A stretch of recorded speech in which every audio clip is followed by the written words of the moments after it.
Akşam hayır olsun saygılı dostlar. Global Krizis Bir Çıkış Yolu Var adlı halklar arası foruma hoş geldiniz. Bugünkü foruma başlamadan önce bir önceki forumda laf ettiğimiz temaları aklınıza getirmek isterim. Bunun çok önemli olduğunu birazdan anlayacağınız.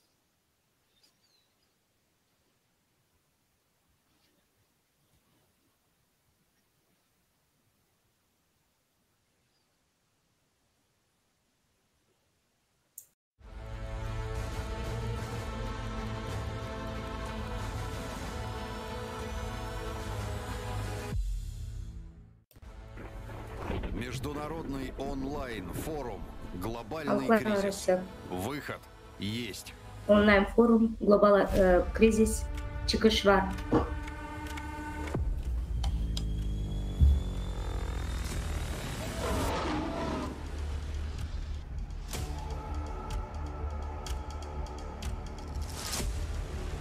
Я не могу вам объяснить мои чувства.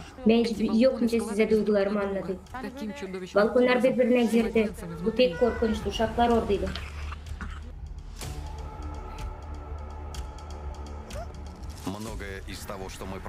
Pek çok naşı biz gösterdik. Onlar artık oluyor. O momentten açan forumda global krizisi bizim kurtuluşumuz birleşmekte anlatıldı. Klimat raporu matematik modelinden 5 ay hem de 10 gün geçti. Pek kötü şeyler oldu o günlerde. Hiç unutulmadık bir şey. Diğer forumda anlattığımız gibi. Aklımıza getirelim nasıl biz anlattık. Bize yardım edecek klimat serverisi. Yer depremleri. Magmanın kalkmasının yüzünden görünür korkunç büyük sayıda yer depremleri. Seismik aktivitesi büyür. Okyanın içinde hem de kuraklıkta depremler orada hiç olmadı onlar. Tek akmaklık onda hani şimdi seismik agentleri halklar arası seismik bazasında verilerini kapatırlar da o faktları ne kadar büyüklüğünü hem de ne olduğunu göstermirler yer depremlerin. Вы наглядно видите экспоненциальный рост, неконтролируемое возрастание количества землетрясений в геометрической прогрессии. Чем больше будет происходить землетрясений, ne kadar daha çok büyük yer depremleri olacak, o kadar daha büyük magnituda olacak. Siz görüyorsunuz büyüklüğün büyüklüğünü, onlar bize pek şok eder. Her adımda yer depremlerin sayısı büyür 3'e. Diğer forumda 161 günün içinde oldu 686 büyük şiddetli yer depremleri. Magnituda 5.2 hem de daha büyük. Onlardan onu olan pek büyük dağıtıcı yıkıcı magnituda 7'de. 29 ноября 2022 var года Kim bölgesinde büyük güçte oldu. 29 Noyabr'da 22. yılda Kanada'da oldu büyük yer depremi angısı büyüklüğünde 5.8 büyüklüğünde olundu. Pek çok büyük yer depremleri her yerde bütün dünyada insanların canlarını aldı. 21 Noyabr'da 22. yılda yer depremi 5.6 büyüklüğünden Endonezya'da oldu. 318 kişi canını kaybetti.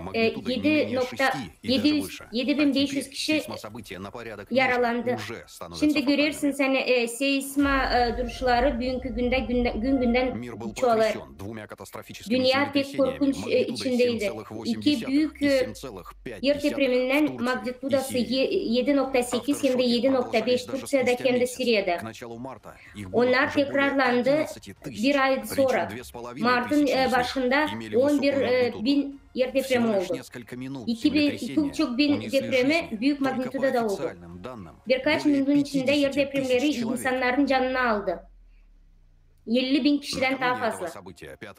Bu oluşun önünde 5. fevralinde bir sürü yer depremi oldu.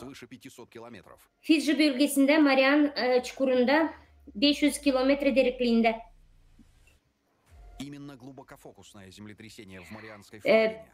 Pek büyük derinliklerde Marian Çukuru'nda depremler oldu. Vardınca olsun büyük trigger Türk katastrofasına. Yer depremleri sıradan olduğu zaman 5 hem de 80 kilometre derinliğinde olur. Yer kabuğu pek yufka yerlerde çatlar. Bitki vakitler 10 yılın içinde görüyoruz hani büyük sayıda depremler olur bu derinliklerde. 700 kilometre derinlikte yer depremleri olur. Lazım olmadığı yerde olur. Ama mantia yufka olduğu için o yokunca plastilin o yokunca orada olsun. Ama bitki 7 yılın içinde onlar 10 katına kadar büyüdü. Magmanın yükselmesi nice kan kavitasyası olur. Düşünün bizim planetanın içinde olur patlamalar öyle büyük gücünde nice sansı binlerce bomba patlamış. Desiniz hakkında hani Mariana Çukur, naша bir Mariana Çukur'un adına. Orada hem ince yer kabuğu 5 kilometre.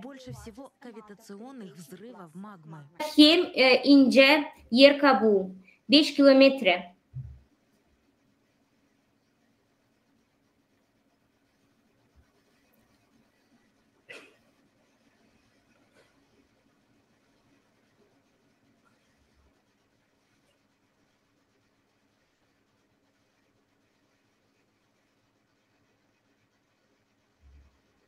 O vakitte 5 yıl geri 308 deprem oldu.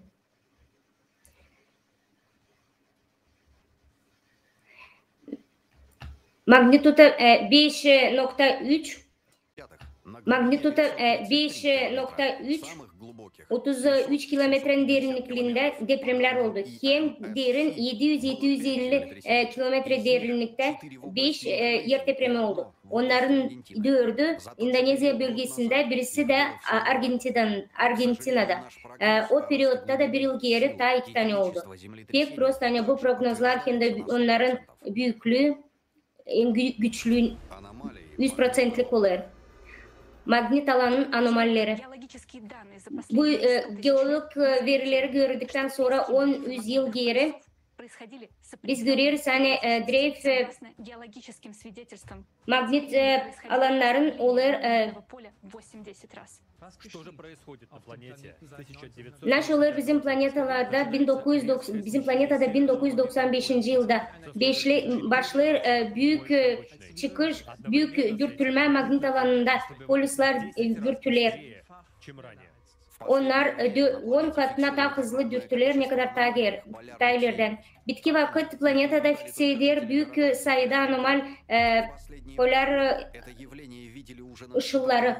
Bu oluşu artık Avrupa'nın meydanında, Rusya'da, ABD'de hem de Avustralya'da, Yeni Zelanda'da olur. Şimdi her zamanki gibi o yeşil renkte olur ama şimdi görürsünüz o başladı kırmızı renkleri verme. Bu renk bize gösterir hani onlar bu ışıltılar gösterir hani bizim dünyamız pek yufkalanır da bu radyasyonlar daha yakın bizim dünyaya olur. Şimdi biz görüyoruz ne kadar büyük anomalyalar olur dünyada. Yerden kalkan ışık direkleri. Bu pek korkunç. Bu kritik prosesleri gösterir hani çekirdekte de problem var. Bunu anlattılar dokladta. Vulkan aktiviteleri. Araştırmaya görersek buzulları 12.000 yıl geri olduğu bir büyük anormal kan aktivitesi. Biz görüyorsunuz magma kalktı yer kabuğuna. Bakın bu kırmızı yuvarlaklara 24.000 yıl geri çok vulkan patlaması olmuş. Менее чем за 2 месяца после форума 2 ayın içinde forumdan sonra 50 vulkan patlaması oldu. Artık noyabrın ortasında 11 güçlü vulkan arka arkaya patlamaya başladı her gün.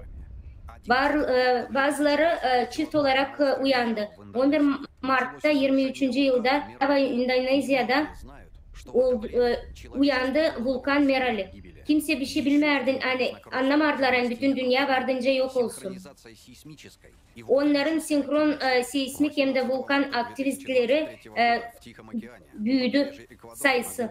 18 Mart 2023. yılda okyanusta Ekvador'un yanında 66 kilometre derinlikte büyük bir yer depremi 6.8 magnitudoda da oldu. Korkular o, hani bu bağlantı yer depremleri pek yakın birbirine. Yellowstone'da onlara yakın da varınca o da yer depreminden patlasın. Mariana Çukuru'nda vulkan patlamaları. En büyük fakt ne kadar Yellowstone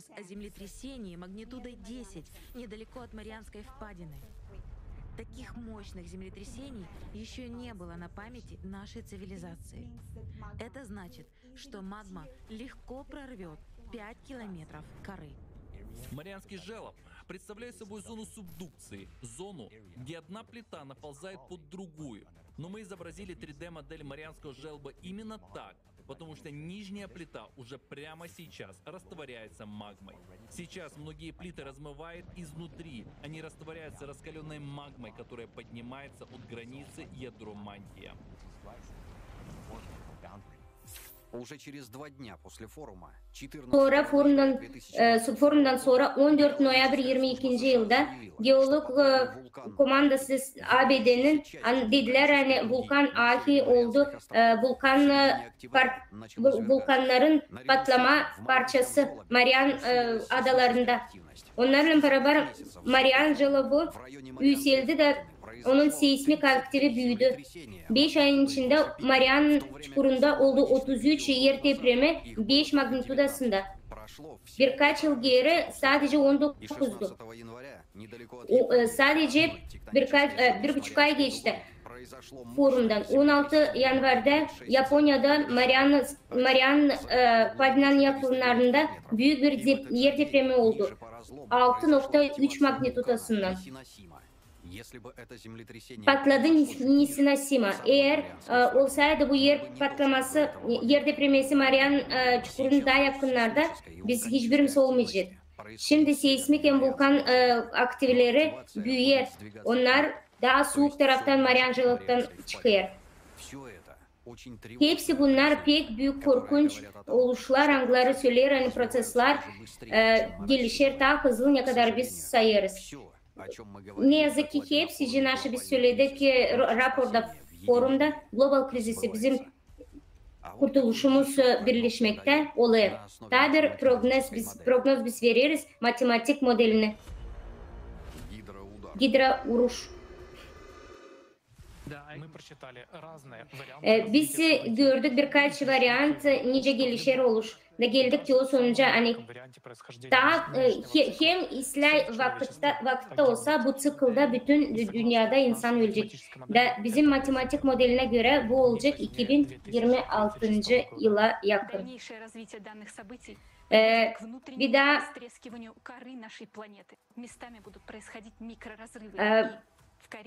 bu gelişmeler bence getirsin bizim yer kabuğunun yırtılmasına. Var yerlerden yer kabuğu büyük magnitudada aktivitesini gösteriyor. Bu hiç kaçınılmaz. Bu patlama varınca olsun 99,9% Mariana Çukuru'nun yanında. И миллиарды кубометров воды встретятся с миллиардами кубометров магмы. Произойдет огромный взрыв. Pek büyük magma plümü varınca kalksın bir anda da Mariana Jelob'u varınca yırtsın. Milyar kup suları karşı karşıya gelecek magma ile. Bu olacak, o zaman olacak büyük bir patlama. Bu patlama benzeri olacak benzer sanki birkaç ядер bombası bütün dünyaya düşmüş. Bizim atmosferi yok edecek, bütün onun yaşayan insanlarla.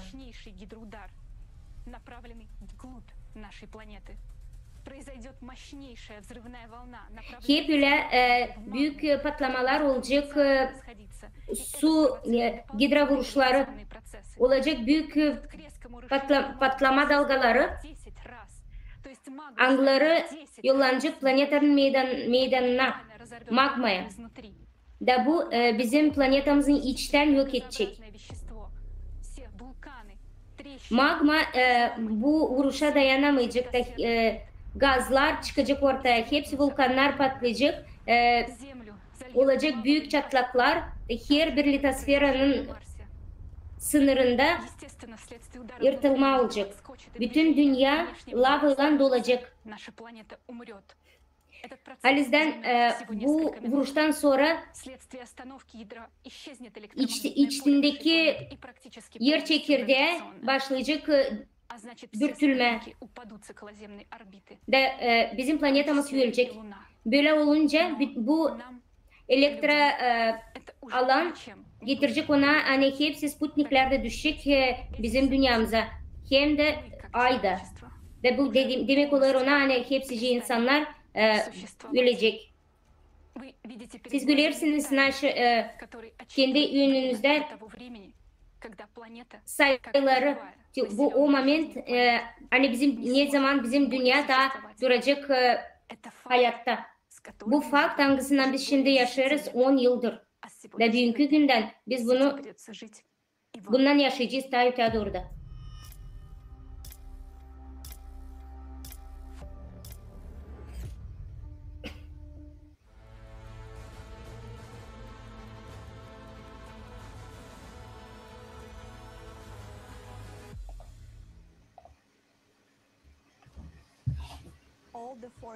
Все прогнозы, которые были озвучены на нашем прошлом форуме. Hepsi prognozlar, angıları anlatıldı. Global krizisinde bizim kurtuluşumuz birleşmekte. Görüyorsunuz. Siz de bunu gördünüz. Halizden klimat raporu eski forumumuzda anlattıktan sonra görürsen yaşamamızı değiştirir. Ona kadar önde ondan sonra.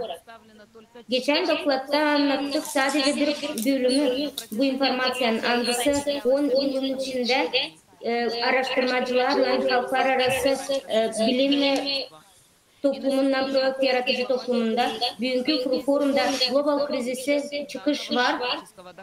Siz işittiğiniz ikinci bölümünü bu klimat dokladından bizim spikerlerden. Bu dokladı lazım hepsi işitsin, bütün dünya. Ve biz pek seviyoruz anlatma. Hani şimdi pek her birine pek önemli bir informasyon izleli dilde bütün dünyada bizim çeviricilere sağ olsunlar, gönüllülere, angıları her yerde, bütün dünyanın her yerinde bulunur da çevirir bu forumu kendine.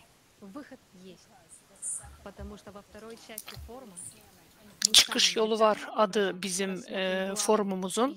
Acaba niçin böyle adı? Biz çalışacağız bugün anlatma, en kısa yoldan anlatma size nasıl bir çıkış öyle yapalım, hani cenkler olmasın, olsun klimat çirkinlikleri olmasın. Bunu çalışacağız size anlatma. Ona göre bugünkü global krizis çıkış yolu var forumunda toplandık. Bunun için saygılı seyrediciler, ben isterim söylemeye, hani online forum global krizis çıkış yolu var. Komersiya niyeti olmayan bir kurumdur. Burada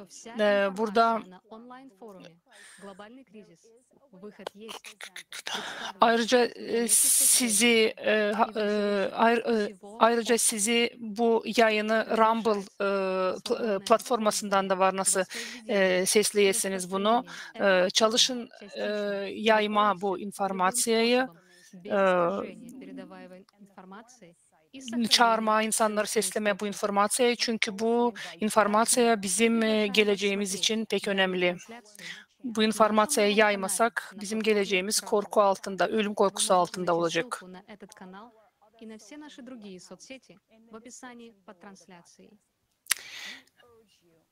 Şimdi büyük bir bizim misafirlerimiz var. Elizaveta Hromova, geolog hem geofizik kendisi. Elizaveta magister uğrunu aldı. Moskova Devlet Üniversitesi'nde, Lomonosov adında Moskova Devlet Üniversitesi'ni bitirdi.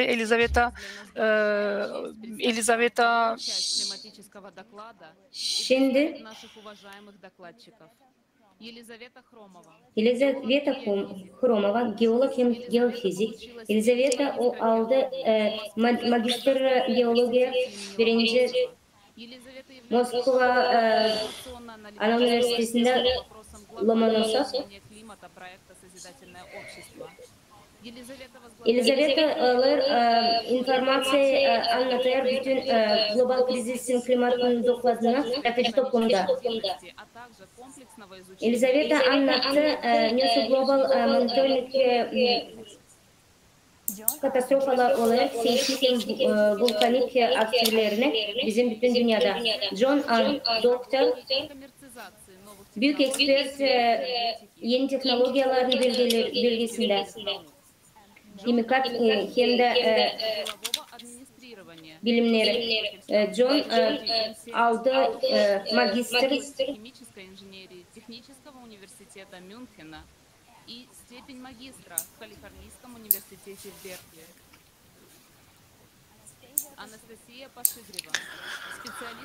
John magisterlik doktorluğunu aldı. Anastasia Pashigriva. Anastasia spesyalist, yeni teknolojiler üzere spesyalist, kandidat, kimya bilgileri kandidatı. Anastasia bilim adamlarıyla birlikte çalışır, halklar arası platformalarda, bilim topluluğunda var, hem de bizim projektimizde de çalışır. Onlarla interviewları var bu temayla bağlı. Anastasia koordine ediyor kimya, yani dünyanın kimya değişimlerini. Atmosferde Anastasia bizim komandaya giriyor.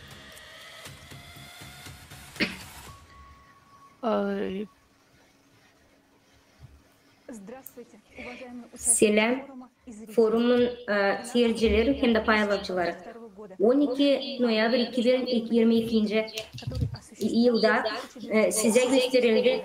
Çok yıllık bir iş. Hangisi 1996 yıldan toplandı.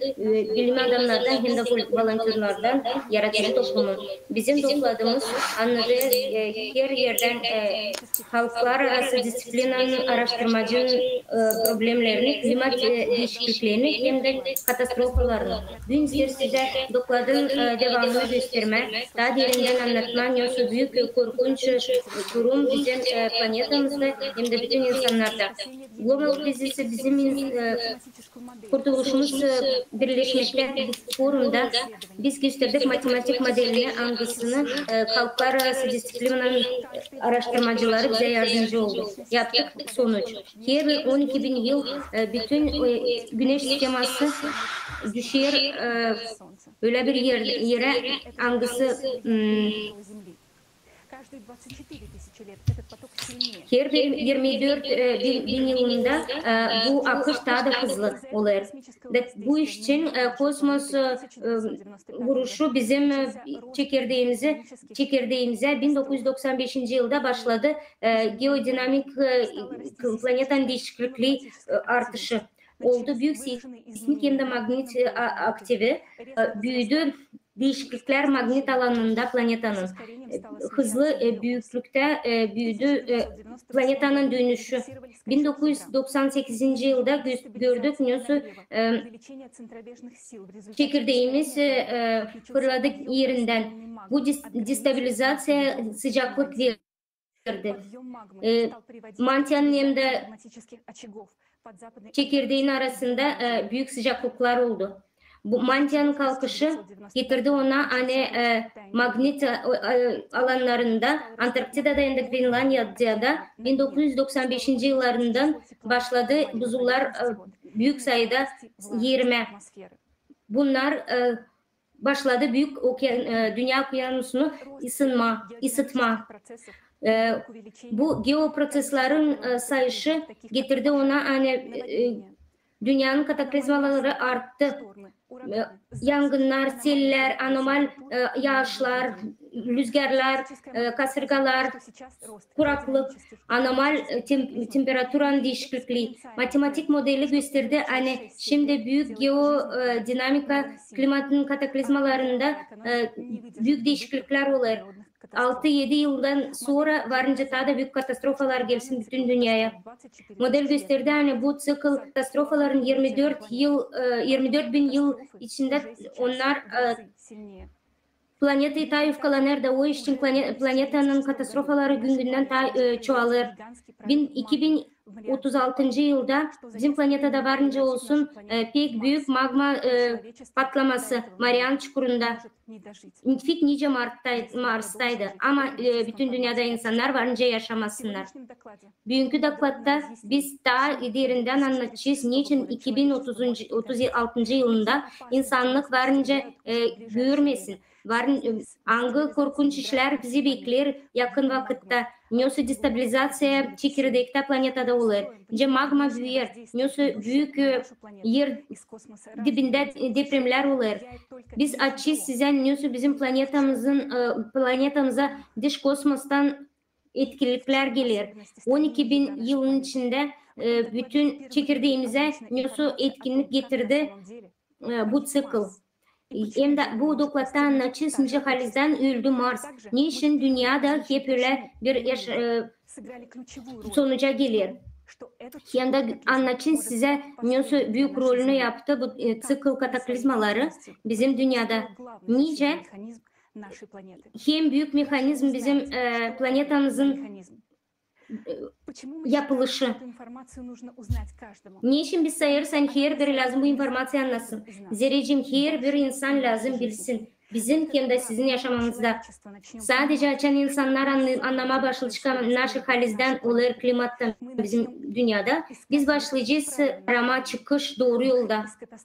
Çıkış katastrofalardan hangisine durmadan bize daha yakın olur. Matematik modeli söyler hani bugünkü dinamika duruşun gelişmesinde bu tüketici formatın oluşu katastrofalar hiç bitmeyecek. Biz ne yazık ki isteriz anlatma hani matematik modelimizi netleştirir de hepsi insanlar için büyük bir örnek olarak büyük katastrofalı yer depremleri oldu. Türkiye'de hem Suriye'de fevralde angıları getirdi. Büyük tragediya büyük maçtaplarda tragediya. Biraz sonra ben size anlatacağız niçin bu yer depremleri oldu. Şimdi isterim size gösterme bir dokumental film angısında bizim volontörler hem de angıları bulunur Türkiye'de. Lafla anlatamayacağız bu kötülüğü. Nasıl biz gördük orada.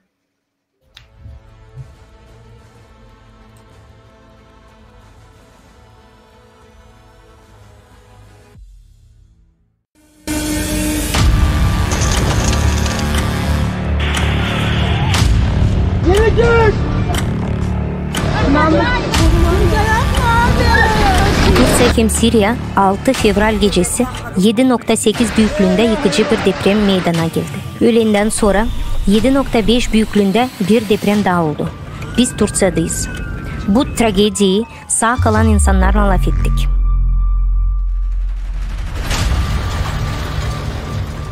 Hepsi normal bir yaşam yaşarken, yarın için planlar kurarken, uşaklarını okula yollandırarken hiçbir şey beklemerdiler. De 2 minutun içinde hepsi bitti. Sıfır oldu. Yaşamalarını baştan başladılar. De şimdi de yaşarsam boca şükür.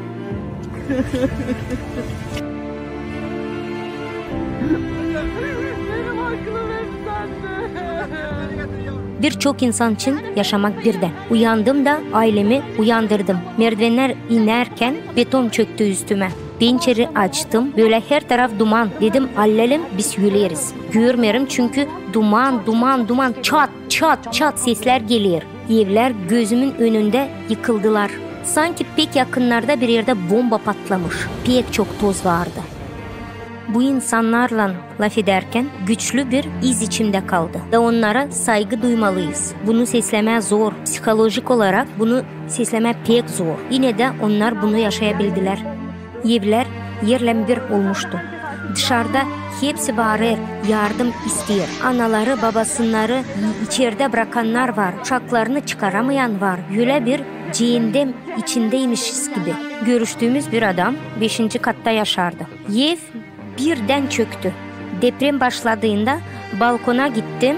Da 2 minutun içinde sonra yere bastım. Yanımda olan ev tamamen yerle bir olmuştu. 7 katlı apartman dümdüz yere yapışmış. Orada bir karı hem bir adam durur ayakta. Karı yere yatmış, ellerini uşağımı ver bağırırdı. Bir kızcağız vardı. Yıkıntıların üstünde bir kız yatardı. Betonların üzerinde. Onu aldım ama yaşamardı. İnsanların sesi gelir. Bağırırlar. Apartmanın yıkıntının altından kalanlar hep böyle bir bağırırlar. O balkonlar iç içe girmiş. İç içe. Yani böyle anlatamayacak gibi iç içe girmişler. Uşaklar içinde. O çöken evlerin altında karlar da var. Hiçbir ev kalmadı. Hatay yok oldu. Hatay bitti. Biz 2 gün baktık her yere. Hiçbir evde yaşayan yok. Bence laf etmediğimiz insan yok. Da ailesinde ölü olmadığını bir örnek olarak vermeyecek hiçbir kişi yoktu. Bize röportaj veren bir adam depremden sonra telefon defterini 200 kişinin sildiğini söylendi. 200. Resmi olarak 50.000 kişinin öldüğünü de söylüyorlar. Da yerle bir oldu. Şimdi tamamen düştü. Orada şanssız 20.000 ev yok oldu. Da 180.000 ev büyük ölçüde zarar gördü. Bu 20.000 ev diyelim ki 5 katlı evler olarak ele alalım. Her ev 5 katlıydı. Diyelim mi? Her kata 3 kvartira vardı. Toplamda 375.000 kvartira var. Bunların her birinden insanlar yaşardı. Dahası Türklerin genel olarak geniş ailelerin vardı. Hem de yaşayanlar bu depremden sonra ilk günlerde çok bağırış, çığlık duydular. Yıkıntı altından gelen insanların bağırışları duyabildiler. Onu söylerler. Da her geçen gün bu çığlıklar azaldı.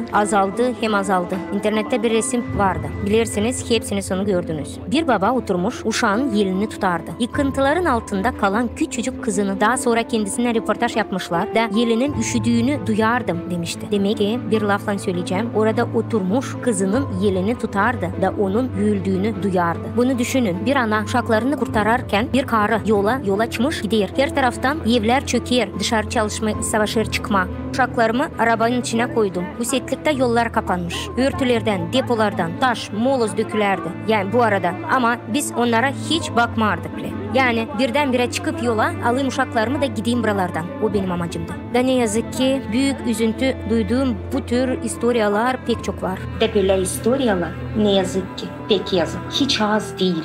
Bakın bu evde 3 uşağım yatır, karım yatır. Depremin 3.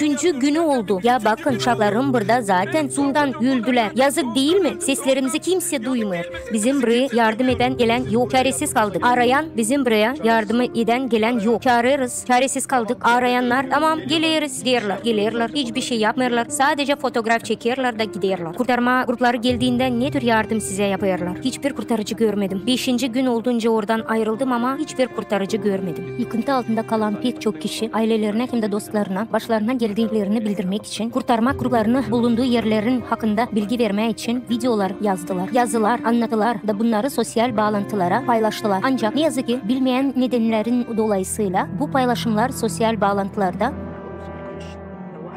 size isterim duygularımı anlatma. Görüyorsunuz ben yıkıntıların altındayım. Da belki 2, 3 ya da 4 aile daha var. Komşularım ne kadar bağırırlar. İşitersiniz mi? Bizim imkanımız varken, insanımız varken biz vardı nice. Kullanalım teknika potansiyelimizi. İnsanlarımızı gönderelim de binlerce insan canı kurtarabilirdik. Eğer buna odaklanmış olsaydık. Ama kimse bunu yapmıyor. Onlar sadece yapar. Kimseni gücendirmeye de istemiyorum. Adamlar angıları kendi vakitini harcadılar. Geldiler, uçtular, koştular, yardım ettiler. Maksimum güçlerini verdiler. Ama biz onlarla laf ettik. Onlarda da pek çok soru var. Niçin kullanılmıyor bu bütün mekanizma instrumentleri hani insanları kurtarmak için? Bu arada insanları öldürmeden her işe sahibiz. Termal kameralarımız var, raketalarımız var, tanklarımız var. Hem bitki teknolojiyalara sahibiz. Bundan sonra normal insanlar mıyız biz?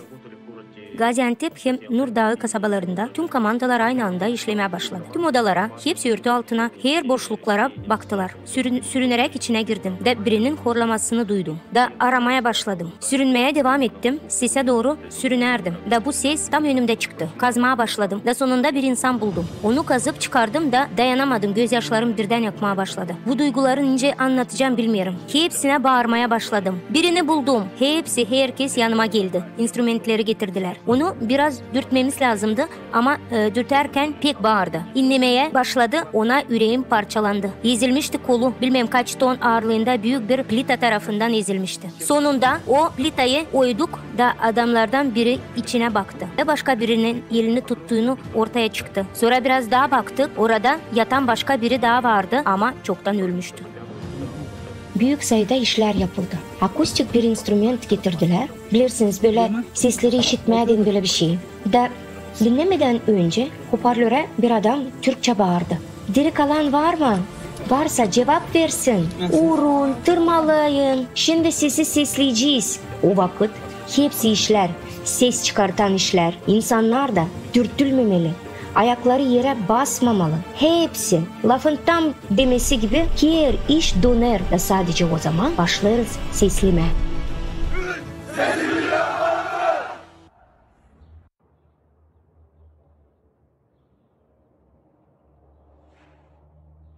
Kurtarma komandaları bir şey duyarsa o tarafa doğru kazmaya başlarlar. Da orada sağır hem dilsiz bir kişi olduğunu ortaya çıktı. Düşünsenize. O da bunu duyamadı bile. Diri kalanlar bize böyle söylediler. Her uykuya daldığınızda biz varınca bir daha hiç uyanmayalım diye anlattılar. Durumları düşünsenize. Onlar orada bilmiyorum günlerce donarak ölürler. Görgü tanıklardan biri bize yaşamakta kalandan ölülere kıskandığını söylediler. Bu doğrudan bir sitata. Neden mi? Çünkü o insanlar birden öldü. Öldüler.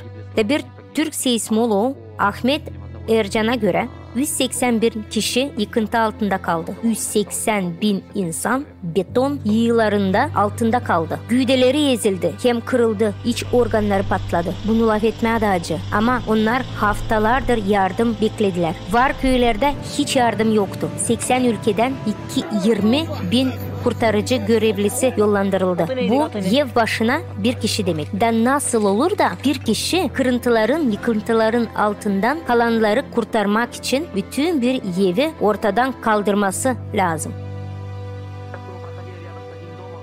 Şimdi evlerden birinin yakınlarından geçtik. Bu iki evin altında hala diri insanlar, 200 kişi var. Birkaç gündür onlar bağırıyorlar. Ancak kurtarma grupları bu insanlara yetişemiyorlar. Onların sayısı yetmiyor. Çünkü birçok kasaba yerle bir olmuşlar. Zararı anlamak için zaman olarak 2 hafta sürdü. Yıkıntı altında kalan insanlar, OON kuruluşların uluslararası organizasyası zararın ne ölçüde olduğunu anlamak için beklediğini düşünsenize. Şimdi onlara ne lazım biz biliriz. Günlerdir depremin uğruna kasabalarda neler vardı o vakit. Bunu düşünün. Bütünle yıkılmış bir kasaba. Altyapı yok. İşleyen bolnitsalar ya da bir klinikalar yok. Polisiye yok. Kanun hem düzen hiç yok. Maradörler var. Her yerde gezerler. Ne yazık ki bu da oldu. Su da yok.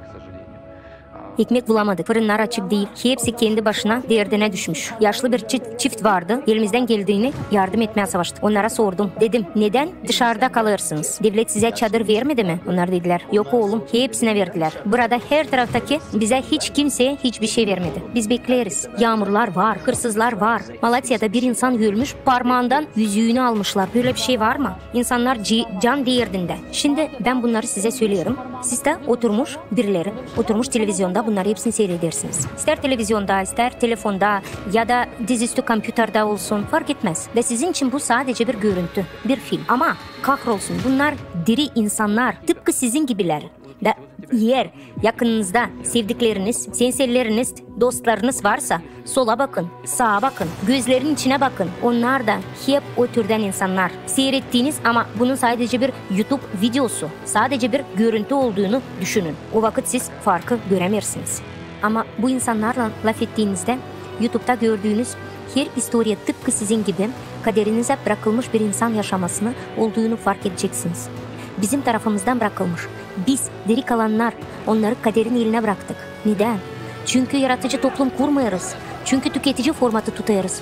Hiçbir şey yapmıyoruz. Oturuyoruz da sanıyoruz hani bize bu hiç değmeyecek, dokunmayacak. Onlar da oturardı da hep böylece düşünerdi. Her yerde ateşler yanıyor. İnsanlar ateşlerin başında oturuyorlar. Askerler tüfeklerle dolaşıyorlar. Maradyorlar var. Evler yıkılmış. Rüzgar estiğinde ölülerin kokusunu duyuyoruz. Truplar, birileri sinir krizi geçiriyor. Burada neler olduğunu size anlatamıyorum. Çok korkutucu bu. Da kıyamet günü daha da korkunç olacak. Durum karmaşık ama yine de bu durumda suçluyuz biz. Tüketici formatın suçlusu da biziz. Bunu önlemek için lazımlı, hızlı hem doğru adımlar atmamız. Biz burada pek suçluyuz. Ama insanlar onları parçalayan bu Cerberus'un avuçlarına sıvıdayarız. Da insanlar gidecek hiçbir yeri yok. İnsan olarak temel rolümüzü yerine getirmek dışında bizim için bir sığınak yok. Geçen gün bir bebek çıkardılar. 128 saat sonra bir bebek yıkıntı altından çıkarıldı. Onun opak yüzüne görme beni o kadar çok duygulandırdı ki. O kadar çok insan ölüyor ki. Yani olsaydı da insanlar birazcık bunun farkına varsaydılar. Olsaydı da biraz uyanıp da dünyamızı nereye gittiğini görseydiler. Olsaydı da birlik, beraberlik içinde olsalar da tüm bunları yaşamasaydık. Yani biraz duygulandım. İnsanlar neden ölüyor? Niye iş insanlar klima değişikliğinin yüzünden ölüyor? Çünkü doğruları bilmiyorsunuz. Çünkü klimatı neyin etkilediğini bilmiyorsunuz. Da eğer neyin etkilediğini bilmezsek bunun da ne kadar korkunç olduğunu bilmiyoruz. Dolayısıyla bu hiçbir şeyine karşı çıkamayacak. Depremden önce yaratıcı toplumdan Darya'yla birlikte işlerdim. Depremden sonra tüm bu resmi bana yaratıcı toplum tarafından yayınlanan videoları ki hepsi doğruları hem raporları gösterdi. Teoride laf ettiğimiz gibi şeyler praktikada yaşadık. Umarım tüm dünya o gün bizim gördüğümüzü görmez. Bu depremde Türk milleti ne yazık ki çok sayıda insan kaybetti. Bunun bir daha tekrarlanmamasını sağlamalıyız. Da elimizde bu fırsat var. İnsanların canlarını kurtarabiliriz. Ama bu sadece yaratıcı toplumda varınca olsun. Herhangi bir insan, eğer bir insansa, en azından bir parça canı hem onuru varsa, yaratıcı toplum projesinin katılımcılarına katılmak hem de yaşamaya isterse, Cerberus'un henüz ulaşamadığı kişilerin yaşamaklarını kurtarmak için ellerinden gelen her şeyi yapmalı. Bütün gücümüzü vermeye lazım. Yeteneklerimizi büyük ölçüde kullanmak lazım. Cerberus'un ellerine şimdi her birimiz korku içinde kaldığımızda unutmayın. Bu da bir minutta nereye geleceğini biz bilmeyiz.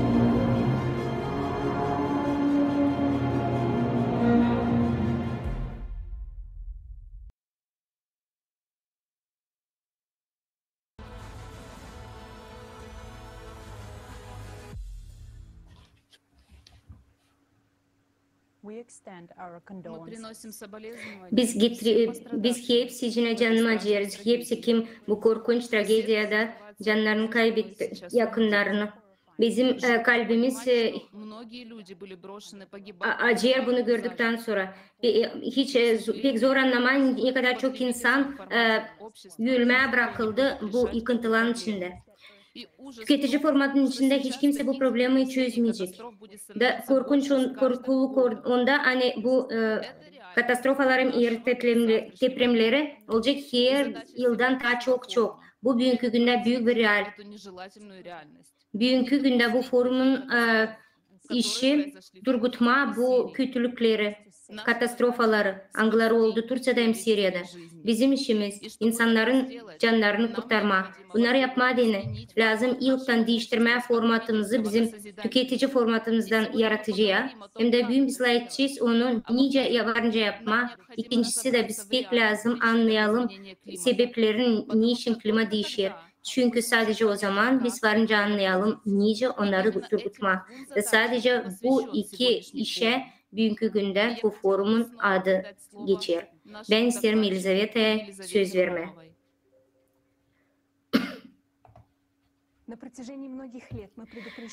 Birkaç yılın içinde bize anlattılar hani katalizmalar, vulkanik hem de tektonik aktivleri 12 yılın içinde bu tıklın içinde durmadan olacak. Ama hiç kimse bu informasyayı işitmeye istemedi. Halizden pek kötü kataklizmalar hem de Türkiye'de hem Suriye'de oldukları gibi biz lazım anlayalım. Yani bu sadece başlangıç.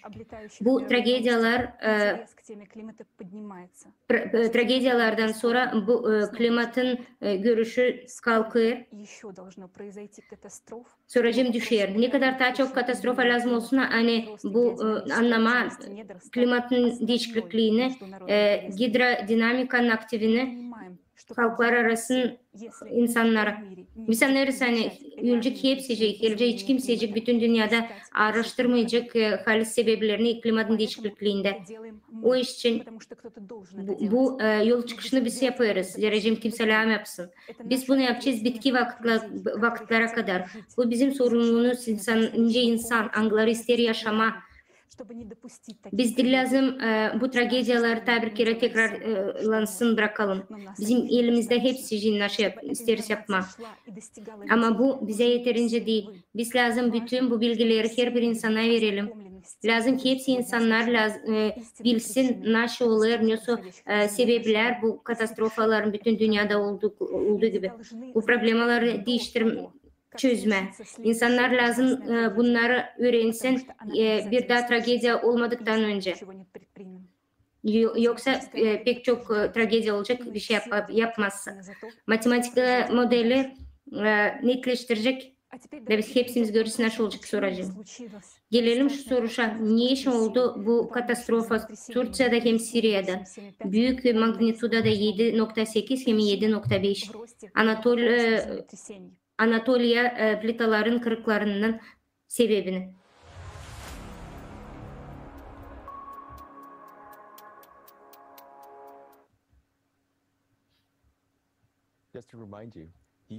Напомним, что глубокофокусные землетрясения — это Anlatalım size hani от 300 до 700 километров. Когда они были впервые открыты, то исследователи были в недоумении, потому что в мантии среда пластичная, и в ней ничто не может ломаться. Мы касались этого на прошлом форуме, и сейчас раскроем эту тему более глубоко. Почему мы так пристально изучаем глубокофокусные землетрясения? Посмотрите на график роста числа глубокофокусных землетрясений. Вы можете видеть, насколько резкий скачок глубокофокусных землетрясений. Grafiklere bakın, ne kadar derinliklerde büyük depremler olur. Когда зафиксировали резкий дрейф магнитных и географических полюсов. Bir yıl oldu nice büyük dreif'in yükseltmesini buldular. Bitki 28 yılın içinde bu yer depremlerin sayısı büyüdü. Daha bir grafikte varınca görelim.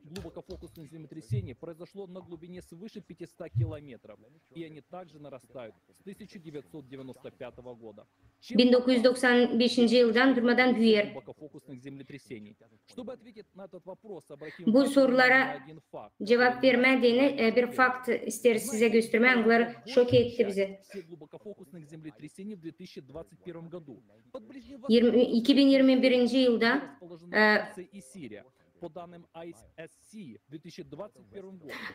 IAC verilere göre 21. yılda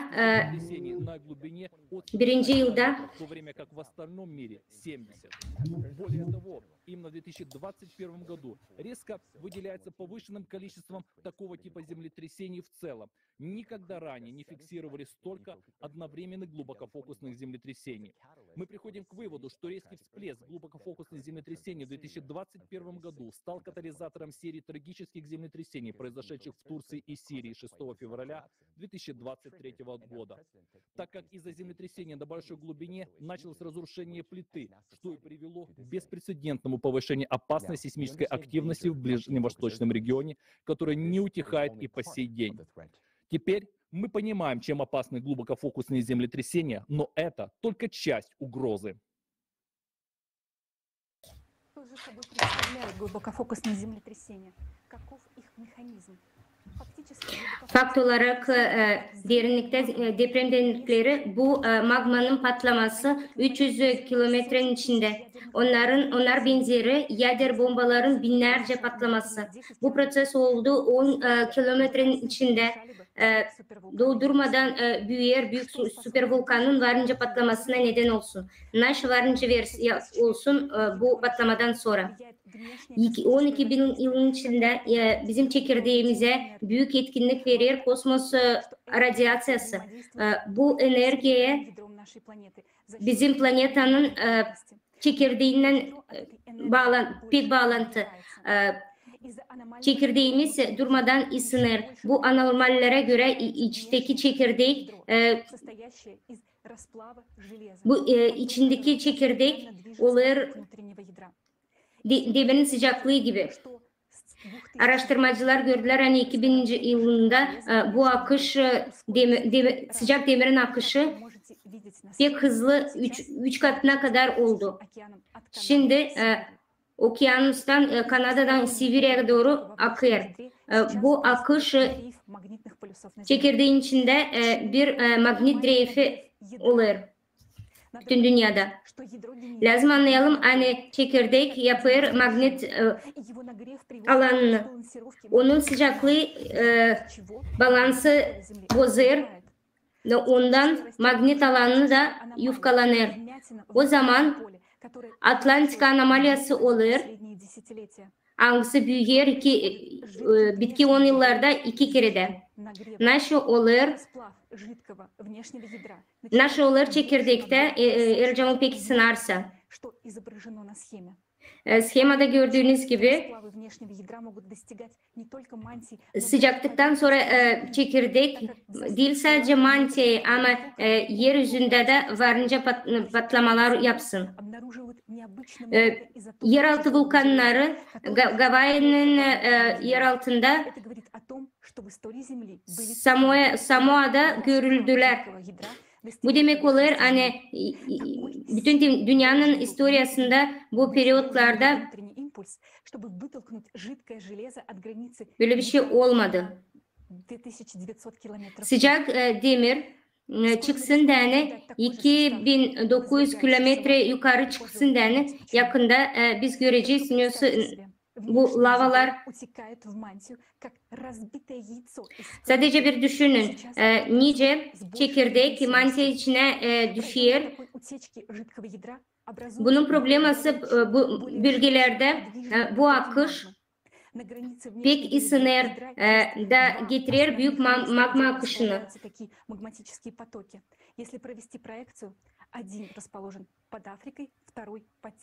Biz görersek bunlar bulunur Afrika altında, ikincisi de Büyük Okyan altında.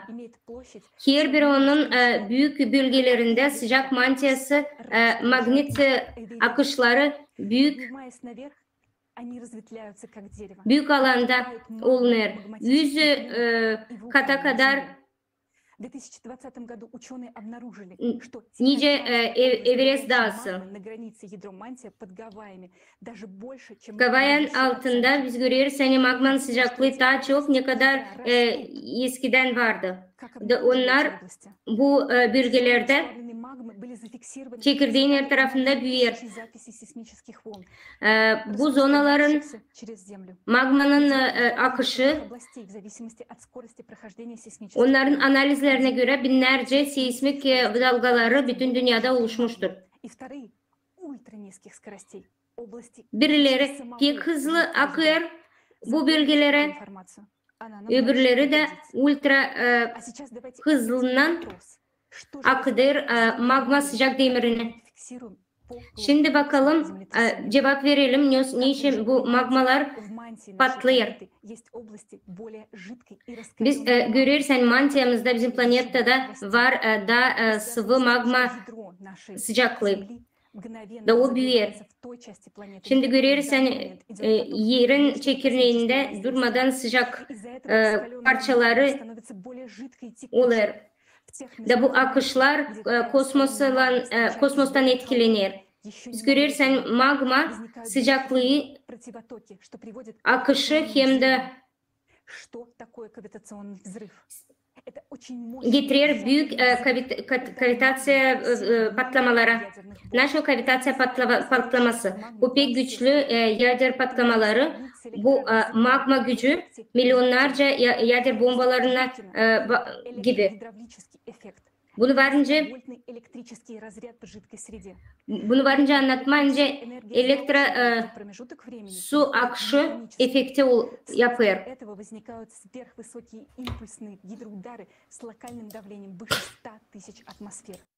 Посмотрите на видео. Вы видите, как электроразряд расходится в разные стороны. Bakın video siz görüyorsunuz elektrorazrad dağılır her tarafa. Где будут возникать гравитационные взрывы? Nerede olacak gravitasyon patlamalar?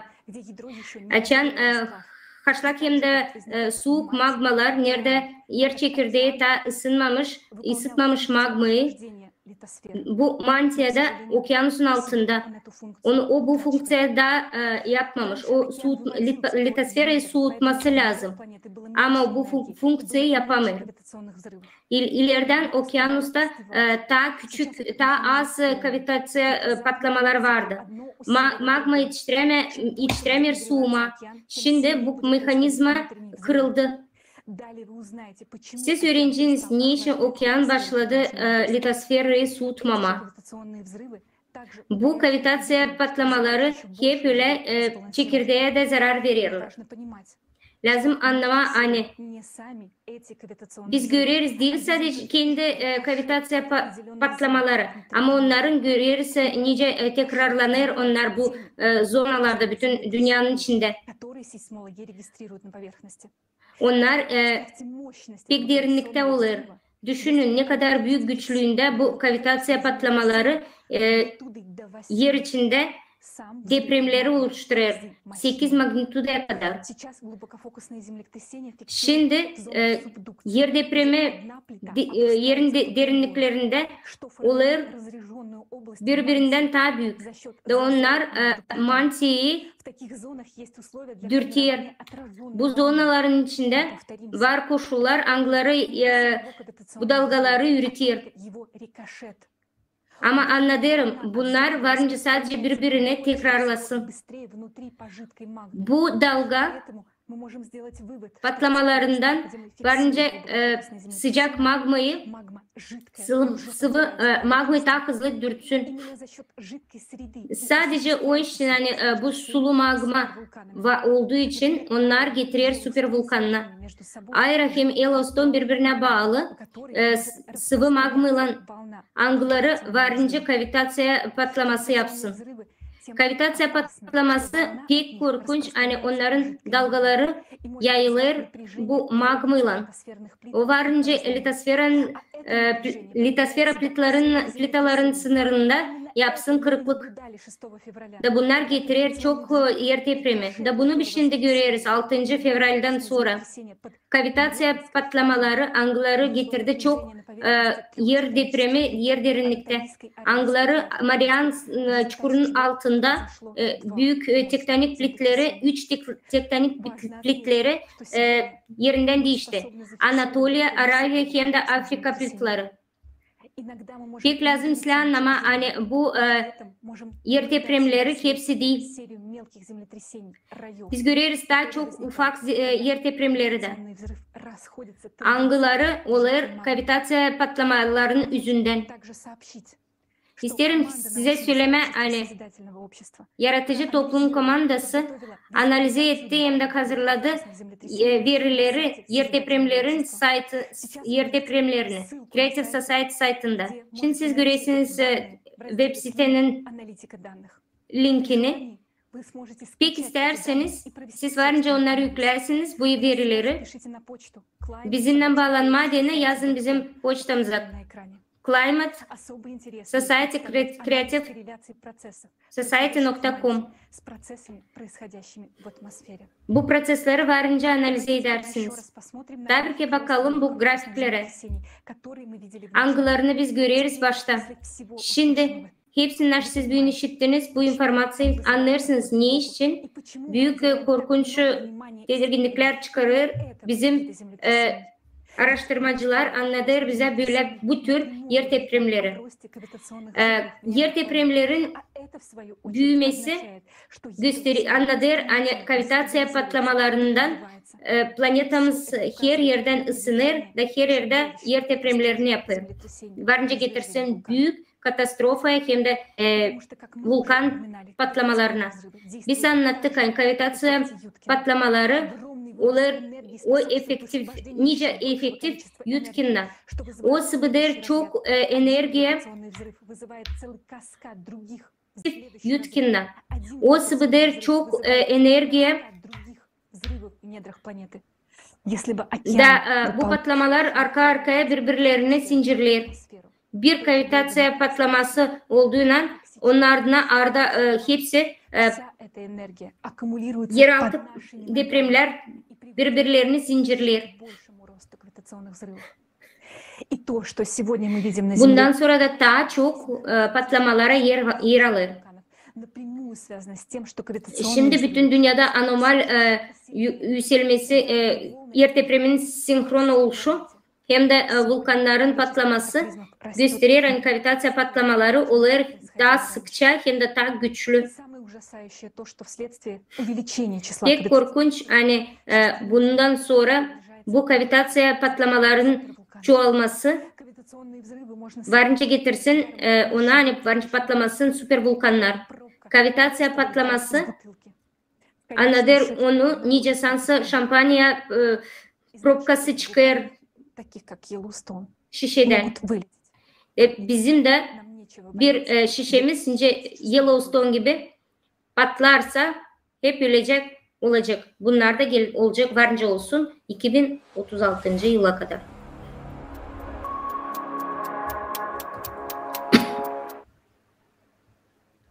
Такие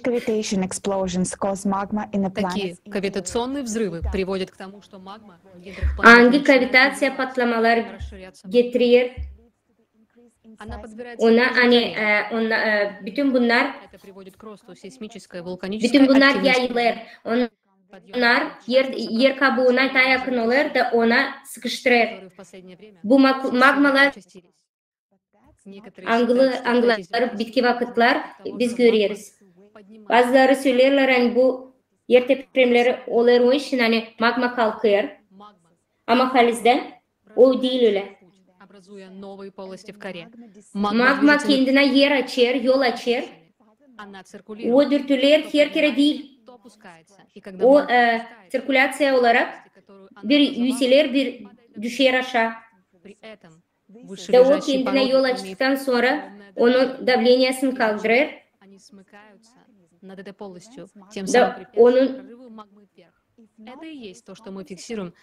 Onun yüzünden magmamıza yol açılır daha da yukarı. Bu bir mekanizma hangisi tutturur magmanın patlamasına.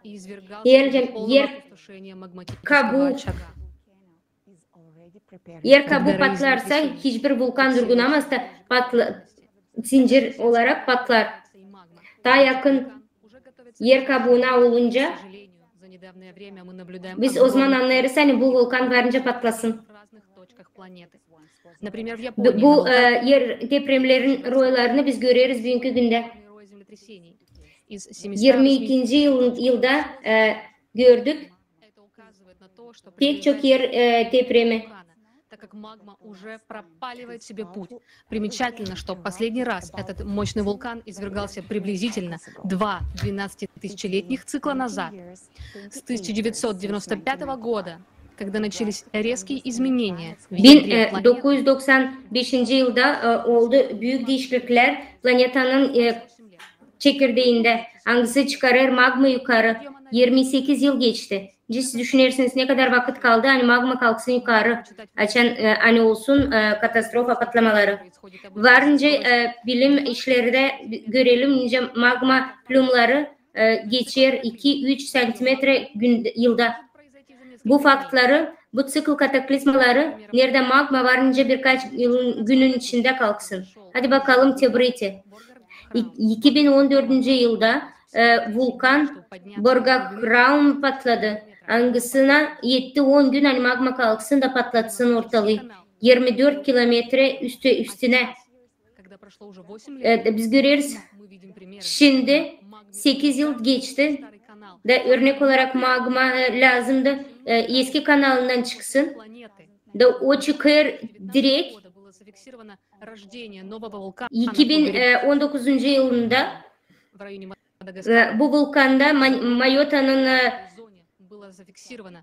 yanında bir yılın içinde fikse ettiler anormal seismik aktivini 80 kilometre derinlikte oldu. Bir yılın içinde düşünsenize bir yılın içinde May ayında 2019'un içinde kalktı oldu bir büyük vulkan. Pek önemli hani bu oldu.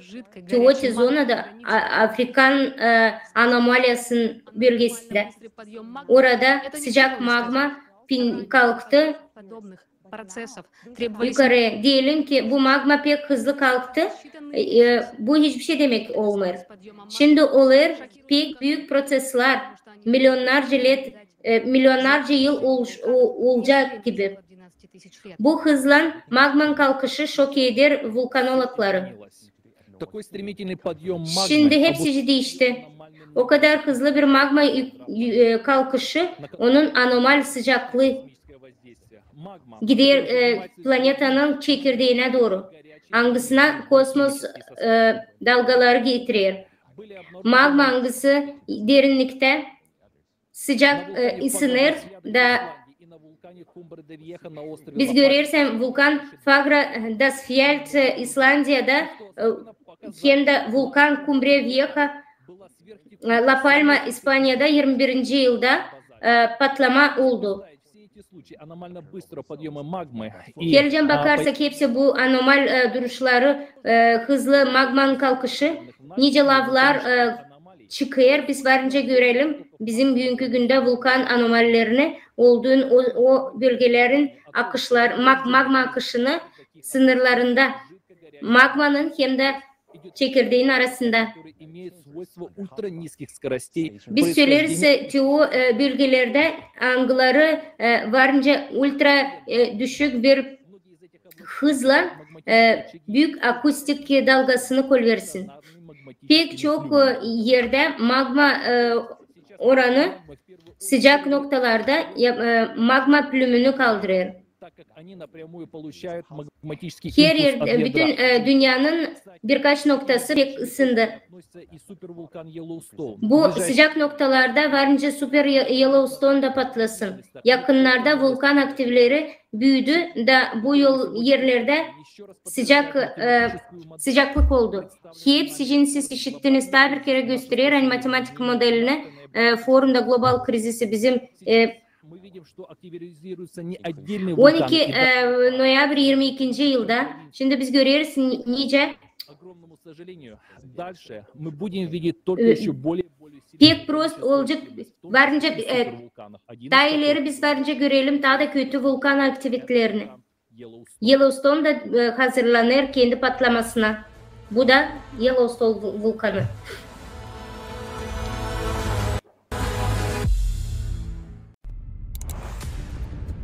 Представляете, что произойдет, если супервулкан Йеллоустоун взорвется? Лавина раскаленного пепла понесет... Yellowstone vulkanı patlarsa ne olacak bilirsiniz mi? Kızgın kül vulkanın her yerine savrulacak. Karşısına çıkan her şeyi yıkacak, yok edecek. Kül bulutları saatte 200 mil hızla yetişecek.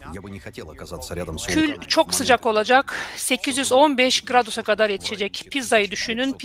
Pizzayı pişirdiğim sıcaklıktan 2 o kadar daha çok. O patlarken yanında olmayı hiç istemezdim. Canlılar 1200 kilometrelik bir radyusta yok olacaklar. Amerika Pompeya gibi olacak. Bu bütün planeta için bir katastrofa olur. Kül çok keskin hem zehirlidir. Yıllarca havada asılı kalacak. Akciğerlerimiz için pek zararlı olacak. Daha sonra asit yağmurları yağmaya başlayacak. Ama en kötüsü vulkanın kül emisyonları güneş okları sıcaklıklarından dünya üzerini ısıtmasını engelleyecek. Bütün planetayı volkan bir kışa hem geceye sürükleyecek. Ortalama atmosferik sıcaklık 15 gradus düşecek. Birkaç ay içinde bir buzlama zamanı başlayacak. Yellowstone'un patlaması başka büyük vulkanların da patlamasına sebep olacak. 10 büyüklüğünde bir sıra yer depremesi planetayı kasıp kavuracak. Bu milyarlarla insan için anında ölüm hem şimdiye kadar yaptığımız teknolojilerin sonu olacak. Var böyle fikir, hani Yellowstone patlamasının sıklığı yaklaşık her 500-800 bin yılda bir olacak. Bu büyüklükteki son patlama 630 bin yıldan daha uzun bir vakit önce gerçekleşmiştir. Patlama ta 10 binlerle kalmış. Var, nasıl mı böyle olsun? Sadece yerli değil, bütün insanlık için yok olma korkusu olduğu için bu konuyu incelemeye başladık.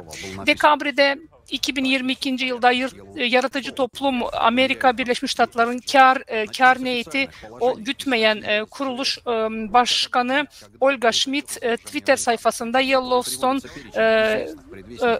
kalderasının yakın gelecekte bütün dünyayı korku içine bırakacağını yazmıştı. Bunun üzerine Amerika Geolojik Araştırmalar Kurumu Yellowstone'un hiç rahatsız olmadığını, hiç rahatsızlığını göstermediğini, normal aktif uğrunda çalıştığını, yani normal halde bulunduğunu belirtti. Şimdi size bu yazının templerini göstermeye çalışacağım. Yellowstone Geolojik Araştırmalar Kurumu'nun bizi söz verdiği kadar iyi mi? Geolojik Araştırma Kurumu bir vulkanın ne zaman patlayacağını nasıl anlarız adlı statüsünde belli etmiş, hani yer alan bir patlamanın önemli öncülerini sıralamışlar.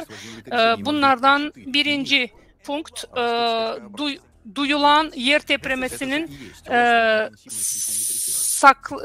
sıkıldığına hem gücüne artış olacak.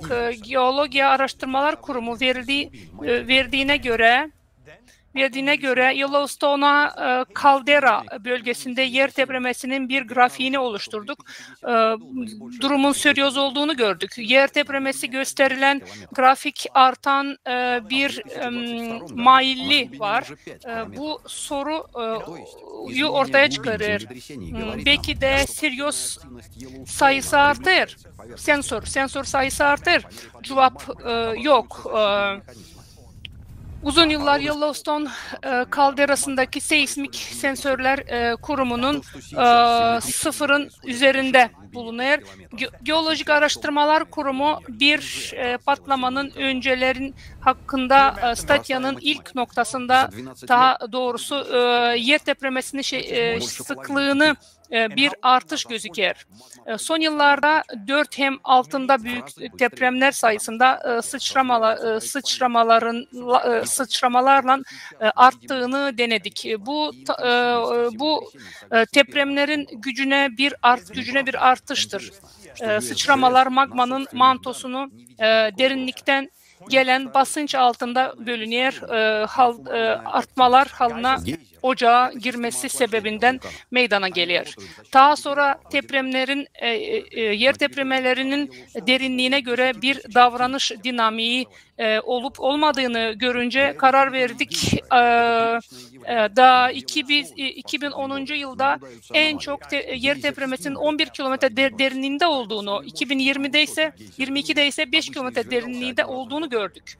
Başka türlü desek, deprem derinliğindeki değişim bize Yellowstone'un yeraltı aktivistlerinin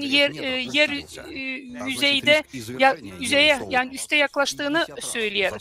Magma yükseldikçe koruyucu mekanizmalar oluşur, kayalar, magma giriş bölgesinin üzerine çöker, da depremeler oluyor.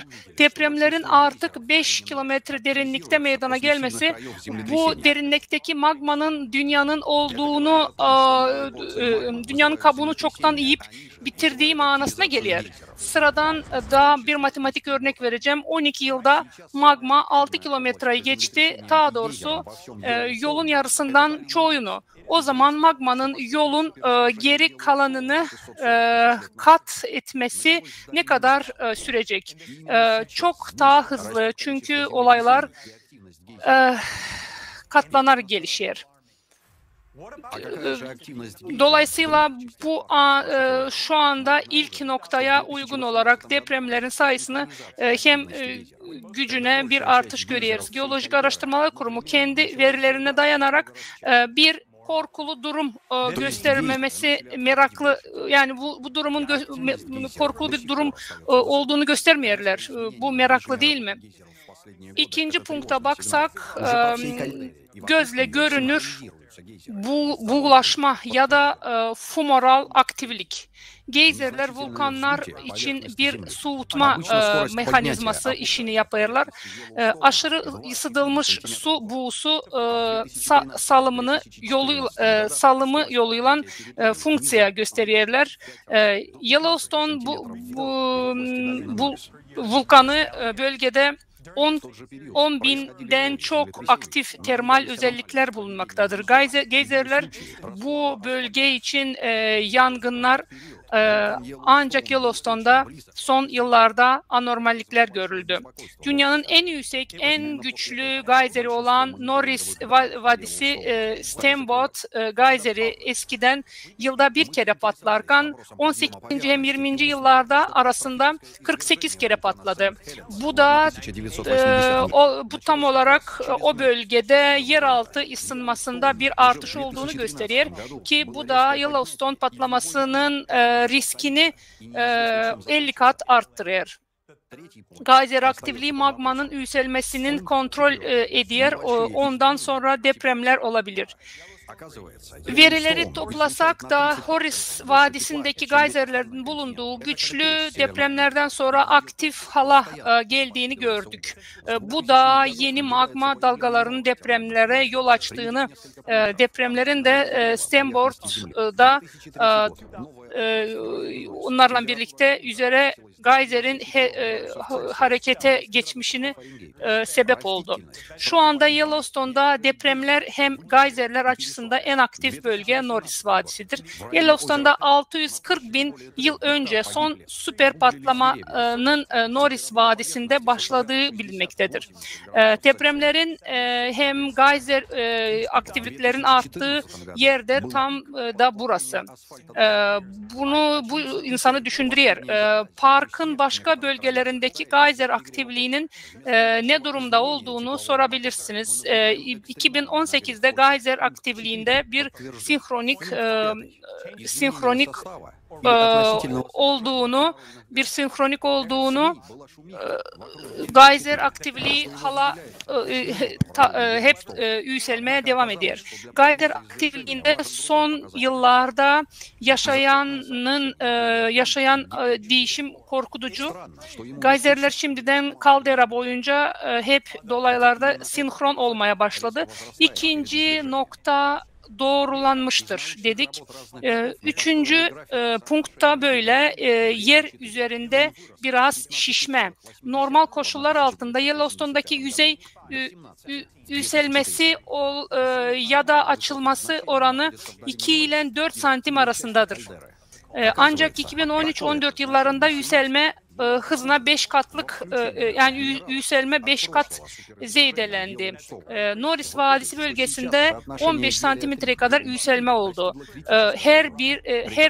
Hep bu dönemlerde deprem süreleri, bizonlar arasında anormal davranışlar hem asfalt erimeleri ortaya çıktı. Yüzey yükselmesi konusuyla ilgilenmeye başladık da 1980'de Hellis Everest Dağı'nın katastrofayla biten patlamasının yükselmesinin sadece bir ay sonra başladığını öğrendik. Yellowstone 2013'te keskin bir yükselme meydana geldi. Da bu her an yeniden olabilir. Kimseye nasıl biteceğini bilinmiyor. Bunun sonu ne olacağı bilinmiyor. Üçüncü noktada tartışılıyor. Dördüncü punkta baksak sıcaklık akışındaki küçük değişiklikler. Yellowstone katının geri kalanının %30% daha çok sıcaklık yaydığı ortaya çıktı. Kuzey Amerika'da yüksek fırını gibi düşünün, sürekli fırın gibi daha hep üstüne kömür atarlar gibi düşünün. 2000. yılda yıldan bu yana yeni termal alanlarında ortaya çıktığı gözlenilir. 2003'te Norris bölgesinde yeni bir bölge yer sıcaklığı 94 gradusa yükseldi. 2018'de Terim Gölü bölgesinde 3 hektardan fazla orman öldü. Ağaçlar kömürleşti. Yüzey sıcaklığı 60-80 gradusa kadar yükseldi. 14'te asfalt yolu yerimeye başladı. Pik noktaya yetişti. 4. noktada doğrulandı diyeriz. 5.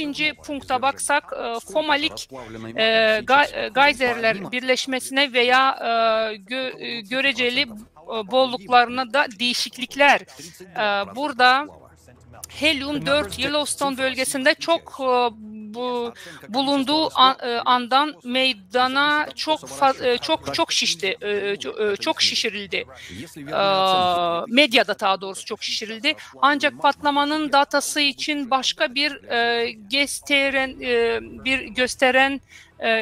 gösterenin önemli olduğu ortaya çıktı. Helyum-4'e izotopik oranı çeşitli türlü yıllarda yayınlanan bilimsel çalışmalara bakarak Helyum-3 ile Helyum-4 uğurları gösteren bir grafik oluşturduk. Horis Vadisi'nde hem kalderanın aktif kısmına yer alan anormal derece, yüksek derece sahip olma 85'te 15.8'den 2003. yılda 17'ye kadar yükseldi sıcaklık. Görüşe göre hep bu 17 değeri geçmişteki Yellowstone süper patlamasının kalan mineral katlarında da bulunmuştur. Helyum-3'ün Helyum-4'ten olan patlaması kritik bir seviyeye ulaştı.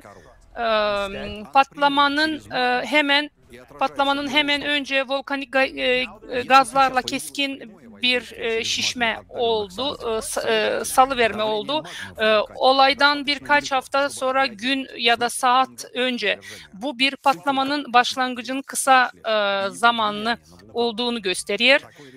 Geolojik Araştırmalar Kurumu ne için çevrim içi gaz izlemeyi kapattı da şimdi kimseye açık değildi. Bununla birlikte bulunduğumuz verilere göre gerçekten de gazların birleşmesine bir değişiklik olmuştur. Görüyoruz 5. punktta böyle doğrulandı. Ara sonuca bakalım. Geolojik Araştırmalar Kurumu statyasında böyle yazmış. Bir patlamanın öncüleri listesinden tamam inceledik de sonuçlar şok etti bizi. Bu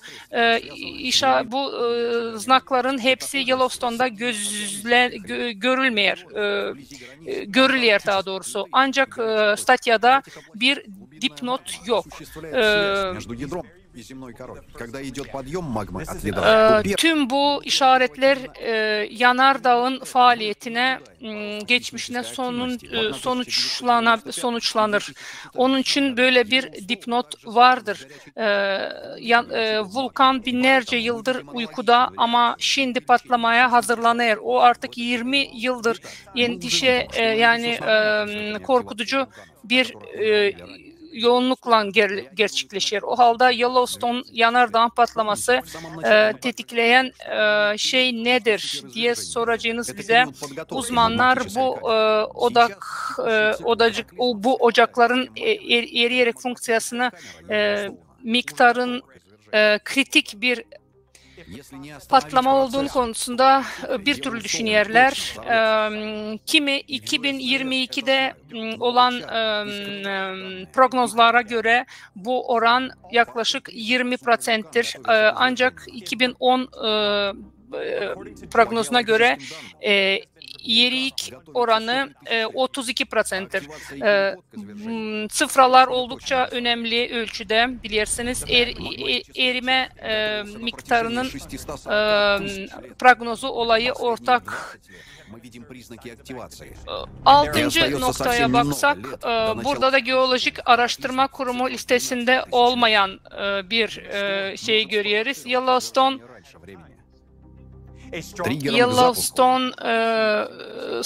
son zamanlarda uzak bölgede derin odaklı depremlere karşı bir tepki var. Yellowstone araştırmacısı Mary Gray bu konuyla herkesin dikkatini çekmeye çalışır. O yanvar ayında 22. yılda Yellowstone, Arjantin'in 600 kilometre üzerinde bir derinlik meydana gelir yer depremesinden sonra. Ardından daha doğrusu Fevral 2023. yılda Türkiye'de meydana gelir bir sıra yer depremeleri. Yellowstone'da zincirleme bir reaksiya verir. Artık eski yer kabuğu üzerinden değil, doğrudan magma üzerinden ilerliyor. Yellowstone'u bu etkilemiş. Şimdi 12 bin yıllık katastrofalar döngüsü hem bunun vulkan üzerindeki etkisi. 1995 hem 2014 yıllarında derin magma kaynaklarıyla doğrulanan ilişki olan bölgelerde seismik aktiviteler en üst noktaya yetişmiş. Bunlar okyan ortası sırtları, Antarktida plakatı hem sınırlarına yakın bölgeler, bunlar da sıcak noktada bulunuyor. Bu bölgelerde derin magma çekirdek ile yer kabuğu arasında bir bağlantı işini görüyor. Dolayısıyla daha önce anlattığımız vulkan aktivitelerin en önemli belirtileri Yellowstone'un 12 bin yıllık döngüye, tıklaya tepki verdiğini görebiliriz. Başa dönelim, süper patlamalar arasında bir dönem olduğunu söylemiştik. Bu magma ocağın hazırlık dönemidir. Bu anki katastrofa döngüsü Yellowstone'un magma ocağının patlamasına hazır olma zamanına hazır. Süreç durdurulmazsa Yellowstone bu döngüde, yani bu tıklada patlayacağı mutlaktır, kesindir. Ama sessiz kalır, bizim o dediğimiz kurum sessiz kalır, bu verileri saklar. Bütün işaretler büyük volkanın patlamasına hazırlandığını gösteriyor. Geolojik verilere göre volkan yüz binlerce yıldır hazırlanır. Aktivlik geçme, patlaması, geçiş çok hızlı gerçekleşir. Magma ocağı 640 bin yıldır hazırlık halindeydi. Son 20 yılda aktifleşti, belirtileri gözlemliyoruz. Da 12 bin yıllık döngünün katastrofaları başlaması çok az yıl kaldı. Zamanın önce bir patlamayı da ortaya çıkaran nedir sorabilirsiniz. Derin ocaklı bir yer depremesi de güçlü bir deprem, bir patlamayı ortaya çıkarabilir. Bugünden başlayarak nükleer silah kullanılması korkusu yüksektir. Nükleer bir patlamanın 5 ile 8.5 arasında değişen büyüklükten bir yer depremesinden bir türlüdür diyebiliriz. Bu da Yellowstone patlaması için hep bunu patlamaya varması yol açsın. Yellowstone'un patlamasına, nükleer bombanın atılışı. Yellowstone için hem İtalya'la bağlantısı var. Matematiksel hesaplara göre Çin ya da İtalya belirli bir rayonlarda 7 büyüklüğünde bir yer depremesi ya da benzer büyüklükte bir nükleer patlama meydana gelirse tam olarak ne zaman nerede olacağı meydana geldiği bağlı olarak Yellowstone'un patlamasına sebep olabilecek. 7. punkta bakalım. 100%'li patlamanın göstergesi. Bu patlamayı planetanın dönüşünün yavaşlaması faktörü var, nasıl uyandırsın. Bu aşama sınırında planetanın içinde büyük bir enerji toplanacak da bu magmanın kontrolsüz bir formada ısınmasına hem sonuç olarak basınçta kesin bir ateşe yol açacak. Bu da kaçınılmaz olacak kritik bir anda süper vulkan patlamasına neden olacak. Sonuçlara bakalım. Yani planetanın dönüş eğiliminde dayanarak yavaşlama süreci başlamak üzere. Bu önümüzdeki yıl Yellowstone kalderası gerçekten dünya çapında yaygın bir korkuya sebep olacak. Bütün bunlar Yaratıcı Toplum platformasında yayınlanacak da Olga Schmidt'in Twitter paylaşımlarında ele alınacak. Geolojik Araştırmalar Kurumu'nun yanında geri dönelim. Böyle yazılır. Yellowstone herhangi bir bir rahatsızlık belirtisi göstermeyer ama normal aktifliğini sürüyor. Bir patlama yönelik bir eğilim olduğunu bir işaret yok diğer bilim adamları.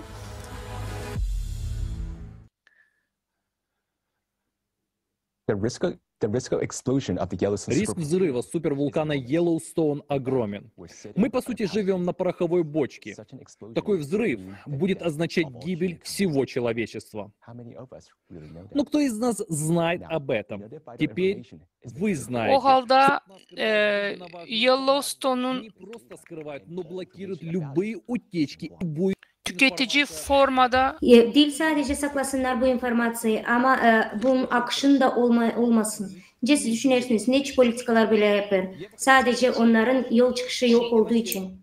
Biz isteriz göstermez size hani biz politikacıları laf etmeriz.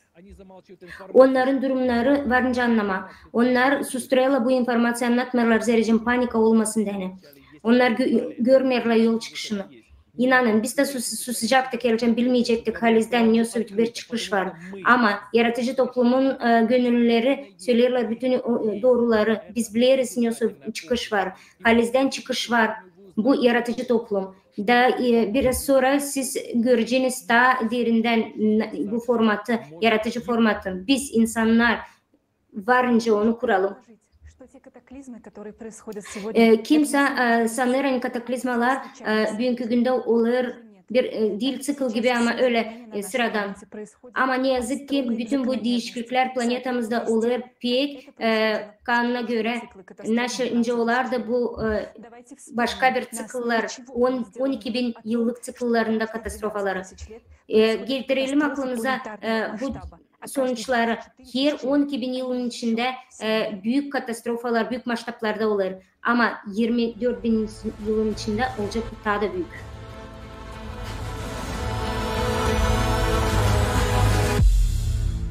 Analog 12.000 yıldan biraz daha uzun bir süre yönünde yıkıcı bir katastrofanın vakıdında gördüğümüz benzer değişiklikler oldu. Hangileri biz bizim zamanımızda görüyoruz. Bu olaylara Allorök ısınması hem sonra da geç Trias buz tutulması denir. 12.800 yıl geri global sıcaklıklar sadece birkaç yıl içinde 15 gradusa kadar yükseldi.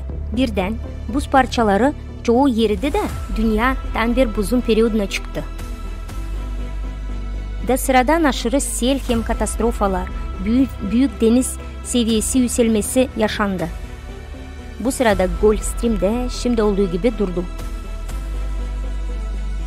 Kansas Üniversitesi'nden bilim adamları yaklaşık 12.800 yıl geri bizim planetanın 1/10'ını kaplayan dünyada dev bir yangın ortaya geldiğini söylerler. Başka araştırmacılar da 12.000 yıl geri Sibirya'nın büyük yanardağın çıktığını olduğunu söylediler.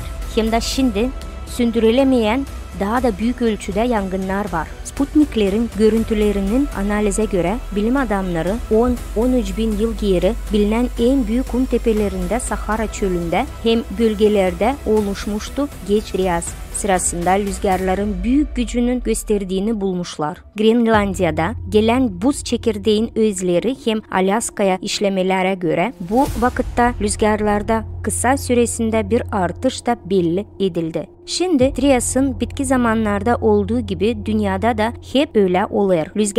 Büyük rüzgarların, tayfunların nasıl güçlendiğini, hepsi kasabalarını nasıl yerle bir ettiğini görüyoruz. 12.000 yıl geri döngü değişimi sırasında güçlü seismik aktivi vardı. Bu radyokarbon analizi belli oluşturan ya da sıra geç Trias döneminin paleogeografik rekonstrüksiyaları olduğunu söylendi. Hem o zamanda 12.000 yıldan daha uzun bir vakit geri tıpkı şimdiki olduğu gibi magnetik bölgesinde keskin bir yufkalama Göteborg gezisi olarak adlandırılan bir kütüp kayması yaşandı.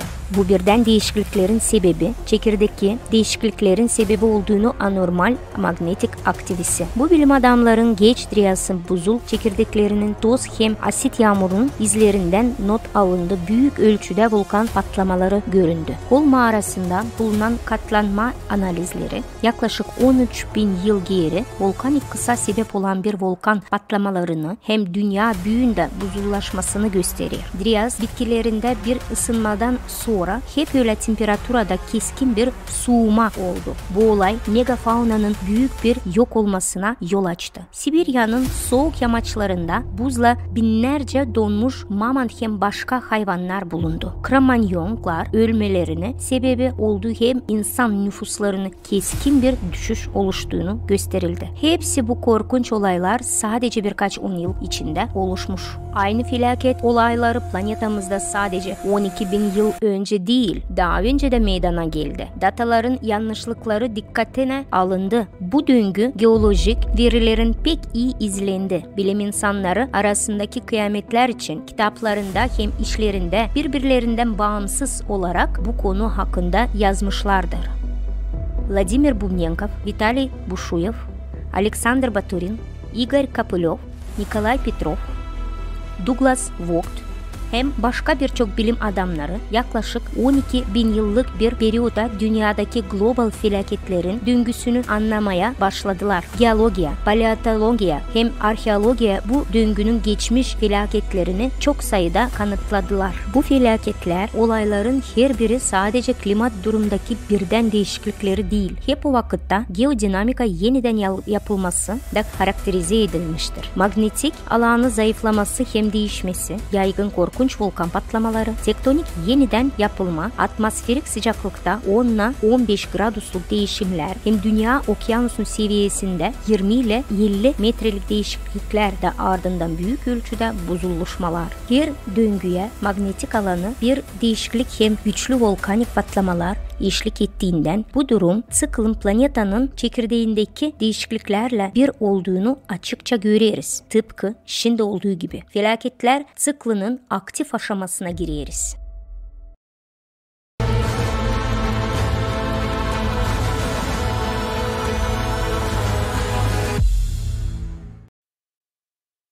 Итак, вывод о наличии цикла, равного 12 тысяч лет, был сделан на основе масштабного междисциплинарного исследования. 12.000 yılın içinde bu sıkılların sonucu halklar disiplinasının araştırmacılarını yaptılar. Onlar çok oluşları anlattılar. Paleomagnet, mega yangınları da bir sürü işle. İlk önemli bilme hani bu siklik katastrofalarla büyük masraflarda olur her yerde hem de birden. Öbür sıklığında katastrofalarında sıcaklık sonrasından Geç Dreyas'ın arkasından birkaç 10 yılın içinde oldu bu katastrofalar. Bu değişikliklerinden sonra bu spesyalistler hem de gazeteciler birkaç meteorit vuruşunu gördüler. O kadar beklemerdi. Ama kim bunları öğrendi? Geç Dreyas'ın oluşlarını. Onlar bilirler hani sıcaklık hem de soğukluk olur sadece vulkanların patlamasından sonra. Ondan sonra Hiyoko vakit bütün planetada gezerdi Drev polusların ve hiçbir kere değildi bağlı bu meteoritlara. Geçen forumda biz anlattık kataklizma vulkanların patlamalarını. Onların da bir sebebi çekirdeğin destabilizasyası bütün planetada. Hangisi olur? Bütün Güneş sistemasında 12.000 yılın içinde bir kere.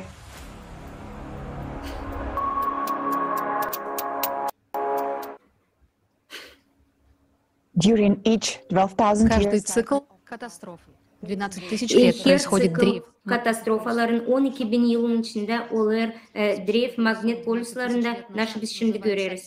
Polislerin gezmesi 12 yılın içinde onun adı Ekskursiya Göteborg'a 24 yılın içinde Light Mode'unu ve 36 bin yılın içinde Mano Lake 48 bin yılın içinde hem de başkaları oldu. Hep böylece bu tıkılar oldu hem de üfkalandırdı magnet alanını. Örnek olarak litosfera dünyanın 3.8 radyusa düştü planetanın. Bir hipoteze oldu. Neandertalların ölmesi oldu o akışta.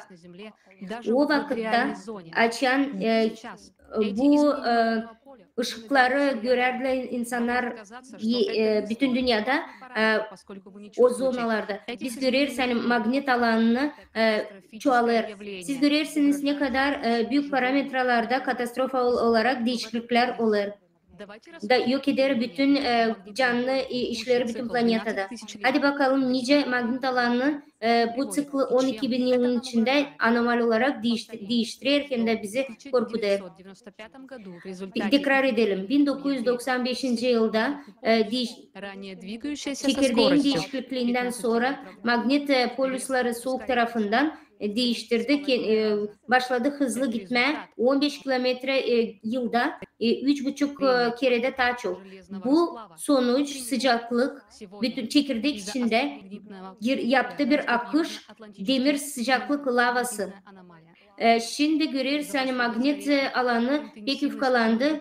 Sıcak Atlantika magnet anomalyasına göre. Bitki yüzyılların içinde intensif magnet alanı bütün dünyanın düştü 10%. Bu demek olur hani bu akış kosmos radyasyası pek büyük. Ultrafiyolet, röntgen, gamma hem başka işler olur. Da onlar yaklaşır çekirdeğe. Var tabir, belki hiç sizin için bilmediğiniz bir şey, nice magma alanı değiştirir da destabilizasyon çekirdekte yapıyor. Siz gördünüz, hani bu yıl pek büyük anormal açık hem de büyük polar ışıltıları her yerlerde bütün dünyada oldu. İnsanlar bir sürü fotoğrafında, video, sosyal bağlantılarda paylaştı. Ama ne yazık ki burada sevinme yok niye? Ben size şimdi anlatacağım ne için. Naşı o polar ışıkları. Bu güneş rüzgarın hem de magnet alanının bir araya gelme dünyanın atmosferasında.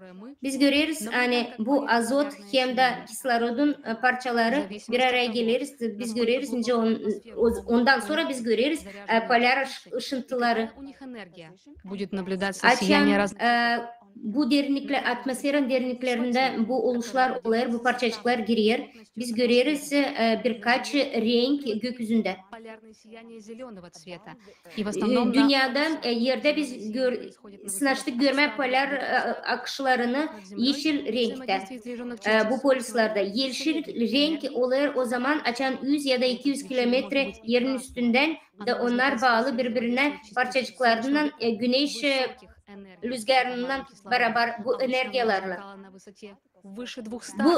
Bunlar varınca olsun kırmızı da renklerde. Bu güneş rüzgarı pek yüksek enerji topladıktan sonra kislorod atır. Onlar bu setlik 200 kilometreyi aştı. Eskiden kırmızı ışıllar pek sık olmardı. Şimdi biz görüyoruz büyük bir anomali. Kırmızı olan renk yetmemiş gibi biz görüyoruz hani daha yüksek 90 kilometreye kadar yükselmiş. Bu ne demek olur? Bu ne demek olur? Hani magnet alanını aktif ulaşına geldi. Da büyük enerji parçacıkları güneş rüzgarını hangisi magnet şitini bizim atmosferimize ta derinliğine girdi de kislorod kol verdi. Bu giriş bizim her tarafımızı varınca yok etsin. Bu kırmızı ışıllar demek olur hani pek bu atmosfere bizi artık korumaya. İkinci sebep anormal polar ışıltıları demek olur ki yukarıdan hem de ortadan katları atmosferanın küçülür. Değişir onun kimyasal durumu. Şimdi Sputnik verilere göre bu konsantrasya o iki düşmüş ikiye hem de 4'e 130 kilometre yükseklikte. Onun hızı bitirir. Bu modelleri pek yansıtır. Bu demek olur hani patoloji prosesleri küçüldür kislorodu bütün atmosferada. Bilim adamları fikse etti bu yıkımı. Güneş rüzgarları 75 kilometrenin yükseğinde ozon katında yok eder stratosferimizi. 50 kilometrenin yükseklikte. Bu demek olur hani biz artık ultrafiyoletten korunamayız. Örnek olarak kırmızı ışıltılar biz görüyoruz. Fevral'da hem de Mart'ta 2023 yılda 5 Yanvar'da 2023 yılda Almanya'da gökyüzü kıpkırmızıydı. Bu bir örnek anormal kırmızı ışıltıların. Anormal kırmızı ışıltılardan başka biz gördük da mavi, beyaz, pembe renkleri. Da bunlar da pek yakındı bizim yeryüzümüze. Bu güneş polar ışıkları biz görüyoruz hani onlar yaklaşır ekvatorlara. Örnek olarak bu magnet rüzgarı 24 Mart'ta 2023 yılda angılarını bilim adamları yok denince görsün Tyler'den hiç beklemediler. Soğuk yerlerde göründü ABD'de, Virginia'da, Kaliforniya'da, Oklahoma'da polar ışılları oldu sıcak yerlerde de, Avrupa'da, Çekya'da, Ukrayna'da, Rusya'da. Bunlar hiç tipik olarak pek açık hem de polar ışıltıları bugünkü güne olur o kadar uzak hem de değil öyle bölgelerde nerede biz onları sınıştık görme. Bir bu anomalleri anlayış onda hani polar ışıntısı magnet alanları kritik olarak yufkalandı da atmosfer olarak hem de güneş rüzgarları ta aşağılara indiler. Bu demek ki ola ki pek korkunç işlere hem de yıkıcı magma alanını varınca yapsın. Hepsi pek beğenir buna bakma ama hiç düşünmer hani bu kara bir nokta Cerber'in. Onun sevinerek soğuk ışıltılara bu renklerle beğenme ne kadar güzel ama hiç kimse anlamayınca biz yokuşu kenarında geziyoruz. Daha ileri bu prosesler daha da yükselecekler. Da bu kosmostan gelen radyasyon olacak daha büyük. Что есть еще одно аномальное явление, которое Çoğu bilmiyor. Hani var daha bir anormal duruş, hangisini bitki vakıtlar biz görüyoruz. Bu lokal olarak tipik olmayan magnet alanı hangisi gösterir ışık direklerini. İleriden biz bakardık polar ışıltıları ama şimdi onlar olur başka sebepler içinde. Şimdi olur soğuk regionlar da gece hiç bakmadan, hiç ışık yakmadan. Biz varınca okuyalım naşı o svet direkleri. Видели ли вы на них? Siz varınca görersiniz fotoğraflarda, kış gece fotoğraflarda 10-20 yıl geri. Siz görürsünüz onlarda vardı pek çok svet.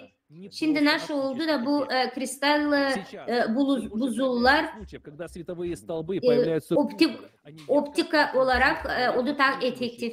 Şimdi görüyoruz hani bu ışıl direkleri grup olarak birkaç renge oluşur. Onlar bu setlik kırmızı renklerdeydi. Hiçbir nasıl o ışıl direkleri bu magnet alanında oluşan bir fikse oluşu. Bu oluştan sonra biz görürüz ne kadar magnet alanında güç toplanır bütün dünyada kosmik radyasyası dünyaya gelir da havada moleküllerle çok bağlantı eder. Nasıl yapıyor? Nasıl getirir? Hani lokal olarak bunlar magnet alanında oluşur. Siz bunu anlayacaksınız. Geleceğim kırmızı renkte bu direkler çıkarsa o demek olur. Hani kosmostan büyük bir radyasya moleküler kisloroddu düşer bizim dünyamıza. Bu demek olur onu hani daha çok anormal magnet alanında hem de güçlü Теперь вы понимаете, почему такое явление, как kosmos radyasiyası gelir öbür taraftan. Şimdi siz anlarsınız hani bu ışıl direklerle lazım sevinme. Bu bizi pek korkudur. Magnet alanını lazım koruma. Onlar kosmik radyasiyası geçer bütün dünyadan da kislorod atmosferada kalmıyor. Biz pek akıllı olarak İnsan biz görmeriz anormal biz onlara seviniriz bu ışıl direklere ne kadar güzel deriz nasıl varınca daha güzel olsun hani bizi yaklaşırız ölüme bu korkunç hem de korkutucu oluşlar angları olur hem angları bağlı çekirdekle angları planetayı destabilize eder. Her 12.000 yılın içinde bütün bizim planetamızı. Klimat Cerberus'u bütün insanlığı kara noktaya getirdi. Ama biz ona pek seviniriz. Bu Cerber angısı kendi lafını bitki söyler. Biz şimdi anlarız hani magnet alanı bütün dünyada pek yufkalandı da bitki vakitler o pek etkiler çekirdeğimizi. Bu kosmos akışı pek bağlıysa da pek zarar vererse güneş sistemasına demek ki başka planetalarda bu anomaliler oluyor. Biz anlayacağız magnetosfera değişikliklerinden anlayacağız nasıl bir planetalarda oldu, Sputniklerde diyelim zond veya gitti araştırma başka planetaları da 46 yılın içinde bu vakitlerde o statistikayı gösterdi. Hadi öğrenelim nasıl olur magnet alanlarla başka planetalarda güneş sistemasında.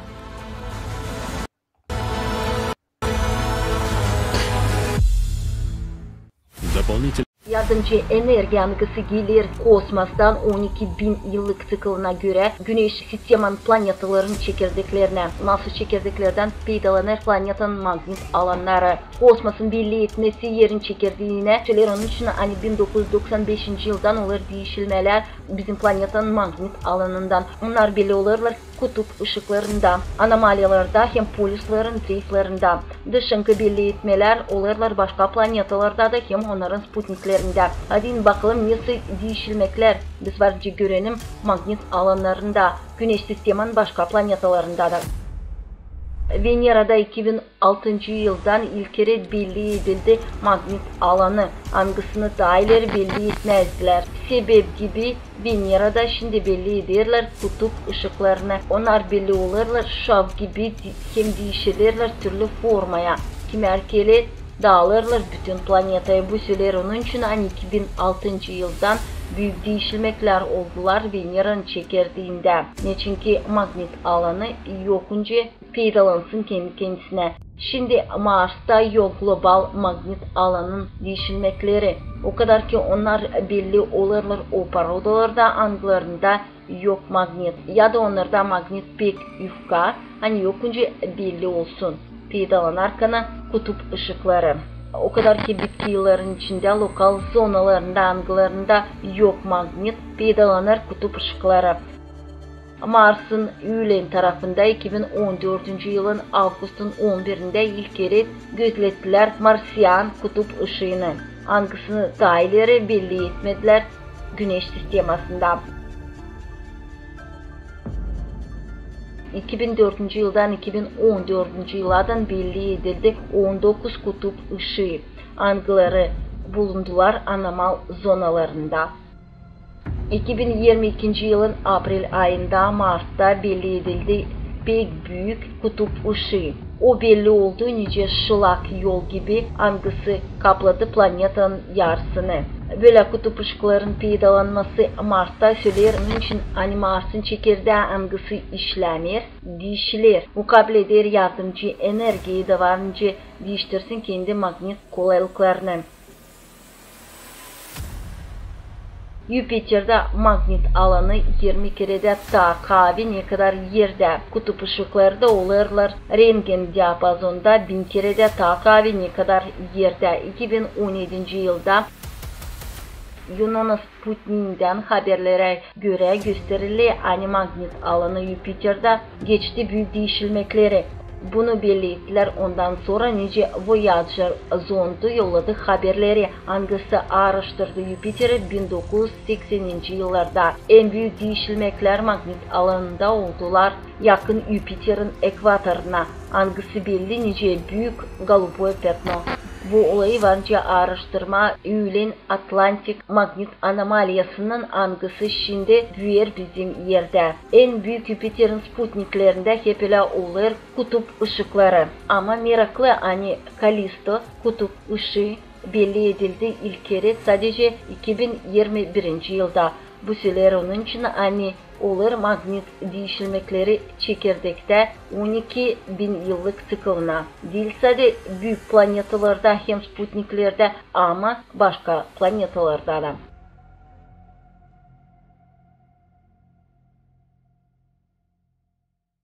Araştırarak yerlen Satürn planetasının magnetosferası daha büyük. Yerde kutup ışıkları daha çok olurlar güneş rüzgarının. Nice bu vakit Satürn'da güneş rüzgarı daha az belli eder kutup ışıklarına. Satürn planetasında kutup ışıkları belli olurlar infrakırmızı hem ultrafiyolet diapazonlarında. Onları yokunca görsün insan. Bakmadan ona güneş rüzgarı yokunca belli etsin kendisine kutup ışıkların zedelenmesinde. Satürn planetasında 2017 yıldan kutup ışıklarından çekitler belli etme yeni ışıkları. O peydalandı büyük rüzgarların beterine. Biz görüyoruz ki bitkiler değişildiler magnet alanların parametreleri türlü planetalarda. Bakarak ileriki araştırmalara göre bu değişilmekler nice yer planetalarına göre Yer, Mars Venera hem gaz gigantlarında nice Jüpiter hem Saturn hem onların sputniklerinde de olurlar. Değişilmeler magnet alanlarında bağlı çekirdeğin değişilmelerinden. Bu süreler onun için hani buna bellidir dışınki faktörlerdi kosmostan. Angları olurlar 12.000 yıllık tıklığında.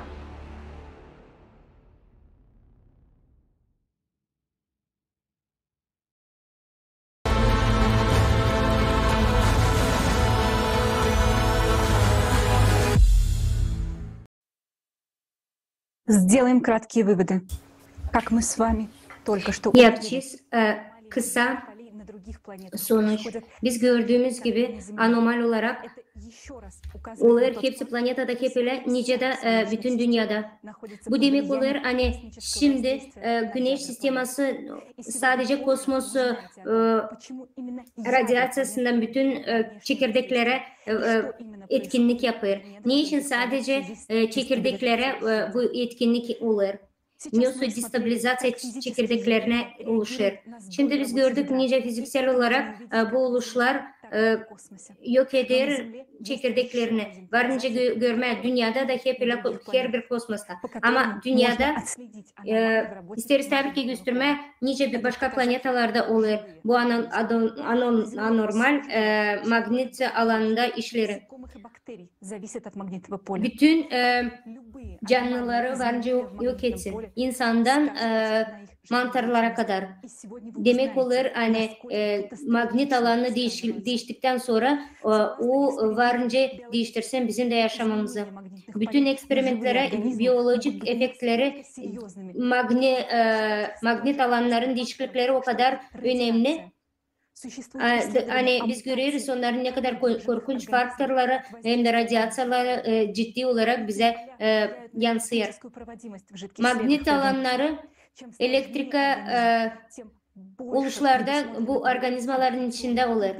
Pek zor anlama bütün adaptasyasını. Nice mekanizmalar işler. Ne kadar daha az küçükse hem de sıradan bir organizma o daha az varınca yaşasın bu dünyada. Magnet alanını bütün dünyaya akışı fillere de yansıtıyor.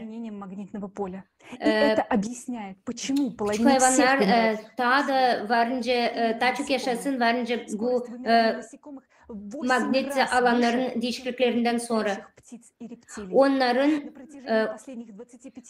yürüyüşü 8 kere de daha çok ne kadar reptiller hem de kuşlar. 25 yıl 30 yıllar bitti 25 yıl 30 yılın içinde 1995'ten sonra bu kritik değişiklikleri magnet alanında bütün dünyada bizim dünyada öldürdü. Bir sürü böcek 2,5% yılda bu böcekler magnet dalgalarından öldü.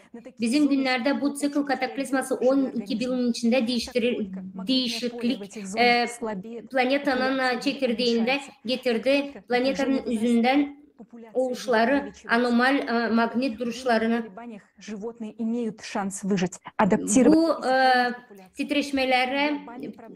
Bu titreşmelerden sonra hayvanlar hiç yokunca yaşamakta kalsınlar, hayatta kalsınlar.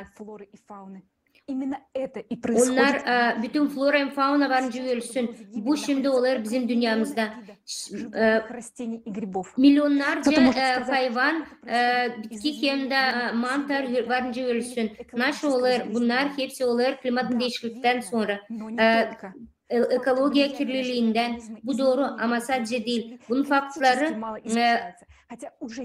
organizmaların değişiklik magnet alanlarına için olur büyük korkunç işler. Bakalım bu videoları news maçtaplarda ölmüş getirdi bu magnet alanının değişikliği.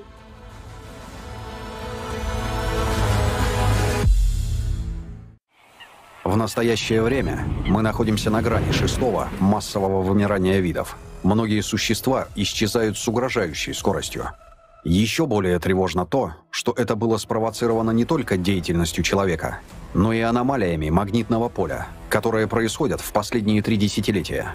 В первую очередь вымирают самые маленькие, простые виды животного мира, потому что не могут адаптироваться к резкому изменению магнитного поля. Но, к сожалению, это только начало. Насекомые.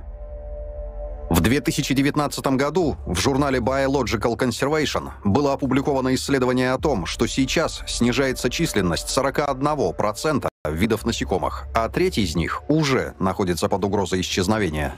За последние десятилетия стали вымирать 46% видов пчел. Пчелы используют информацию геомагнитного поля для синхронизации биологических часов, для ориентации в пространстве при навигации, строительстве сот, маточников и тому подобное. Ученые бьют тревогу. Количество пчел уменьшается даже в лесах, не тронутых человеком. Это указывает на влияние изменений магнитного поля. Значительно пострадали многие виды бабочек и мотыльков. В Великобритании, например, их численность сократилась на 58% в период между 2000 и 2009 годами. Численность насекомых в природоохранных зонах Германии за 27 лет снизилась на 76%. В тропиках Пуэрто-Рико биомасса насекомых сократилась на 78-98% за 36 лет. Падение численности насекомых привело к вымиранию птиц, лягушек и ящериц, которые ими питались. Массовое вымирание насекомых приведет к экологической катастрофе. Исчезновение даже одного маленького звена, такого как комар, приведет к эффекту домино, при котором постепенно разрушится вся сложная система животного мира. Лягушки и амфибии. За последние 20-40 лет из-за изменения глобального магнитного поля по всему миру произошло резкое сокращение численности популяций многих видов амфибий в невиданных ранее масштабах. Само это к себе повышенное внимание ученых и вызвало сильную озабоченность населения, особенно в Северной Америке. Эти нарушения приводят не только к сокращению численности популяции, но и появлению мутаций, гермафродитных особей и других патологий. При проведении химического анализа воды все показатели были в пределах нормы. Химик analizi suyunu analizini gösterdiğine biz görüyoruz magnet alanının değişikliğini gösteriyor. Günderboz ormanında 2008 yıldan sonra biz görüyoruz hayvanlar yok oluyor. Görüyoruz onların 4% kalmış. Magnet alanının değişikliği ona da yansımış. Araştırmacılara göre При перелетах птицы ориентируются по магнитным полям. По результатам исследования 2 миллионов отловов 150 kuşlar uçarken magnet alanına göre uçuyorlar. Из-за геомагнитных возмущений птицы теряют ориентацию и сбиваются со своего пути. Аномальные зоны, не фиксируемые приборами. Сейчас появились и случаи, когда различные виды перелетов alanları priborlarla fikse edilmedi. Biz gördük hepsi kuşlar şimdiki vakitte gitmiyor sıcak yerlere. Bu anomaliler gösteriyor hiç kuşlara göre değil. Biz gördük bir sürü kuşlar ölmüş kuşları. Как будто они попали в ловушку, где какая-то сила вынуждала их летать. Bu kuşlar sanki bir kafese düşmüş, uçmuş bir doğal olmayan hava. В последние десятилетия по всему миру. Ornitologların dediklerine göre her bütün dünyada kuşlar yok olur. Наблюдают по всему миру. Это внезапный выброс на берег китов, дельфинов. Görüşler bütün dünyada Зафиксированы были случаи сумасшествия диких косуль, denizdeki balıklar da ölüyor. Заболеваний. Животные гибнут, а ученые не знают почему. Наша Земля постепенно умирает. Из-за цикла, который и вызывает все эти изменения, Bizim dünyamız yavaş yavaş ölüyor. уходят наименьшие. Bizim flora faunamız ölüyor. Yıl gider küçükler. Sonra ta büyüklerine de varınca başına gelsin. Yakın yıllarda magnet anomalileri sadece büyür. Şimdi biz yok ince bu magnet oluşlara bir yol koyalım.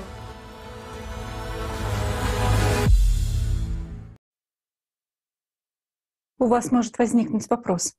До этого В нашем докладе мы говорили... Sizde varınca soruş olsun. Biz dokladığımızda anlattık klimat değişikliklerinde bütün öbür planetalarında yer depremlerini, yıkıtıcı prosesleri niçin biz etmiyoruz böcekler için hem de hayvanlar için. Bu problemi bütün bilim adamları büyük günde prosesinin değişiklik klimatına bağlı. Bunlar hepsi bağlı birbirine. Bir bakarsak bu popülasyalar böceklerin hem de hayvanların yok oluşu olur orada nerede geomagnet anomalileri oluyor. Varınca araştırma bir sürü sebepten dolayı. Derecem biz anlarız. Ne kadar daha açık bakarsak bu klimat değişiklik resmine, daha ise biz araştıracağız bu soruyu da daha güzel, hızlı bulacağız çıkışı. Biz bir insanlık olarak geliriz pek zor durumlar. Bu magnet anomalileri artık şimdi yok eder değil sadece faunayı ama yok eder bir sürü insan yaşamasını. Biz şimdi hiç hepsinden bu işler varınca olsun. Biz isteriz hepsimiz görsün bu informasyon hangisi şimdi söyleyecekler.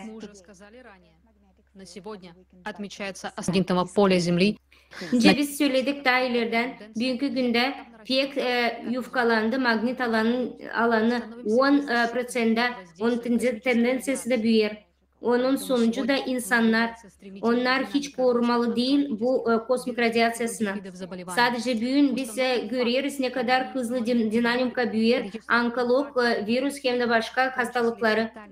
Var bir sürü fakt, magnet vuruşları, faktları, insültler olur. Görürsen bunlar büyük 2-3 katta. Biz görürsen magnet alanını değişikliği düşürür, aerotretsit insanları 2.500 kerede tromba hastalıklarına düşer. Pek büyük hastalıklar, kalp hastalıkları, onkoloji hastalıkları, bunlar hepsi magnet alanın değişikliğine, bunlar şok etti bizi. Daha bir büyük fakt anlatmak isteriz. Hani bizim sağlığımızla bağlı. Anglarını biz daha anladığımız ofisyal bilimi. Bir sürü ülke korkunç durumda. Genç insanlar pek hızlı ölmeye başladı. Onları açtıktan sonra biz görüyoruz hani onlarda yok anevrizma, yok kalp krizleri, yok tromba sıkışmaları. Onlar sadece ölüyor. Bu olur sindrom birden ölmesi. Bütün doktorlar anladamıyor bunu. Söyler hani pek çok işler olur. Siz ekranda görüyorsunuz. Bu Fixey'in de araştırmalara göre bu ölümler bütün dünyada devam eder hem de büyür. Bunlar hepsi olur. Anladığım bu prosesler bilimlerde daha belli değil, araştırılmamış. Biz görüyoruz tipik olmayan anormal magnet alanı hangisi olur çekirdeğin değişikliğinden. Bu pek hızlı lokal büyük magnet alanının davlenyası. İnsanın yüzdesi hangisi düşer bu zonaya o öler. Onda var sadece 2-3 minutu ama o öler. Bugünkü günde çekirdek stabil olmadığı için bu anomaliler durmadan çoğalır bütün her yerde planetanın. Demek olur hani insanlar da durmadan ölecek. Yok nice yakın yıllarda bu global pandemiyi durgutma.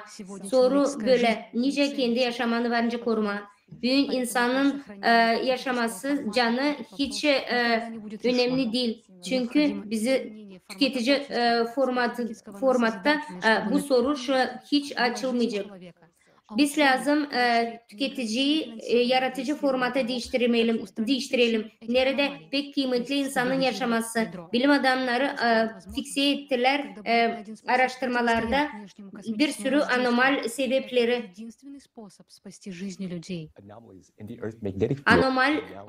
Anomallere göre biz görüyoruz hani anormal magnet alanları şimdi getiriyor daha bir tipi atmosferine. Bu demek olur yani insanlar öyle. Bu oluş hiç kimse bir şeyle bağlayamır. Magnet alanına da bağlayamır.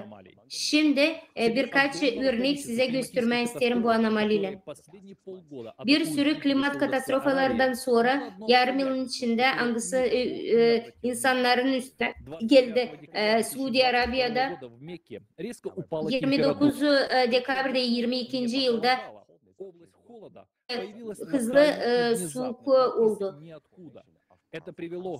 Bu bölgede soğuk oldu o kadar hızlı ki sanki hiçbir yerden gelen bir şey.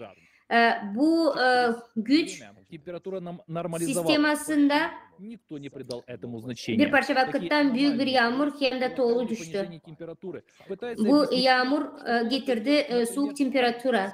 Bu anormal hem de hızlı lokal olarak temperaturanın küçülmesi insanların Arktik siklonunu gösterdi. Bu siklon durmadan ilerler de onun soğuk izleri bu trajektoriyada bırakır. Подобные mгновенные локальные потери de birden de yok olsun. Bu birden lokal temperatura düşükleri bize gösterir nasıl başka planetalarda değişiklikler olur. 21 Dekabr'da Colorado'da ABD'de yarım saatin içinde temperatura düştü 22 gradusa. Wyoming'de meteorologlar fikse ettiler nice 11 gradusa kadar temperatura düştü. Гора Вашингтон известна своей суровой погодой, но 3 февраля скачок температур был tam rekordnem. 3. fevralda ABD'de observatoriya dağlarında Washington'da bu temperatura eksi 44 gradusa kadar indi. O kadar 78 gradusa indi. O kadar hızlı indi. Hani bütün ağaçlar, toprak onlar öldü. O vakitlerde o yerlerde insanlar olsaydı onlar 2 minutun içinde öleceğiydi. Aynı zamanda bu temperatürayı gördüler. Ne kadar meteorologlar anladılar bunu. Ne kadar bu koşulların içinde parçacıklar atmosferde düştü aşağı katlara. Bu lokal atlamaları temperaturada bağlı hiç tipik olmayan magnet anomallerine.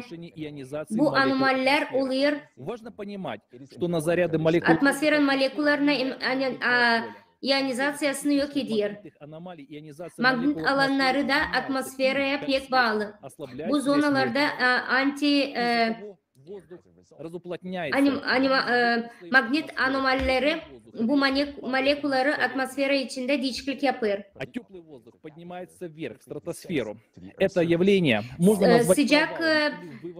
Sıcak hava kalkar yukarı, soğuk da iner aşağı birden. O zaman bu işler pek hızlı olduktan sonra atmosferde değişiklik oluyor.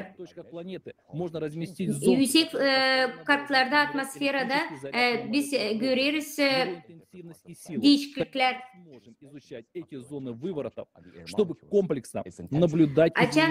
Biz bu zonaları araştıracağız, anlayacağız. O zaman biz göreceğiz magma alanını hem de onun proseslerini nasıl olur planetanın çekirdeğinde. Daha bir oluş bu zonalarda atmosferde olur türbülent olayından. Hiç sebebi olmayan bu oluş radarlardan hiç görünmüyor. 2 Mart'ta 2023 yılda avia kampanya Lufthansa karşı karşıya geldi. Türbülentность 11 kilometrede. Uçak düştü aşağı 700 metreden yukarıdan. 7 kişi büyük kırıklıklarla Bolnitsa'ya düştü. 18 Dekabr'da 22. yılda uçak United kampanyasının 670 metreye kalkınca okyanusun içine birden düştü. 21 Mart'ta 22. yılda China Airlines çıktı. Çin'de Kumin aeroportunda 2 saatin içinde düştü 7 kilometreye kadar aşağı. Geminin kapitanı, uçağın kapitanı savaştı kurtarma ama uçak vertikal olarak yere vurdu. Siz şimdi bunu varınca görersiniz simülasyada. Biz birkaç sadece örnek gösterdik. Bu oluşlarda dış koşullarda görüyoruz ne kadar hızlı değişiklikler olur. Uçaklar düşer büyük hava çukurlarına da büyük katastrofalar insanların canlarını alır. Bu tipik olmayan magnet anomaliyaların değişiklikleri atmosferada yapar büyük katastrofalar. Bermud üçgeni bunun örneği. Перестает быть опорой для самолетов. Hava orada başlar korumar bizim uçakları. Su molekülleri de götürür kendine analog olarak. Onların bağlantıları birbirinin aralarında dağılır da gemiler kalır su altında. Eskiden bakarsak Bermud üçgenine her zaman bu magnet anomaliyası bulunmuştur. Türbülent çukurları atmosferde olacak daha çok. Onların 8 kilometre yüksekliğinde de daha da yüksekte uçan linerler varınca hep öyle düşsün. Gelecek vakit açan bu çukurlar varınca çok olacak da onlar hem uçacak hem yüzecek. Bu pek üzücü hem de pek bu faktlar korkutucu. Biz lazım bu insanlara bunları anlatalım. Tüketici formatının içinde nerede insanların yaşaması kıymetli değil. Bu anomalileri hiç araştırmaları lazımlı olarak. Onlar suçluklarda bitkiye panik atmama da karlılığını kaybetmemence siz düşünürsünüz. Ne kadar da aviakampanya varınca anlatsın hani yok olmuş bir bakalım dünyanın çekirdeğin işlediği alan dağılmış. Bu kosmostan gelen radyasyon bütün planetanın magnet alanını yok etmiş. Türbülent zonaları da havada çukurluk yapılır. Bu anomaliler bakarsak еще более детальное объяснение. Эти аномалии формируются резкими выбросами. Bu anomaliler pek hızlı elektromagnet enerjisini planetanın içinden sıvıdışı olur. Bunlar oluyor kavitasyonlu patlamalardan sonra. Biz size anlattık bu mekanizmaları. Onlar da oldu büyük sebep Suriye'den Türkiye'nin kötülüklerine. Magmada dalga olarak görürüz tendensiyaları Angl'ın efekti, Yuktika efektini tekrar eder. Bu destabilizasyonlar, patlamalar çekirdekte sık sık olur. Bu demek olur hani bu anomaliler büyür gün günden de onlar yer altından durmadan daha çok oluşturuyor. Bu faktları siz işittiniz. magnet alanların değişiklikleri o artık pek büyük bizim çekirdeğinin de stabil olmayan pek büyük problemi getirecek büyük klimat katastrofaların sıkılığına. Forumda siz göreceğiniz nasıl olacak 2036 yıla kadar da varınca insanlar kendi bitki günlerini yaşasın. Daha bir klimat değişikliğinin bizim planetamızda bir sürü koşullar anlatır. Biz öğreniyoruz, araştırıyoruz bizim planetada nasıl olur, klimat Cerberus'u ince geçer. Geleceğim biz bir şey yapmazsak insanlar çoktan ölecek. Şimdi isterim size gösterme video. Hangisi gösterir faktları nice klimat Cerberus'u büyüyor. Hangısının karşısında biz bir türlü duramıyoruz.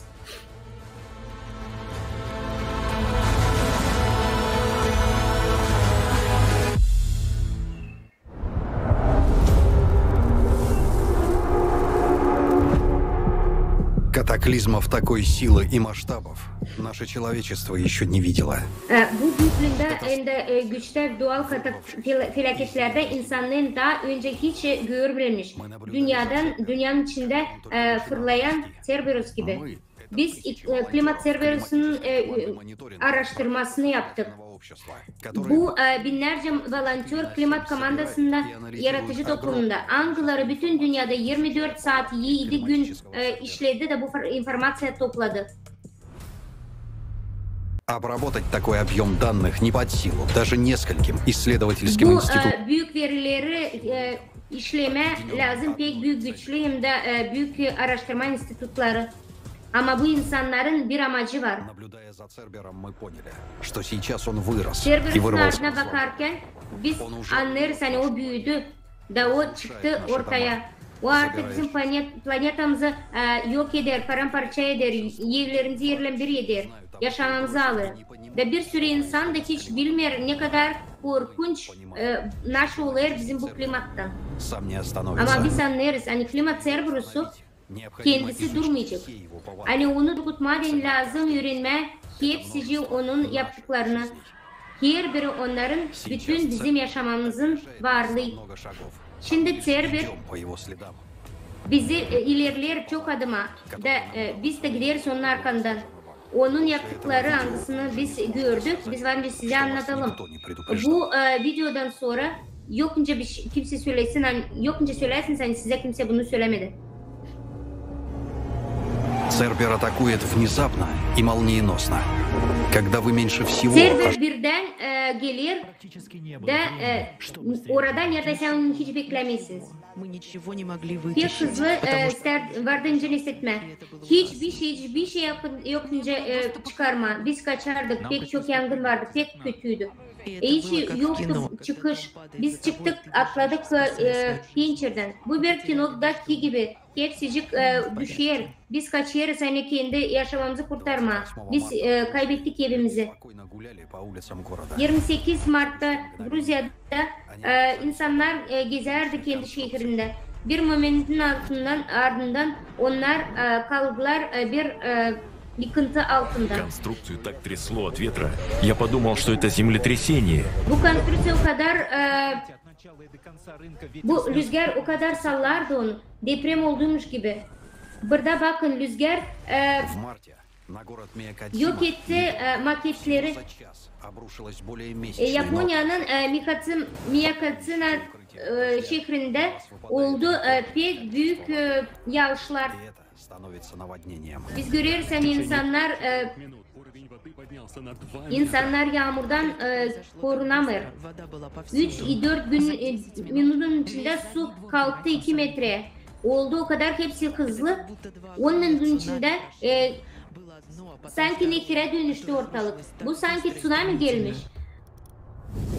İkincisi de o kadar hızlı geldi hem de o kadar güçlü. Цербер не подчиняется правилам. Тактика его нападений непредсказуема. Kurallara uymuyor. Меняет времена года местами. В феврале 2023 года, когда в южном полушарии лето, o değiştirir bizim mevsimleri. Fevral'de 23. yılda sıcak yarım yerde bizim yaz yerinde Avustralya'da, Arjantin'de büyük sıcaklık olan yerlerde kar düştü. Avrupa'da yaz geldi kış ortasında. Sadece Almanya'da Sadece Almanya'da 982 rekor sıcaklığı oldu. Birkaç günden de sonra Avrupa'nın sıcaklığına geldi büyük bir soğukluk. Bu bütün dünyada oldu. Anormal sıcaklık hem de soğukluk değiştirdi katastrofaların hızında birbirini. Bu da korkunç server. O yapar bir kaos sizin yaşamınızda. Afrika'da hem de Marokko'da kar, o pek büyük bir yoksuzluk. Fevral'de 23. yılda insanlar birkaç kamun olarak kar altında kaldı. Onlara yardımcı oldular uçaklarla. Klimat serberi düşer insanın üzerine de çok işler yapıyor. Tropika siklonun Freddy Indian Okyanusu'nda 23. yılda fevralde bu işler oldu. 35 gün bu siklon geçti, o kadar büyük bir yol 10.000 kilometre oldu. Pek büyük, güçlü hem de pek uzun yaşayan bizim historiada. Freddy'nin yolunda 7 kere daha büyüklüğünde oldu. Bu siklon yürüdü. O yok ederdi kendi yolunda hepsini. 6 ülkede Freddy oldu, yaptı pek büyük katastrofa yıkıntıları. 600 kişinin canını aldı. Server hiç uyumuyor. O düşer maksimal onlara kim hiç hazır değil. São Paulo yaşayanları Brezilya'da uyardı. Onlar o kadar büyük bir yağmur hiç görmedi. Yerli sular gündü. Server hiç acımıyor. O şimdi yapar pek büyük uğraşlar. Ama bu başlangıç. 6 Fevral'de 2023. yılda yerken sabahleyin yer titremesi 7-8 magnitutasında yok etti Suriye'yi hem de Türkiye'yi. Bu vuruş ölümcüydü. Ama bu katastrofan başıydı. Onlardan daha büyük güçlü depremler geldi. 7.5'te birkaç bin afterşoklar. Bu büyük bir tragedi, büyük masraflarda bütün dünyada 50.000 kişinin yaşamasına canını aldı. Korkma sevgilim. Dostlarım, anam, senin hepsini İslam'ım. Hiç kimsemiz yok. Biz bütün yıkıntılar altındayız. Aman Allah'ım. Bu yer depremlerden sonra bu regionlarda soğuk oldu, kar düştü. Sonra da büyük bir sel geldi. Server olur daha agresif. Sonra da katastrofalar bu masraflarda Suriye'deyim, Türkiye'deki gibi olur daha sık hem sık.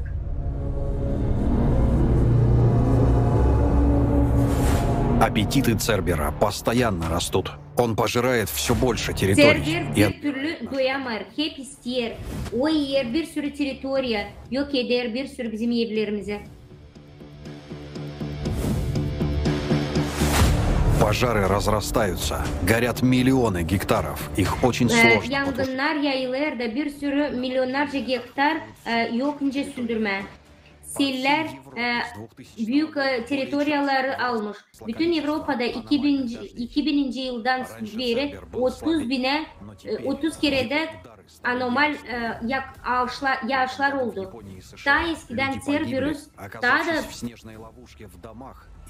gücü o kadar değildi ama şimdi o daha da büyük. Japonya'da hem ABD'de insanlar öldü. Onlar kaldı kar altında.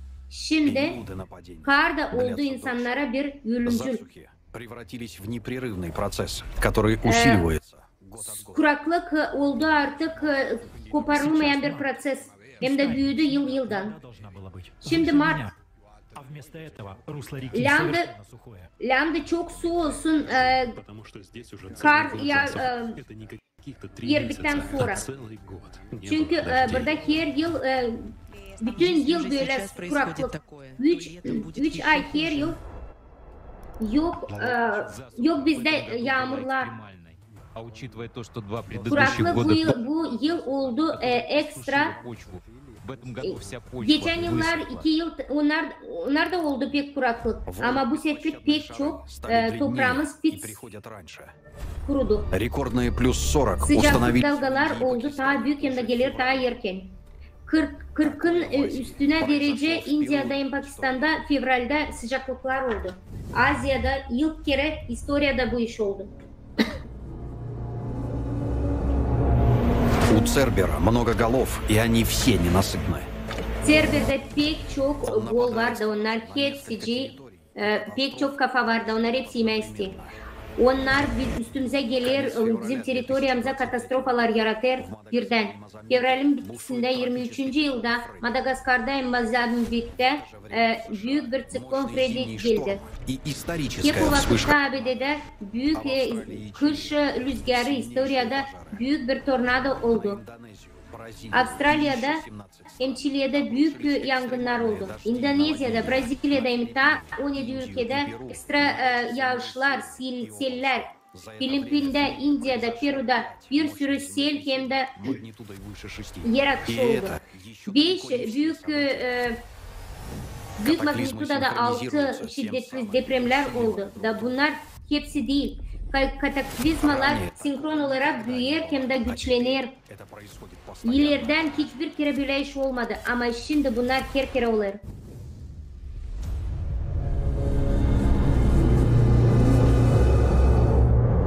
Климатический Цербер, вцепившись в одну территорию, не Klimat отпускает. Cerber'u birden bu teritoriye girer de hiç bırakmıyor.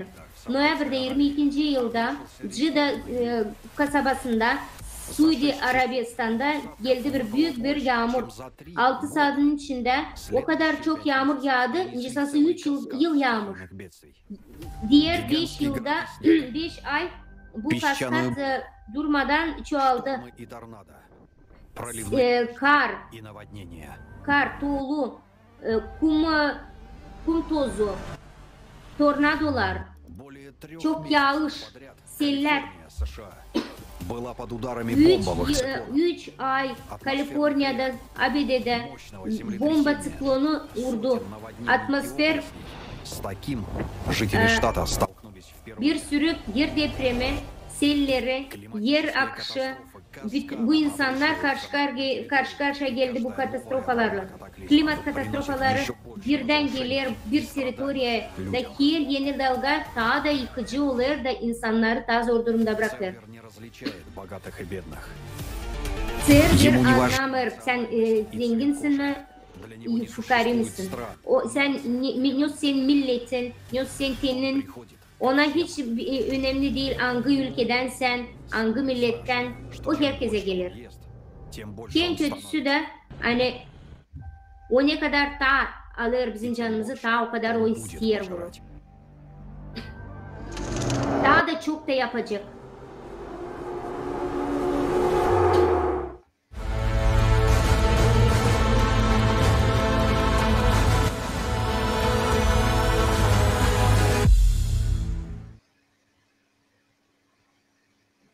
Видео, которое мы только что посмотрели, еще раз показывает.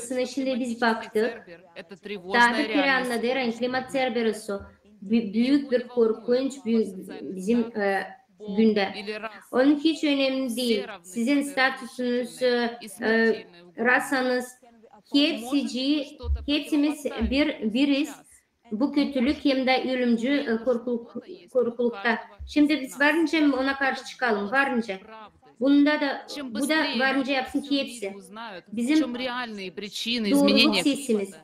Ne kadar daha hızlı insanlar öğrenecek bütün dünyada ne sebepleri, klimat değişikliklerin, daha hızlı onlar kalkacak da adımlayacak bunları durgutma deniz. Ne için hepsini, önce siz göresiniz, hepsi işitsin bu forumu, canlı yayına çıkın. Hepsini çağırın. Yapın bütün dünyada bu doğruluğu. Biz sizinle görüyoruz ne kadar yıkıcı bu kataklizmalar bütün dünyada. Ne kadar yıkıcı tragediyalar, belalar getiriyor. Biz yokunca susalım. Her birimiz biz anlarız. Hani o için biz yaparız bu forumu. De, bütün bizim işimiz ona getirir. Hani gösterme ne kadar büyük kataklizmalar çoğalır. Da onların da doğrularını anlama. Her bir volantör yaratıcı toplum projektini anladır bu doğruları. Nice yakışır ona, nice o becerir, ne kadar o varınca onun elinde. Bu demek kimse müzika türü kurar, kimse dans eder. Şimdi biz size bir müzika gösterme. Halklar arasının bütün prичиналары klimatın değişikliğinin adına yaratıcı toplumun içinde hani var çıkmış.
Say there's a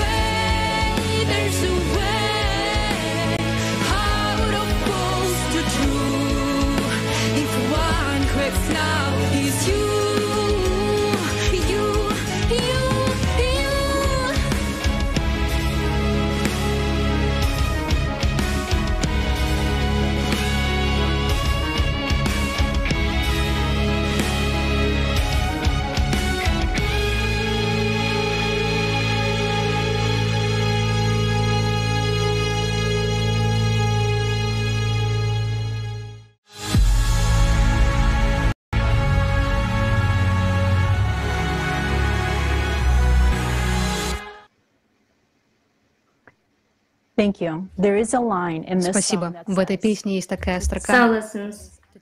Bu türküde böyle laflar var. To tame what is it underground, you need to make your voice sound. O demek ister, hani bu problemalar bütün yerin altında, çekirdekte, bizim planetada. Еще в прошлый раз у людей осталось много вопросов. Почему именно Geçen ядро... kette insanlarda oldu pek çok soru. Niçin sadece bu 12.000 yılın içinde sıkıldı? Çekirdekin sebebi sadece çekirdek.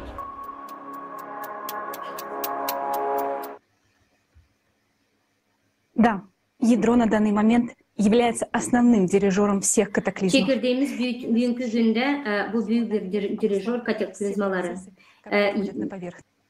Çekirdeğin yer değiştirmesi sıcaklık yapar bütün proseslerde. Biz görürüz, hani biz onu araştırırız. Lazım öğrenme, ne için bu destabilizasyon olur, hani anlama nasıl olur çekirdekler. Hep özellikle lazım öğrenmek, hepsi planetalarda. Onların proseslerinde nasıl olur. Biz lazım varınca anlayalım onun sebeplerini, onun değişikliklerini, sonra değişikliklerini bütün planetamızda. Bizim öz işimiz bu sıkılda stabilize etme çekirdeklerinizi, hem de ekstra enerjiyi dışı kosmostan gelen nösu bağlantıları yapar, güldürmeme insanları. Biz anlatacağız, biz bunu yapma. 12.000 yılın sıklığında dıştan gelen radyasyon bütün güneş sistemasında var. 1998 yılda çekirdek kalkınca, dürtülünce bu oldu her bir planetada. Nice bu oldu? Bir kere bunu anlatmaya başladı Yuri Vladimirovich Barkin, fizika, matematika bilim adamı, profesör institutta Schmidt-Rand. Dünyada da, Ay'da da, başka planetalarda da bu çekirdek değişikliğini gördüm. Ay'da bunu 1997-98 yılda gösterdi. Nasıl değişiklik oldu onun çekirdeğinde. Barkin'in sayısına göre hepsi planetalarda değişiklik geografik olarak artış yaptı, kaydı yer çekirdeği. Mars'ta hem de Mars'ta 2 kilometreye, 3 kilometreye, Ay'da 2 kilometreye, ama Güneş'te 300 kilometreye. Seismik hem vulkanik aktiviteleri getirdi. Hani kosmos alanına radyasyon akışı geldi. Zonalar var, 3 zonalar angları ısınır yerimizi. Bu sıcaklık pek ince okyanus kabında olur.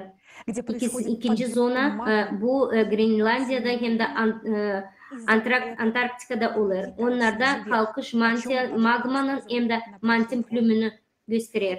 Onu forumda anlattık. Üçüncü zonada bu hepsi kontinentlerde nerede ısınır yer altından da kalkır magma. Biz şimdi görüyoruz, hani Arktika 3 kere de daha hızlı ısınır, ne kadar bütün dünya. Hep öylece Kanada'da ısınmaya başlar. Bu mekanizm bir vuruş yapıyor. Böylelikle bu sıcaklar büyür, o demek olur, hani bizim yer kabuğu varınca sıcak olsun da getirsin da bağlı olsun çekirdekler. Bunun destabilizasyası sıcaklık verir bütün dünyanın yüzeyine. Bu mekanizmalar kompensatörleri. Bizde soru var. Gördünüz mü siz? Если да, то о чем это говорит? Давайте посмотрим видео и узнаем. Bakalım bir video.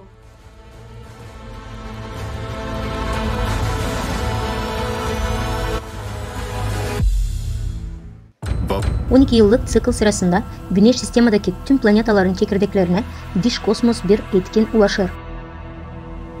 Dünyada bu durum magmanın anormal ısınmasına hem yükselmesine yol açacak vulkanik hem seismik aktiviteleri artmasına, yer kabuğunun anormal ısınmasına, buzların donmasına, toprakların altından yerimesine neden olur. Eğer dış kosmos etkini hepsi planetalara yaylarsa, şimdi varınca mı biz öbür planetalara iç sıcak hem tektonik aktivitelerde herhangi bir artış görelim? Yer araştırmasından gelen Sputnik verileri 2011-2015 yılların arasında Merkuri'de tektonik bağlantılı 19 zararı değişiklikliğinin olduğunu gösterir. Planetanın çekirdeği iç aktivinden sorumluydu. Daha önce Merkuri'nin çekirdeğin dürtülmediğini düşünüldü. Yeni tektonik değişiklikler ağırlıkta olarak Poyraz tarafından yarım kürede çoğalır. Dikkat çeken bilim insanların sayılarına göre Merkuri'nin çekirdeğinin artık bir tarafa kaymış olmasıdır. Peki planetadaki tektonik aktivitesini çokluk eden ekstra enerjiyi şimdi nereden geliyor? Venüs. Son vakitlarda Venüs'teki volkanik aktivitelerde Dünya, Mars hem Jüpiter Sputniklerinde Io'da benzer bir artış olmuştu. Planetanın yüzeyinde 37 volkanik yapı bulundu da içlerinde dumanlar göründü. Bunların aktiviteleri 2020 yılında belli edildi. Araştırmacılar Gavaya ya da Kanarya Adalarında gibi volkanik ada zincirleri oluşturan dünyanın manta dumanlarıyla bir benzerlik kurar. Venüs kartasında da görebileceğiniz gibi bu volkanik yapılar çoğu planetaların sıcak yarım küresinde çoğalır. Bu da planetanın iç kısmında asimetrik bir magma yükseldiğini de olduğunu söylenir. Planetadaki artan volkanik aktivite çok sayıda başka bağımsız işler tarafından da doğrulandı. Venüs'teki magma hem duman aktivitelerin bitki zamanlarda artmasına ne sebep oldu? Bu durum neden başka planetalarda volkanik aktivite artışıyla eş zamanda olarak oluyor? Venüs'te hızlanan rüzgarlar yoluyla ortaya çıkan bir iç ısınma belirtisi de vardı. Venüs Express orbita aparattan alınan veriler Venüs'teki rüzgar hızların 2006-2012 yılların arasında 300 km/saatten 400 km/saate yükseldiğini gösterilmiştir. Bugünlerde Güneş sistemadaki başka birçok planetada benzer dramatik atmosfer ısınma belirtileri göründü. Mars 2018 yılında Mars'ın ölen tarafından benzer görülmemiş bir ısınma olayı yaşadı. Buz örtüsü altında 20 kilometre büyüklüğünde sulu yerler bulundu. Başka bir deyişle Mars'taki buzlar artık tıpkı Dünya'da olduğu gibi aşağıdan eriyor. Planetanın içinden gelen termal sıcaklık arttıkça Mars'taki buzullar da Antarktika'da, Grönland'da hem Dünya'daki permafrost gibi aşağıdan yukarıya doğru eriyor. Planetanın bir başka bölgesinde, Elizey bölgesinde endogen aktivi yani iç aktivinde keskin bir artış var. 2019 hem 2020 yılların aralarında magmanın yükselmesi bölgede 465 Mars depremini korkusu hem 2021 yılda öncekilerden 5 kat daha güçlü bir seismik olay fikse edildi. May ayında 2022 yılda ise bu bölgede devasa bir mantı dumanı söylenirken daha da bir rekor kıran Mars depremlerine neden oldu. Gördüğünüz gibi seismik aktivite Dünya'da olduğu gibi Mars'ta da artıyor. Mars hem Dünya'daki süreçler arasında benzerlikler dikkat çekmeye fayda var. Dünyanın çekirdeği yer değiştirince onun okul kaydığında başlangıçta iki ısıtma bölgesi oluştu. Biri Batı Sibirya'da, öbürü Batı Antarktika'da. Benzeri Mars'ta da biri Elizey yakınlarında, öbürü de Güney Kutbu'nda olmak üzere iki bölge gözlemledik. Bu da Mars'ın çekirdeğinin 12.000 yılın sıklığında sırasında Dünya'daki gibi bir türlü yer değiştirdiğini gösteriyorlar. Planetanın topraklarında bitki süreçlerde iç kısımdaki aktivitesine bir artış gösteriyor. Merkuri, Venüs, Dünyada da Mars'ta gibi volkanik hem tektonik aktivler eş zamanlı bir artış yaşanır. Magmanın keskin yükselmesi anormal ısı bölgeleri yaratır. Jüpiter. Gaz planetalarda çekirdeğin fonksiyası planeta içinde daha yoğun bir gaz birikimi tarafından oluştu. Jüpiter'in atmosferlerin yüksek sıcaklığı halis iç ısıkların tarafından sağlanır. 2001 yılında bilim adamları Voyager zondasının 1980'lerdeki bulunan daha bu yana Jüpiter'in iç sıcaklığı 37% arttığını söylendi. Üstelik bu ısınma Güneş'ten alınan enerjiden daha da çok. İç ısının gaz planetalarında fırtınalar hem türbülans rüzgarları hızlı arttığını bilinir. Dolayısıyla Jüpiter'in iç ısındaki keskin artış bu atmosferik olayların yoğunlaşmasına neden olur. Hubble 1990'cı yıllarda fırlatıldığında Jüpiter'de hiçbir kasırgaya fırtına görünmedi. Ancak bitki 10 yılda fırtınalar daha da aktif hale geldi da yoğunlaştı. Bunlar planetanın görüntülerinde lekeler halinde görebilirsiniz. Kırmızı lekeler en sıcak bölgeler. Ortaya çıkmaya başladıktan sonra bu çok iç ısı olduğunu anlarız. 2005 hem 2006 yılların aralarında Jüpiter'de ilk kez büyük bir kırmızı leke oluşmuş. Güney yarımkürede zaten var olan dev antisiklon, büyük kırmızı leke, o küçüldü da yuvarlak oldu. Bu da rüzgar hızında bir artış oluştu. 2009 ile 2020 yılların aralarında 8% oranından artmıştı. Hepsi bunlar gaz devlerinin derinliklerinde güçlü iç ısınmaya neden olan ek enerjinin ortaya çıktığını gösterir. Bu enerji nereden gelir? Planetanın sputnikleri de dış uzay etkisi endojen aktivde bir artışa tepki verdi. Jüpiter'in kuzey yarımküredeki Sputnik'ten Io'da bitki 5 yıldır en güçlü volkanik patlamaları meydana geldi. Jüpiter'in bir başka Sputnik'inde olan Avrupa'da 2013 yıllarında bilim insanları ekvatordaki okyanusun altından ısındığını anladı. Daha sonra da Sputnik'in içi o kadar ısındı ki Kasım ayın 2019'unda NASA'nın araştırma grupları Avrupa'nın üstünde su buharı buldular. Avrupa Sputnik'in Güneş'ten ısı almayan tarafının ısınmaya başladığını dikkate çekildi. Tersine en soğuk bölge Güneş'in tarafında bulundu. Başka bir değişimse Avrupa'da anormal ısınma bölgelerin ortaya çıkması Güneş enerjisine bağlanamaz. Bunlar yalnızca iç ısıdaki artışlara açıklanabilir. Satürn. Jüpiter'de olduğu gibi Satürn'de de iç ısınması fırtınaların ana sebebi olduğunu belli etti. 2007 hem 2010 yılların arasında yüksek ısı radyasyası sahip yerler olarak yorumlanan 23-26 karanlık noktalar oluşan bir zincir bulundu. 2010 yılında büyük beyaz fırtına olarak adlandırılan fırtına Satürn'ün Poyraz tarafında anormal derecede erken oluştu. Planetanın Poyraz tarafında gözlemlenen en büyük hem en yoğun fırtına oldu. Bu fırtınanın her tarafında normal 150 gradus üzerinde rekor bir sıcaklık artışı göründü. Ardından Satürn'ün atmosferdeki süreçler daha yoğun hale geldi. Bilim insanları 2018'de Kuzey Kutbu yakınlarında tamamen yeni bir türde bir dizi fırtınası göründü. Daha önce gaz devinde bu yoğunlukta fırtınalar hiç gözlemlenmedi. Satürn'ün iç kısmında ısınmadan arttığını hem bunun da planetada fırtınaların büyüdüğünü görüyoruz. Satürn'ün Sputnik'inde Enceladus altında bir okyanus bulunan buzdan bir kabukla kaplanan bir okyanusun hemen altında da planetanın çekirdeği yer alır. Uzmanlar için beklenmedik bir durum, Enceladus iç kısmı planetadaki bilinen tüm ısı kaynaklarından çok daha yüksek bir geotermal ısıya sahiptir. Enceladus'un iç termal gücü ölçüklerinde bu güç 15.8 gigawatt hem de bu planetadaki bilinen tüm ısı kaynaklarından daha büyük bir güçtür. Bu Yellowstone'daki tüm sıcak su kaynakların gücü 2.6 katıdır. 2005 yılında Güneş'in parlamadığı Enceladus'un Güney Kutbu yakınlarında bir uzay aracı daha önceden görünmüştür. Yeni bir termal anomali bulunmuştur. Bu bölgede metan, propan ve moleküler azottan oluşan buhar jetlerin kaçtığını öğrenildi. Bu da buhar bileşimi çekirdek okyanus sınırında ortaya çıkan artan hidrotermal aktive noktalanmıştır. Başka bir deyişle Enceladus içinden de ısınır. Enceladus'u ısıtmak için lazımlı olan yek enerji nereden alınır? Uranüs. Uranüs'ün sadece güneş enerjisi tarafından ısıldığını hem bunun da planetanın hava durumunun belli ettiğine inanırlar. Ancak Uranüs'ün güneşten uzaklaşmaya başladığı kuzey yarım küresinde güneş enerjisinin neredeyse hiç olmadığını 2014 yılda o bölgede aşırı bir fırtına aktivi göründü. Bu da Uranüs'teki dalgalanması yakın zamanda iç ısınma süreçleri tarafından korkutulacak olması doğru olduğunu diyemeyiz. Neptün dramatik sıcaklık anomalileri yaşıyor. Neptün'de 2005 yılında bu yana yaz mevsimi yaşasa da veriler bölümün büyük olduğunu 2018 yılına kadar bir parçası olarak soğuduğunu gösterirler. Ancak 2018 ile 2020 yılların arasında Güney Kutbu'ndaki stratosferik sıcaklıkları 11 dereceye birden yükseldi. Böylesine hızlı bir kutup ısınma gidrabı şimdiye kadar hiç görülmediği için gök bilimcileri şaşırdı. Bu dalgaların nedenlerini belli edemediler. Ancak sistemde bu tür sıcaklık anomalilerine neden olabilecek ek enerjinin ortaya çıktığını açıktır.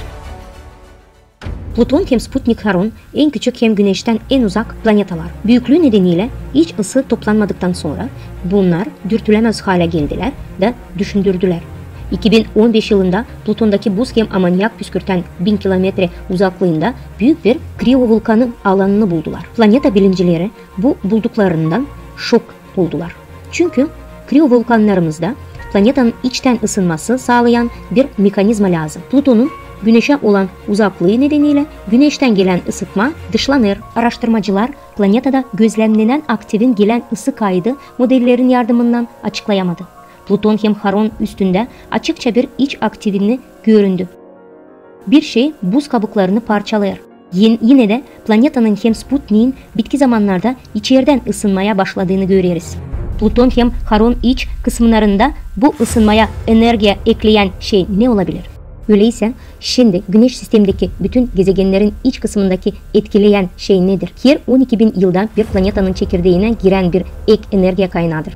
Çekirdeğdeki bu büyük enerji ısınır, magma ısınır, artan ısıtma bölgeleri üretir, seismik hem volkanik aktivleri büyür, fırtınalar güçlenir hem başka anomalilikler olur. Dahası genellikle planetanın belirli bölgelerinde belli yerleri oluşur ve güneş enerjisinden bağlı değildirler.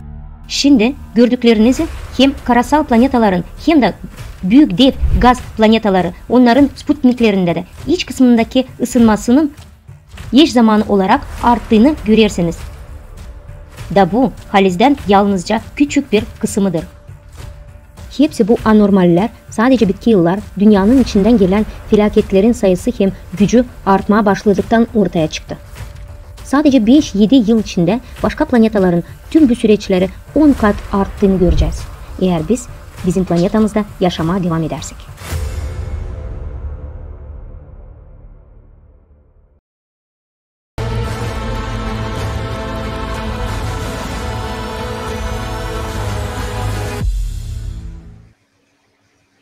Итак, мы видим, что сегодня внутри планет Солнечной Şimdi системы. siz görüyorsunuz hani planetanın içinde, planetaların içinde Güneş sistemasında olur büyük enerji. Hangisinin varlığı hiç anlatamıyoruz. Onun sıcaklıkları, radyasyaları, onların gelişi, onların titremesi, Güneş radyasyası hem başkaları. Onlar Güneş sistemasında bütün planetalarda birbirlerine pek bağlı. Onların çekirdekleri de fitnice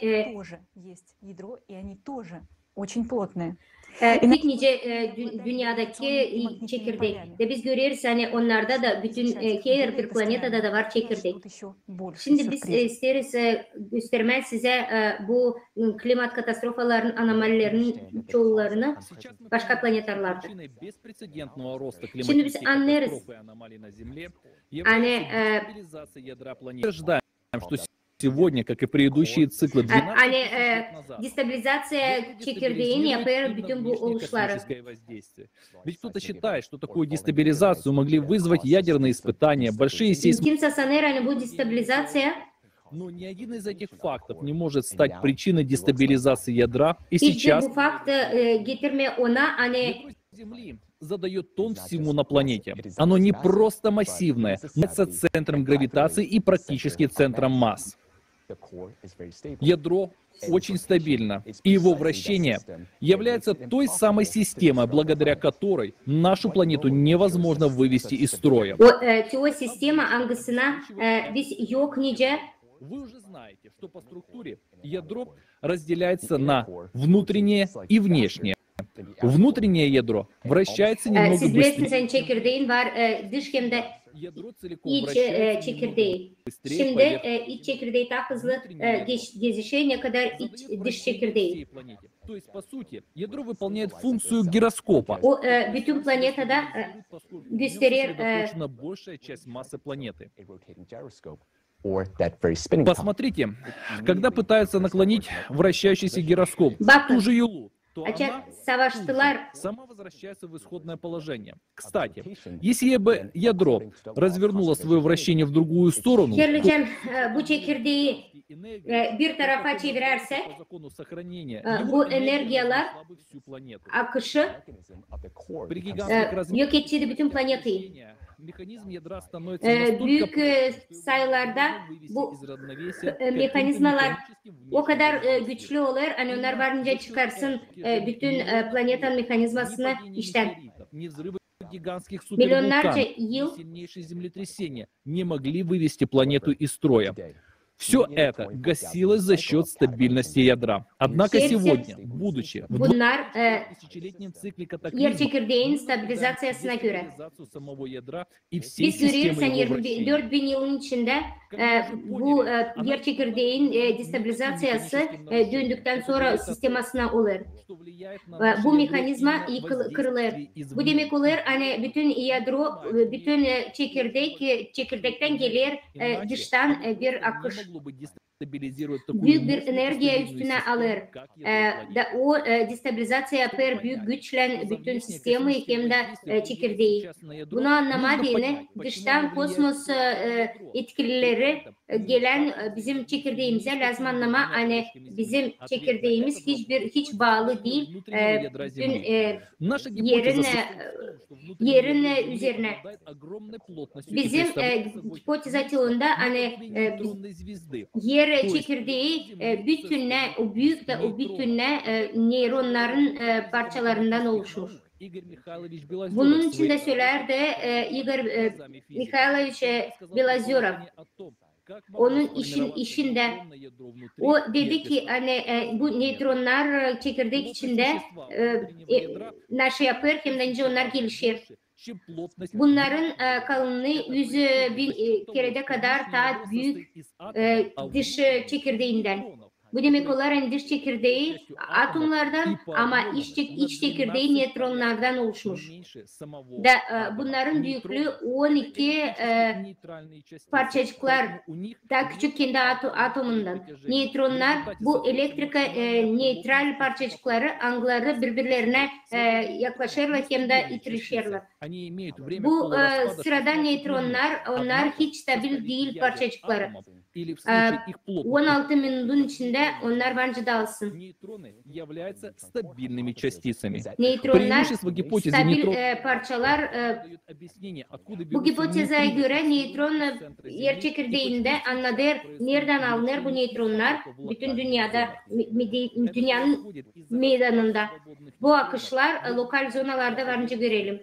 Bunlar olur nötronların yayılışı hem de düşüşü. Açan gelir dıştan bir etkinlik. Bilim publikasyasında biz görüyoruz hani yer çekirdeği 3. katında yer çekirdeğin iç çekirdeğinde pek asimetrik olarak duruyor. Ama bunlar yanlış. Biz görüyoruz ne kadar büyük spesifika iç çekirdeğin bunun yüzünden iç çekirdek kendi içinden dalgalar pulverir. Ama seismo dalgalar geçmiyor çekirdek içinden. O onun yanından geçerek akıyor.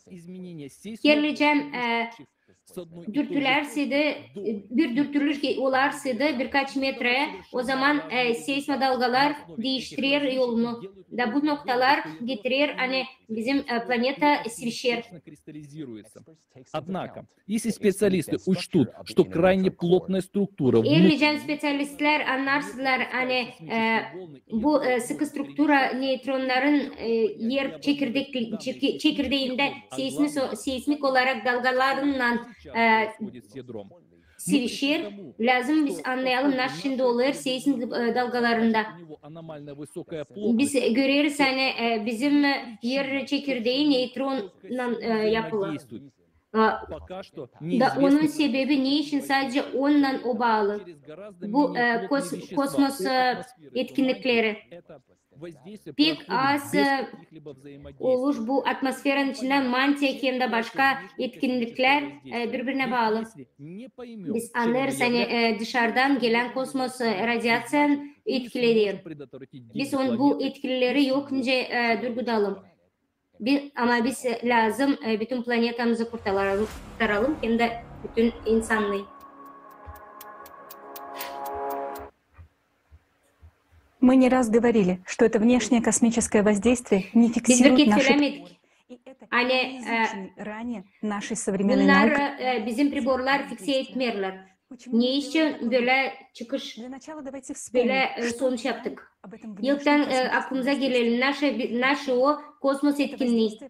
Bir kere birincisi bu etkinlik gelir Güneş sistemasından her 12.000 yıl hem de her 24.000 yıl içinde. İkincisi onun etkisi bütün planetaların Güneş sistemasına gelir. Bunlar hepsi gelir planetaların içinde çekirdeğine yapar büyük bir etkinlik. Bu da verir büyük enerji, ek enerji. Bakalım belki başka etkinlik yapar bizim değişiklikleri. Varınca bu gravitasyon, elektromagnet, akustika etkinlikleri ya da etkinlik kosmos ışınlarından siyah materyası. Güneş sistemasından geçer kosmos alanından da düşer gravitasyon anomalyasına, başka bir obyektlerden. O zaman değiştirir trajektoryasını da bu geçiş Güneş her bir planetalarından sputniklerinden olur. Bu planetalar hepsi birden değişir ama bu olmuyor. Birkaç bilim adamı söyler hani komşu planetalar hem de gaz gigantlar Jüpiter gibi yakınlaşır bizim dünyamızla da kendi gravitasyon alanlarından etkiler bizim dünyamızı onu sıçrayarak. 1998 yılda olur büyük bir sevişme yer çekirdeğinde. Bundan başka planetalar birbirine yaklaştıktan sonra Güneş sistemasında bu sıklılar birkaç 10 yılın içinde yokunca değişiklik yapsınlar katastrofa uğrunda. 12 bin yılda bir kere. Bu varınca olsun mu siyah materya? Siyah materya bu materya hangisi elektromagnet etkinliği var. Gravitasyon bağlantıları hem de görürsen o büyür yükselir. Her biri on etkiler yıldızları hem de planetaları.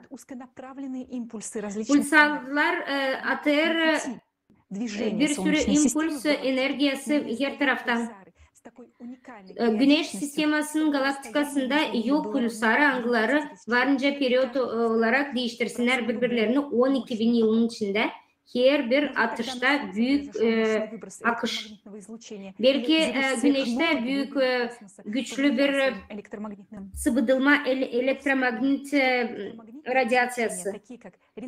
Getirelim aklımıza hani elektromagnet radyasyası bu röntgen radyatsiyası. Bu gamma diapazon hangisi yer yok eder bizim atmosferamızı. Dünyanın üstünde yokunca bu işler olsun. Demek olur hani hiçbir elektromagnetik dalgaları ya da başka neyse yerler bizim planetanın yer çekirdeğine yetişmiyor. Daha bir fakt demek olur hani planetamıza kosmostan gelir büyük radyasya dalgası. Başka bir pay alan bu kosmos parçacıklarının kosmos radyasyası varınca yetişsin yeryüzüne ama değil yer çekirdeğine. Miyonlar hem de nötrinler yeryüzünde olur. Ama da miyonlar birkaç yüz metre yer içinde. Ama nötrinayı biz biliriz. Hani o bir kosmostan gelen hangisi var, o sadece o varınca ulaşsın yer çekirdeğine. Onların akışı o kadar büyük değil. Nötrinlerin düşük enerjisi hiç bağlı değil yerle. Onlar materyale bağlı. Şimdi biz görüyoruz hani hiçbir etkinlik bir şey bizim yer çekirdeğimize etkinlik etmiyor. Bu cikl değişiklikleri olsun yani. Yine de bütün güneş sistemasında da değişiklik yapsın yani. Более того, сегодня на Земле мы фиксируем еще... Daha da bugünkü günde dünyada fikse ettiler anormal faktları, angları yokunca çıkarsın bizim bu etkinlikleri, bağlantıları birbirinde. Bu fakt kvant dünyasında değişiklikler oldu. 2010. yılda değişiklikler radyusta proton olarak başladı fikse olma. 2016. yılından sonra eksperimentler gösterdi. Hani var pek az radyo protonu. Yeni tabloya bakarsak anlarsan 2021 oldu. 2021. yılda oldu 4% daha az. Lazım arama bunu kvant dünyasında. Вы сегодня узнаете в конце Burada başka bir fizika. Bu hipotezi siz bugün bitkide öğreneceğiniz. Biz anlarız hani şimdi yer çekirdeği getirir öyle bir enerji büyük gücünde. Da görüyoruz hani bu büyük ısınmalar yer içinde destabilizasyon eder yer çekirdeğini. Bu değişiklikler nötron hem de nötrinleri fırlatır yer çekirdeğinden. Bunun için biz söyledik 2014. yılda ama daha ileriden de göründü. Hani bu çıkışlar nötron olarak, lokal olarak dünyada birkaç noktada sıvıdıldı. Daha geç 2016 yılda gördük Konstantin Antarktika'da nötronlar yer içinden çıkmış da bunu araştırdılar, bunu anladılar. Sonra bu zonaların bilim adamları araştırdılar da bu prosesleri bu prosesleri devam etmeye finanse etmedi. Yaratıcı toplumun içinde bilim adamlara verilecek bu resurslar, hani onlar bu araştırmaları yapsınlar yani. Geleceğim biz beklersek, bizim doğamızı öğrenemezsek, kosmosta olanı öğrenemezsek, destabilizasyaya yer çekirdeğinin belli olduğu senaryosu gelecek. Fikrince oldu Mars'ta. Есть фактические доказательства того, что гибель живых планет... Fakt olarak var ki onu hani bütün bu yaşanan planetaların yok olması olacak teori sonuçta magma girecek yere de karşı gelecek suyla. Bir nice kırmızı planeta oldu. Orada da yaşardı canlı işler.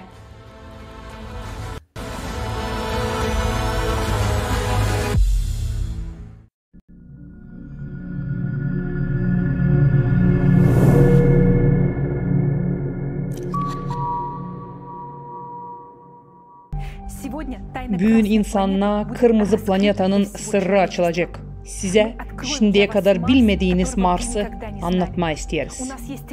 Sizin var şansınız hidroçarpmadan dağılan planetanın ölümünü görmeye. Bunu gördükten sonra siz artık ben bunu bilmezdim diyemeyeceğiniz. Dünya kırmızı kardeşinin ömrünü tekrarlamasın diyeni, Mars için doğruları her bir insan lazım bilsin. Dünya hem Mars ikisi de 4.6 milyar yıl geri formalaşmışlar. Onların ortak tarafları var. Canlı çekirdek, güçlü magnet alanı, koyu atmosferanın hem oksijenin var olması, okyan hem bitkiler. Bugün artık siz göreceğiniz bilim araştırmalarına temellenen bilgileri. Bilinir hani Mars 3,5 milyar yıl geri bilinmeyen sebeplere göre yok oldu. Bunca yıl ölü durumda bulunuyor. Planetologlar düşünüyorlar su hem atmosfera tedarikleri nereye yok oldu? Ne oldu magnetik alan hem hangi olaylardan Mars öldü? Belli hani Mars hem Dünya bir türlü bir yaşam yolu geçmişler. Daha sonra değil çoktan Mars yolundan çıkmış da planeta 12.000 yılda bir kere olan kataklizmalar sıklasında ölmüş. Milyar yıllık bir planeta birkaç minut içinde ölmüş. Bu olay değil çoktan oldu. Bizim dedelerimiz eski zamanlarda yanan Mars'ı görmüşler. Mars için bilmediğiniz bilgileri seslemeye hazır olun. Mars'ın atmosferası. Şimdi Mars'ın atmosferası pek ince hem yaralı. Mars'ın atmosferasının bileşimi şimdi 96% karbondioksit, geri kalan prosentler argon, nitrogen, minimum prosent oksijen hem sudur. Ancak bu her zaman böyle değildi.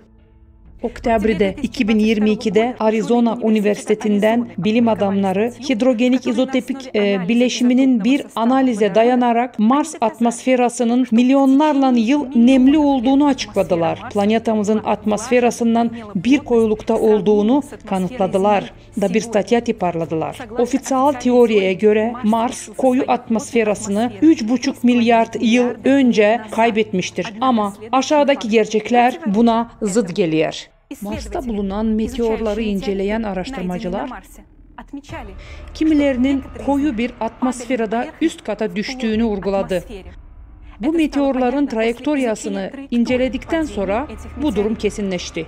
Bilim insanları bu meteorların yalabık olmasına hem yeni düşmüş gibi görünmesine de şaştılar. Nasıl da olsa demir suyun varlığında pek çabuk paslanır. Bilim insanlarına göre Mars koyu atmosferasını 3 milyar yıl önce kaybetmişse bu demir meteoritlerin korozyalı ya da bir türlü toz izi katı olsun lazım. Ama yok, şaşılacak iş değil mi? Bu da Mars'ın koyu atmosferasını yakın zamanda kaybettiğini gösteriyor.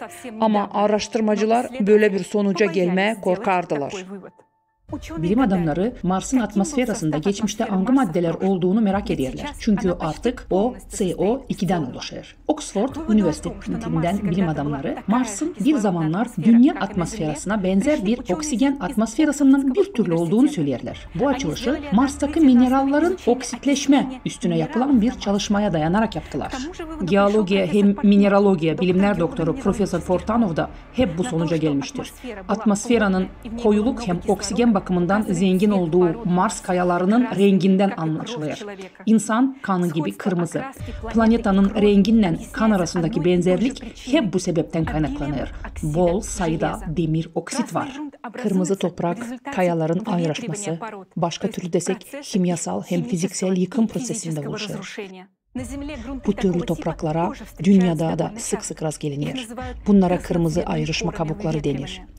Sıcak bir klimatta çok su hem kayalardaki demirin oksitleşmesi sebebinden serbest atmosferik oksijenle oluşuyorlar. Mars'ın kırmızı kayaları Dünya'ya benzer koşullarda ortaya çıkmıştır. Mars'ın kırmızı olmasının sebebi Mars'ın üst katının neredeyse yarısının paslı topraktan oluşmasıdır. Bu pas ya da planetanın üst katının oksit katı Güneş sistemasında seyrek görülen bir olaydır. Sadece Dünya'da hem de Mars'ta vardır. Başka planetalarda hem su bulunan planetaların birçok büyük sputniklerinde kayalar neredeyse milyonlarla yıl boyunca değişmeden kalır. Örnek, Ay'ın bazaltları oksitlenmemiştir. Hem boz renktedir. Çünkü hiçbir zaman oksijen atmosferası olmamıştır. Dünyanın kırmızı ayrışma kabukları uzun zaman önce ancak atmosferada serbest oksijen olan duruma geldikten sonra ortaya çıkmıştır. Bu oksijeni okyanlardaki mavi yeşil sualtı bitkiler üretmiştir. Yeşil bitkiler dünya atmosferasındaki bütün oksijeni 1,200 trilyon ton sadece 3700 yılda üretti. Ama yeryüzündeki bitki örtüsü ölürse atmosferadaki serbest oksijen çok hızlı bir şekilde yok olacaktır. Belki Mars'ta da böyle oldu. Mars'ın atmosferasında şimdi salt 0,1 oksijen bulunuyor. Ama tayları bu daha yüksekti. Sonuçta Mars'ın bütün yüzeyinin kırmızıya dönüşmesi için Profesör Portanov hesaplıyor. Hani planetanın kayalarının ayrışma sürecinde 5000 trilyon ton serbest oksijen lazım dağılsın. Mars'ın kayalarını oksitlemek için lazımlı serbest oksijen ancak fotosentez yolundan bitki büyüm yaşamı tarafından üretilebilir. Bu da Mars'ta doğrudan da yaşamak vardı manasına geliyor. Bu konuyu taisli anlamak için sesleyin.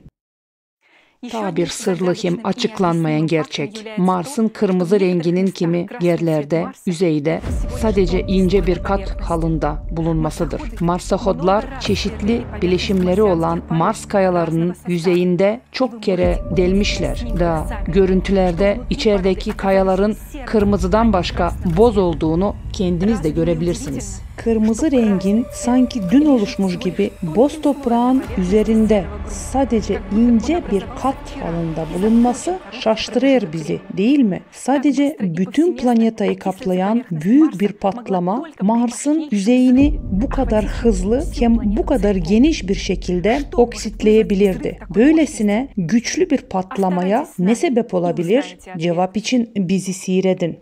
Mars'ın manyetik alanı. En açık gerçek hani Mars'ın koyu bir oksijen atmosferası, sıcak, nemli bir klimatı vardı. Mars'ın atmosferası şimdi niçin bu kadar ince? NASA bunun sebebini manyetik alanın kaybolmasına bağlıyor. Mars'ın tayları güçlü bir manyetik alanı vardı. Bu Mars'ın kabuk kayalarının kimi yerlerde güçlü kalan magnetleşmesinden belli oluyor. Ancak kayalardaki bu magnetleşme planetanın bütününü koruyamıyor. Bu arada hep bu sebepten dolayı insanlar Mars'ta yaşayamayacaklar. Çünkü planetada yaşamak için değil sadece kosmik radyasyondan koruntu ama onunla bile belli bir güçte bir manyetik alanda lazım. Meraklı, Mars'ta global bir manyetik alan olmamasına bakmayarak 2022 yılda April'de ta ileri görülmemiş pek büyük bir kutup şılaması kaydedildi. Böyle bir şılamanın ortaya çıkması şu anda manyetik alanında yerli bir değişikliği gösteriyor. Dünyanın anormal şılamasıyla birlikte gerçekleşmesi şaşırtıcı değil mi? Dünyada manyetik alandaki değişim çekirdekte meydana gelen değişikliklerden kaynaklanıyor. Mars'ta da hep bu sebeple oluyor. Mars'ın manyetik alanının NASA bilim adamlarının çözemediği bir sırrı var. Hipotezalarına göre 4 milyar yıl önce çekirdekteki değişiklikler sebebinden Mars'ın güçlü manyetik alanı yok oldu. Atmosferayı yavaş yavaş güneş rüzgarı savurmaya başladı. Venera'nın da global bir manyetik alanı yok ama gene de koyu atmosferayı güneş rüzgarı savurtmamıştır. Türlü koyuluklarına bakmayarak Mars'ın hem Venera'nın atmosferalarının ikisinde de 96% karbondioksit var. Düşünülüyor hani Venera'nın atmosferası ionosfera hem ikincil bir manyetik alan tarafından korunuyor. Hep bu koşullar Mars'ta da var ama koyu bir atmosfera yok. İsveç Kosmik Fizik İnstitütü'nden Robin Ramstad araştırmasında Mars'ın yufka hem ince atmosferasının Venera'da olduğu gibi magnetik alan tarafından korunduğu için şu anda bile güneş rüzgarı tarafından uçurulamayacağını açıkladı. Venera'nın güçlü bir magnetik alanı yokken ama bir atmosferası varken Mars'ın atmosferası niçin yok? Mars'taki atmosfera NASA'nın bize söylediği gibi 4 milyar yıl içinde güneş rüzgarından değil, olmalı tamam başka koşullar altında yok oldu.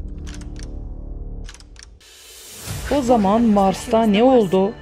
Mars'ı koyu oksijen atmosferasından ayıran katastrofanın boyutu neydi? Öğrenmek için sesleyin. Şimdi Mars neredeyse hiç sıvı suyu olmayan kuru hem soğuk bir planetadır. Mars'ta bulunan su toprak katmanlarının altında ya da kutup başlıklarında su buzu şeklindedir. Mars'ta ilk yaz hem yaz aylarında çözülmüş tuz çözeltilerinden oluşan sezon sıvı su akıntıları var nasıl görünsün.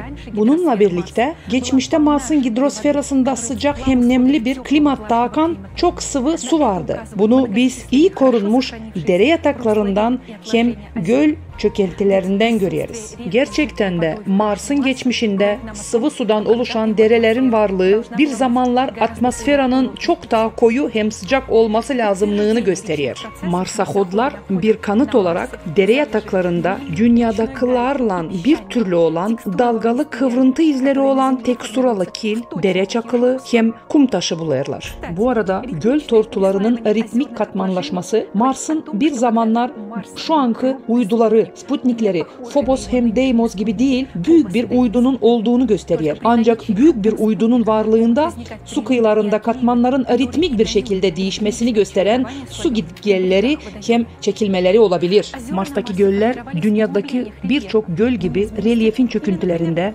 uvalarda, örnek çarpma kraterlerinde oluşmuştur. Meraklı bir şekilde global katastrofalar sırasında çirkin yağmurlar hem dere taşkınları sebebiyle dünyada olduğu gibi Mars'ta da sık sık göl yarılmaları hem seller olmuştur. Sputnik görüntülerinde Mars'ın bu eski dere hem göllerine bir göz atın. Mars derelerinin dünyadaki zamandaş dere sistemalarına ne kadar benzediğine bakın. Mars'ta şimdi kurumuş en uzun derelerden biri yaklaşık 700 kilometre uzunluğundaymış. Bu da dünyadaki Colorado deresinin yaklaşık yarısı kadar.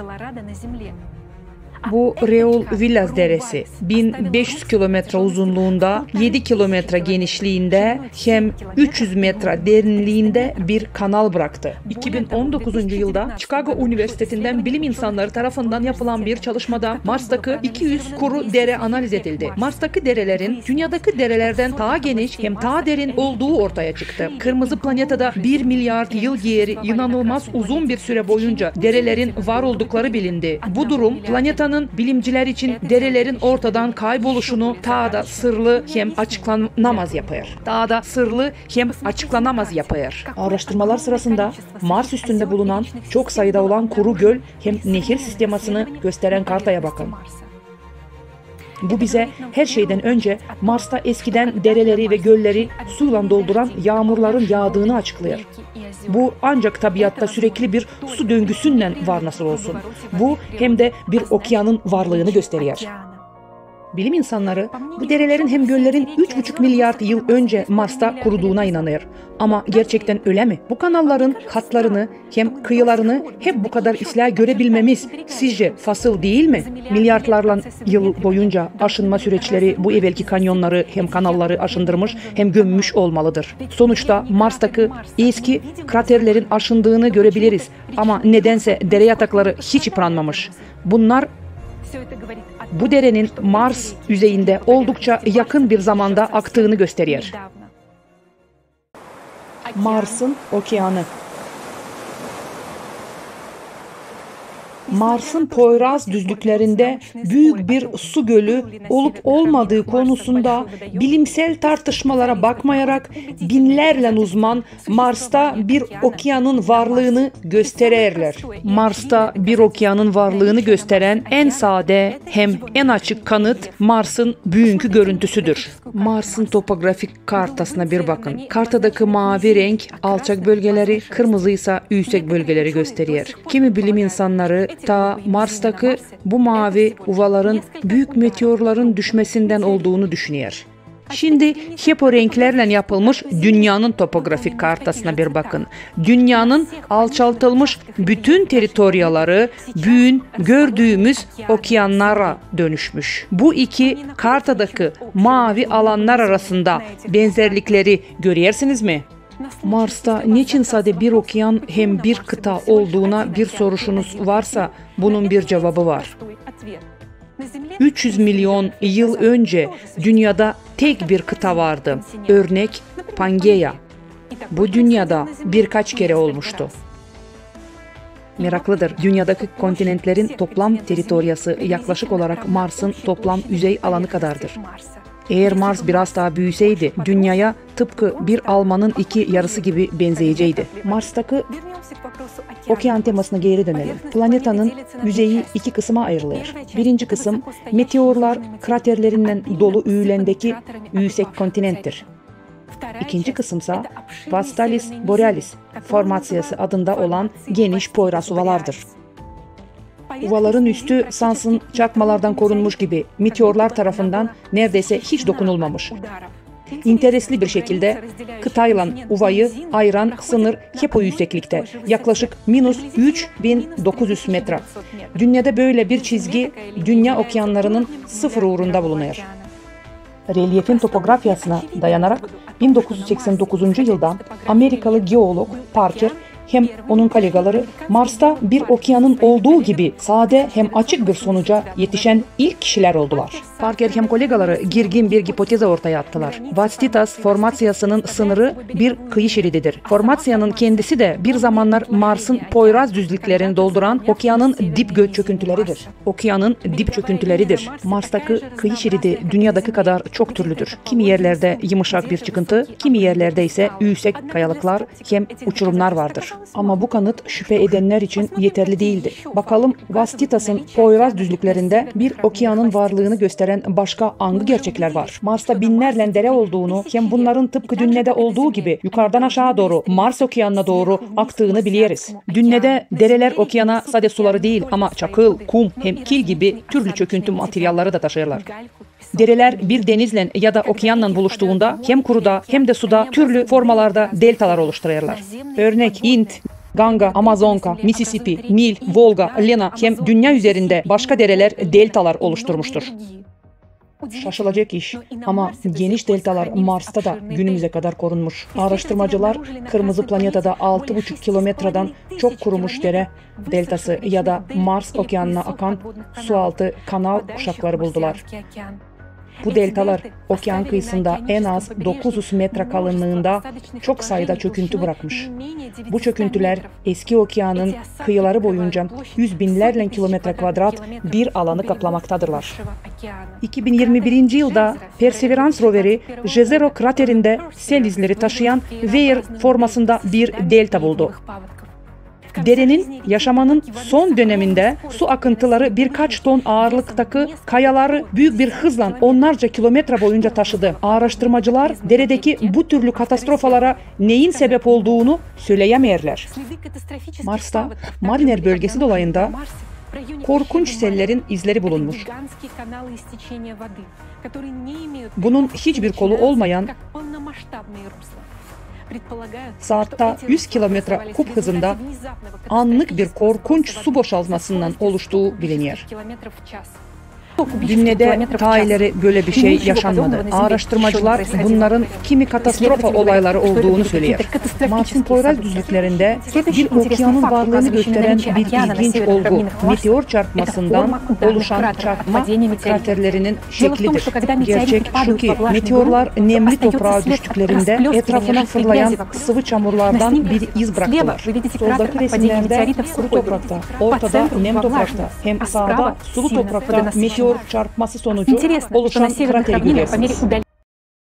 İnteresli Poyraz düzlüklerinde kıyı şeridinden uzaklaştıkça dolayanında sıvı çamur bulunan kraterlerin sayısı artıyor. Bu durum eski okyanın yerinde toprakta yüksek uğurda su kaldığını gösteriyor. Bu kartada turuncu renkle gösterilmiş bu türlü kraterleri görebilirsiniz. Geçmişte Poyraz ovalarında bir okyanın varlığı NASA'nın hidrogen hem deuteria izotopların analizine dayanan bir çalışmasından doğrulandı. Analize göre planetanın su varlığı büyüğün Mars'ın kutup buzullarında kalandan 6,5 kat daha büyüktü. Bu sıvı varlığı dünyadaki Arktik okyanından daha büyüktü. Ancak niçinse Mars suyunun 87%'ini kaybetti. Meraklıdır ki Mars'ın okyanı kısım kısım olarak buğulanmış olsaydı, araştırmacılar delta çökellerinin uğrunda kademli bir değişim hem suğa hem derin su çöküntülerinin yerini aldığını görecektiler. Bizim geologlar milyonlarla yıl boyunca kıyıdan çekilen bir denizin oluşturduğu çöküntü formasını tanıyarlar. Ancak Mars'ta buna benzer bir şey gözlenmemiş. Tersine okyanın aniden ortadan kalktığını gösteren katastrofa boyutlarında su çıkışlarının izleri vardır. Bu nasıl olabilir? Bu korkunç katastrofa neydi? Bu sonucu aklınızda tutun. Buna sonra döneceğiz. Mars'ta yaşam. Biliyoruz. Dünyadaki oksijen atmosferaları sadece planetadaki yaşamın, daha doğrusu okeandaki mavi yeşil fotosentetik alglerin ortaya çıkması sonucunda peydalanmıştır. Mars'ta oksijen atmosferası olduğuna göre bunun da tıpkı dünyada olduğu gibi bitki yaşamı tarafından yaratılmış olması gerektiğini varsaymak doğru olacak. Mars'ta yaşam araştırmaları için sıkça işittiniz olmalı. Ama ne yazık ki Mars'ta yaşamın daha önce birçok kere bulunduğunu bilmeyersiniz olmalı. Mars'ta yaşamın bulunması historiası 1996 yılda bir grup bilim insanının Antarktika'da bulunan Mars meteoritlerinden birinde bakteriya bezleri mikroskopik fosiller buldukları andan bir statiyeti parlamasından başlar. Daha sonra bilim adamları fikirlerini değiştirerek bunların kaya oluşumları olduğunu açıkladılar. Şaşırtıcı bir formada 2022 yılda Mars'a HOT tarafından Jezero kraterindeki örneklerde bulunan çok sayıda organik molekulların ortaya çıkması, NASA'nın ofisyal olarak duyurmasına bakmayarak çok ses yaratmadı. Curiosity adlı marsohodun 2013 yılda kaya örneklerinde organik madde izlerine rastlamış ama bu da Mars'ta yaşamın var olduğu ofisyal bir yenilik olarak kabul edilmemiştir. Bir düşünün, Mars'ta yaşayan bir okyan olsaydı, okyan sularında bakteriyalardan başka ne ortaya çıkabilirdi? Dünyadaki ılıcacık okyan sularında ne türlü deniz organizmaları gelişir? Marsohodların gerçekte ne bulduğunu ama NASA bilim insanlarının anlatma unuttuklarını işitince şok olacaksınız. Curiosity, marsohodu 2012'den başlayarak 7 yıldır kurumuş Mars okyanının kıyısında yer alan Gale kraterinde ilerliyor. Bilim insanları 3,5 milyar yıl önce Gale kraterinin bir göl ya da gölcük olduğuna inanıyor. Dünyada deniz kıyısındaki benzer göller okyana yakın olduğu için tuzlu suyla dolurlar. Onlar laguna olarak adlandırılıyor. Meraklıdır, Gale kraterinde tuzlu kayalar da bulunmuştur. Astrobiyolojiya hem Uzay Bilimleri Araştırmaları dergisi 2020 yılda 15 enstitütü hem bilim merkezinin ortak çalışmalarından Mars Gale kraterinde bulunan fosilleşmiş organizmaların geologlar hem paleontologlar için kapsamlı kanıtlar ortaya çıkacağını yayınladı. 3000 fotoğrafın incelenmesi sonucunda toprakta su otları, lişaylar, mikrop matlar, stromatotitler ve başkalarına benzeyen örnekler ortaya koyulduğu da tanımlandı. Bunlar şu anda dünyada yaşayan organizmalarla bir türlüydü. Sadece birkaç örnek vereceğiz. Dünyanın oksijen atmosferasından sorumlu olan mikroorganizmalar, mavi yeşil su otları ya da siyanobakteriyalar, stromatolit adı verilen yapılar oluştururlar. Şimdiki stromatolitler Batı Avustralya'nın kıyılarında görülebilir. Avustralya'daki Tetiz Gölü'nde şu anda yaşayan deniz stromatolitleri tarafından yapılan bu oval kulelere bir bakın. Canlı organizmalardan başka hiçbir geolojik proses bu türlü formaları yaratamaz. Şimdi de Mars'taki HEPO yapılara bakın. Bunlar Marslı stromatolitler. Şimdi de Mars'ta HEPO bölgede bulunan dallanmış siyanobakterya filamentlerini gösteren ofisyal NASA görüntülerine bir göz atın. Bu obyektler marsohodu kullanan bilim insanları tarafından değil mi lazım ta derinden araştırılsın? Şimdi de aşağıdaki resimlere bakın. Bunlar Mars'ta bulunan alglerin meyve veren güdeleri. Şimdi Mars bitkilerinin bu fasıl formalarına bakın. Benzeri şimdi dünyada yaşayır. Diyeceğiniz ki ben bir alg uzmanı değilim. Alglar için hiçbir şey bilmiyorum de bunlar fosilleşmiş organizmalar mı? Yoksa sade fasıl kayalar mı? Söyleyemem. O tanınmış uzman bu araştırmanın autorları. Bu örnekleri bitki olarak tanımladılar. Şimdi bu fotoğrafa bir bakın. Buranın dünya olduğunu düşünebilirsiniz ama yine de Curiosity tarafından Gale kraterinde çekilmiş bir fotoğraf. Bunlar Mars'taki gerçek mercanlar. Sansın ta dün yaşarmış gibi zaman içinde dondurulmuşlar. Hep bu türlü mercanlar büyük Avustralya'daki Büyük Bariyer Rifi'nde de bulunabilir. Mars görüntüsünün alt yüzeyindeki deniz dalgalarının dalgalı dokusuna bakın. Sansın dünyada gelgit sonrası deniz kıyısındaki kuma benziyor. Bunlar hepsi Mars'ta yaşamın olduğunu gösteriyor. Ama uzmanları bu durumdan bağlı en çok şaştıran şey kırgan olmalarına bakmayarak ne kadar iyi korunmuş olmalarıdır. Bu mercanlar hiç aşınmamış. Sansın ta dün bir Mars lagunasının dibinde yatarmış gibi. Bu olay medyada geniş yer bulmayı hak etmiyor mu? Elbet ki. Mars'ta yaşam sade Gale kraterinde değildi. NASA hem medyanın bize söylemeye unuttuğu planetanın başka taraflarında da inanılmaz yaşam kanıtları bulundu. Ağaç dalları gibi dallanan şaştırıcı şişikli olmuşlar. Hep bu zamanda eski Mars Okyanı'nın yakınında bulunan Antoniadi krateri baseynindeki Sputniklerinden foto çekildi. İtalyan bilim adamı Fabio de Blasio 2022 yılda sıra dışı bu yapının olan bütün mekanizmalarını anlatan bir statya yazdı. Bunlar ne dere ne de delta değildi. Bu araştırma bunların mikrop topluluklar tarafından oluşturulmuş rifler olduğunu açıkladı. Bir düşünün, bunlar Mars'ın uydu görüntülerinden görünebilen relyef sistemasının tamamı dünyanın modern relyef sistemasına ne kadar benzer değil mi? Uydu çalışmalarına göre hep bu bölgede karbonat kaya bileşiminin bulunduğunu söyleyelim. Bu türlü bileşimin relyef yapılarının karakteristik özelliğini olduğunu belirtmek de lazım. Mars yaşamının başka bir olağan dışı belirtiyi 2021 yılda Perseverance marsohodu tarafından bulundu. Dünyada bu delikli kayalara bakın. Böyle delikler kendileri için ev açan kaya delici çift kabuklular tarafından açılıyor. Şimdi Mars Okyanı'nın kıyısında Jezero kraterinde gezegen tarafından çekilen çok sayıda kayalara bir göz atın. Araştırmanın autorlarına göre kayalardaki bu delikler de çift kabuklu yumuşakçalar tarafından açılmış. Kimileri bunları bir yerde yatan onlarca meteorit olabileceğini düşünüyor ama meteoritlerin metalik bir yalabıklığı var. Bu kayaların delikli Mars bazaltlarına benzediğini de söylemeye olmaz. Çünkü bazaltlar koyu renktedir. Ama niçinse gezegen bu egzotik delikli kayalarda meraklı bir şey görmedi da yanlarından geçip gitti. Şimdi gerçeği arayan araştırmacılar tarafından bulunan Mars'taki son yaşam bulgularının yalnızca küçük bir bölümünü gördünüz. Bunlar bilim insanlarının Mars'ta bulmayı bekledikleri şeylerden tamam uyumludur. Resmin dışında kalan daha pek çok bulgu var.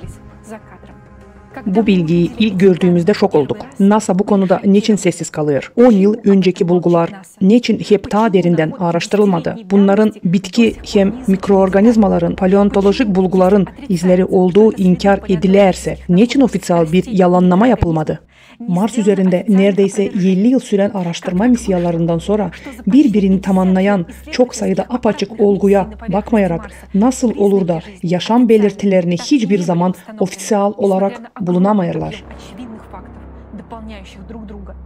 50 yıl içinde ne yapıldı? Milyarlarla dolar harcandı. Şimdiye kadar ne öğrendik? Mars'taki fosil buluntuları için bilgiler kısıtlı olarak saklanıyor. Bu bulguların aktif Mars yaşamının izleri olduğunu varsaysak, Mars'ın Dünya'yla bir gelişim yolundan gittiği ortaya çıkar. İki planetanın da araştıran örneklerin kökeni benziyor. Bu da Mars'ın 3,5 milyar yıl önce yok olmadığı manasına geliyor. Öyle olsaydı bu örneklerin evrimleşme zamanı olmazdı. Marslı örneklerin yok oluşun çok yakın bir zamanda gerçekleştiği gerçektir. Mars'ın ölüm dataları şüpheli olması, bulguların kamil bir formada korunması bunları kanıtlıyor. NASA meraklı insanları bu konuyu incelemekten uzaklaştırmak için gezegenden, Sputnik'ten gelen meraklı olmayan yüz binlerle hep o sıkıcı fotoğrafı internette yayımlamak taktikasını benimsemiş. Bu Mars'ta yaşamı araştırmaya meraklı olan herkesi meraklarından vazgeçsinler diye yapıldı. Ama şimdi gerçek herkesin gözü önünde. Mars'ta olan patlamalar. Mars'ta olan magmatik hem vulkanik aktivlikler de araştırmacıları şaştırıyor. Çünkü bu süreçler milyarlarla yıldır ölü olan planetada gerçekleşemez. Son bulgulardan önce çoğu planetologlar Mars'ın geolojik olan ölü olduğunu düşünerdi. Mars'ın bu bölgesine bir göz atın. Buraya Tarsis platosu ya da Tarsis derler. Bu bölge pek büyük bir vulkanik plato olup dev bir geyserden çıkan magmanın bir sonucu olarak oluşmuştur. Tarsis platosunun vulkanik kayaları magnetleşmemiştir. Bu da bu patlamalar zamanı Mars'ın manyetik alanın olmadığını gösteriyor. Düşünülüyor hani Güneş sistemasındaki en büyük 5 vulkan Tarsis vulkanik platosunda olmuş da sürünmüş. Ancak 17 Sentyabre 1918'de bölgedeki vulkanın Arsia Mons'un püskürttüğü 900 kilometre uzunluğunda bir bulut görüldü. Bu da Mars'ta bu volkanların ölmediğini gösteriyor. Mars'ın bu bölümünde katastrofayla biten büyük bir boşaltım kanallarının ortaya çıktığı 11 kilometre derinliğinde büyük Vilas Marineris bulunuyor. Teoretik hesaplamalar bu vadenin bir magma ocağının sebep olduğu teritoryanın yükselmesi sonucu oluştuğunu gösteriyor. Yükselme, şişme sırasında gerilme yaşanmış da Mariner düzlüğünü temsil ettiği çatlak boyunca kırılmıştır. Mariner düzlüğünün sonunda Gece Labirenti adı verilen pek de eski sayılmayan lavalarla dolu bir bölge bulunuyor. Bu bölgede inanılmaz derecede güçlü bir katastrofa patlaması meydana gelmiş gibi görünüyor. Dünyada daha önce böyle bir şey olmamıştı.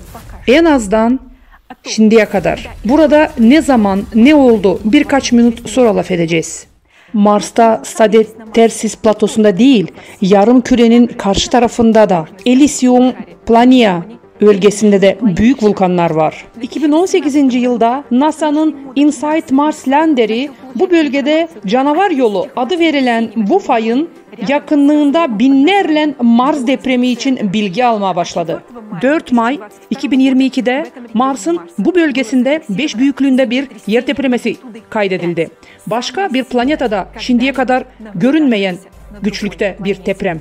Mars'ta plat tektoniği yoktur. Bunun için 2022'de Arizona Üniversitesi'nin bilim insanları Mars yer depremelerinin tektonik kökenli olmadığını, 4000 kilometre ölçüsünde büyük bir manto azının yükselmesinden kaynaklandığını karar verdiler.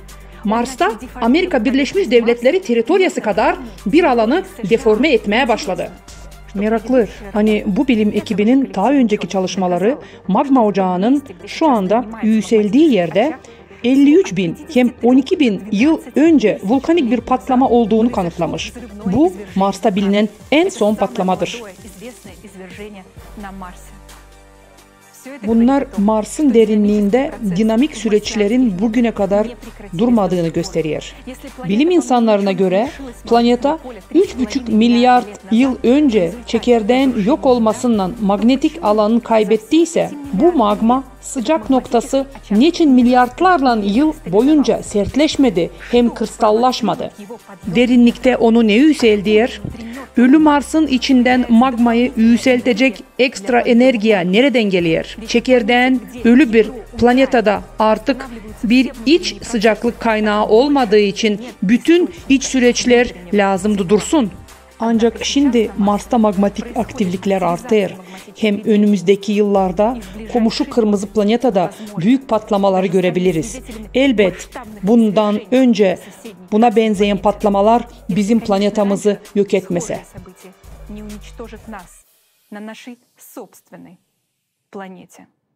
Mars'ın yaşam hem ölüm zamanları. Ofisyal olarak kabul edilen Mars'ın ölüm datalarına zıt pek çok örnek gördünüz. Koyu bir atmosfere düşen, oksitlenmemiş meteorları aklınıza getirin. Kayaların üzerinde ince kırmızı toprak katını, aşınmamış dere kenarlarını, hem deniz tabanında olan kırılgan mercanları düşünün.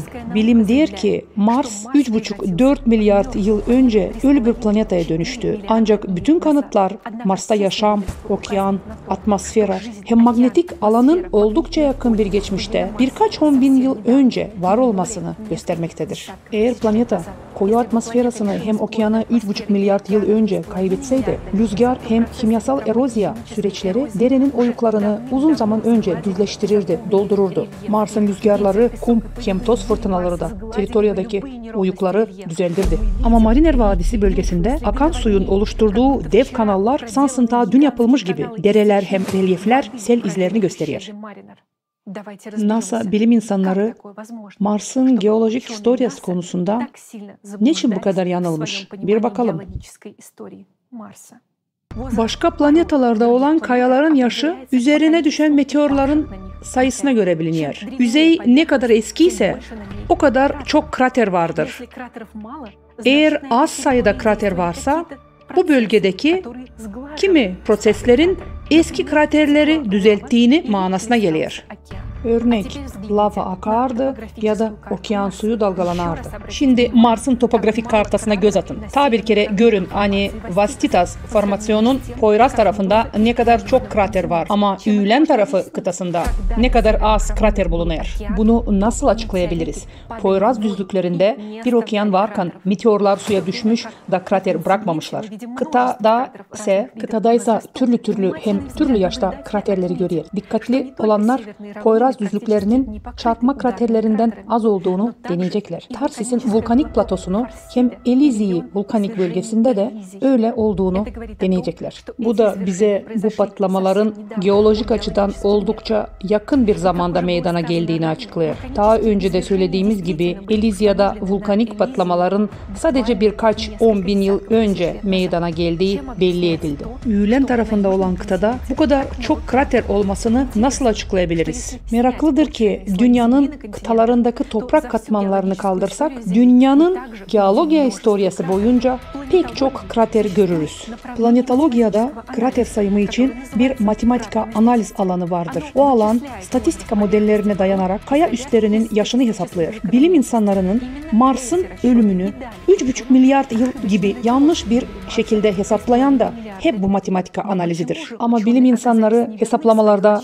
niçin yanıldılar? Mars'ın krater sayımlarından bağlı statyalar Mars'ın kimi yüzeyinin yaşını 3,5-4 2,5 milyar yıl olarak gösteriyor. Başka türlü desek bu metodun doğruluğu aşağı yukarı 1 milyar yıldır. O zaman planetanın kesin yaşını nasıl söyleyebiliriz ki? Krater statistikası çalışmalarında seriyoz yanlışlıklar ortaya çıkaran bir başka önemli faktör de var. Bu Mars'ın asteroid kuşağına yakın olması hem çok sayıda kraterin ortaya çıkmasıdır. Bu kuşak Phaeton gezegeninin çekirdeğinin patlama ısınması sebebinden katastrofik bir şekilde yok olmuş. Bunun için Mars'taki pek çok yeni meteorit kraterleri Phaeton'un düşen parçaları var nasıl olsun. Nobel ödülü adayı astrofizikacı Rudolf Schilk hem bir grup araştırmacı inanırlar hani Mars atmosferasını hem okyanını kaybetmiş 3,5 milyar yıl önce değil ama ortalama 100.000'den 10.000 arası yıllar önce. Profesör Alexander Portanov, Mars'taki katastrofanın sadece birkaç 10.000 yıl önce meydana geldiğini söyler. Bizse bir hipotez ortaya koyarız. Mars'ın 24.000 yıl önce her 12.000 yılda bir kere bütün güneş sistemasını etkileyen en güçlü katastrofalar döngüsünde öldüğünü düşünüyoruz. Planetologlar Mars'ın yakın zamanda öldüğünü düşünmüyorlar. Çünkü katastrofa döngüsü bilgilerine onlar gözlerini kapayırlar. Gözlerini kapayırlar klima değişikliğine hem güneş sistemasının bütün planetalarının derinliklerinde olan hareketliliğe. Onlar sadece Mars yüzeyine odaklanırlar. Eski okyanın yerinde oluşan kraterlerin çok eski olduğuna, 3,5 milyar yıl boyunca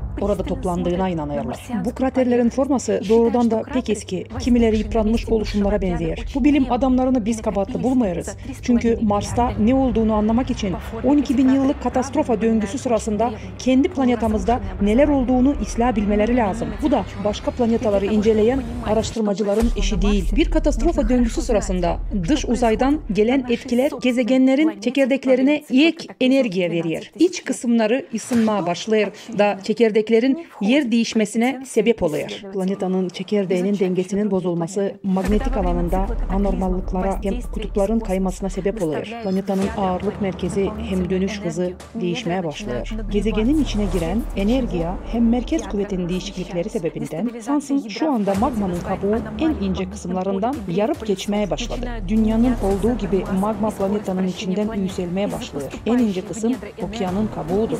Da şimdi magmanın yükselmesi nedeniyle okyan tabanı normalden daha çok ısınıyor. Bu Mars'ta, Güneş sistemasının başka planetalarında hem Ay'da da oluyor. Ay'da olan fırtına okyanın düz hem pürüzsüz yüzeylerine bir göz atın. Ay'ın o kısmının bu kadar pürüzsüz hala gelmesinin sebebi olmalı 12.000 yıllık döngüde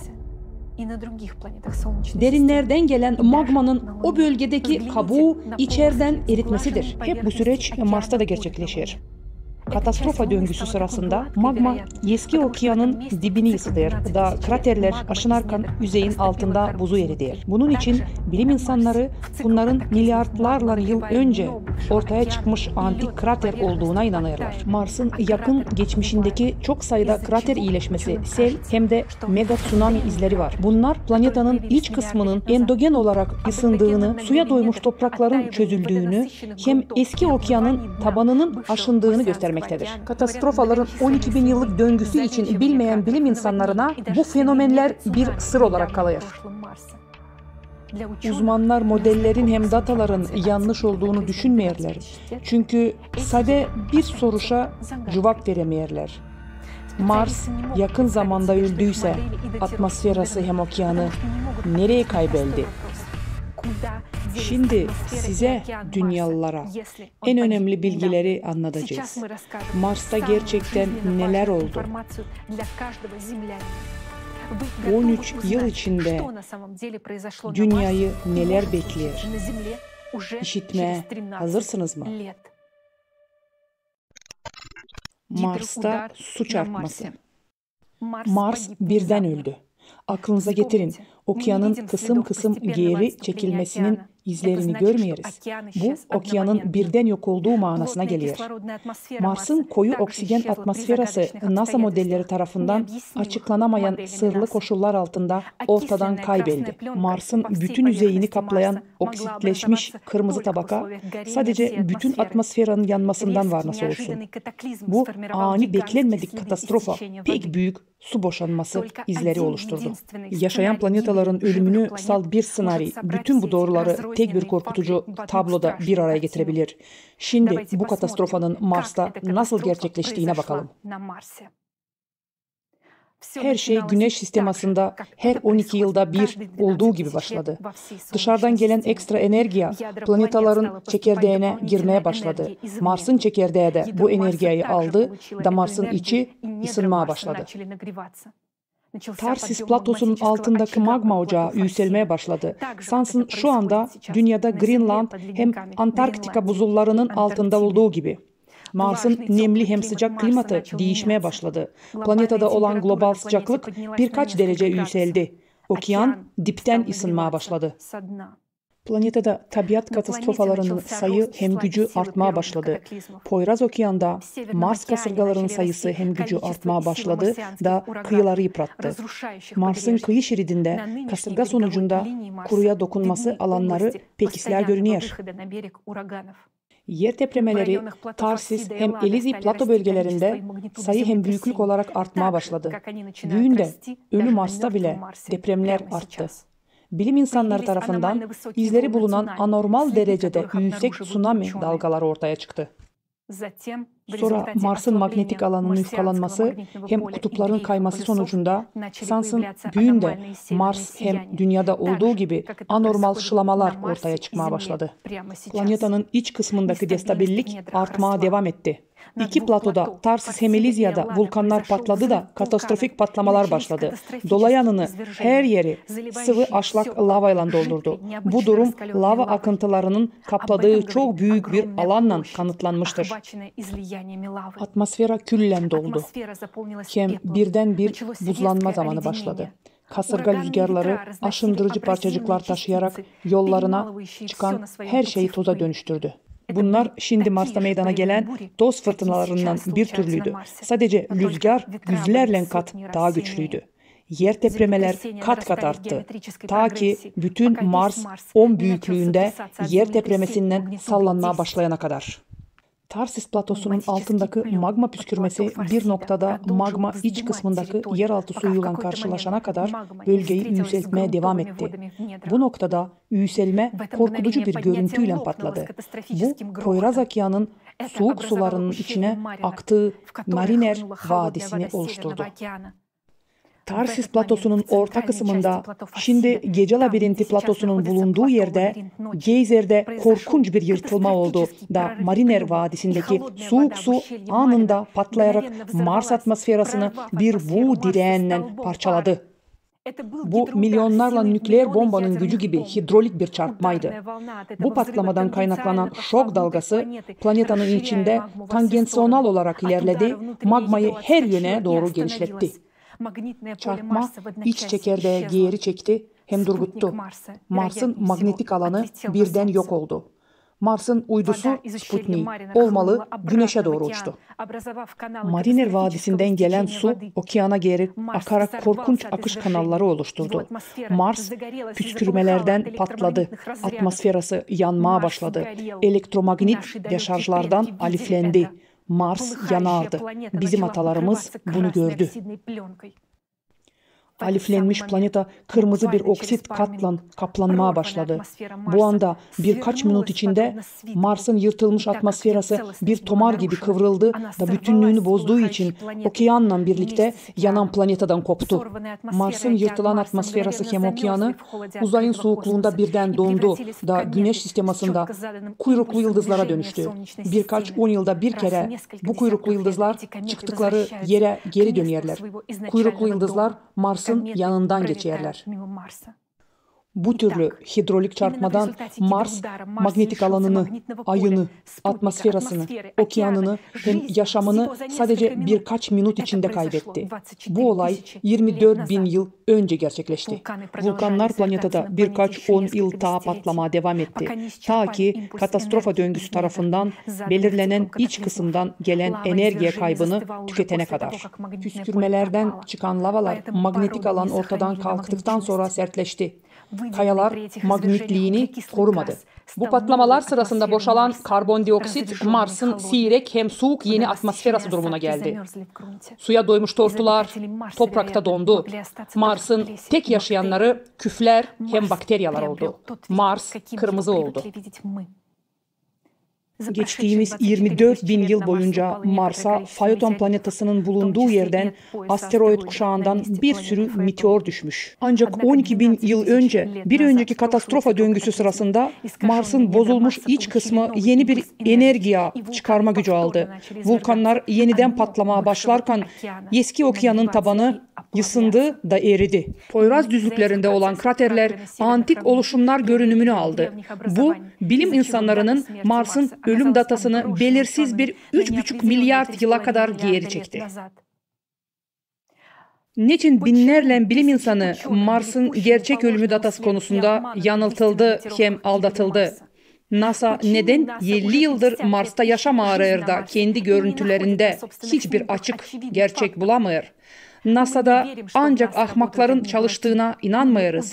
Ama bize doğruyu söylemediler, eminiz. Niçin doğruyu söylemediler? Soruşun cevabı şimdi. Bilim insanlarının fikirlerini satın alanlar, döngü sırasında meydana gelen katastrofaları pek ıslah görüyorlar.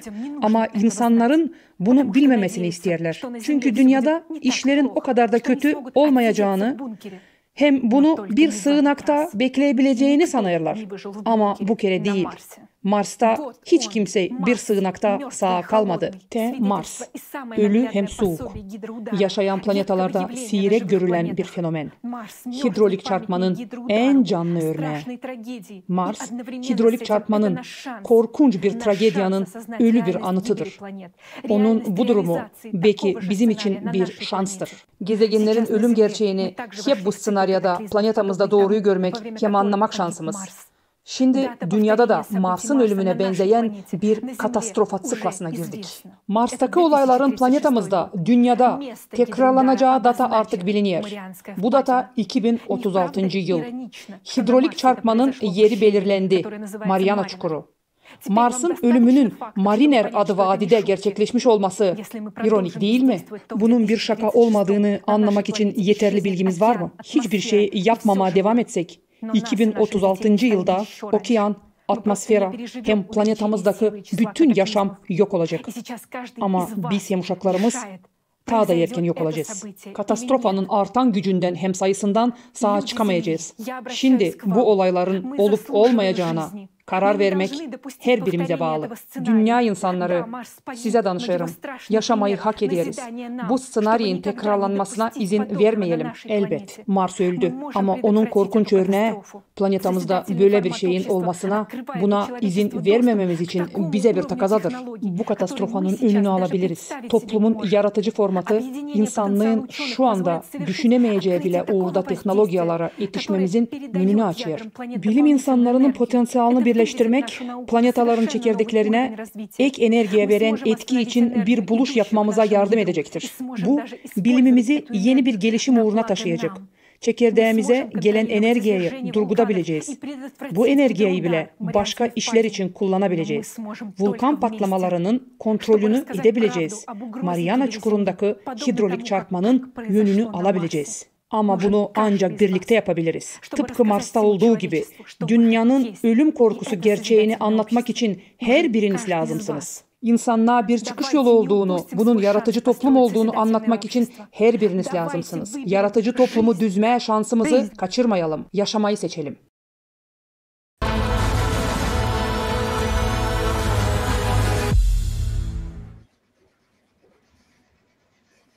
After this film, После этого фильма хочется сказать только... Bu filmden sonra isterim size söylemeye sadece bir iş. Dün, israf ederiz hani bütün dünyayı lazım kurtarma bizim planetamızda. Bu soru bütün milletin koruyucusu. Bütün temalar halklar arası, insanlar arasında. Planetanın çekirdeğine büyük etki gelen radyasyon. Bir de büyük bir zadачamız var. Yapma herhangi koşul, hani bu soru var nasıl olsun bilim dünyada birinci. Большой честью для меня является представить нашего следующего почетного спикера, доктора Эгона Чарлана, лоббист в Конгрессе США и Белом доме, проектной группы лабораторий ЦЕРН, будущий лоббист Конгресс ABD'de комплекса лазерных термоядерных реакций Ливерморской национальной лаборатории имени Лоуренса, лектор, член Международной ассоциации преподавателей разведывательных служб.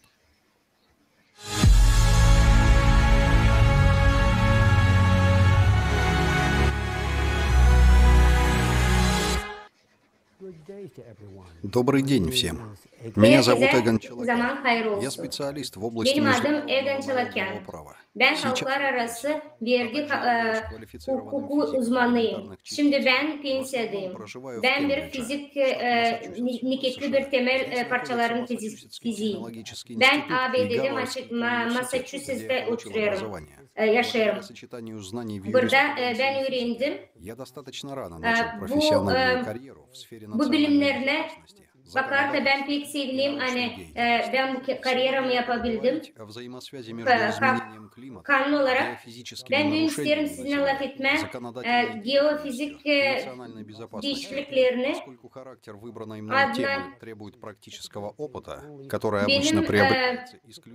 benim verdiğim tema sadece işimden sonra açıklanır. Ben birazcık size anlatacağım kendi profesyonel tecrübemi. Başlayacağım ondan. Hani başta kariyerim başında ben analitik vergi yerlerindeydim. Başkan komisyasında. Prezidentin başkanın Nixon'da hem de Ford zamanlarında. Ben Harvard Üniversitesi'nin araştırmacısıyım. Hem de Harvard gazetesinde sahibiyim. Ben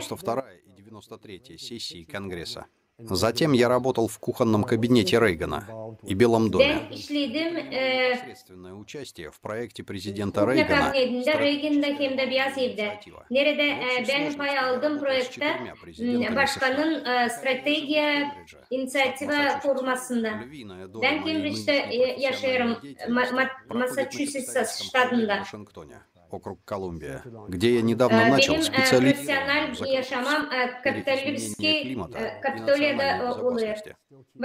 Если вам интересно, продолжаю ли я заниматься естественными науками, siz pek isterseniz anlama ben devam ederim bilim alanda işleme. Ben devam ederim. И я продолжаю играть активную роль в разработке Tarasım raporunda 4 ciltlik hem kapsamlı bir şekilde anlatıldığında da çarpıcısında aktif olarak devam ediyorum. CERN dünyanın önde gelen parçacık fiziksel laboratuvarında hem de geçen halklar çarpıtılmasının projesinde karmaşık zorluklarında biri olarak kabul edilir. NASA toplar bilim ve kosmos bilimlerini angıları iki mikrodiyapazonun adı L diyapazon, MS diyapazonda. Bunun farklı olarak dünyanın üstünde varınca görme algı santimetreye kadar hareket eder planetalar. Bu instrumentler NASA verdiği instrumentleri olacak антропогенным влиянием, законодательными вопросами и национальной безопасностью. Kanun olarak elde edilecekler. Geleceğim başlarsak okyanuslarda da nice onlar etkiler insanları antropogen faktörlerde halizden yok etti okyanları. Historik olarak öyle olan insanlar vardınca okyanusa bütün planetada umut edersinler. Hani soğutlamak plitaların soğuması gelecek. Magma yerin altında soğuma başlayacak.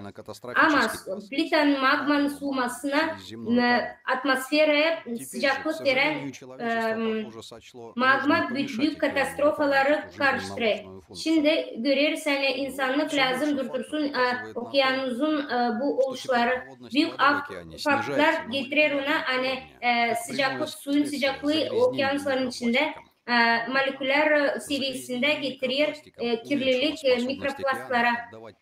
Mikroplastların kirlileri küçülttü okyanusların getirdi okyanusları o duruma hani okyanuslar başladı ısınma. Bunu görüyoruz hani birdenbire kalktı gücü seismik hem vulkan aktiviteleri. Magma akışları çıkıyor. Gün günden de görüyoruz hem temperaturası yükselir. Eskiden de bunu biz gördük. Magmadan da karı hangisi pek derinliklerde korunardı. Şimdi görüyoruz hani kalkıyor ta yukarılara. Şimdi bakalım vulkanlara. Bu benim prezentasyamda hangisini ben anladım katastrofa olarak aktiflerini, vulkanların aktiflerini. Hem de onların ileride ne oluşacağını, insanların nasıl etkisi olacak. Hiç ona bakmadan bu korkunç duruma bakarsak ona lazım pek büyük önem verme bütün dünyada.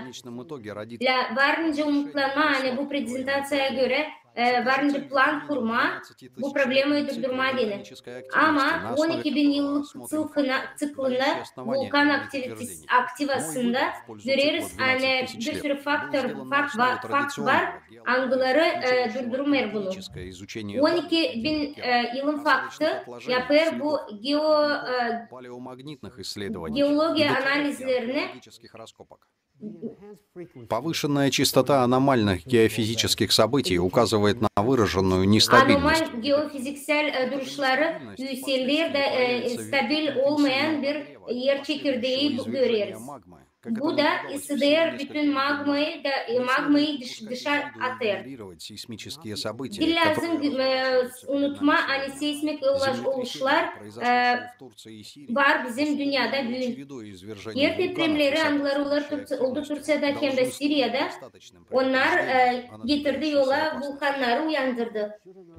Если в одном из геологически уязвимых регионов Китая bir regionda Çin'de ya da başka bir planetanın alanında olarsa da deprem o şiddeti hangisinde oldu Türkiye'de o zaman biz görürüz hani varınca çıksın vulkan aktiviteleri ve yetişsin vulkan kalderine. Bu vulkanlar hepsi birbirine bağlı. Bu iş olarsa da bunun sonucu varınca olsun pek yıkıcı da varınca halizden de büyük süper vulkan Yellowstone uyandırsın. Bu tür katastrofa varınca provoke etsin aktivasyaya bütün vulkanları bütün dünyada. Bu senaryoya bakarsak kartaya koyulacak bütün insanın kaderi. Vulkanlar patlayırlar belli koşullarda. Şimdiki vakitte yer dibinde görüyoruz magnet aktivitesini büyüdüğü şekilde. Bunlar getirecek vulkanın aktivitelerini daha büyük sayılara. Dışarıdan da yer çekirdeğine etkinlik yaparsa da bu inersiyalar söyler hani patlamalar devam edecek. Bundan sonra varınca insanlık kontrol etsin, regüle etsin ya da durdursun vulkanları. Varınca biz bu vulkan patlamaları sokuyelim. Vulkan patlamaları olur, o vakit ne zaman magma kalkır da o yetiştiğine yer yüzüne magma çıkır. Bu proses patlamaları birkaç yer depremine beraber olur. Angıları plitaların sevişmesine yer alır. Vulkanların fonksiyası bir mekanizma tertiplemesi bizim planetada. Angısı verir imkan magmaya çıkma. Yer depremleri o değil sadece plitaların dağılması. Bu bir fundament olarak mekanizma kompensasyası. Bu bir koruyucu mekanizma bizim planetada. Birkaç yer depremisi bizim yeryüzünde planetada kaldırır bu magma davlenyasında magma kanalları çıkar yukarı. Vulkanların patlamalarında magma çıkar, bir parça magması çıkar, öbürleri de yapar başka kompensasya proseslerini. Bu prosesler stabilize eder diğer depremlerin büyük magnitudalarda. Bu mekanizma kompensasyası büyük vulkanlara ait. Süper vulkanlar büyük magma kameraları var. Angları yer dibinde kurulu da magma bence kalksın da tektonik plitalarını yok etsin. Sıradan vulkanlara bakarsak, hem de süper vulkanlara bakarsak, yer kabuğu yoksa onu tutsun. Bunun yerine tektonik plitası dağılır da bu proseslerde o yer magmada büyük akışta çıkar da magma kameralarını dağılır. Bugünkü günde bizde var elimizde bu instrumentler katastrofayı durdurmak için. Bu teoriye fundament olarak prensipleri bugünkü günde varınca realize etme. Biz aldık, bizde var bilimler nice varınca doğru bu vulkanları durdurma.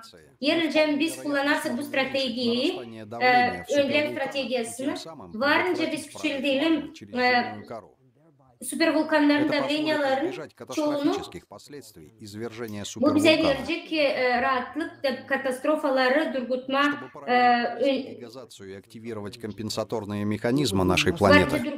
durduralım. Bu mekanizmaları doğru kullanma deni lazım onlarla тщательно контролируя эти процессы, kontrol etme. Litosferaların plakalarını da частоту землетрясений и вулканических извержений. olarak varınca azaltma. Başka türlü desek bu yer depremleri sürecini varınca regüle etme, yokunca. Sonuç olarak isterim böyle söyleme. Biz varınca durgulayalım bu süper vulkanın patlamasını. Ama olacak bu imkan sadece o zaman açan biz durguçuz yer çekirdeğini dıştan. Hangisi olur 12.000 yılda bir kere. Gerçekten biz doğru bir şey yapmazsak da yanlış degazasyon yaparsak bu proses kavitasyon magmanın yanlışını edersek bizim yer kabuğu bunu hiç çekemez. Biz bir fayton prosesine gireriz. Da asteroidler bize üstümüze gelir. Biz söyleriz değil sadece millet korumayı ama bütün milleti, bütün insanları koruma. Bu soruya lazım sahip çıksın özel slujbalar bütün dünyada. Bunu yapmazsalar büyük katastrofalar yaşayacağız. Biz daha dün lazımdı bir şeyler yapalım da durduralım. Bu sebeple bugünkü günde biz böyle bir hala geldik. Paradoks onda tüketici formatında hani hiçbir şeye bakmazsak bu problemi çözme varınca ama bizim elimizde hiçbir şey yok. Bu prosesler, degazasyon prosesleri lazım durdurma. В мире, где все, начиная от частных предприятий и bütün ülkelerle yel alın. Ama dünyada başlarsak özel predpриятиялар hem de hükümetlere böyle güçleri onlar bakır böyle güçlere onlar bakırlar nice kötülük potansiyeli millet seviyesinde. И то, что эти проблемы должны были быть решены еще вчера. Второй Bu фактор problemler lazımdı ta dün çözülsün. İkinci faktör это нехватка финансовых ресурсов. Durgutmak için bizim elimizde yok finans resursu yeterince finanslara bakarsak ona hani finanse ederek insanları o kadar çok finanse etmiyorlar. Cenkler, konfliktler daha çok finanse ederler ama insanların istekleri finanse edilmiyor. Bu tüketici formatta insanın yaşaması o kadar kıymetli değil. Мы не можем его реализовать. Oyun koşulları onda hani elimizde de olsa çözüm biz onu yokunca çözelim. Biz yalnız insanlar bu krizisleri yaşadık. Bizim bir sürü yanlışımız vardı. Biz vardınca durgudalım da yapalım hepsini tersine. Şimdiki duruma bakarsak, biz daha birleşik durarsak, bu klimatı durdurmazsak, biz geleceği öyle bir sonucu hani hiçbir şey yapamayacağız klimatın karşısında. Da bu güzel, bunu pek anlarız. Bizim dünyada nasıl olur? Hepsicimiz toplandık da bu sonucu çözmeye savaşırız. Bugünkü kriziste lazım tüketici formattan yaratıcı formata geçme. Model yaratıcı toplumun onda hani yardım edecek bize klimatın karşısına çıkma, durdurma. Yaratıcı toplumun içinde insanın yaşaması pek büyük kıymet. O için onu lazım koruma. Созидательное общество действует как единое экономическое yaratıcı toplumda olur birlik ekonomika пространствосы. Demek ki onda yok ne cenk, ne geopolitika konfliktleri, ne oyunlar. O bize verecek imkan realize etme stratejiyalar büyük global maçlarda. Pek büyük de önem onda hani geçiş olarak yaratıcı toplumda bizde finans olarak bu problemi bence yapalım. Bu büyük bir garanti. Hani bilim adamlarda olacak çok resurs hem de para bu problemi çözmeye değil. Yaratıcı toplumun içinde yeterli resurslar olacak vulkanları durdurmak için. İndirme bu büyük davleni. Buna bakarak biz varınca durgudalım büyük patlama Yellowstone patlamasını hem de onun depremlerini. Bu düş değil. Bu halis büyük bir amaç. Ondan gayrı biz varınca değil sadece büyük depremleri görelim. İnce Türkiye'de Suriye'de oldu. Ama durgudalım da onları. Мы sumеем стабилизировать geodinamически. Bu verileri kullanarak biz varınca stabilize edelim. Geodinamika proseslerini bütün dünyada. Bunu varınca sadece o zaman açan biz durgutacağız dıştan etkiyi. Ben eminim hani biz yapacağız ucuz çözümleri. Ama lazım pek önemli hani biz başlayalım bu işlere. Pek kısa zamanda. Bakın geodinamika prosesleri kontrolleri bize verir imkan kontrol etme, tayfunları, selleri, anormal akışları hem de başka kataklizmalar. Biz biliriz hani insanlık varınca klimatla ürütsün.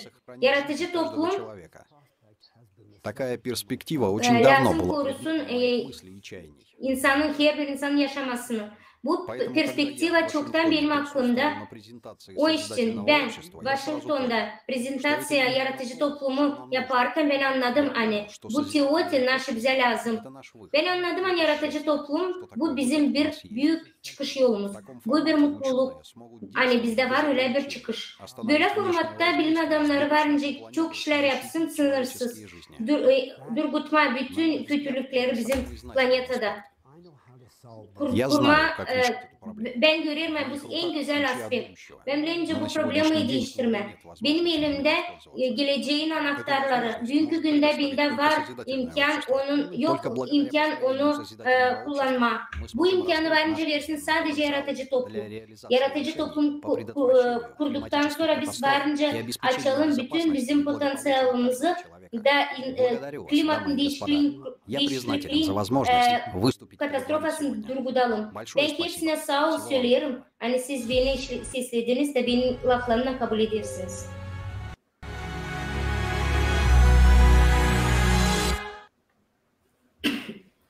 Мы выражаем глубокую благодарность профессору Челакяну за büyük sağ ol söylemek Profesör Челакяна. O kadar büyük bilimler bizimle paylaştı. Pek önemli annem nasıl biz bugün öğrendik o pek önemli. Çok akıllı hem de profesyonel bir duruş bu degazasya vulkanların problemlerini durgutma bize anlattı Profesör Челакян. Onun laflarına göre biz görüyoruz hani doğru hem de koruyucu degazasya volkanların varınca yapılır. Var bizde elimizde instrumentler hem de anlayış nice bunu yapma.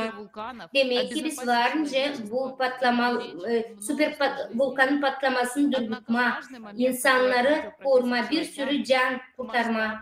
Çok önemli bir moment, hangisini profesör söyledi.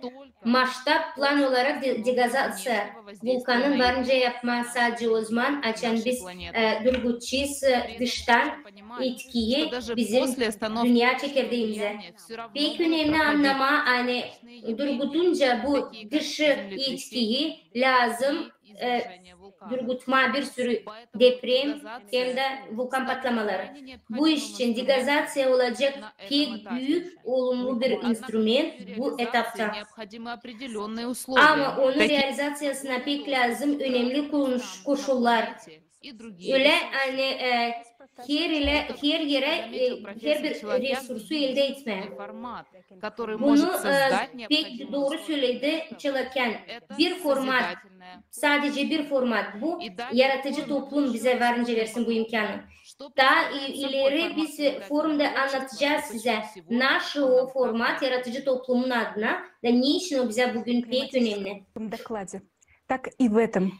Eski klimat dokladında biz anlattık size. Bu 24 bin yıllık sıkı klimat katastrofaların bizim planetamız varınca yaşamasın, varınca tutmasın.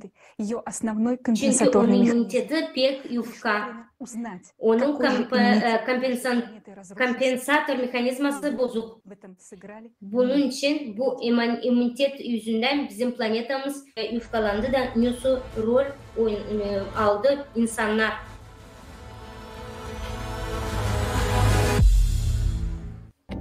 Bugün dünya okyanı sularının ortasındayız. Bu uçsuz bucaksız alana bakınca onun bütün gücünü hem genişliğini görünce inanılmaz bir duygu yaşarsınız. Bir yandan ürkütücüdür ama öbür yandan sır gibi bizi çağırır hem büyüler. Ancak okyanın yaşamamızda ne kadar önemli bir rol oynadığını hiç denediniz mi? Bunu anlamak için sade bir örnek vereceğim. Deniz transportumuzun kondisyoneri bulunduğu odadayız. O olmasaydı bu gemideki yaşamak dayanılmaz olurdu. O klimatı, sıcaklığı hem nemi düzenliyor. Havamızı oksijenleştiriyor. Okyan da planetamızda hep o şeyi yapıyor. Planetamızın %70'ini kaplıyor. Yaşam için doğru koşulları yaratıyor. Sıcaklığı hem nemi düzenliyor. Atmosferdeki oksijenin %80'ini veriyor. Ama onun daha önemli bir işi vardır. Yaşamak için lazımlı koşulları yaratmak hem onu korumaktır.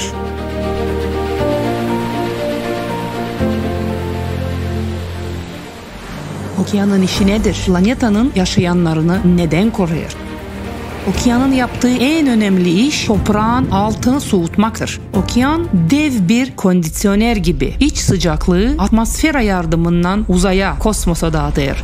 Bu sıcaklığı ısınan mantia hem magmatik bacalar tarafından litosferik plitalara yollayır. Okyan, sansın soğuk suyun nükleer reaktörlerin yaptığı gibi sıcaklık değişimini hem soğutma işlerini yapar. Okyan, kosmostan dünyanın çekirdeğine ekstra enerji yollayır. 12 bin yıllık kataklizmalar sıklası sırasında planetamız üst noktaya, pike yetişirken özel bir rol oynar. Dış etkiler de yeraltının daha çok ısınmasına sebep oluyor. Bu da okyanın üzerindeki baskıyı artırır. O hep 24 bin yılda birkaç kat daha güçleniyor, daha çok ısınıyor. Bugün de dünyadaki seismik hem volkan aktivliği dinamikleri bu 24 bin yıllık sıklanın üst noktasına yaklaştığını gösteriyor. Bu kere önceki bütün sıklalara göre çok daha hızlı yaklaşırız. Bu da bizi pek korkutuyor. Bu durum sıklamızda ta ileri hiç olmamış bir katastrofaya yol açıyor. Marian Çukuru'nda magmanın kopması sonucunda büyük bir patlama olacak. Bu da çekirdeğe durgutacak da atmosfera parçalanacak. Böyle bir katastrofa ancak insanlığın sonuna sebep olmayacak ama bütün planetayı da yok edecek. Kafamızda bir soru peydalanıyor. Planetamız nasıl önceki bütün sıklalardan geçti de şimdi geçemiyor? Niçin önceki sıklalarda planetanın dibinde ta az sıcaklık vardı da dünya kurtulardı? Şimdi niçin kurtulamıyor? Nerede bozukluk oldu? Sebebi nedir? Bu soruların bir cevabı var. Bozukluk okeanda oldu.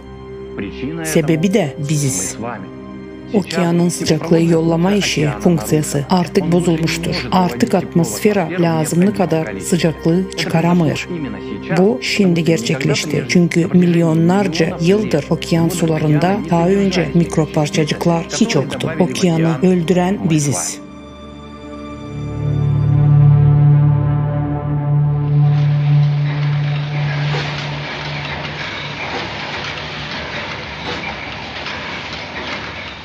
Petrol hidrokarbondur. Hidrokarbonlar moleküler düzeyde okyanın sıcaklık iletkenliğini serioz bir ölçüde azaltır.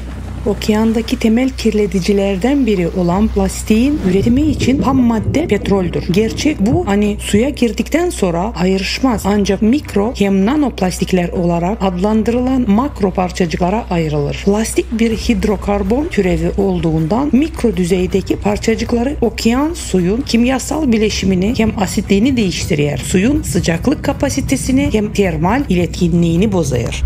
Plastik nanoparçacıklar okeanda nasıl peydalanır? Bunun sebebi biz, insanlarız.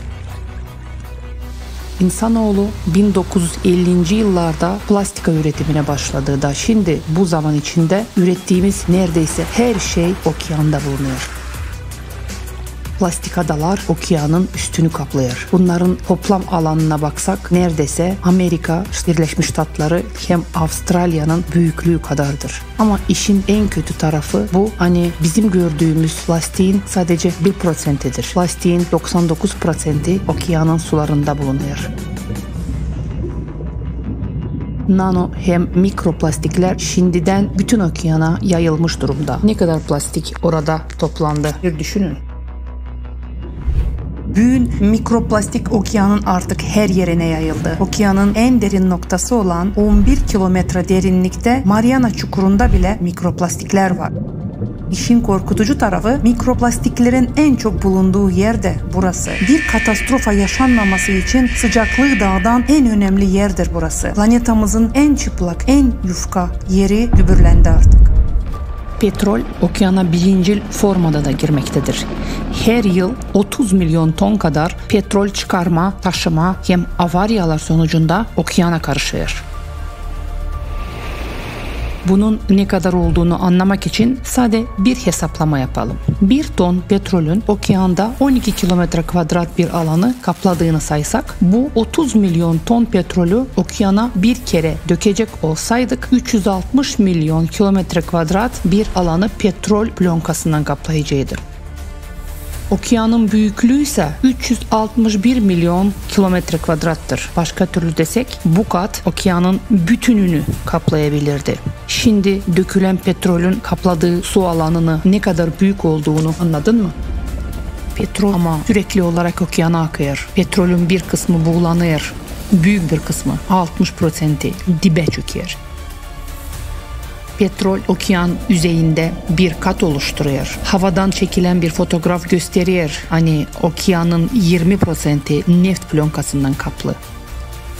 Bu okyanın sıcaklığı uzaklaştırma fonksiyasını daha da engelliyor da genel olarak buğulanmayı 2 kat artırıyor.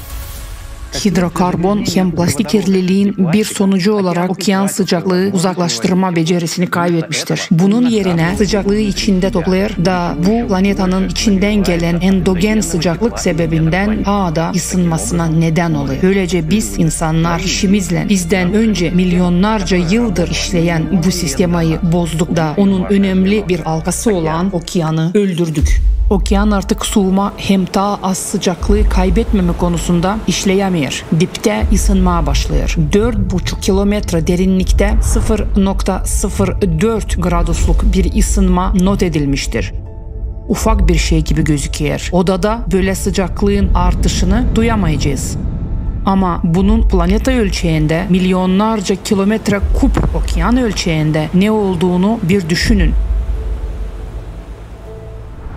Örnek, Poyraz Amerika kıyılarında okyanın dibi 5 gradusa yükselmiştir.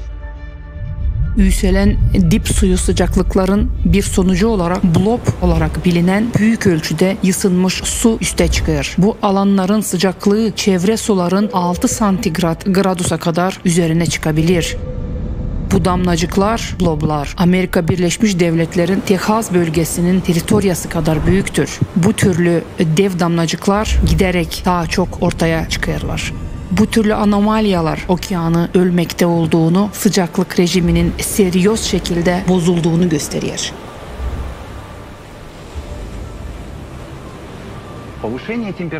Okyan dibi sıcaklığının yükselmesi katastrofaya götürüyor. Çünkü bu dünyanın dibinden çıkmayan büyük bir enerji massasıdır. Bu enerji bize karşı duran milyonlarla nükleer bombanın gücüne beraberdir. O enerji planetanın derinliğinde toplanarak magmanın ısınmasına hem daha da genişlenmesine sebep oluyor. Bu da kaçınılmaz olarak Mariana Çukuru'nda bir hidro fırtınaya yol açıyor. Dünya içinde enerjinin toplanması planetanın çekirdeğinin kararsızlığını artırmaktadır. Böylece çekirdek artık sade kosmostan gelen etkiyle değil hem de iç kısmındaki aşırı enerjiye toplanmasından da stabilliğini kaybediyor. Çekirdek ne kadar dengesizleşirse elektromagnet alan da o kadar üfkalanar. Bizi her türlü korkunç kosmik radyasyondan koruyan kalkanımız gözlerimizin önünde yok oluyor. Bununla bile üfkalanan magnet alan atmosferanın açılmasına sebep oluyor. Yakın zamanda yapılan bir araştırma stratosferanın 1980. yıldan bu yana kritik bir sıfıra olan 400 metre alçaldığını göstermiştir. Atmosfera okeandaki z'de sıcaklığı kosmosa lazım çıkarsın. Planetamızı zararlı kosmik radyasyondan korusun lazım. Ancak okyan buğulanan plastik nanoparçacıklar okyandan atmosferaya yükseliyor da kimyasal bileşimini değiştiriyor. Bu sebeple atmosfera sıcaklığı daha da çok transfer etmek yerine yapılıyor. Sonuç olarak dünya enerjiyi kosmosa vermektense çok enerjiye emiyor. Bu da panik etkisini yaratır. Bu sebeple okyan yukarıdan ısınıyor da kendi içinde daha çok sıcak topluyor. Bunun için bütün okyanın plitaları soğutma hem atmosfera sıcaklık salma işini yapamıyor. Çünkü yukarıdan olduğu kadar aşağıdan da ısındığını görüyoruz. Elektromanyetik alanın üfkalanması hem atmosferanın bozulması sonucunda kosmik radyasyon dünyamıza daha çok etkin bir şekilde ulaşmakta hem çekirdeğin daha da destabilizasyasına sebep oluyor. Böylece planetamızı hem bizi ölüme götüren bir döngü görüyoruz. Bu döngüyü niçin geçiremeyeceğimizin hem ona niçin daha çok hızlı yaklaştığımızın cevabı budur. Çünkü okyanı öldürdük de artık orijinal fonksiyasını yerine getiremiyor. Yıllardır okyanın ölüşüne tanık oluyoruz. Bu pek hızlı bir şekilde gerçekleşiyor. Atmosfera oksijen salınmasından sorumlu olan planktonların yok oluşu ortada. Büyük Set resifinin 25 milyon yıl boyunca var olmasına bakmayarak okyan sıcaklığının artması hem asitleşme sebebinden sadece 100 yıl içinde neredeyse yok olması ortada. Bunlar büyük bir tragedyanın sadece bir sonucudur. Okyan atmosferaya sıcağı çıkarma becerisini kaybetmiştir. Yaşamamıza yardımcı olan en büyük kondensiyonörümüzü bozduk. Onun borularını tıkadık. Sonuç olarak daha çok sıcaklık dünyanın içinde kalıyor da magma daha da ısınıyor. Ateşe kendimiz benzin döküyoruz. Artık yıkıcı katastrofanın olacağı günün çok daha önce başladığını görüyoruz. Bunların arasında Antarktika hem Grenlandiya buzdağlarının aşağıdan yukarıya doğru erimesi, Batı Sibirya'nın anormal ısınması, planetanın genelinde artan seismik hem vulkanik aktivlikler hem uyanan stratovolkanlar meydana çıkıyor. Bu noktaya böyle geldik. Planetamızla birlikte bütün insanlığın bu sıkladan sağ çıkma şansımız az. Çünkü akılsız tüketiciliğimiz yüzünden okyanı öldürdük. Bunu en korkulu zamanda yaptık.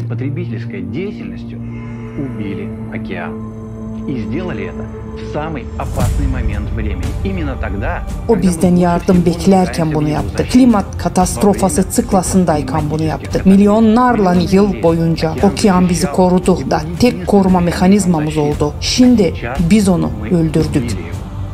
Global katastrofaya karşı yalnız hem korumasız kaldık.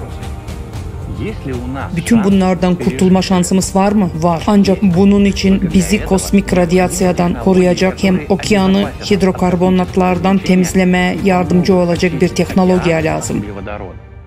Herkes parayı sıkıyor. Hem kimse bu iş için resurs ayırmıyor. Sebebi, daha doğrusu kosmik radyasyayı ortadan kaldırmak için daha çok sebep var. Büyün kimse bu soruşla ilgilenmiyor. Bunu çözebilecek olanlar genial bilim insanları şimdi devletlerinin askeri endüstriyel kompleksleri için çalışıyorlar.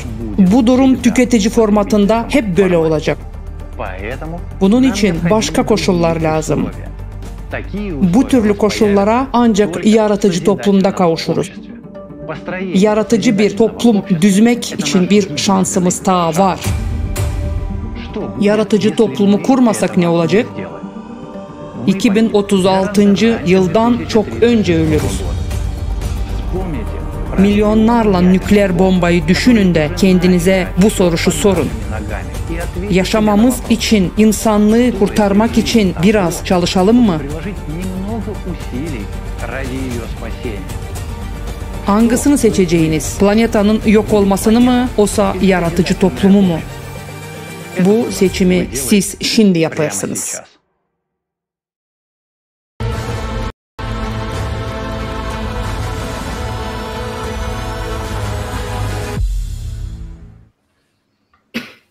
Как мы сейчас с вами увидели, главная причина, по которой это... Şimdi biz sizinle görüyoruz. Büyük sebep 12.000 yılın sıklı varınca geçmeyelim.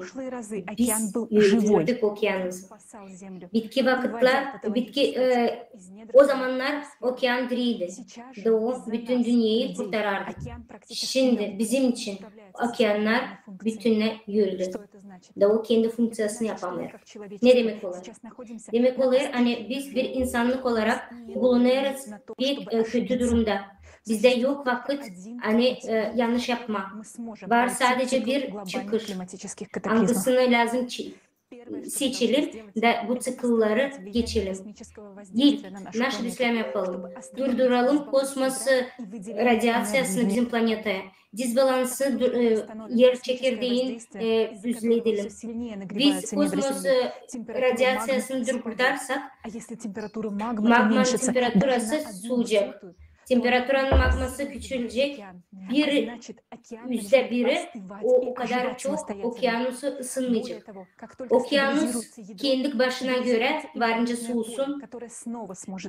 Stabil olacak yer çekirdeği de stabil olacak elektro alanı da bütün proses kendi kendisini düzeltecek. Paralel olarak biz okyanumuzu koruyacağız. Проходить через этот период, мы сможем параллельно проводить процесс bu periyottan geçerken biz paralel olarak varınca degazasya vulkanlarının da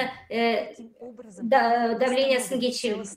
Böylelikle biz bütün sistemi, yer sistemasını, dünya sistemasını düzelteceğiz. Bu adımları yapmadan bize lazım koşul. Hangisi tüketici formatında şimdi yok. Bu koşullar bize garanti edecek sadece yaratıcı toplumu.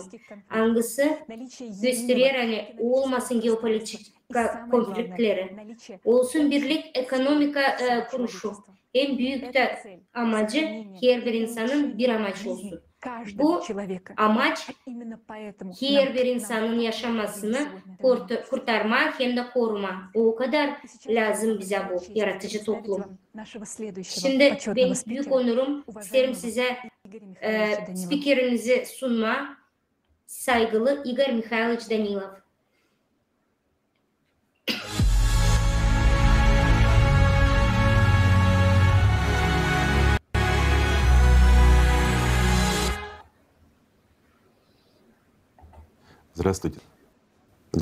Zaman hayır olsun sevgili dostlar.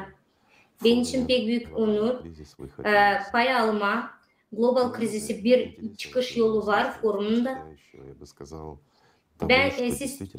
Biz hepsimiz pek çok işler, güzel işler işittik, gördük, nasıl bizi korkutur hem de etkiler bizim yaşamakta.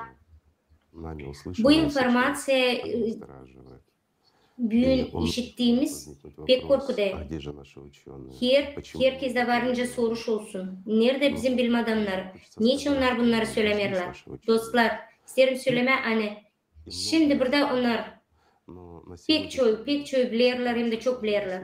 Bunlar bugünkü günde bu situasiyayı öyle situasya oldu hani bizim bilim bütün dünyada ayrılmış her tarafa da finansal olarak bu bilim ortalığı pek küçük. Ben isterim söylemek ki o bilimi anglarını biz artık anlarız. Nasıl şiddetekilerden hangisi lazım bize korusun, kurtarsın.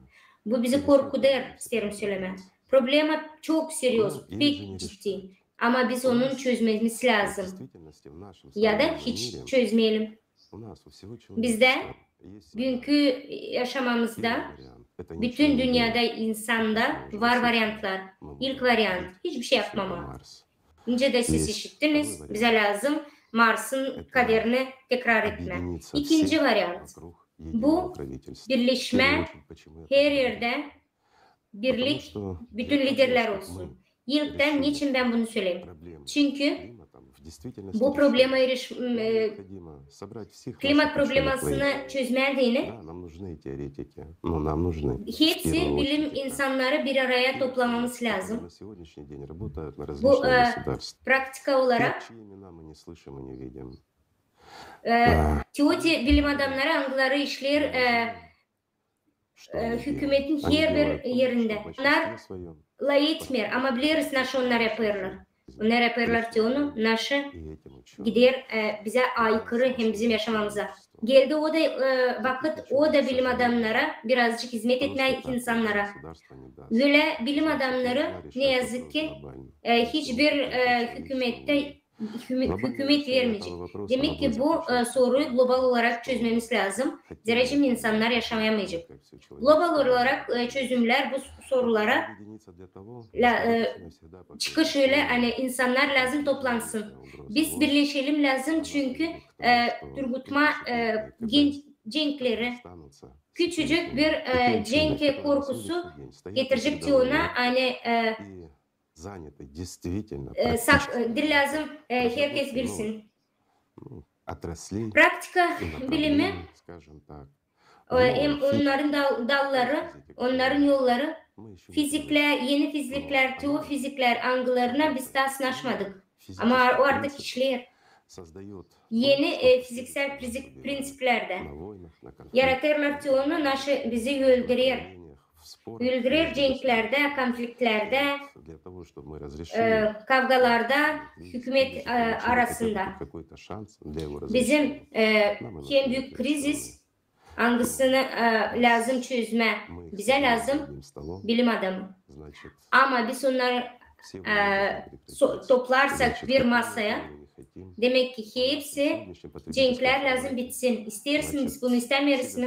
Tüketici format içinde her bir hükümet lazım, birlik olsun, bir güçle.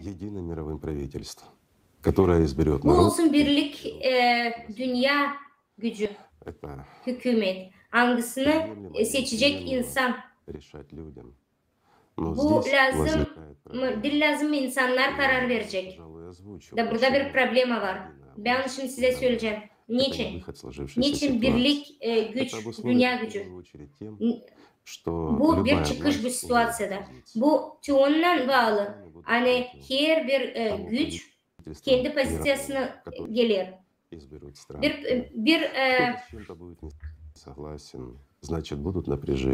Kimse kabul etmeyecek kiminse istediğini. O zaman kavgalar kalkacak. O zaman karşı karşıya çıkacaklar. Demek ki onlar yeniden başlayacak işleme yeni silahlar üretme. Demek ki işleyecekler yeni çok ülke verecekler kendi bilim adamlarını gene yanlış yerlere bize karşı. Onlar oturamayacaklar bir masaya. Ama otursalar da her bir bilimin adamın ardına var 10 kişi hangisi tetik altında tutacak. Yani bir şey yanlış söylemesin, yanlış doğru söylesin. Onlar varınca mı kursunlar fikir yürüyüşü. Hem de onları çözsünler. Onlara lazım sanat olarak birlik olma. Hem de bir sürü resurs alması lazım. O için bugünkü günde biz sınırlıyız bunun. Bugünkü güne kadar bizim bilim devam eder. Yanlış teorilere inanma. Sadece o iş için. Çünkü bu yanlış teoriler klimatın değişikliğine onlar için çok kolay bir çözüm. Bu pek olacaktı ama bugünkü günde biz görüyoruz hani bu faktlar onları dil lazım. Onları yokunca biz inkar edelim.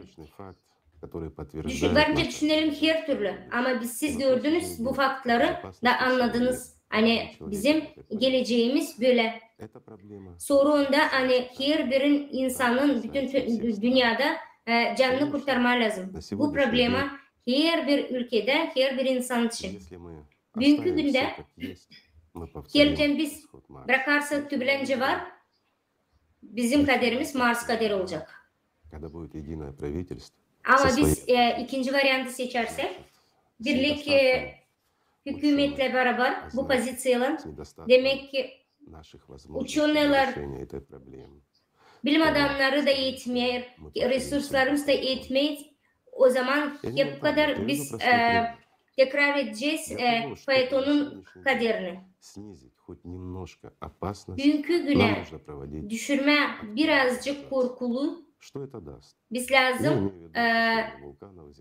aktif olarak degazasyon yapma. Anlaş bu bize verecek. Bize durgutacak vulkanları hem de depremleri.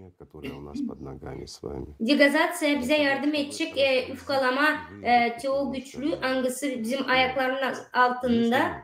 Hangisi şimdi biraz kazandırıcı bize vakit. Hercem biz durgutmazsak çekirdeğini bu stabil olmayan durumu dil doğrusu degazasya başımıza gelirse destabilizasya yer çekirdeğin olarsa da biz geleceğiz ona naşı yaşadı fayton. Ama klimatı karşısına çıkma diyene, ser birisi durgutma diyene hangisi bizim boynumuza zincir bağlamış. Lazım çözüm bulalım. Hangisinin için biz hiçbir şey bilmiyoruz. Ne kadar da biliriz. O teo naşı hani o şimdiki bugünkü günde var. Var neyse prensesler, var neyse anlayışlar, anguları bizde var. Biz görüyoruz bu prosesleri. Ama onun çözümünü biz daha görmüyoruz. Yapamıyoruz. Bu çözümleri bulma diyene bize lazım akıllı insanlar bütün dünyada pek akıllı. Burada isteriz mi istemiyoruz mi lazım bir şeyler yapma da bulma bir çıkış. Var çıkış. Güzel bir forumun adını yapmışsınız. Bir çıkış yolu var. Alizden var dostlar. Bu formatı değiştirmek, anlayışınızı değiştirmek, hepsi insanlar bütün planetada. Hangisi isteyecek yaşama, koruma bizim güzel planetamızı ki bizim uşaklarımız için lam yapma yeni adım bütün insanlık için. Biz lazım değiştirelim bu formatı. Yapma öyle hani bir kere de olsun pek güzel de bitsin cenkler, bitsin sorular ülkelerin aralarında. Biz bilim adamlarını serbest bırakalım, yardım edelim onlara, verelim resurs. Bugünkü günde biz harcarız pek çok iş cenklere, korumaya ama değil bilime hangisi bize yardım edecek. Biz lazım hepsini değiştirelim. Çünkü silahlar hangileri var bütün dünyada, o teröristin karşısında hiç. De biz bunu artık biliyoruz. Bizde Haliz'den var bir büyük düşman bizim evimizde. Kimisi de bir bu da komşu olarak ya da uzak bir Serber. Ama o hiç canı acımıyor. O mutlaka gelecek bizim odamıza, bizim katımıza, bizim evimize. Sen neresi bitkiye yok edecek bizim bir evimizi. Ama biz istemiyoruz bunu. Hepsici akıllı düşünen insanlara hiç kimse istemiyor bunu. Biz şimdi lazım bir şeyler yapalım. Biz şimdi lazım değiştirelim bu dünyayı. Hani insanları kurtarma, kendimizi kurtarma, bizim ailemizi, bizim planetimizi. Ve biz bu kadar lazım değiştirelim. Bizim tüketici formatımızı hangisine biz sınaştık. Şimdiki vakit daha doğru hem de daha güzel bir varyant yaratıcı topludur. Bu tür platform hangisinde toplanır bütün millet, bütün insanlar bu tür format hangisi yaratıcı toplumda garanti eder. Hani sen hiçbir kere bütün dünyada olmayacak cenkler.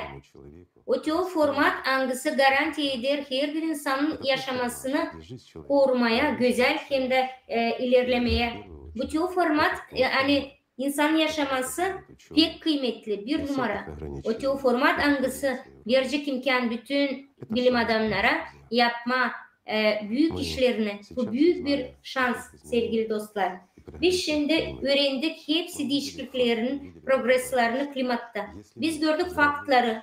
Biz gördük onların sonuçları. Var akıllı büyük insanlar ama ilkten biz lazım toplanalım. Da karar verelim. Yapalım ki hepsinin naşı elimizden gelir. Hani kurtarma planetimizi. Ben eminim hani bugünkü günde bu pek büyük bir amaç hem de zadaça hepsi için. Biz insanız. Biz varınca bunu yapalım. Biz Haliz'den varınca çok işler yapalım. Biz varınca kurtaralım bizim planetimizi. Ama bunun için lazım koşul yaratma. Ben inanayım hani bu projekt yaratıcı toplumu işitecek pek çoğu da anlayacaklar onun varlığı ne kadar büyük. Benim için pek büyük bir onurdu. Bugünkü günde sizinle olma sevgili dostlar bu forumda. Doğru söyleyeyim bu informasyayı işittim de benim korkudayım. Pek çok soru kafamda.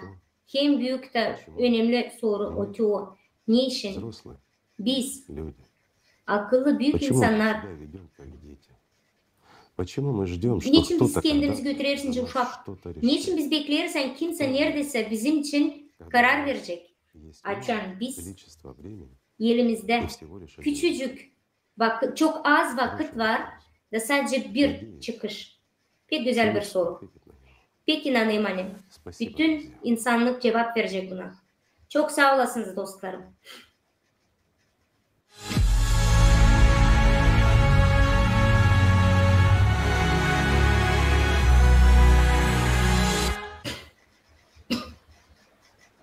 Спасибо, Игорь Михайлович. Sağ olasın Igor Mikhailovich. Sizin çok önemli laflarınız için, sizin sevginiz için. Biz inanıyoruz. Hani bugünkü günde insanlıkta var fikir, hani yaşamayı seçsin. Da biz tekrar etmeyelim Mars'ın kaderini ya da fayetonu. Bugünkü güne bütün insanlık olarak o kadar büyük bilim açılışında duruyoruz. Bizim önümüzde var açılır o kadar büyük kapılar. Bunu biraz sonra söyleyeceğiz. Şimdi isterim daha birkaç laf söyleme. Halklar arası disiplina araştırma için klimat değişikliğinin sonuçlarını illüstratif doklad olarak Bugünkü günde biz pek çok büyük maçtaplarda halklar arası araştırmacıların işini, algısını yaptı volontörler yaratıcı toplum projektinde. Bir sürü bilim adamları var. Algıları profesyonel olarak yardımcı oldu. Kolosal kompleks hem de büyük toplu analiz hem de veriler, geologiya, geofizika, vulkanologiya, seismologiya, klimatologiya, paleontologiya, astrofizika, kvant fizikası, biyologiya, medisina, ekologiya, bir sürü disiplinada. Bunu yaratıcı toplumun içinde bu spesyalistler volontörlerle beraber yardım ettiler, araştırdılar ve sundular. Pek büyük verişte verdi bize onu, hani halklar disiplin araları gösterdi bize resimin tamamını, klimat hem de geofizik, dinamika değişiklikleri bizim dünyada hem de bütün planetalarda, güneş sistemasında. Парадокс в том, что для спасения планеты planeti kurtarmak için hem de korumak için bu задачаları nice dış etkiyi hem de enerji, bitmiş enerjiden ıslah enerjiye geçmeye lazım bütün potansiyeli, bütün dünyada bilim adamları toplama bir araya. Bu resmi toplama deni bilimde var, bir sürü bilim algıları bugünkü günde pek büyük çıkış yolu bize verecek bu kosmos etkiliğini çözmeye deni. В условиях таких sжатых сроков для решения этой задачи сейчас крайне böyle kısa zamanda bu koşullarda pek önemli tecrübe, fikir, bilim bu sferlarda Angloların spesyalistleri ellerinde var. Bu biz lazım araştıralım bu bilim sferalarında da verelim insanlara şans yaşama. Bu efektif problem sonuçları lazım çözme, lazım bütün bilim insanları bütün dünyada toplama bir araya. Sadece o zaman varınca güzel kullanma bilim potansiyellerini da bu soruları çözme o kadar kısa zamanda algıları biz insan olarak elimizde var. Biz anlarız hani tüketici formatta, paradigmada bütün amaçlar pek ağır ulaşırız. Ya da sıfıra gelir. Bu getiriyor onu hani bize pek önemli lazım fundament olarak başka format topluluğu. Bilim adamlara koşulları kursunlar. Hani onlar beraber bağlantılı olarak işlesinler. Yaratıcı toplum bu format. Yaratıcı toplumunda biz varınca bu global problemalarımızı, ciklik katastrofaların çözelim. Sadece bu iş için bilim dünyası sınırı olmayacak, finansı sınırı da olmayacak da onlar kurtaracak insanların canlarını. Yaratıcı toplumun içinde araştırmalar olacak açık, hepsi bilim adamları. Spesyalistler bütün dünyada her bir imkanı elde edecek. Hepsi beraber soruları cevap verecek, resursları kullanacak. Sadece bu potansiyeli topladıktan sonra yaratıcı toplumda bilim adamları varınca çıkış yolu bulsunlar. Böylelikle koşullar bizim sivilizasyayı kurtarma deni sadece yaratıcı toplum kuruluşu olacak. Если вы смотрели наш доклад по климату, то понимаете... Gelin siz gördüyseniz bizim dokladı klimatta. Siz anlarsınız hani biz bulunuruz değil sadece bir adımda doğal katastrofasında. Ama bir adım bütün dünya yok olsun yani. Onun çözümü çoğunda hani bu problemi sadece yaratıcı toplumda varınca çözelim. Niçin bize lazım yaratıcı toplum? Niçin если она настолько важна. Что ж, давайте будем реалистичны в отношении нашего мира. Слышали вы когда-нибудь об истинных масштабах и прогрессии природных катаклизмов? Siz işittiniz mi? Halis büyük maçtapları niyose varınca durgutma. Почти не освещает даже локальные Belki изменения. medyalar bir şeyler anlattı. Angıları hiç anlatmıyor da nice değiştirir hava. Лишь некоторые Belki понимают bilim adamları size anlattı. замечают Sadece birkaçı bu resmi anlar. людей, а другие все еще находятся на стадии Onlar отрицания. insanları Не suçlarlar. происходит ничего обычного. Başkaları da söylerler hani klimatla hiçbir şey sıradan bir şey olmuyor.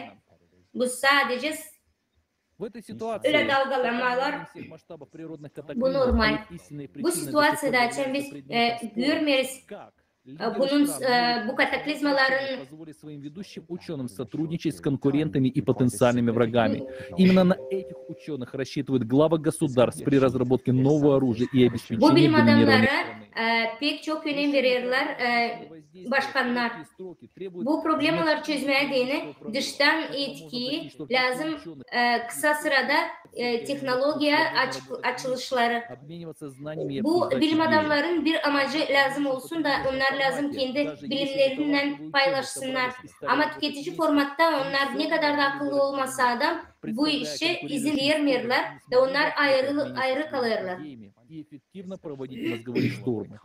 Kendi Поэтому ideyalarla мы da не можем paylaşamıyorlar. ожидать положительного результата. Çünkü bu iş için biz yokça bekleyelim ıslah olsun Особенно, yani. когда мировая экономика Bu находится на projekt грани краха. finanse olarak olmayacak çünkü bütün dünya ekonomikası Будет значительно выше. Потому yıkıntı что, içinde. во-первых, Yaratıcı toplumu büyük bir şans, problemlerin çözümü.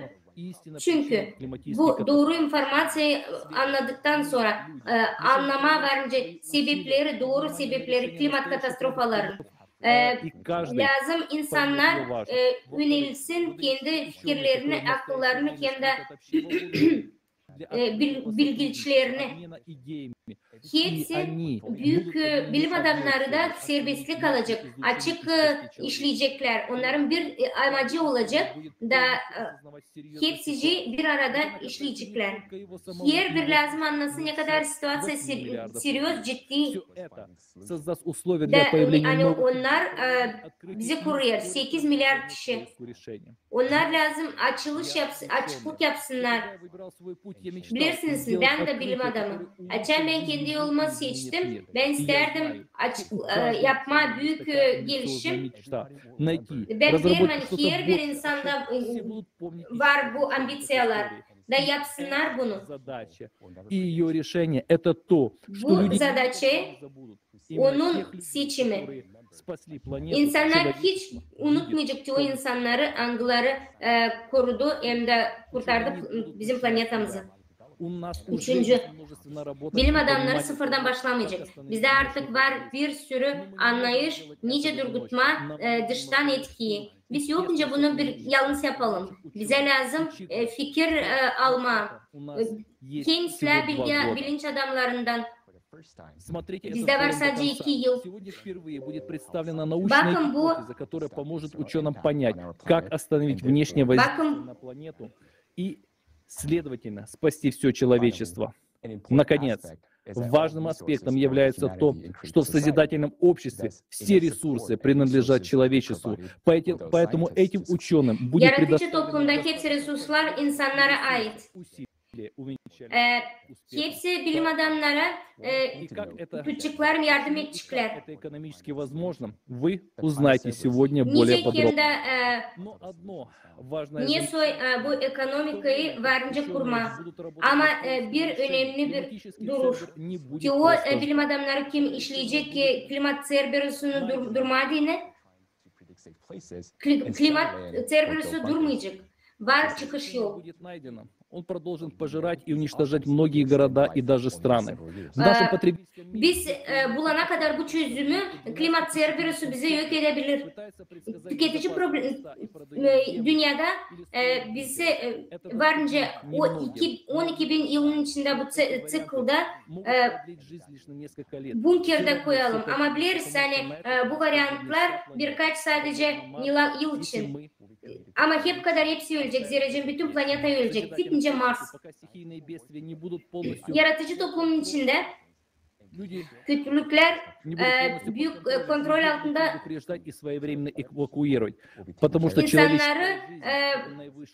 insanlara söyleyecekler, evakuir edecekler, insanların yaşamasını koruyacaklar. Bilim adamları bir araya gelip de anlaşıp da bu infrastrukturaları önerecekler. Hani bütün insanları koruma dinin. Böylelikle yaratıcı toplum yardım edecek 8 milyar insan koruma da bulma çözüm. Yaratıcı toplum bu bir çözüm bizim kurtulmuş için. Ama vakit bizde pek az kaldı. Ben sana sesleniyorum insana. Hangisi geleceğini kuruyor. Bana lazım senin yardımın. Hangisi varınca bu durumu bilgilendirsin hepsine. Senin sesin bize lazım. Olacak sadece o zaman sen herkese bunu anlatacaksın. Yaratıcı toplumu değil sadece bir kurtuluş. Ama bu naşı biz isteriz. Всех людей на планете невелик. Или мы оставим все как есть и вместе погибнем. Bütün planetanın seçimi ya da biz lazım toplanalım ve çözelim hangisi bizi kurtaracak ve geliştirecek yeni sivilizasyon. Bizde vardı vakit hani bulma bu çözümü. Ama bize belli koşullar lazımdı. Hangisini vardı? Bize lazım yaratıcı toplum. Eğer biz kurarsak yaratıcı toplumu, o zaman lazım yapma bunu ciddi, seriyoz ya da hiçbir şey yapmama. Ya biz ciddi karar veririz, kurtarma yaşamamızı da beraber da bitkiye gideriz ya da biz yerlerimizi düşürüp veririz kendimizi klimat serverisi. Eğer biz toplum formatını değiştirmek istersek o zaman ıslah bir şeye biz değiştirelim. Karşılaşalım, nasıl biz değiştireceğiz. Şimdi küçücük adımlarla teknolojilerimizi geliştiriyoruz. Algılara yönelik bütün insanı yok etme. Ama niçin değil onun kurtuluşuna? Çünkü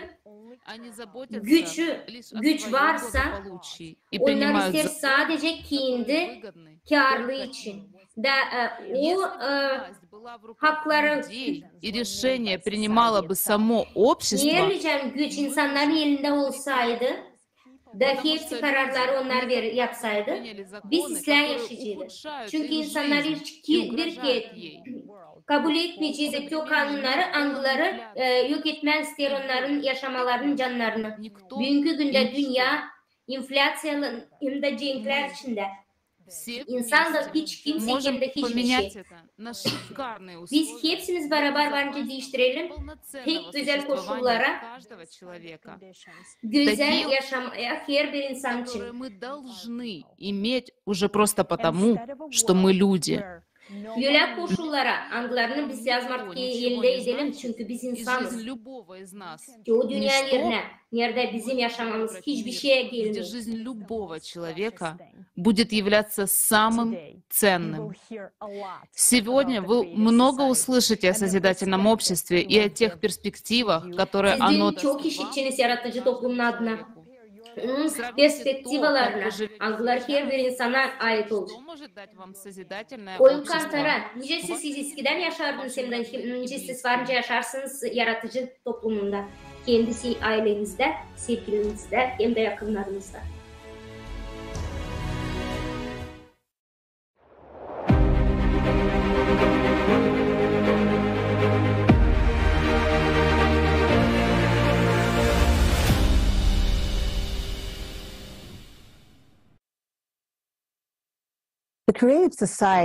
Созидательное общество — это новый формат общества для всего человечества, который мирным путем выведет нашу цивилизацию на новый этап эволюционного развития, где человеческая жизнь является наивысшим приоритетом. В созидательном обществе власть будет принадлежать людям, а не... Yaratıcı toplumun içinde güç olacak sadece insanların ellerinde. Bir kişinin elinde değil ya da bir grup insan elinde değil. Далее мы подробно расскажем, как это может быть реализовано мирным, Biz size законным путем. anlatacağız. Nice bu var, nice olsun. Участники проекта Kanun olarak. Это простые люди. Yaratıcı toplumun pay alıcı insanları, onlar sıradan insanlar, volontörler, angıların ideyaları bir hani kurma, bir yaşamak kendin için hem de uşakların için. Yaratıcı toplum başında artık var, koyulu. Bir sürü insan artık onu kuruyor. Bir sürü insan devam eder, bize katılır.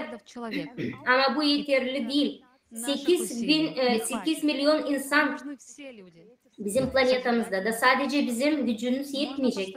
Hepsi insanlar lazım olsun yaratıcı toplumun içinde. Hepsimiz beraber onu kurabiliriz. Varınca lazım yapalım ki hepsini hani yaratıcı toplumun içinde hepsi çeşitsin. Hani biz bütün dünyada insanlık olarak bırakalım tüketici formatı, geride de başlayalım yaşamak, halis güzel yaşamakla yaratıcı toplumun içinde. Toplumun içinde hangisi biz isteriz her birimiz. Toplumun içinde hangisi iyileştirir yaşamayı hem de kendini. Идеология проекта «Созидательное общество» базируется Yaratıcı toplumun ideyası 8 temelin üzerinde toplum. Her bir yerden analiz yapılarak milyon insanlarla kurulmuş. Bitki 10 yılın içinde volontörler, ekspertler 180 ülkeden birçok sosyal vapros soruldu.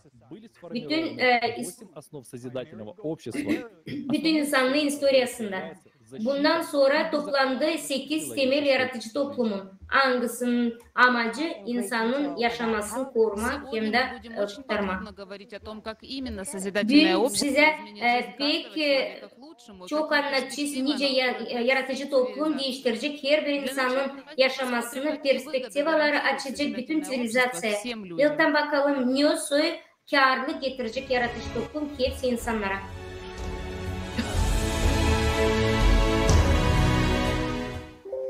Глобальный соцопрос проекта «Созидательное общество». В каком обществе мечтает жить каждый? Global olarak yaratıcı toplumun içinde soru koyulur. Bu toplumda hepsi insanlar ister yaşamak. 100 saatlik часов личного времени участников Созидательного общества со всего мира. И это все для того, чтобы показать, как люди по всему миру хотят жить. Только в hani gösterme, hepsi insanlar isterler yaşamak. Sadece yaratıcı toplumun içinde 100%'da her bir insanın garanti yaşaması, konfor hem de koruyucu, mutlu bir yaşamak. Hepsi bu 8 temelin içinde var. Hem de senin yaşamanın geleceğini. Bak şu videolara da sen anlayacaksın niçin yaratıcı toplum sadece o, nasıl istersin sen. Birinci temel, insanın yaşaması. Büyük varlık yaratıcı toplumun içinde insanın yaşaması, canı, yani senin canın ya da başka insanın. Hepsi toplumun bir sivilizasyası. Bu da garanti eder. Cenk olmayacak, konfliktler olmayacak, krizisler olmayacak. Sen pek güveneceksin, hani sen korumadısın. İkinci temel, insan serbestliği. Yaratıcı toplumun içinde sen rahat olacaksın, hem de korumalı. Hiç kimse senin haklarını hem de serbestliğini sınırlamayacak. Sen dünya insanısın. Sen bütün dünyada gezebilirsin. Yaratıcı toplumun içinde bu büyük bir halisi serbestlik. Yaratıcı toplumda dil lazım. Kendi hakkın için herkesten kavga edersin. Büyüksün ya da küçüksün. Herkesin olacak kendi hem büyük insan statüsü. Hiç kimse bu dünyada insandan daha büyük olmasın. Hem de onun serbestliğin tabi olmasın. Üçüncü temel, onun insan koruyucusu. Yaratıcı toplumun içinde pek önemli koruma insanı. Ekonomiya yaratıcı toplumun içinde krizisler olmadığı bir yer, enflasyalar olmadığı bir yer. İş periyodunda yaratıcı toplumda sana verilecek parasız yer, Angısın 660 metrekare kişi başına. Sana lazım olmayacak ödeme her bir evin içinde olacak BTG jeneratör yakıtsız, enerjiye de parasız olacak. Hep o geçiş döneminde sende olacak her aylık para $10.000. Da sana hiç lağım olmayacak vergi ödeme. Sana kalacak sadece düşünmen. Nereye sen varınca harcarsın bu paralarını. Varınca artık şimdi başlarsın. Sen sanarsın hani hepsi kreditlerini mi ödeyeceksin? Ama sende olmayacak kredi. Bunlar sıfırlanacak. Sen sanarsın hani medisinaya ya da üretime mi sen para vereceksin? Sende olacak bunlar hepsi cihanda parasız. 24 saat 7 gün haftada hepsi yerinde olacak. Yaratıcı toplumun içinde hepsi teknolojiyalar olacak senin yaşamanda. Her bir evin içinde replikator olacak. Nerede sen sevdiğin yemeğini, rubanla hem de sana lazım olan işleri elde edeceksin. Kapsula evinde olacak. Sen olacaksın sağlıklı her kere. Sen bunu her kere istemerdin mi bütün yaşaman? Ama bu da değil. Dördüncü temel. Açıklık hem de yaratıcı toplumun içinde medyalar sadece insanlara ait olacak. Medyalar hizmet edecek insana da doğru informasyayı iletecek. Hep öyle bir momentte sen varınca güzel informasyayı paylaşarsın, doğru informasyayı paylaşarsın. Paralar bütün toplumda onlar senin paraların ve sen lazım bilersin nice onları harcayan ne işçi. Beşinci temel, yaratıcı ideoloji. Sana hiç de lazım düşünme, fikirlenme, nice yaratıcı toplumun içinde herhangi bir propaganda, şiddet, anti-insanlık ayrım olmayacak. Yaratıcı toplumun içinde olacak hepsi koşullar hani insanların insan olsun insan. Bizim uşaklar yetilecek büyük gümanlık, dostluk hem de beraberlik içinde. İnsanların aralarında sadece böyle saygılık olacak yaratıcı toplumun içinde. Altıncı temel. Senin gelişmen. Yaratıcı toplumun içinde sen bence öğrenersin, nerede istersin, hem de nice istersin. Hem hepsi de olacak parasız. Üretim yaratıcı toplumun içinde 100% olarak senin potansiyelini açacak. Senin için özel program açılacak, senin entelektüel imkanlarını geliştirmeye denir. Herhangi bir üretim senin için pek enteresan olacak hem de pek güzel. Senin için hepsi teknolojiyalar elinde olacak. Sen varınca öğrenersin her bir yerde, bütün dünyada. Yaratıcı toplum, her bir fikirlik senin için açık olacak. Yedinci temel, doğruluk hem de eşitlik. Sen istersen işleme, sen varınca öyle bir zanaat ayırarsın, hangisini sen beğenirsin. Sen varınca 4 gün haftada işlersin, günde de 4 saat varınca işlersin. Ve sana ödenecek yılda 2 kere izin. Senin de aylık paran da güzel olacak. Senin mesleğin, senin zanaatın, senin istediğin gibi olacak. Doğruluk diyorunda hani olmayacak özel monopoliyalar. Hepsi resurslar insanlara ait olacak. Demek olur hani sana da. 8. temel. Kendi kendimize yönetim. Yaratıcı toplumun içinde olacak bütün historiada bir güç. Bütün güç olacak sana ait, sana, insanlara. İnsanlar hepsi ister güzel yaşama. Hepsi sorular insanlarla çözülecek. Açık platformalarda, açıklık hem de güzel birlikte. Hepsi insanlar kontrol edecek bu prosesleri. Yaratıcı toplumun olmayacak korrupsiya ya da diktatura. Yaratıcı toplumun içinde sen kendin karar vereceksin, sen istersin yaşama. Bütün historiada insanlık İnsanlığın geleceği senin elinde. 8 temel yaratıcı toplumu, topluluk, bizim istediklerimizi nice ilham yaşasın insan. Her bir insan ister yaşama cenksiz, şiddetsiz, inflasyasız, krizisiz, kötülüksüz, başka diktaturasız. Elcem sen istersin stabil olarak güzel kaliteli medisina ya da üretim yaşama, bütün dünyada gezme, bazı olarak para aylık alma, yaratıcı toplum senin her bir isteğini yapacak. Hepsi canavarınca yapma, yakın yıllarda. Önce bunu yapma. Sadece anlat bunu hepsini. Pek çok insana, hepsine. Bütün dünya senin komşun, hem de senin insanların kim bilmiyor yaratıcı toplumu seni ayırır bunu. İstersin yaratıcı toplumun için gelsin.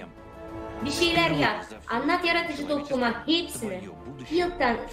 İlk kere bütün historiada insanlığında senin geleceğin senin ellerinde.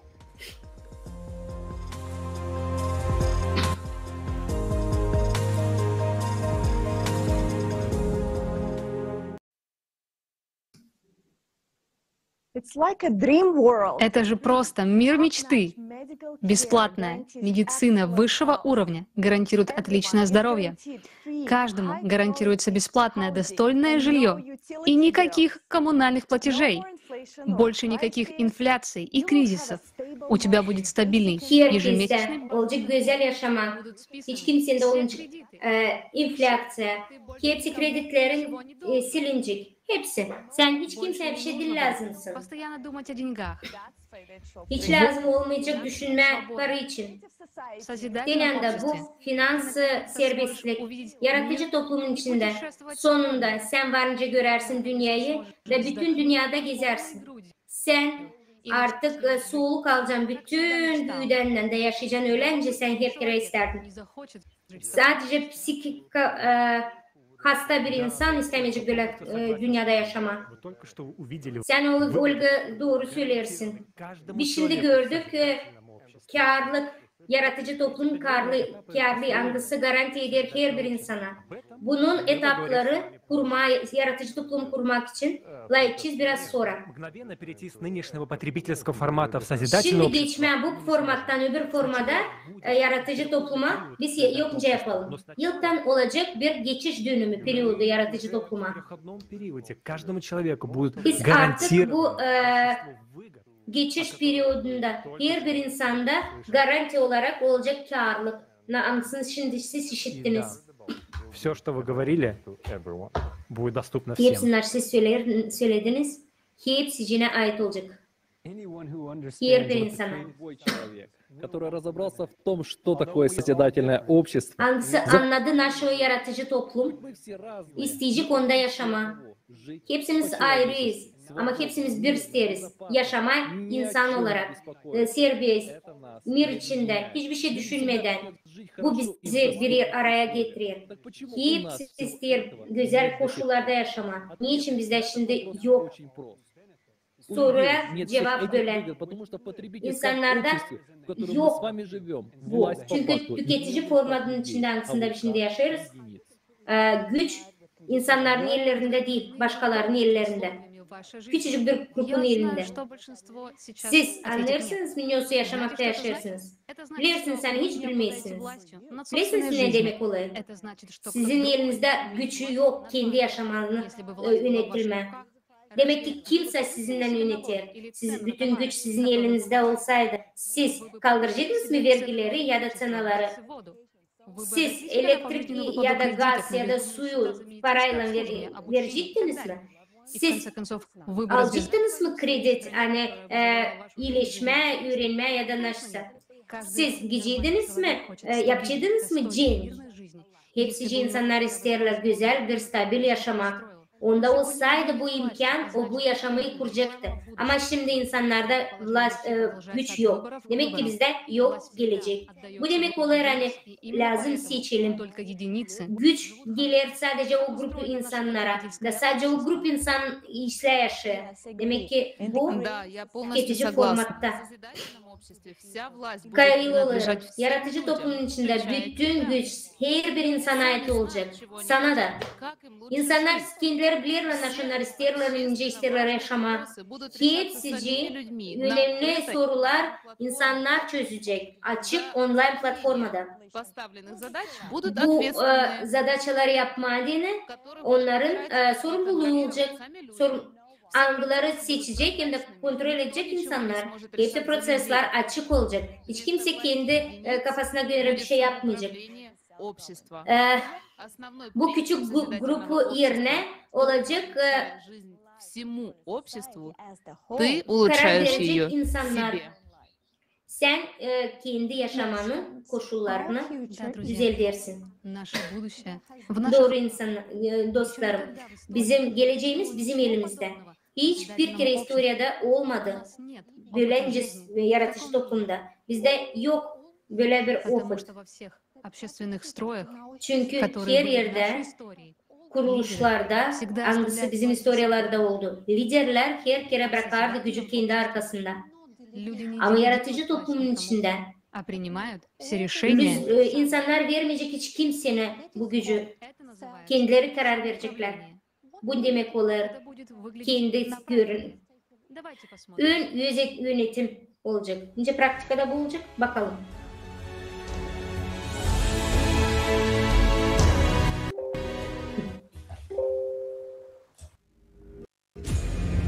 В жизни, как в шахматах, пешки ходят только вперед и поодиночке. Ими часто жертвуют. Конь буквой «Г» и может хитро обходить других.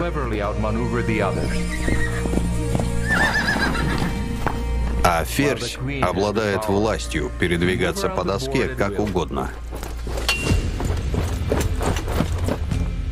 Мы привыкаем к правилам и послушно следуем единой игре. Так и в социуме.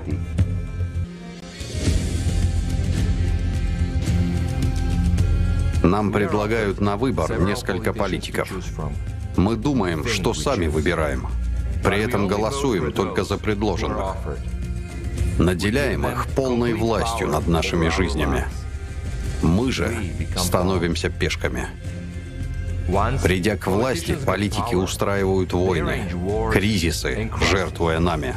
А мы их поддерживаем, громко повторяя заученные лозунги. Или ругаемся и поддерживаем других, новых политиков, наделяя уже их властью. И все идет по кругу.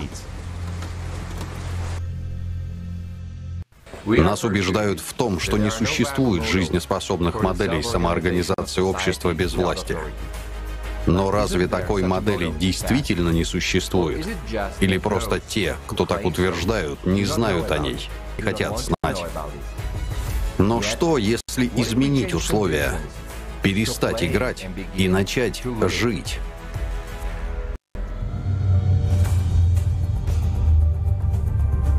Как будет выглядеть мир, где люди сами управляют своей жизнью, самоорганизуются и по-настоящему свободно и осознанно делают выбор? Причем не отдельные малые группы, а все 8 миллиардов людей на планете. Hepsi 8 milyar insan dünyada böyle model var. Doğu adlanır yaratıcılık cümlesi. Hadi bakalım. Hadi bakalım ne olacak. После нескольких лет распространения волонтерами по всему миру информации об абсолютно новом формате общества, люди всей планеты провели международный референдум, на котором был единогласно принят созидательный формат общества. Это повлекло значительные изменения как во взаимоотношениях между людьми, так и на планете в целом. В мире прекратились все искусственно созданные кризисы. Dünyada bittiler hepsi krizisler. çözüldü ağaçlık probleması. O oldu en büyük zenginlik. Yeni formatta insanın yaşaması. Çeşitler kullanma, yeni teknolojileri, angılarını işinlerde insan kullanmazdı. Şimdi insana verilecek 60 kvadrat metre yaşamak yeri. Her bir insanın istemekleri alınacaklar hesaba. Da her birinin olacak hakkı olsun işitilen. В созидательном обществе больше не существует президента, Yaratıcılık cümlesinde başka olmayacak prezident, parlament hem diktatör. Da kabul ederken kararları insanın, her bir insanın sesi sayılacak. Mam, şimdi hepsini sen mi kararlaysın? Я человек, как и Yüzü prezidentler yok onlar. Ben insan, nice de sendi. Da yok başka insan. Da sadece biz ayırırız hepsini. Da şimdi onlarla sen varınca hepsini değiştirsin dünyada. Değil ki hepsini. Benim sesim öyle de önemli başka insanların bütün dünyada. Benim sesim yokunca geliştirsin projekti. Sadece hangisini tutturuyorum ben. Onun için lazım çok insan versin seslerini. Означает, что мы всем сообществом, большинством голосов Hepsi insanlar kullanırken cümleyi kararlarlar olsun bu iş olmasın. А наоборот, власть отсутствует, но ее функция Açan распределена yok kuvvetler в равной мере. ama onun funksiyonu payetli her bir insanda bütün dünyada. И преимущество в том, что сами люди стремятся улучшить условия жизни в обществе. Pekler insanlar derle kendileri değiştirmeyen neside cümlede. Для реализации власти людей используется такой инструмент, как электронная платформа. İlerletmediğin insanların kuvvetlerini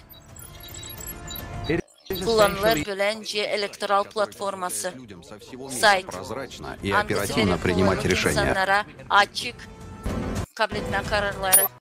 Если на голосование выносится общемировой вопрос, Erlim то seçimlerde koyularsıydı dünya soruşu, onun için lazım seslerini versin bütün dünyada.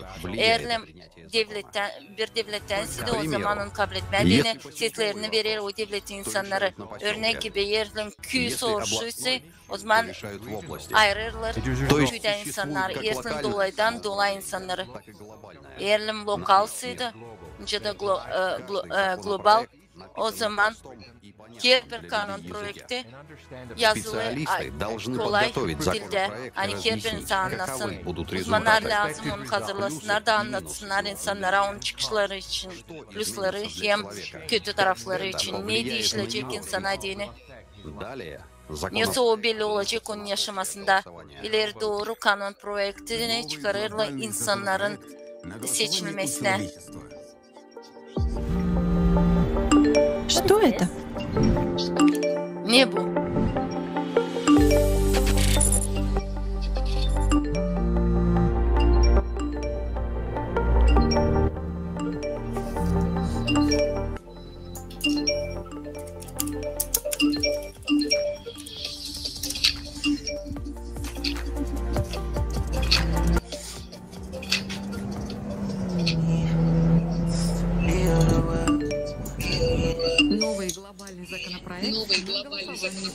Yeni global kanun projekti insan lazım seçsin. Global kanun projekti geliştirmediğini yakıtsız generatorları, o verir kolaylık kullanmama elektrostansiyaları hem de başka enerji sızıntılarını hem generatorları. Oku bana onun iyi tarafları için. Kısadan Mossad yerinde. Kısadan. Если коротко, то обеспечит каждому человеку энергетическую независимость. O verecek her bir insana enerjiye bağımsızlığı. Donalanmayacak, ödesin komünal koşullarına olacak daha ucuz. Olacak daha ucuz yemek malları hem başka koşullar.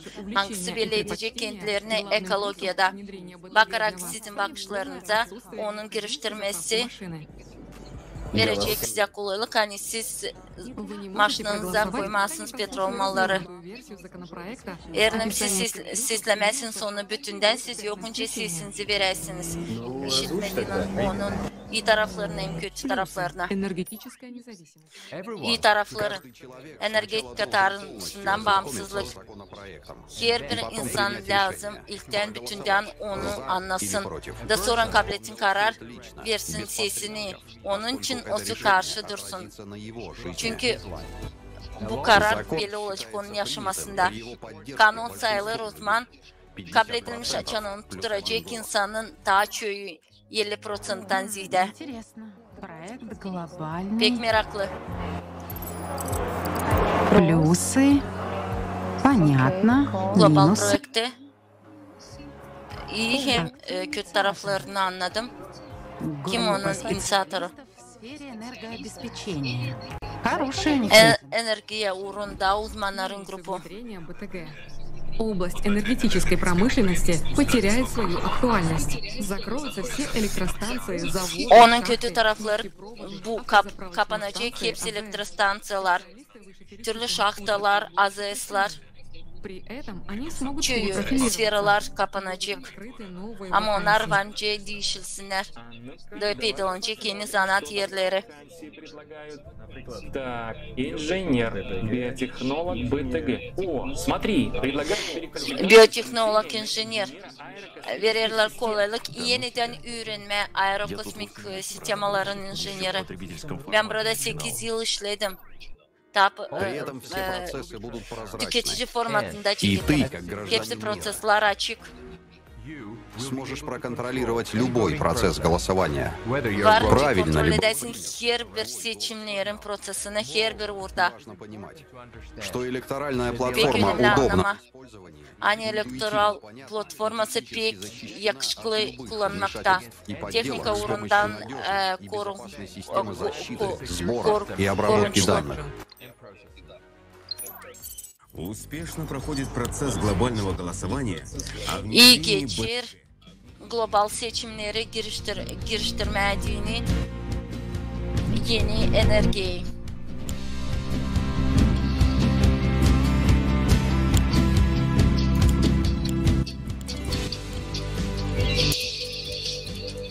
Непосредственной реализацией закона, принятого людьми, будут заниматься Kanunun ответственные исполнители kabletin geliştirmesinde и в отведенные сроки. kanunun geliştirmesi için cevap edecekler mahsus insanlar elektoral platformasında real rejiminde varınca görsünler nasıl o yapılacak. Важное отличие процесса Kanuna karşı insan o zaman cevap edecek. что в созидательном обществе любая информация будет открыта и Yaratıcılık cümlesinde türlü haber olacak açık. не может быть использована против человека. Ведь жизнь человека kullanılsın insana karşı çünkü insanın yaşaması en büyük zenginlik По yaratıcılık результатам cümlesinde. всеобщего голосования мир переходит на бестопливный генератор. Seçimlerden sonra insan geçir yeni enerjiye, yakıtsızlık generatörlere. 2 milyar insan kabul ettiler yakıtsız generatörleri. Hepsi hazır. Спасибо. Успешно проходят плановое закрытие АЭС, АЗС и İyi geçirler AZS'ların hem başka kurumların kapılması. Hem geçirirler onları yeni yakıtsız generatörlere. БТГ возможно внедрить в любое Yakıtsız транспортное средство. generatörleri bence giriştirme türlü transporta. Time has come for us to see. It's up to you. Сколько я уже еду без заправки? Ne kadar ben giderim koymadığınız petrol mallarını. Bugün siz geçtiniz 651 kilometre.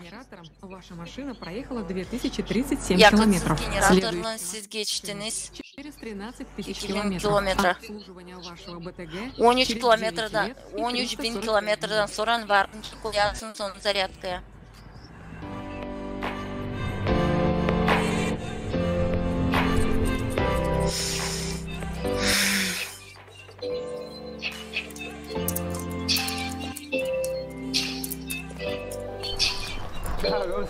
Привет, Ёшка. Zaman hayır olsun, Yoşka. İşe gidiyorum. Oldum instruktör balkonun tutmasında. Benim istemem oldu. Her gün giderim balık tutma, karım da mana bulur. Чем на заправке. Şimdi kazanırım daha çok ne kadar zapravkada. Hep öyle işler. Sen neceysin? Olacağım inженер aerokosmik orunda. Peki. Процедура самоуправления четкая и понятная. Kendi başına götürmek prosedurası pek iyi. O verir kolaylık olsun, usluluk. Более того, Gözleri kanunlar daha hızlı işlesinler. Не будет того, кого Olmayacak можно... korupsiya. Olmayacak.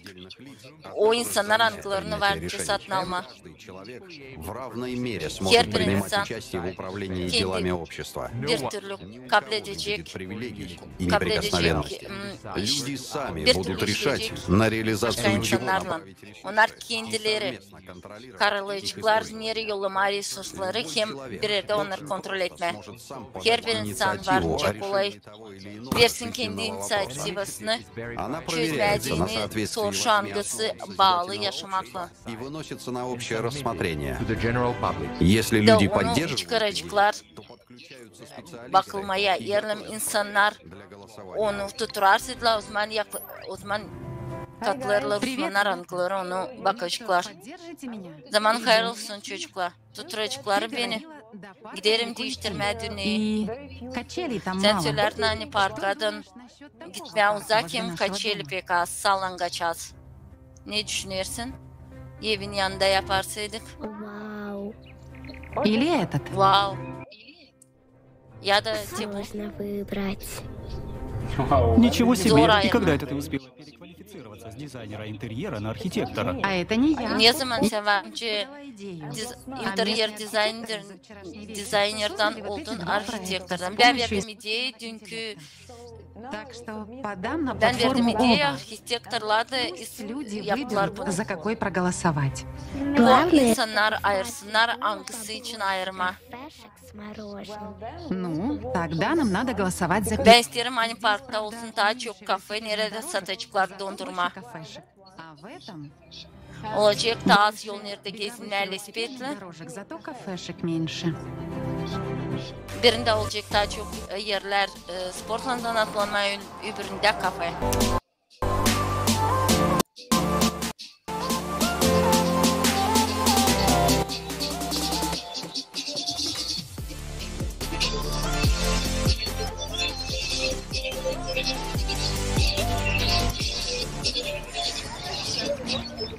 Мам, красивый парк. Ma'am, pek güzel park. В нем все-таки мало. И выбор вкусов мороженого маловато. Ama kafeşkonda pek az. Değil sizin dondurmanız. Siz Halil'den doğrusun. Ayırma, dondurma pek az ama sadece dün açıldık daha çok olacak ayırasın. Вкусно. Pek tatlı.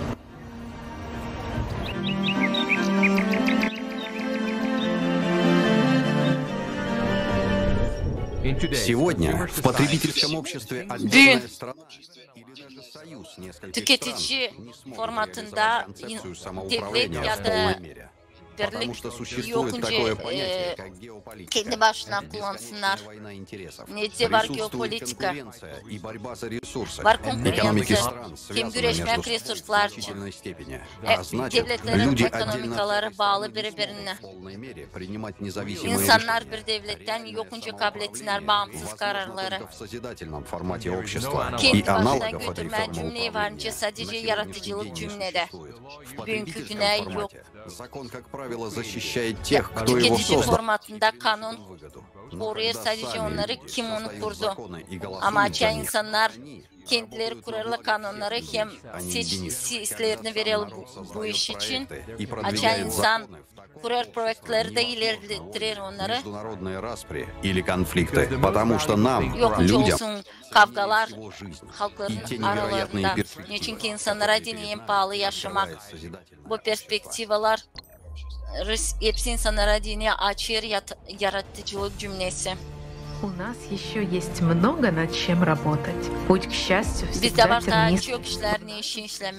Путь к созидательному обществу. С чем-то Bizim olayda yol yaratıcılık cümlesine neyse de lazım bırakma geride, neyse de öğrenme, neyse de sınaşma. Geliştirdiğin yakıtsız generatörleri bize olacak daha kolay, koyulacak yeni teknolojiler. Hepsi cümle bunu varınca yapma. Yaratıcılık cümlede insanlar değil peşke. Her bir olay en önemli. Sen insansın. Çünkü kuvvet bunlar insanın elinde. Hepsinde peydalında daha çok motivasyon. Olduk daha birleşik. Hem cevaplı. Çünkü her biri biz kendi ayırmasını değiştirir. Cümleyi daha iyi uğra. Yaratıcılık cümlesine. Onun temeli koyuldu.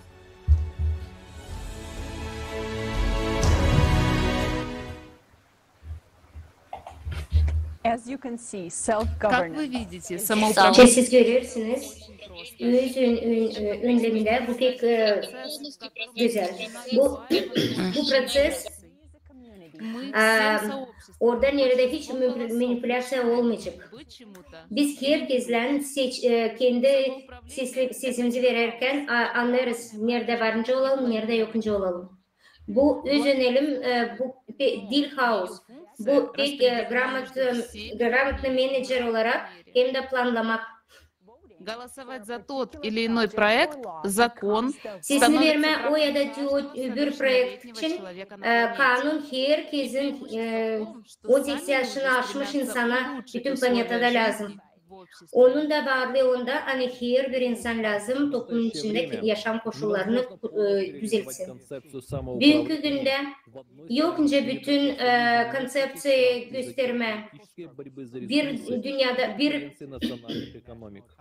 ülkede ya da hepsi ülkelerde insanlar bir ülkede yokunca karar versinler ama yaratıcı toplumun içinde var imkan halis ünlem. Böyle toplumun içinde bu projeleri varınca kurma, algılarında işleyecek hepsi sadece insanların iyiliğine değil, sadece birilerin karlılığına. Böylece bir toplumda halklar arası ortalık bizim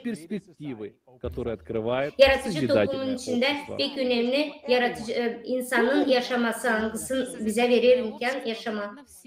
Кто не захочет жить в безопасном, стабильном мире? Yaratıcı toplum herkese karlı. Kim istemiyor güzel yaşamakta yaşama. Nerede? Her de garanti verir. Medisina, öğretim, her insana verilir 60 kvadrat metre. Her insan kabul edecek aylık $10.000 para. Bilirsiniz mi? Böyle bir soru başımıza gelir. Nereye biz bence parayı harcayalım? O kadar parasız bir şeyler olacak ki nereye biz bence parayı harcayalım? Siz düşüne kadar bakalım nice insanlar buna cevap verir.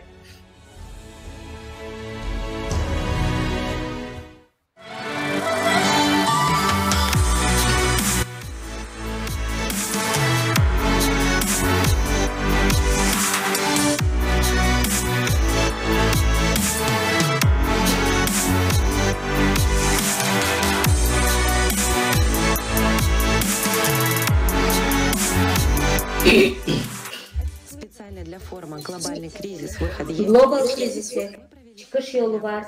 Bu forum için biz bir soruşu bütün dünyada oluşturduk. Volontörler öğrendiler insanlardan. Milyonlar görüyorlar kendi yaşamaklarını yaratıcı toplumun içinde.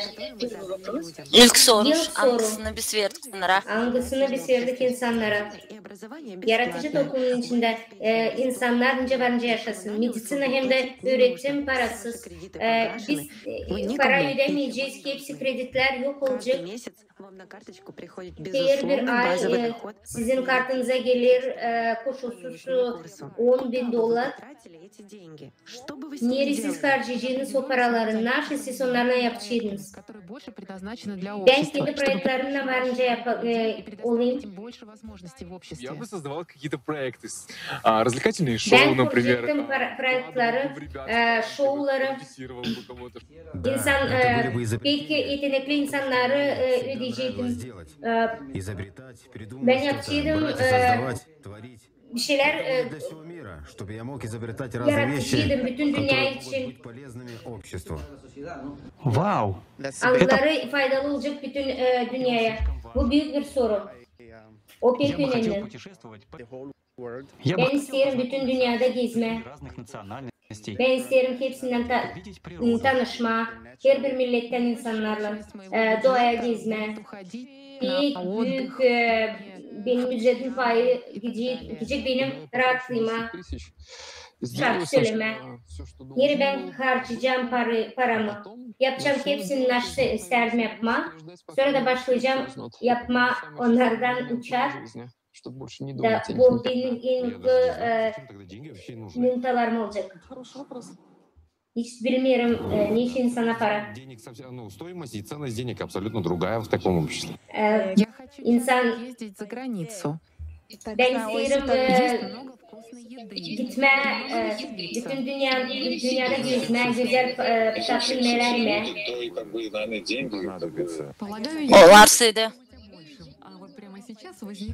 Ben isterim düşüneceğim takip işler için. İsterim kosmosa gitme. Ben kendi ailem için düşüneceğim. Yaratıcılık cümlesine yaklaşma, yardım etme insanlara. Olarsaydı param ben arttırmayacaktım yemek mallarında. O meyvelerde, anıklarında var vitamin, arttırmayacaktım gaz için. Ben teklif edecektim dostlarım kafaya. Öğrenciydim yaşama. Niçin ki bugünkü günden biz kabul ederiz. Hem yoksa biz yaşarız, biz yaşamıyoruz. Ofisyal iş grafiği kurar 4 gün haftada. Siz kabul edersiniz peki. Sizde var. Parasız öğrenmek, eviniz var. Siz varınca kabul edersiniz. Для реализации проектов на благо всего общества. İlerletme, deneyim geliştirme projeleri bütün cümle edin. Neyle siz anlattığınız? Ben işleyeceğim kendi işimde. Ödeyeceklerim, olsa ödemeyeceklerim. Ben her kere gideceğim oraya işe. Ben işleme büyük kurumlarda. Anıları öğrenecekler global proseslerini. Ben промышленник.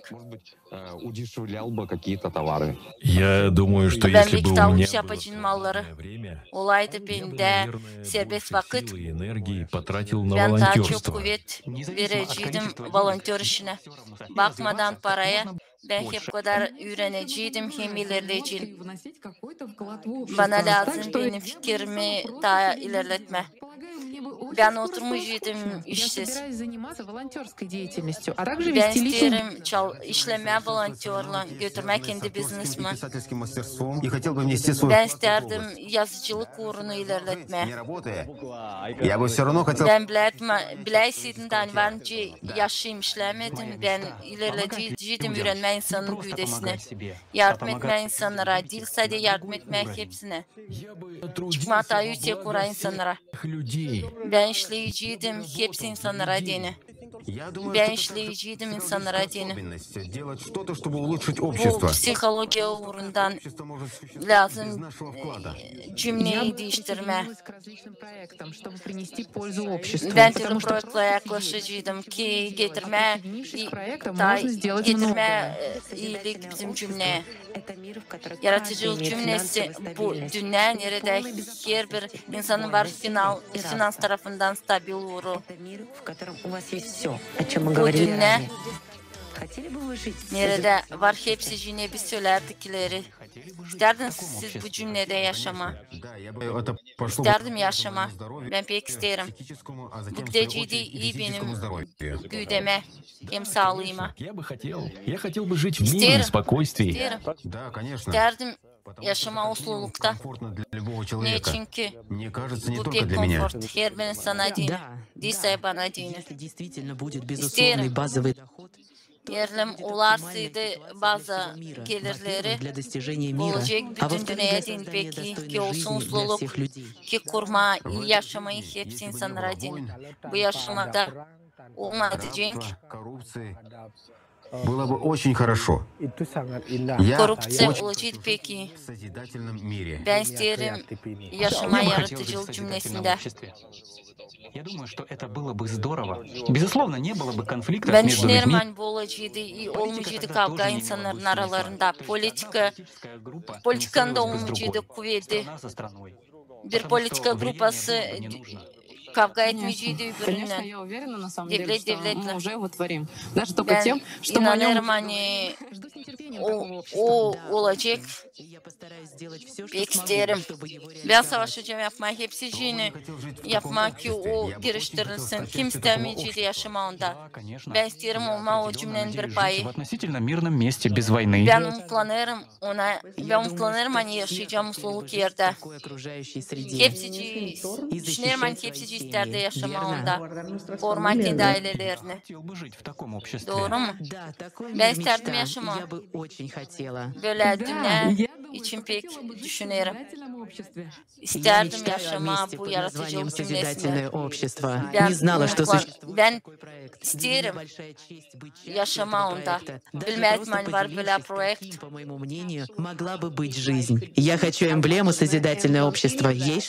Ben isterim yaratıcılık cümlenin emblemasını. Yazın beni. 100%. Dil lazım şüphelenme. Hepsi buna ister. Ben bilmiyorum hangi insan istemeyecek yaşama bu dünyada. Cevap görünür. Pek isterim. Yaşama bu yaratıcılık cümlesinde. Ben isterdim yaşama bu cümlede. Köyün problemalar hangileri vardı. Onlar kaybedecekler.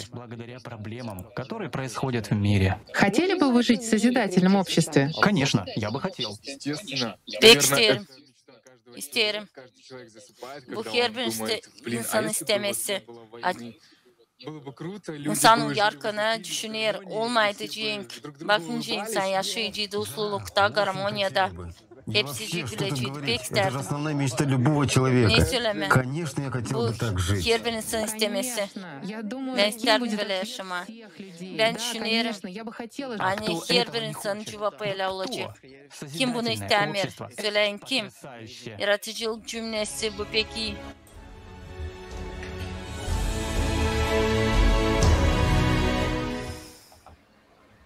Amazing. What you have seen is only a small... Şimdi siz gördünüz. O pek az bir, küçük bir katkı. İnsanların sorulara cevapları bütün dünyada. Hangisini yaptılar, soruşları, yaratıcı toplumun pay alan insanları, yaratıcı toplum global krizisi çıkış yolu var projekte hazırlayan. Bu soruşları pek önemli momentleri gösterdi. Bir kere söyleyeyim hani hepsi insanlar tutar yaratıcı toplumu. Hepsi ister orada yaşamak. İkincisi hepsi istelik elimizde varken parasız meditsina, безусловного базового дохода в vergiler размере olmadıktan sonra bu kadar garanti büyük bazı para miktarı onlar sadece iyileştirir hem de güzel yaşamamızı yapar. Çünkü hepsi ister insan gibi yaşama. Yaratıcı toplum, o format hangisi yaratır bu koşulları bizim yaşamak için. Bu tabii ki gösterir yaratıcı toplum formatın. Bu format hangisi geçirecek insanlığını, hangisi geliştirecek insanın her bir iç potansiyelini. Çünkü koşullar toplumun içinde bambaşka olacak. Полностью согласен, и это действительно показывает. Вот... Ben sizinle kabul ederim sizin laflarınızı. Nice düşünürsünüz. Naş düşünür insanlar tüketici formatında. İnsanlar düşünür ne zaman nice yaşama, nice kreditleri ödeme, nereden para alma, ne uşakları giydirme, para alma, iyileşme, alışma. Tarzda olmayacağı mı düşünme başka işler için, güzel işler için. Çünkü karar verdik nereye biz bu 10.000 rubli, 10.000 doları harcayacağız. Siz bizimle yorumlarda paylaşın. Nicesi onların harcayacağınız. Her biri ister bu aylık 1.000 doları parasız meditsina, öğretim olmasın, ödemeler, kreditler olmasın, vergiler olmasın. Hepsi olacak geçiş periyodunda yaratıcı toplumun içinde. Ama sorular gelirken nereden gelecek paralar? Bunları hepsine yapmadığını, hem de her bir insana vermediğini. Bu paralar getirmeyecek bir enflasyon. Niçin söyleriz hani yaratıcı toplumda bu karlılık garanti verecek. Nasıl garanti verilecek? Neyin üstünden garanti verecek? Bu soruların cevaplarına halklar arası komandası, ekonomist komandası bize cevap verecek.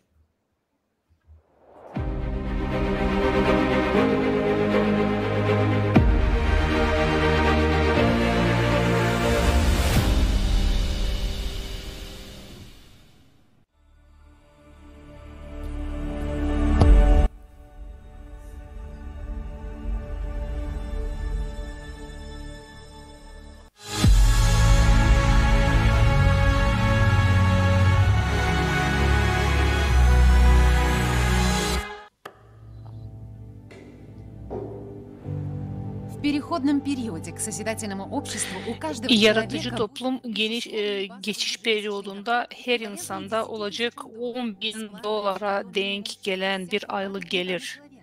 Parasız en minimum 60 metre kvadrat kişi başına ev.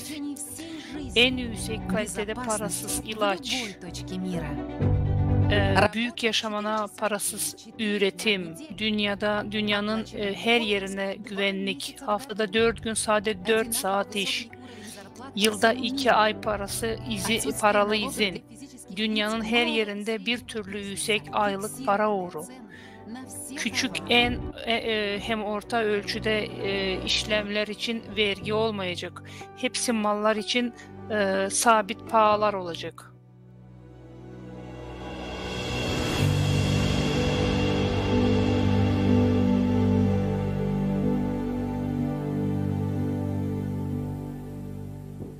Глядя на такую картину мира, в голове böyle tabloya bakınca dersin, o ne kadar İslam, pek güzel.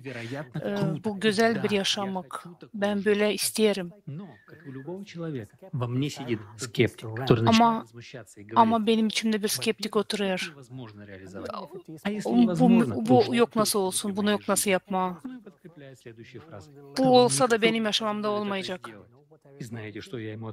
Hiç kimse bunu yapmaya izin vermeyecek.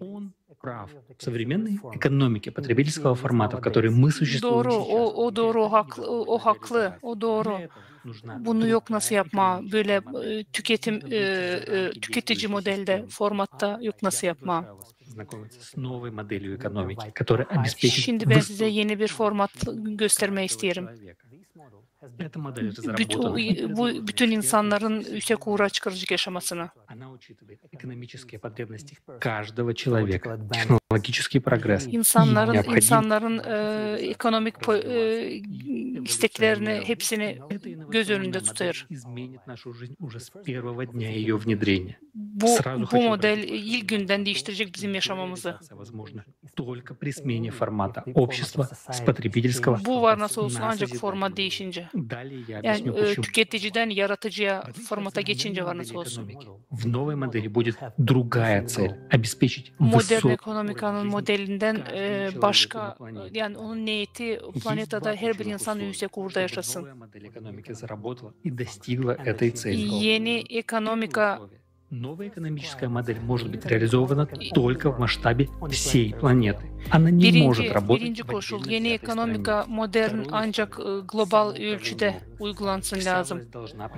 İkinci koşul, toplumun kendi kendini yönetmesidir. Bir güç halkta olmalıdır. Ekonomika başka strateji alanlarında. Bunun için yeni ekonomika modelinin niyetini formallaştırma lazım. Bu koşulları var. Sadece yaratıcı toplum formatında yapma lazım. Şimdi geleceğin modelini düşünün. Yaratıcı bir toplum kurma değini 3 etap lazım olacak. Politika hem bütün dünyada referandum lazım olacak. Bir de bilgilendirilme lazım yapsın. Biz bunları seçtiğimiz için biz bunları ilerletmeliyiz.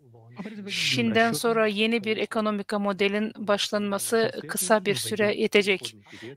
Ön hesaplamalara göre yarım yıl. Bundan sonra yaratıcı topluma 5-6 yıl sürecek bir geniş geçiş dönemine gireceğiz. Geçiş dönemine girer girmez herkesin birlikte aylık $10.000 ödeği olacak. Onun karşılığı ödek olacak. Her bir insanın inflasya, su, отопление hepsi olacak. Bütün borçlar, kreditler prosentsiz olacak. Küçük hem büyük biznes, orta biznesin vergisi olmayacak. Elbette türlü sorular ortaya çıkıyor. İnsan işleyecek mi? Pahalar ne olacak? Enflasya olacak mı? Da en sık baş sorulan bütün bunlar için paralar nereden alınacak? Hadi bakalım sırasından. Nereden para alabiliriz? Yaratıcı toplum geçiş döneminde parayı nereden bulacağız? Yeni ekonomika modeline göre para insan toplumunda olacak. Hem onun çıkarlarına hizmet edecek. Bir dünyada finans fondu sadece fon yaratma hem Банка в переходном периоде к созидательному обществу не будет, потому что не будет необходимости. Banklar olmayacak. Çünkü parayı orada tutma lazım olmayacak. Paralar hepsi elektronik paralar olacak. Это просто цифры, эквивалент для обмена. Paralar sadece sıfır olarak düşünün. Onları biz var nice değiştirelim, başka bir şey alalım. Обменных средств, того, что мы сейчас называем деньгами. В otlичие от потребительского формата, все операции... Tüketici toplumda başka türlü parayla yapılan hepsi işler her kişi için açık, kolay olacak. Tek bir global finans fondun görevi toplumun isteğine göre çok sayıda para değişimi fonda açma. Bu nasıl işleyecek? Эксперты с помощью искусственного интеллекта Niçin iyi olması oluşturulması, hangi projektlerin geliştirilmesi, uygulamasına lazım toplum karar verir. Bir köyde, kasabada ya da başka bir devlette projektin uygulaması için istekli kişi varsa seçim platformasına başvuru yapar. Diyelim kasabada bir asfalt döşemeye karar verilir. Birileri isterse bunlar global finansman fondlar, paralar verilir. Bir ailede olduğu gibi hepsi bir şeyler ister da lazım onun malını artık satın almak için ailede bütçe lazım ayrılsın. Burada da hep öyle. Bütçetin sınırı yok.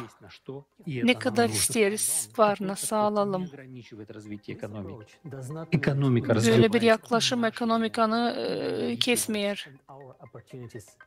В новой модели экономики не будет бюджета в Yeni городу. ekonomika modelde kasabalarda, ülkelerde bütçeleri olmayacak. Devlet parası olmayacak. Öyle bir şey yok. Это твой личный счет. И ты сам Ancak senin распоряжаешься. hesabında paralar toplanacak. İstediğin gibi var, nasıl davranıyorsun o parayla. Будет iметь бюджет.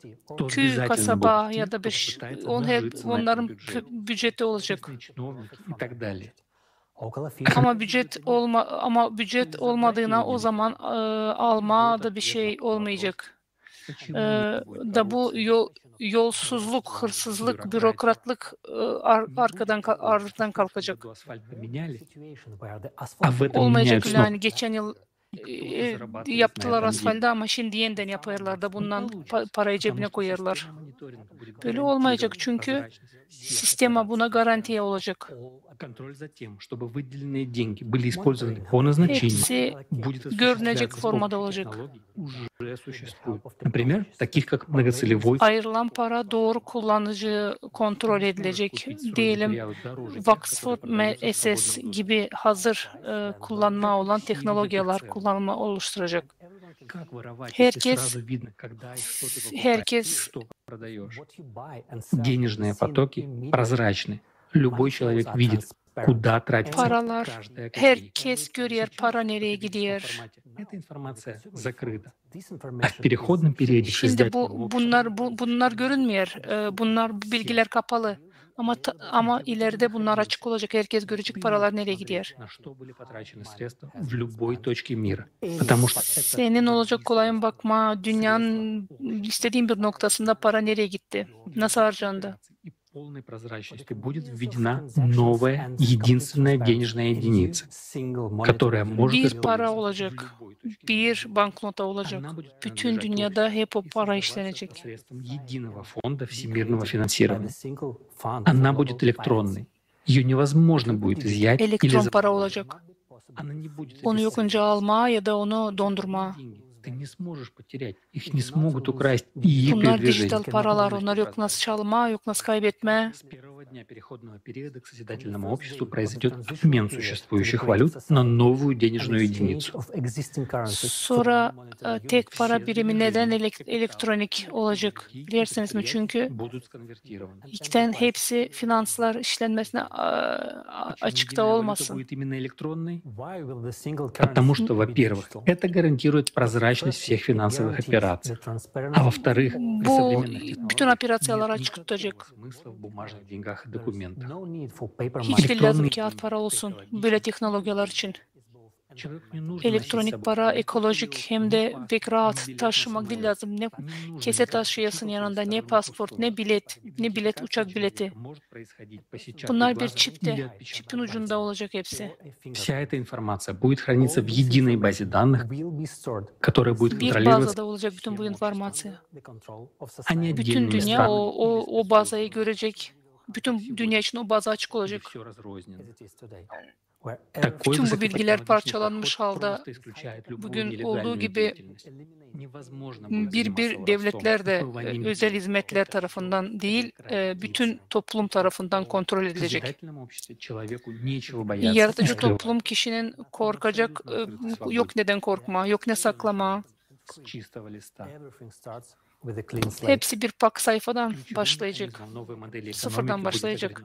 Yeni ekonomika modelin kilit mekanizması kapitalizasyonun sındırılması olacak. Bu toplum olacak aile başında maksimum zenginlik sınır. 10 milyon dolar olacak bugüne kadar önerilen para 10 milyon dolar.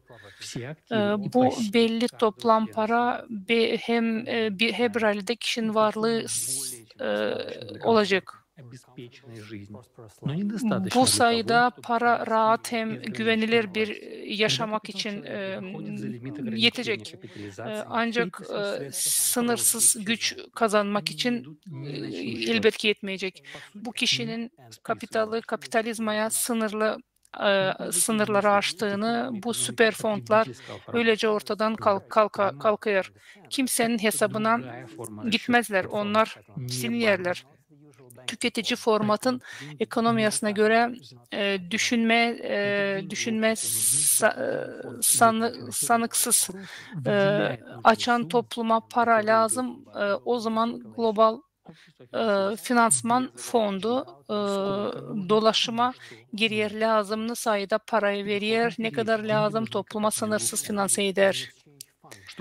Geçiş döneminde paralar bir değişim fondu olarak lazım olsun. Kapitalizmayı sınırlandırmak için insanlık ya da bir grup insan yeniden imparatorluk kuramazsın. Hem güçlü elinde olamaz. Toplayalım bunları. Bir tüketici formatta para gücü elinde tutmak için yaratıcı toplam geçiş dönemine para toplum isteklerini, bu da sadece yaratıcı toplumda var nasıl olsun. Bu 5-6 yıllık geçiş oluşta halizden sonradan para lazım olmayacak. Bir daha sonra nedenini açıklayacağız size. İnflasyon olacak mı? Pahalar ne kadar olacak? Bunun büyük sorunun parada değil, onun inflasyon olmayacak hiç. Bu olmaz hiç. Bugünkü ekonomika modelinde bu halizden de pahalarda hiperinflasyon. Ancak yaratıcı toplum geçişteki ekonomik modelinde bu hiç olmaz. Niçin mi? Çünkü bu dünyada pahalar bir olacak.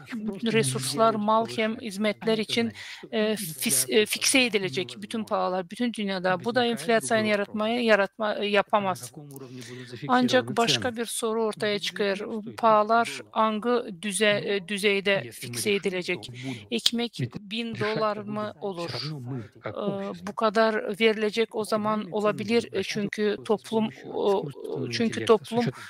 olarak nasılsa karar vereceğiz. Optimal fiyatlar.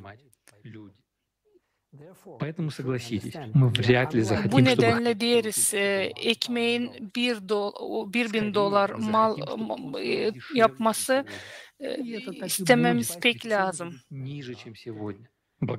Tersi de büyün olduğundan daha ucuz olmasını ister.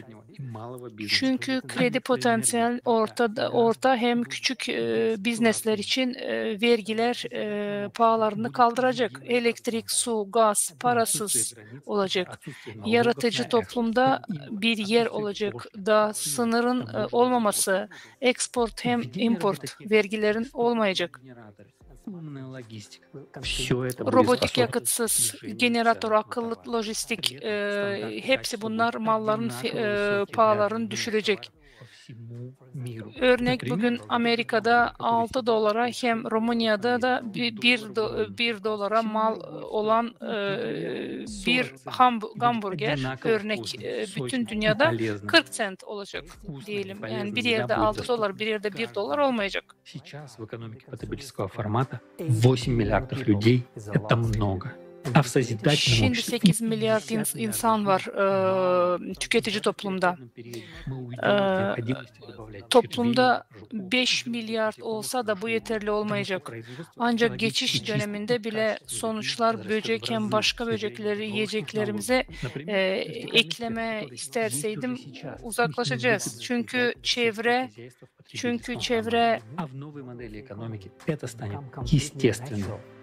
На сегодняшний день, несмотря на добавление насекомых в нашу пищу, 2 миллиарда человек голодают. Уже в переходном периоде к 2 milyon insan aç. Ona bakmayarak biz artık böcekte başladık yemeye. Ne olacak bu? Bir sonraki sorunuzu şimdiden duyarım.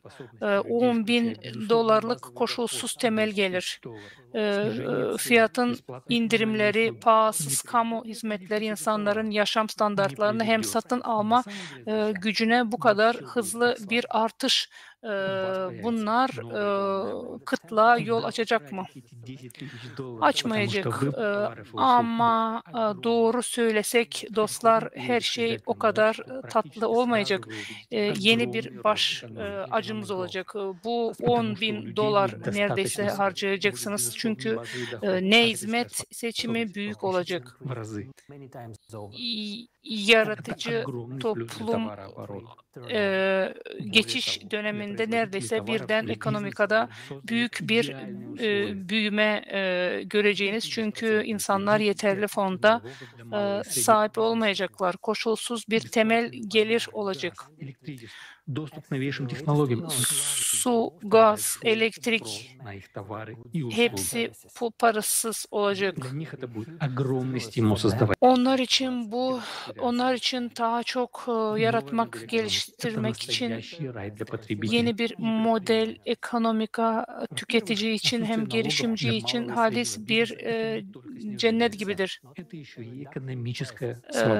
İşletmenin geliştirme kolaylıkları nedir? И вы можете делать с ним, что хотите. Никто не сможет их забрать, как это делают İlk сегодня с olarak помощью. küçük hem orta ölçülü biznes için vergi olmaması sadece indirimini pahalar inecek demek değildir. Hep o vakitte de ekonomika özgürlüktür. Kazandığımız her şey sizin paranızdır. Это гораздо выгоднее, чем налоги. İkinci sırada küçük hem orta ölçekli biznes için kriterler prosentsiz olacak. Kredi alıp işinizi kurabilirsiniz ama bu süresiz çok almak demek değil. Elbette ki bir kontrol mekanizması olacak. Elbette ki lazım çevresin geri olacak. Bu toplum hiç kimseye borçlu kalmasına, birinin boynunda oturmasına izin vermeyecek. Prezident de olsun ya başkası da olsun herkes için kurallar hep bir türlü. Üçüncüye baksak, iç dünyası için bir başka önemli avantaj da ekonomik modelinin kendisidir. Hangisi bir girişimcinin şimdi neyin isteyeceğini her zaman bilerek yaşadığı. Bu var nasıl olsun çünkü dünya düzeyinde planlı bir ekonomik modeli kullanacağız. Yapay zeka kullanarak hesaplanacak.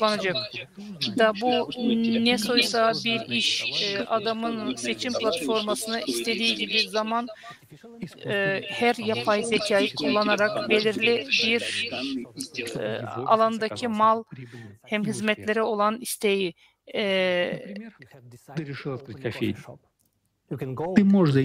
diyelim sen bir kafe açma istedin. Seçim kürsüsünde bakıp bölgenizde ilk tane varsa da yarısı boşa üçüncü açmak ahmaklıktır üçüncüsünü açmak.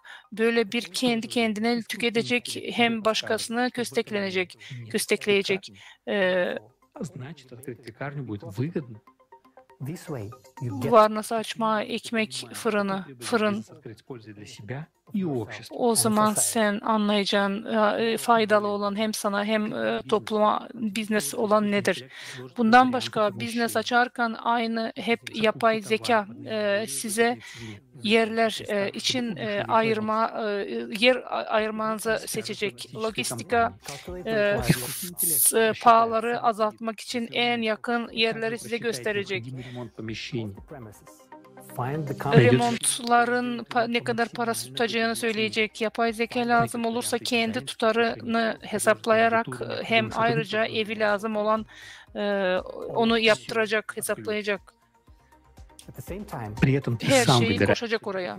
искусственным интеллектом вариантов, и все финальные Kendin решения seçersin. за тобой. Bütün koşulları da bütün final kurallar sana bağlı olacak. Чтобы твой бизнес заработал. Hem de yapay zeka lazım olan işçi sayısını hesaplayacak, programının yapılmasına yardımcı olacak. Bu işler haftanın 4 gün içinde 4 saat olacağı düşünülürse bu kafenin günlük 12 saatlik işini karşılamak için her gün 3 kişi işe gelecek. Düşündüğünüzde çok faydalıdır. Hem bunun sonra her birimiz iş adamı olacağı söyleneceksiniz. Ama olmayacağız. Çünkü biz biznesi yönetmek belli bir karakter lazım. Herkes işletmeci, biznesmen olamaz elbette. Sorumluluk lazım. Bir de organizatörlük lazım. Birçoğu için ki bu büyük çoğunluk işe gitmek, haftada 4 gün, günde 4 saat işlemek, koşulsuz temel gelire ek olarak iyi para almak, hem yaşatmaktan sonra mutlu olmak, 24 saat neredeyse yapay zeka ile birlikte bu şekilde geçecek. Yapay zeka senin yerine hesaplamalar yapsa da siz lazım işleysiniz. Yapay zeka bir biznesin kurulmasını kolaylaştıracak da bunu yapma süresinde yardımcı olacaktır. Yapacak bir şey yok. Lazım yapaysın, ne lazım? 4 saat günde lazım çalışaysın. Her bir yere varmanız haftada 4 gün, 4 saat işlemek. Birisi daha da kazanmak isterse, biri rahatlık isterse, güzel bir yaşamak ona yeterli. İş nasıl olacak?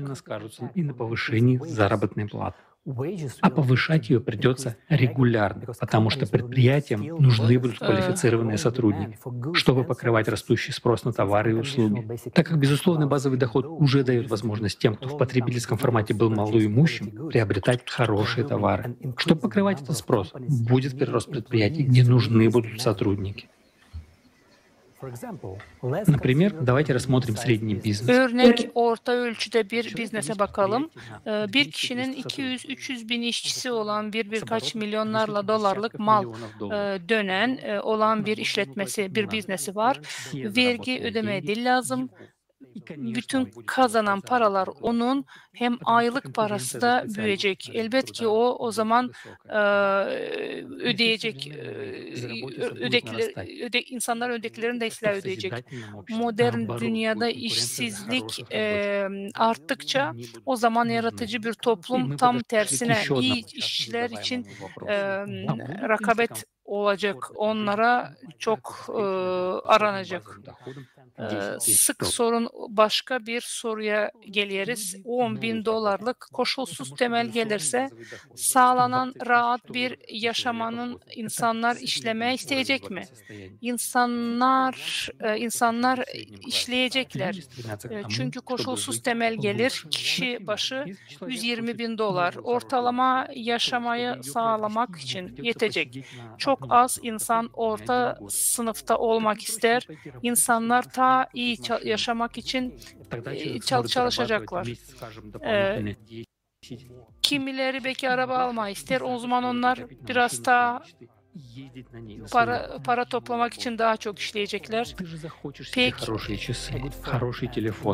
sen güzel bir saat isteyeceksin alma kendine ya da çünkü sen var öyle bir kolaylığın, güzel yaşamak kolaylığı. Для этого нужны деньги и хороший стимул работать. İyi bir говоря уже о том, что aha, до переходного периода в созидательное bu общество para предполагает lazım mı? 4 рабочих дня в 2 неделю, aylık parasız izin 2 месяца hem оплачиваемого dünyada отпуска и высокие зарплаты по всему 2 миру. aylık parasız paralı izin hem bu dünyada hesabına bir türlü yüksek aylık parası Работать людям hem будет de yeni teknolojiler gelince interes olmayan zanaatlar hem sıkı işler geçmişte kalacak. каждый сможет бесплатно Herkes parasız kolayca yeni iş öğrenecek ya da yeniden öğrenim alacak. Böylece bir kişinin ne soysa başka bir araba ya da bir ev kendisine kazanmak için koşullara türlü hepsi koşullara sahibi lazım olsun. Da biz sonraki soruyu ortaya koyuyoruz.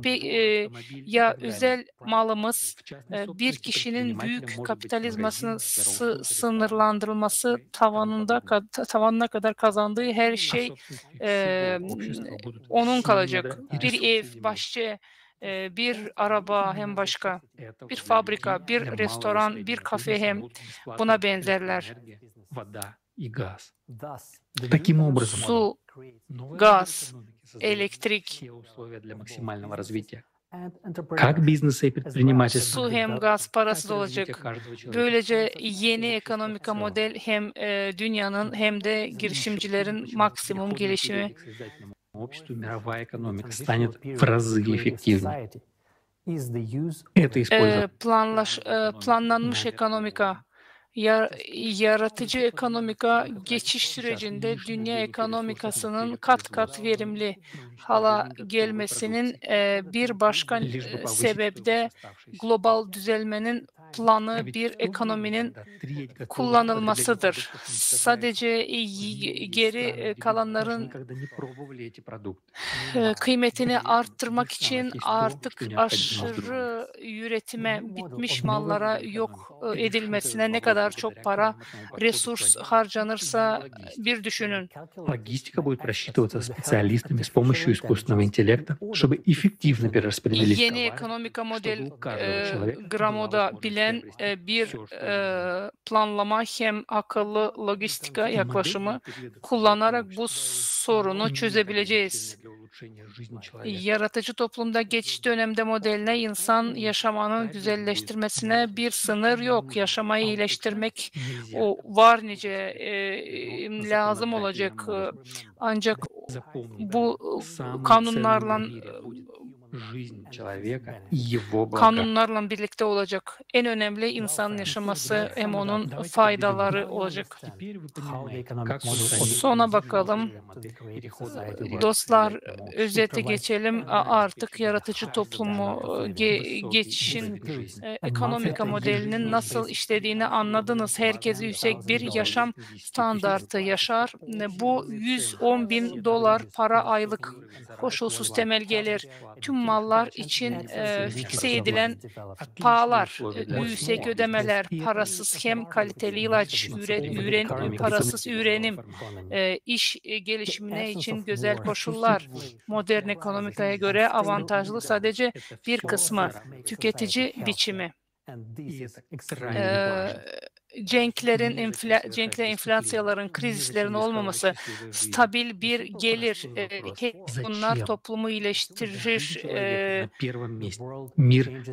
Neden dünya değişir, ön planda insanın yaşaması,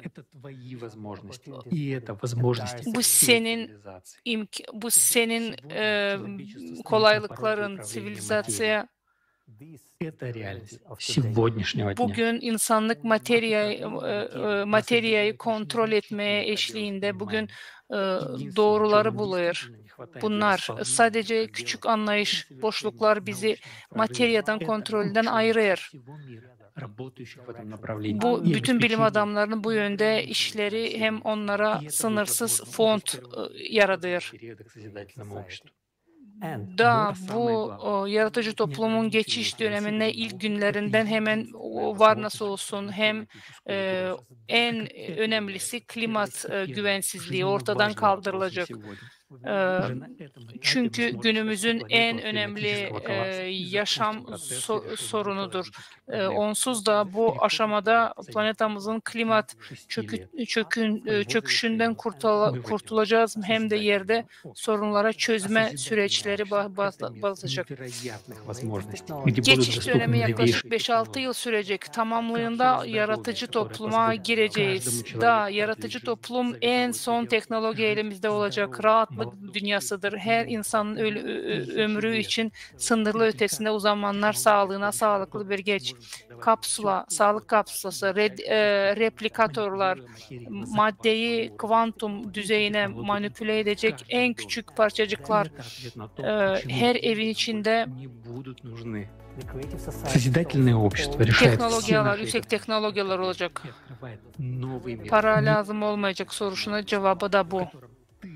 Yaratıcı toplum hepsi ekonomika sorunlarını çözecek. Doğru potansiyel yapabileceğiz, inanılmaz şansa dolu yeni bir dünyanın kapısı açılacak. Böyle bir dünyada yaşamak isterseniz mi? Şimdi milyonlarca insan kalmamız önemlidir. Şimdi bu aşamada hep birimiz bu yaratıcı toplum başlayalım. Her birimiz bu ekonomik modelden zarar çekeriz şimdi. Yol ararız. Ama çıkış yolu var. Bu yaratıcı toplumdur.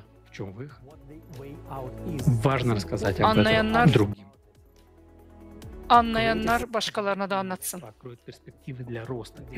Yaratıcı bir toplum her birini hem bir bütün olarak toplumun büyümesi için umutlar açacak. Bizi özgür, bizi serbest yapacak. Tüketici biçimde bir kişi için halis bir özgürlük olamaz. Bütün toplum özgür olacak. Eksploatasyya olmayacak. Ama o bilinir, hani olsa fontların çıkarları, formaların çıkarları. Bu nedenle bunları insan ancak yaratıcı toplumda var, nasıl yapsın hepsini.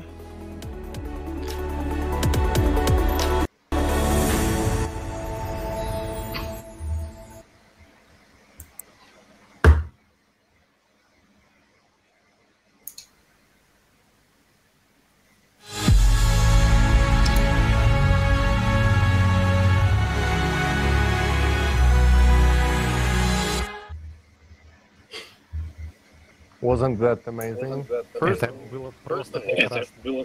Bu pek güzeldi. Sağ olasınız. Büyük Halklar Arası Komanda, Ekonomist Komandası'na bu güzel prezentasyaya hangisi anlattı geçiş dönüşümü yaratıcı toplumunda. Bugün Dubai'den gelen hem de Gollanda'dan gelen bizim konuşmacılarımız var. Ekonomika için anlayışlar. Biliriz hani her bir insan bu model ekonomikasından sadece kar alacak. Büyük hem de kendine güzel bir ev alacak. Büyük hem de güzel kalitede üretim. Demek ki yeni modelde onu o kadar da zor yapma değil. Ama niçin biz eskiden hiç işitmedik böyle bir durum için? Biz sınırlaştık düşünme sadece sınırlarda ne kadar tüketici format bize verir. Az kim düşünürse onu hani varınca değiştirme bu formatı. Bu ekonomik sistemasında. Ama demek ki bu değil sadece imkan var ama daha da pek kolay. Ne kadar biz buluşardık bu krizislerin yolda problemlerinden. Hangisi şimdi çıkarır ekonomikayı ikinci bir topluma. Bugün biz hep sizciniz çırakız tüketici format içinde. Bütün borçlarımızın içinde, işlerimizde. Biz işleriz hani yürümeme. Yaratıcı toplumun geçiş periyodunda her bir insan finans serbestliğini kabul edecek.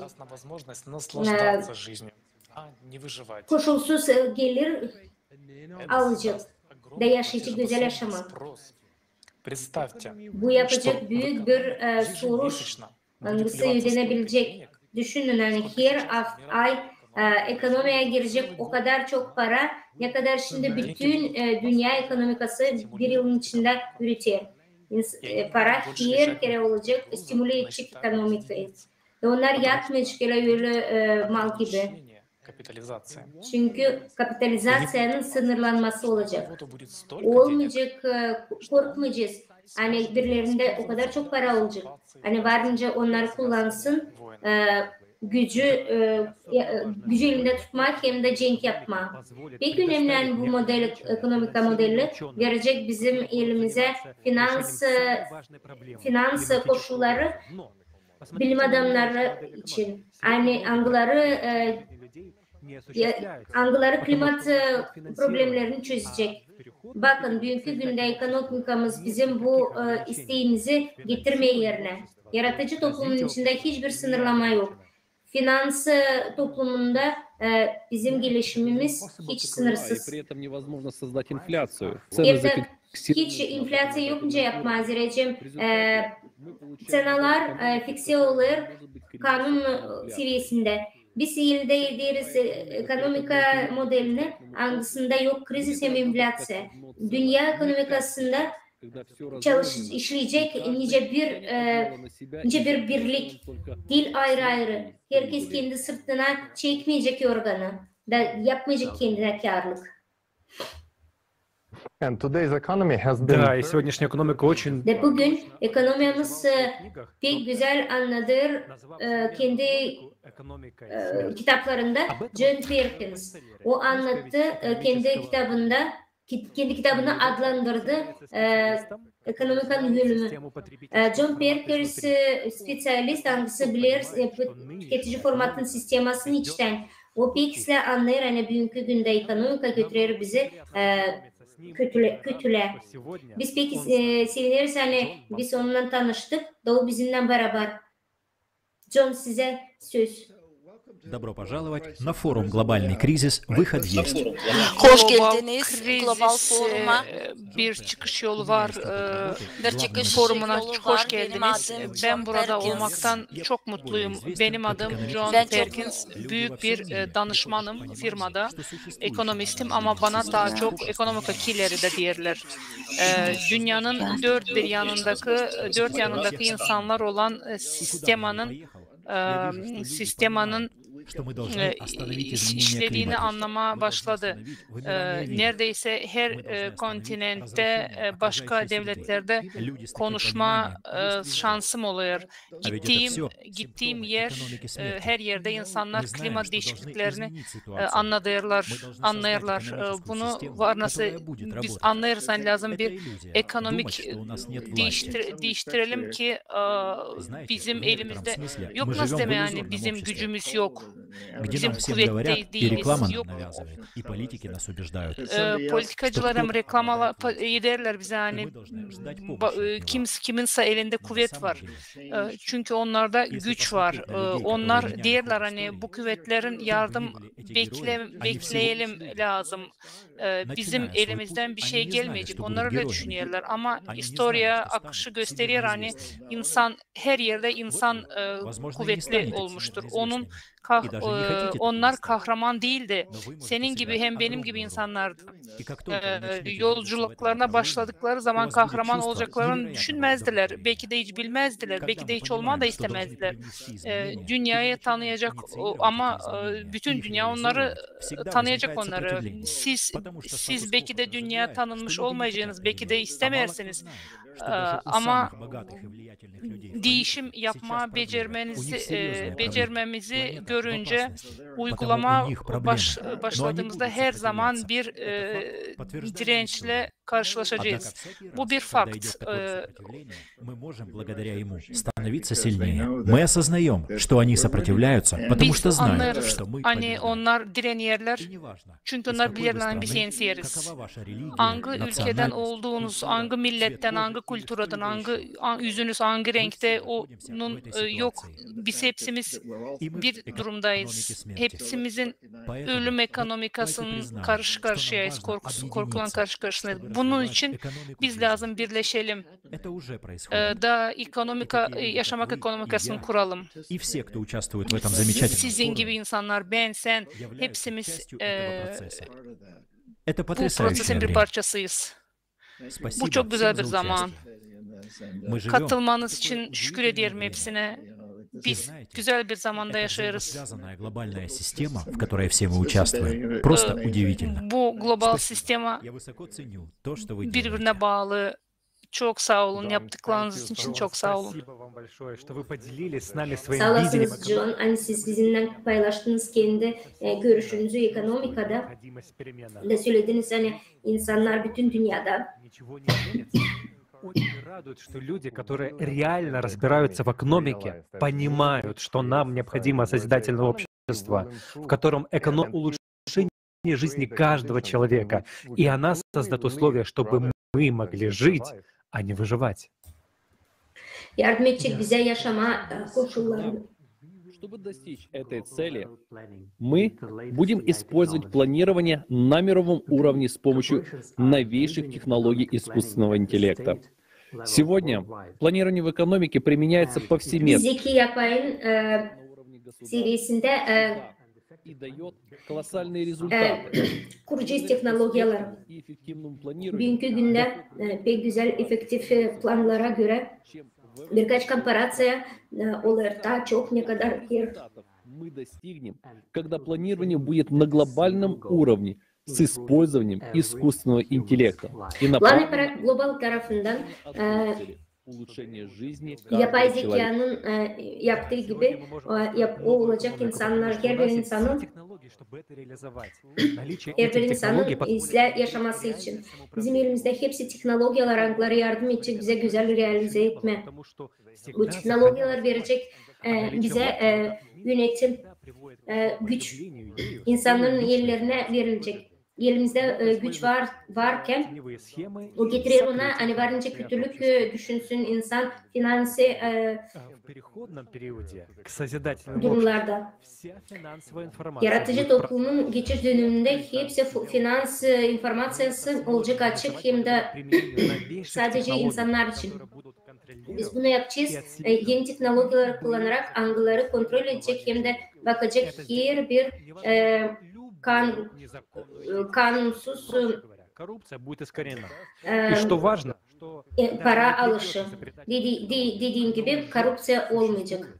Pek önemli hani bunlar olsun.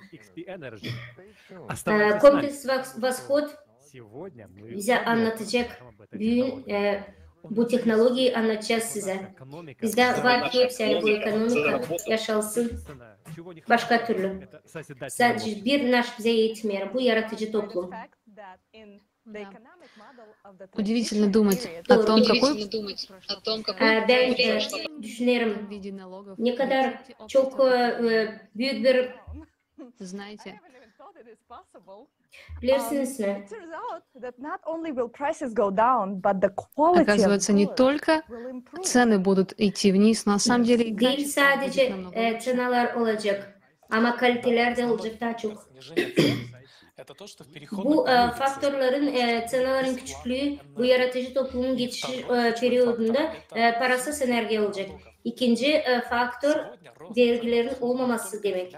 Büyük cenaların büyüklüğü ona getirir, hani enflasyon olur. Her zaman vergiler büyür. Vergiler yapılır. Büyük pay her bir malın üzerine. Jonathan siz doğrusunuz. Hani bunu anlamak daha açık. Biz varınca bir örnek verelim. Alalım bir parça ekmek o hamburgerinde. Hani videoda gördünüz. Gerçekten bu bir sıradan su hem de unsa. Nice varınca $2 pahasına tutsun. İnce oturur bu sistema scheması tüketici formatının içinde. Detaylı olarak bakalım. Ekinleri büyütmeye de hani ekmeği alma lazım, yere toprağa ödeme. Çiftçiye ödersin vergi yer için. Sonra traktör alırsın. Bu traktörü aldığın zaman sen vergi ödersin, KDV. Onun sayısına traktör, başka vergiler var. Bu vergiler lisenziye, KDV her bir parçacık için. Bu traktöre benzin lazım, yakıt lazım. Onda ayrı vergisi hem de cenası. Sonra çiftçiye lazım verme materyal hem de tom. O insanların paralarını veriyor, insanı işçi tutuyor. İnsanlar alır kendi paralarını da onlar da oradan para vergi veriyorlar. Bunda bu vergi kuruluşu durgun mu? Çiftçi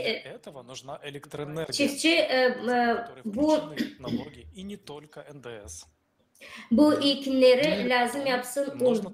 Her bir cena yapır KDV bu vergiler içinde. Sonra lazım transport angısı bu unları başka bir yere getirecek. Hani ekmek üretmedi. Yeniden vergi. Sonra ödersiniz şoförlere, buna da bir ayrı vergi. Böylelikle un geldi. Nerede yapılacak ekmek?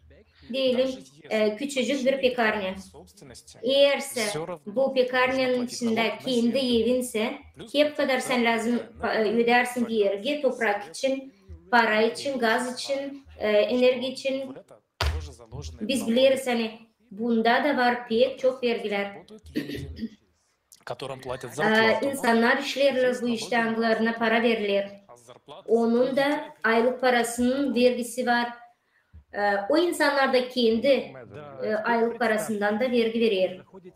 Şimdi bir düşünün. Girersiniz pekarne, hani ekmek alma ama nüsu yol o geçiyor. Daha o bu oklara yetişmeden ne kadar vergi ödemiş, diyelim magazin işler hep öyle bir vergi duruşuna göre. Hep öyle siz alırsınız kendi ekmeğinizi de magazinde de ödersiniz.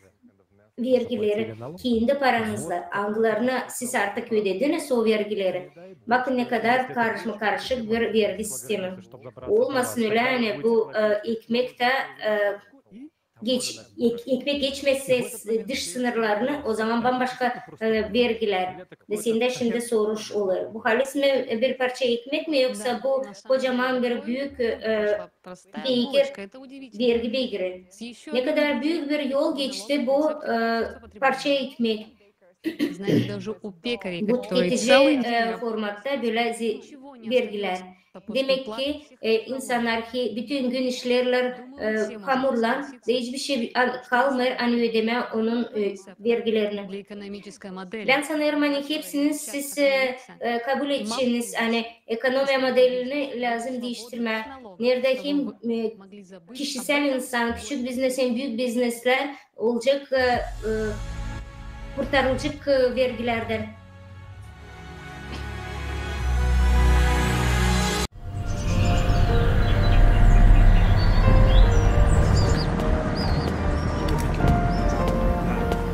Söylerim sana, onu lazım hazırlama delikanlıla bir zor yaşamaya. Bak ne olur bu dünyada. O lazım artık anlasın ne zor yaşama bu dünyada, ne işleme bu dünyada, ne kalkınma. Doğru ama o daha küçük. Ben döndürme isterim. Küçük mü? Bu yaşta lazım bilsin kim anlasın ne o para, nice kazanılır para, kim ne kadar vergi verilir devlete. Niçin o bunları lazım bilsin? Niçin ki o lazım bu dünyada yaşasın?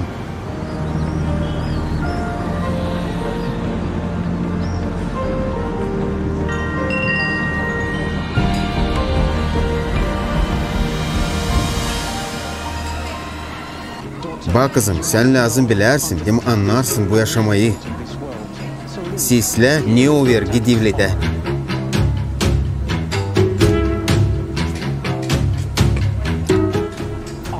Ben daladım 20% dondurmadan. Buna denilir NDI. KDV katma değer vergisi 20%.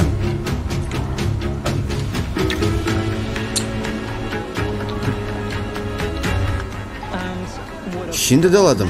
Bu vergi devlette 40% senin kazancından. Senden kalan budur. Baba, bırak beni rahat. Ben isterim yaşama yaratıcı toplumda.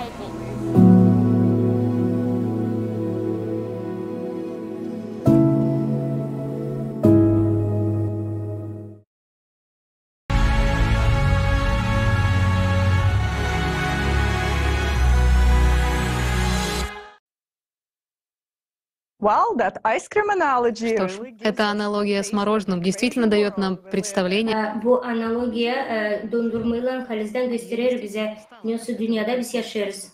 Ben halis o kadar bıktım. Ben istemiyorum bakma artık dondurmaya o fikirle. İstemiyorum tüketici toplum. Ben isterim yaratıcı toplum. İlkten bu pek güzel ama artık gırtlağınızda uşak da anlar ne kadar güzel yapmıyorlar. Hani bize halizden lazım yaratıcı toplum. Yıl günlerden geçiş periyodunda yaratıcı toplumda hepsi başka türlü olacak. Cenalar değişecek. Çünkü olmayacak artık diğerge küçük hem de orta bizneslere. Enerjiler, resurslar, lisenziyalar hem de hepsi olacak parasız. Çünkü teknolojiler insanlara ait olacak. Düşününce bizim dünyamızda yaşamamızı değiştirecek.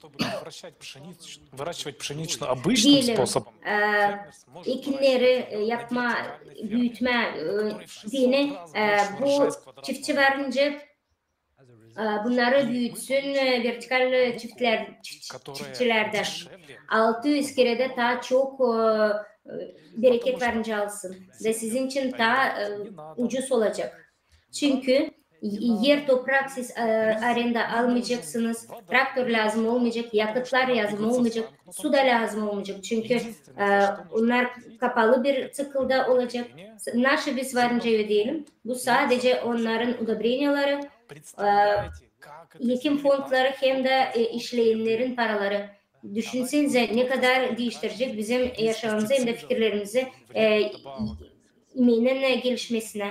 O değil sadece bizim kalitemizi değiştirecek. Pestisit olmadan hem de kötü eklikler olmadan. Biz toprağımızı büyük tarlalarda olarak bozmayacağız bizim toprağımızı. Hem de büyük sorun. Niçin? Cenalar, bütün mallara küçülecek ama onların kaliteleri durmadan büyüyecek. Doğru. Da bu fundament olarak değişiklikler her bir sferada olacak. Yaratıcı toplumun içinde olacak sadece insanların iyiliği için. Kanun olarak hiç kimse olmayacak hakkı kimin yaşamasını bozma. Onun anlamı da olmayacak. Öyle büyük koşullar güzel olacak. Angıları güzel yaşama yapacak başkasına hem de kendine. Bizim uşaklar olacak ilk insanlar angıları büyüyecek o toplumda. Nerede güzel olacak. Bu bizim sorumluluğumuz hem de bizim elimizde yapma bunu. Şimdi siz bilirsiniz nasıl güzellik her bir insana var. Var bu yaratıcı toplumunda. Hem bilirsiniz ekonomik olarak var imkan. Biz lazım bu ekonomik modellerimizi global maçtapta kabul edelim da her bir ülkede o artık işlesin. Sadece o zaman onlar hepsi işleyecek. Yaratıcı toplum. Мы получили ответ на очень важный вопрос, который часто нам задают. Откуда появится Angısını pek sık bize verirler. Nereden gelir para? Parasız medisina yaratıcı toplumun içinde. Parasız medisina olacak her bir insan için. Yeni ekonomikaya göre. Вы уже слышали, что это привилегия. Siz işittiniz. Hani bu olacak herkes için. Geçiş döneminde, yaratıcı toplumda, yaratıcı toplumun içinde bizim yaşamımıza girecek yeni teknolojiler, algıları tamamen değiştirecek insanların geleceklerini. Biz isteriz söyleme, 100%'lik her bir insanın sağlığı yaratıcı toplumun içinde hem de hiç hastalık olmayacak. Daha var, naşı sizi şok edecek. Bu yaşamanın devamını 1,5 yıla kadar. Buna göre biz bu teknolojiyi kullanacağız. Siz doğru duydunuz. Bunlar masaldır. Artık şimdi biz bilimimiz o kadar uzağa gitti. Hani bu teknolojiye varınca yapma da bu gelişmeler artık oluyor. Bizi ayırır ondan. Sadece hani yok bizde yaratıcı toplumu. Nasıl bir teknolojiye soracaksınız siz? Biz onun adını koyduk sıradan. Sağlık kapsulası. Bunun adının ardında o kadar fantastik imkanlar var ki. Biz isteriz ilkten size gösterme, prezentasyayı, bu teknolojinin funksiyaları, algılarını siz pek beğeneceksiniz. Bunu görmeden kendi gözünüzle ne kadar o güzel, isterim size söylemeyin, yaratıcı toplumun içinde. Siz onu elde edeceğiniz evinize parasız. Bu momentten sonra sizde başlar yeni yaşamak. Ve ben anlarım hani siz pek istersiniz onu daha çok bilme anlama. Bakın seyredin.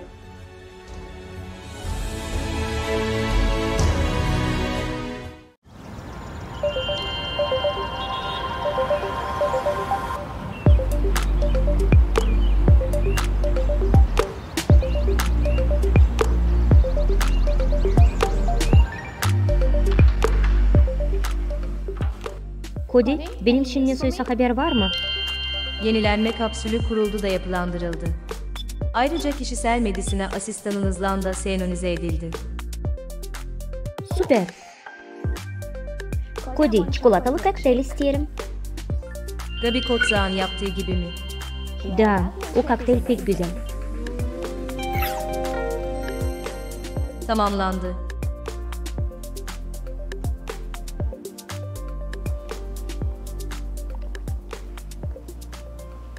Vay canına, sen Halis de pek güzelsin.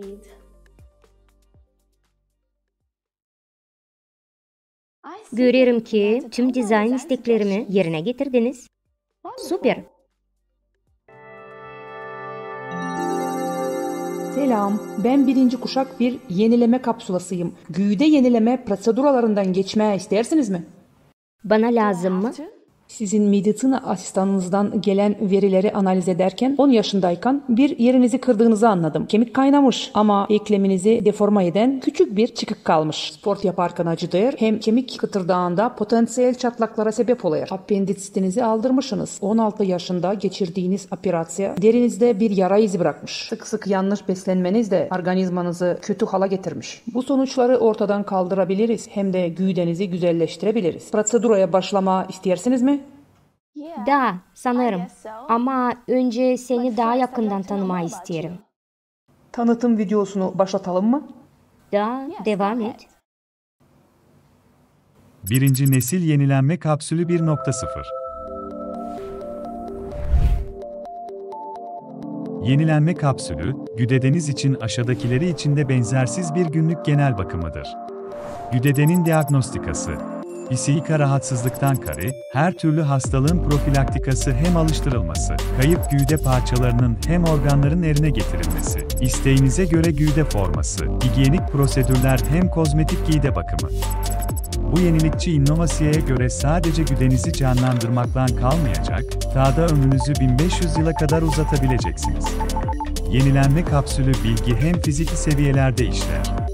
Fizik seviyede yenilenme kapsülü güdedenizde parazitleri, Virüsleri, bakterileri ya da toksinleri buler, onlardan enerji çeker de sizin için yararlı elementlere dönüştürecektir. Kan trombları, kanamalar ya da taşlar gibi patolojiye değişiklikleri hızlı alıştırır, soğuklamakları ortadan kaldırabilir hem de güdedenizde bozuk organ hem dokumaları alıştırır.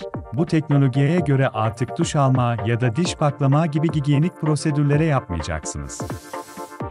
Epitel parçacıkları ya da başka bir kir, temel parçacıklara ayrılacak da güdenizi dönüştürmek için yararlı yapı materyal olarak kullanılacaktır. Bilgi seviyesinde, sağlık kapsülü güdenizi tüm işlerini geri yükler ve bedenin nasıl çalışması gerektiğine dair tüm bilgileri içerdiği için bedeninizi DNA seviyesinde gençleştirir. Kapsül sadece DNA'nın içindeki programı değiştirir ve kuantum ötesi seviyede sadece bir pikseli düzeltir, geri kalanı organizmanın kendisi tarafından yeni bilgilere göre yapılır. Bu şekilde, herhangi bir hücre yeniden programlanabilir. Gereksiz olan her şey çıkarılır ve gerekli olan her şey eklenir. Bu teknoloji sayesinde görünüşünüzü değiştirebilirsiniz, boyunuzu, kilonuzu, beden hacminizi değiştirebilir, uzuv ve organların yenilenmesi için bir program ayarlayabilirsiniz. Kuantum ötesi seviyede bilgiyi değiştirerek, bir hücrenin yanı sıra tüm bedenin gençleşmesini ve uzun bir yaşam sürmesini sağlayabilirsiniz. Üstelik tüm süreç mikro seviyede, tamamen ağrısız da sizin için güvenli bir şekilde gerçekleşir. Yenilenme kapsülü sayesinde hastalıklı herhangi bir organ anında onarılabilir ve işlevi geri kazandırılır. Kalbinizin atmaya başlaması için yerine başka birinin kalbini koymanıza gerek yok. Yenilenme kapsülü üzerinde gerekli programı çalıştırmanız yeterli. Artık istediğiniz görünümü seçebilirsiniz. Tüm bedeni dönüştürmek için antropometrik değişikliklerin ölçeğine bağlı olarak bedenin DNA'daki yeni bilgilere göre dönüşmesi zaman alır. İnsan bedenindeki fiziksel dönüşümler 9 ila 14 aylık bir süre içinde gerçekleşir. Kapsülünüzdeki gençleştirme ve yaşamı sürdürme programına başladığınızda, programınız tarafından tanımlanan biyolojik gençlik yaşına ulaşana kadar her gün kendinizi daha sağlıklı, daha genç ve daha güçlü hissedeceksiniz. Genç ve sağlıklı bir bedende insan ömrünü ortalama 1500 yıla kadar uzatmak mümkündür. Ayrıca bedeninizin özelliklerini tercihlerinize göre değiştirebilirsiniz. Kapsül teknolojisi, istediğiniz beden tipine, kas tonusuna ve antrenman seviyesine sahip bir sporcu olmanızı ve bu formu sizin belirlediğiniz parametrelere göre korumanızı sağlıyor. Egzersiz yapmak için kişisel zaman harcamanıza gerek yok. Sabahları kapsülün içinde geçireceğiniz sadece 30 saniye, saatlerce süren egzersizlerin yerini alabilir ve kişisel gelişiminiz için zaman kazanmanızı sağlayabilir. Hijyen de dahil olmak üzere gerekli tüm işlemler dönüşüm programıyla eş zamanlı olarak gerçekleştirilir. Kapsül teknolojisinin kullanımı çok kolaydır ve herkes için tamamen güvenlidir. Kişisel parametreleriniz ve tercihleriniz hakkındaki bilgiler birleşik veri tabanında saklanacaktır. Seyahat ettiğinizde, dünyanın herhangi bir yerinde, kişisel programınızı başka bir kapsülle etkinleştirebilirsiniz. Tek yapmanız gereken kişisel kodunuzu kullanmaktır, da mükemmel şekilde ayarlanmış bir kapsül hizmetinizdedir. Yenilenme kapsülü, yüzlerce yıl boyunca sağlıklı ve genç kalmanızı sağlayan yenilikçi bir teknolojidir. Tüm hastalıkları unutun ve yaşam kalitenizi artırın. Yaratıcı kullanın.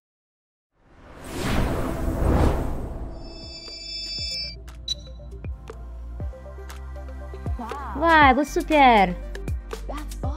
Hepsi hastalıkları şimdi Haliz'den alıştıracak mısın?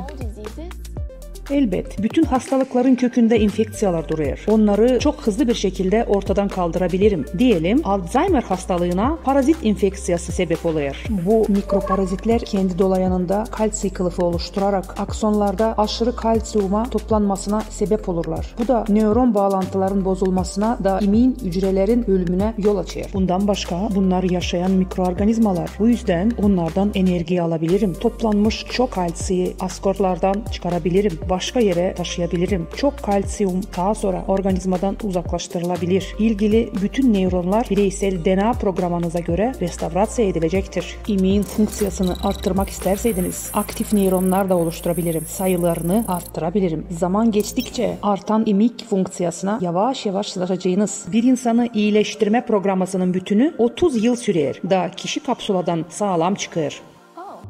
Alzheimer için korkma değil lazım. Ama beni güzelleştirebilecek misin? Yüzünüz de, güydeniz de pek güzel. Ne gibi değişiklikler yapmayı istersiniz? Burnum pek güzel değil. Hem olsaydı kalçalarım daha küçük olsun. Yok problema. Sadece bir program seçin.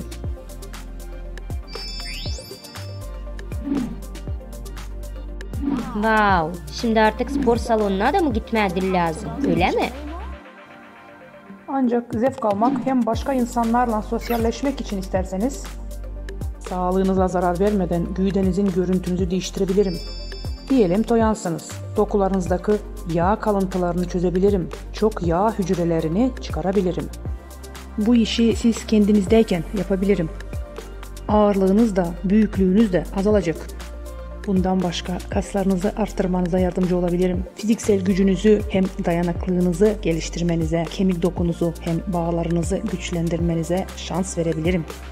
Bütün bu programı 9-14 ay içinde tamamlanır. Artık hiçbir diyet tutmayacağım mı yani? Ne istersin hem ne kadar istersin ye. Artık diyete var nasıl tutmaysın. Organizmana lazım ne olan her şeyi ekleyeceğim. Zararlı olanları çıkaracağım. Bu 30 sekund içinde günlük bakım fonksiyasına girer. Kapsülün kullanırken sınırı, kısıtlaması var mı? Örneğin yaş olarak. Hiçbir kısıtlama yok. Ya dur bekle. Yeni doğan uşaklar da kapsül kullanabilir mi? Elbet bu lazımlı bile. Kapsula gebe kalındığı andan çocuğun doğmasına kadar fetal gelişimini kontrol eder. İlk hücre bölünmesinden başlayarak fetüsün gelişimi üzerinde bir kontrol olacaktır. Fetüs organizma içinde bir organizmadır. Uşak doğduğunda tam bir gözetim hem bakım altında olacaktır. Kamil bir program, kamil bir bağışıklık sistemasından kamil bir güdede olacak. Kapsula gebeliğe eşlik edebilir, doğumak sırasında kullanılabilir. Fetüsü hem anayı bakar, doğumak sırasında kesinlikle rahat hem uygun bir durum yaratabilir. Dur, biraz kafam karıştı. Artık kendimizi yıkama zorunda değiliz derken nasıl sen söylemeye istersin? Yani ellerimizi de mi yıkayamayacağız şimdi? Bu artık lazım olmayacak. Şimdiye kadar normal bir duş aldınız, öyle yıkandınız. Bundan sonra ben sizi taisle paklayabileceğim. Günlük bakım işlerinden sonra bütün artık tüyleri, mikroplar, kulak kiri hem başka güde salgıları derinizden temizlenecektir. Bunlar kamil bir yapı materyali olarak organizmanızın başka taraflarına yollanacak. Faydalı elementlere dönüşecek. İsterseydiniz güdenizde istenilmeyen tüyleri de alabilirim. Şimdi bu bana pek sıla gelir. Kulağıma pek daha sıcak gelir. Ama biraz sorularım var. Deneyimiz hem güdemizde parçalarımız yapılan tüm bu manipülasyonlar bir kuvvetli nokta mı? Ben mutant olmayacağım mı? Yok, olmazsın. Yaratıcı toplumun ilk temeli insan yaşamasına kıymet vermektir. Bunun için bütün fonksiyonlarım yalnızca sağlığınızı hem rahatlığınızı iyileştirmek hem yaşatmak için kurulmuştur. O ilk temel. Nasıl unutabilirim ki? Şimdi ben inandım. Ben hazırım.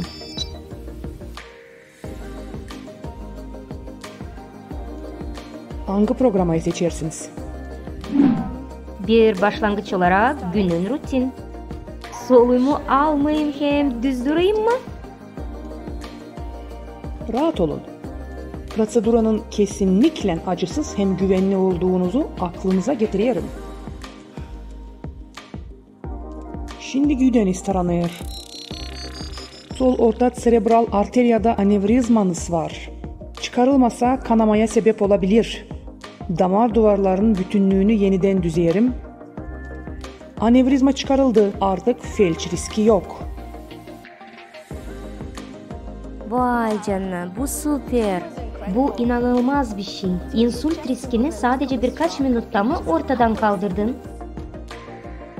Elbet sağlığınızı sağlamak benim işim. Günlük bakım işine başlarım. Bu 30 sekund alacak. En sevdiğiniz videoyu açmamı istersiniz mi? Da, sağ ol.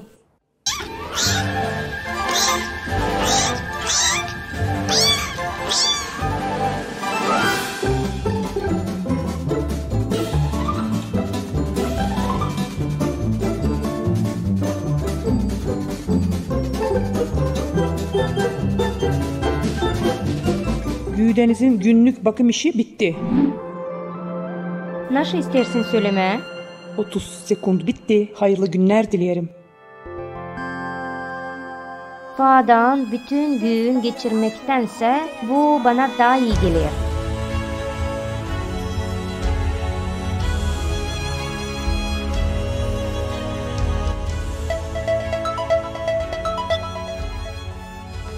Anacığım, zaman hayır olsun. Bak ne aldım. Güzel görünür. Sen onu sadece şimdi mi denedin? Ben benimkisini artık bir hafta denerim. Bu neyse inanılmaz. Kapsulun az önce beni insültten kurtardı. Bir anevrizma buldu da birkaç minutta çıkardı. Gerçekten mi? Neyse. Hani şimdi hepsi insanlarda olacak kolaylık kullanma bu kapsüllerle. Bu doğru. Ya sen başka bir değişiklik görüyorsun mu? Da, ben benimkisini hemen çalıştırdım. Sağlık hem gençleştirme programına göre. Artık hem derim iyileşti, hem lekeler gitti, hem buruşuklar da artık azalmaya başladı. Ya bak, ama en önemli benim kemiklerim artık acımıyor. Ben geçen gün daireme asansörsüz yayan gittim. İsteyipçe. Hani bakma, hem de benim kemiklerim hiç acımadı, hem de soluk ağırlığı kaybedildi. Ben şaşbeş kaldım. Mamu, senin adına çok mutluyum. Aman, kullanması çok kolay. O kendi hepsini anladı. Söyledi, hani hepten geçleşme bana sürecek 9 ay. Ama şimdi ben duyarım kendimi. Sanki 25 yaşındayım. Mamu, senin adına pek mutluyum. Sevgili kızcağızım, ben de pek sevinirim. Hani biz becerdik kurma yaratıcı toplumu. Da şimdi hepsi hastalıklar hem ihtiyarlık kaldı geçmişte. Doğru. Oh, bana telefon açıyorlar. Gitmeye lazım. Kal sağlıcakla. Sonra laf edelim Mamo.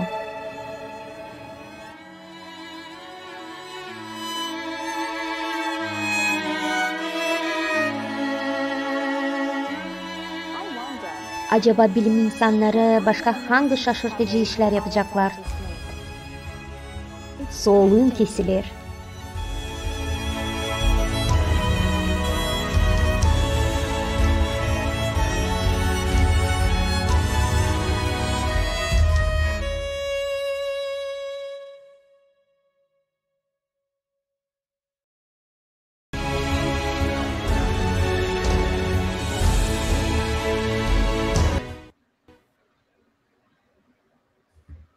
Wow, what an amazing video. Ne kadar güzel bir video.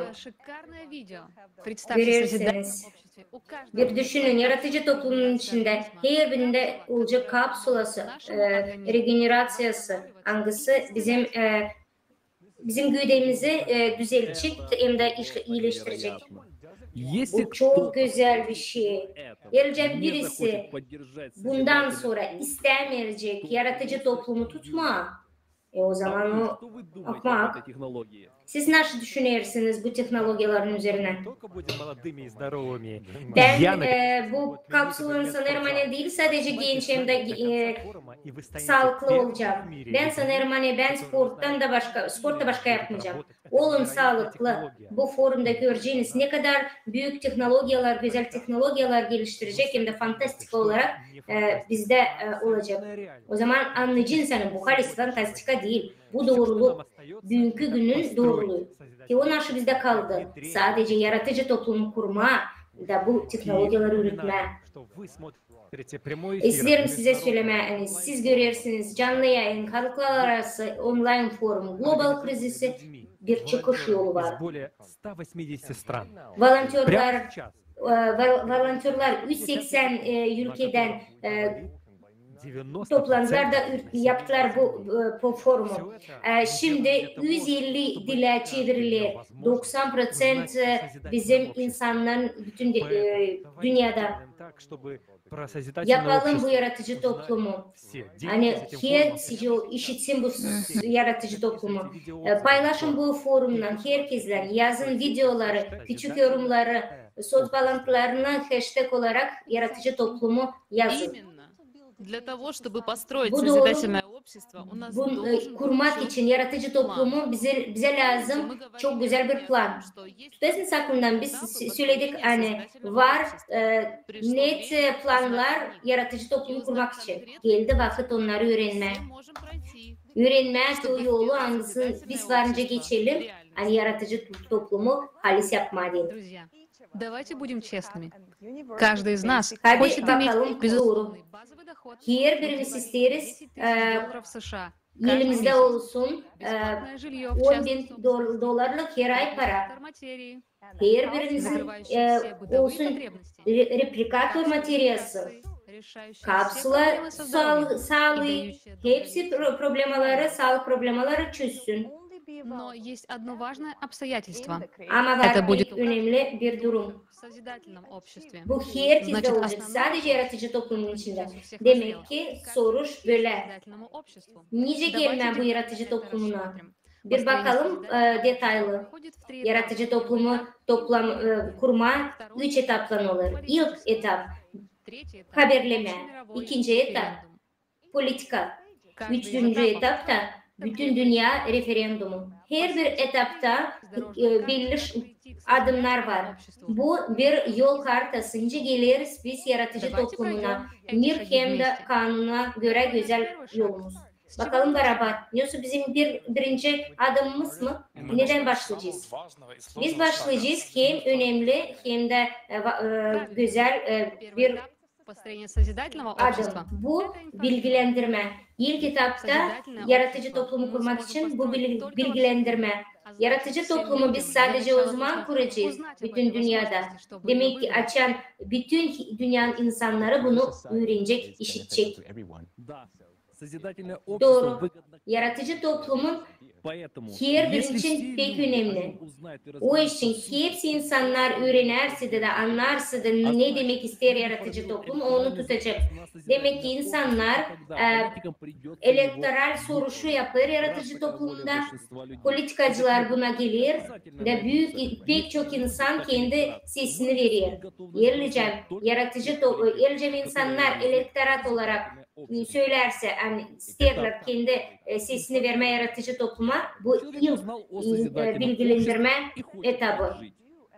İnsan öğrendi yaratıcı toplumun adına da ister yaşama. Nasıl biz yapıyoruz bu etapta?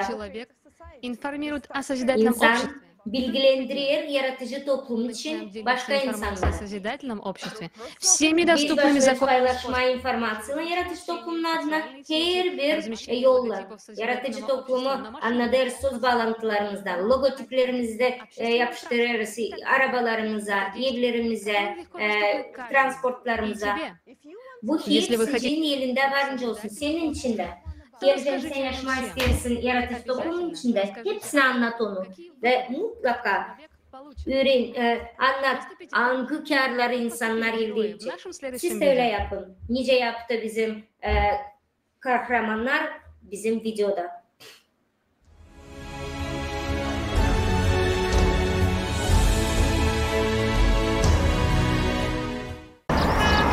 Bana pek простой bir cevap verebilir misin? Yaratıcı toplumda tam olarak nasıl bizim elimize geçecek? Yaratıcı toplumda artık bu kağıtlar hiç bize lazım olmayacak. Hepsi kreditler sıfırlanacak. Dahası da var. Lazım olarsa da kreditleri prosentsiz alacaksın. Ailenizin her bir kişi için 60 metrekarelik eviniz olacak. Sağlık hizmetleri hep sizin için. Parasız, her hastalığı iyileştirmek için büyük bir şans olacak. Kanserleri de birdenbire hem de her bir aşamada. Daha da geçiş döneminde her ay 10.000 dolarlık bir para kesin alacaksın. Artık hiç paranın değerini kaybetmeyeceksin. Çünkü enflasya olmayacak, cenkler de olmayacak. Pak suyumuz olacak ve bizim değil küçük köpek butkası gibi ama kocaman büyük evlerimiz olacak. Parasız, dünyanın her bir yerinde parasız öğretim alabileceksin. Beatrice, ne zaman kuracağız yaratıcı toplumu? Sende de evde olacak yenileme kapsülü regenerasyası. Yeniden 25 yaşında olmayı istemez misin? Bende ise yaratıcı toplumda replikatör olacak ve ben yaratabileceğim turtaları tıpkı bunlar gibi. Ama onlar halis olacak. Yaratıcı toplum. Sınırları olmayan bir dünya. Tatlım, düş gibi laf edersin. Bu halizden yeni bir adım evolüsyaya.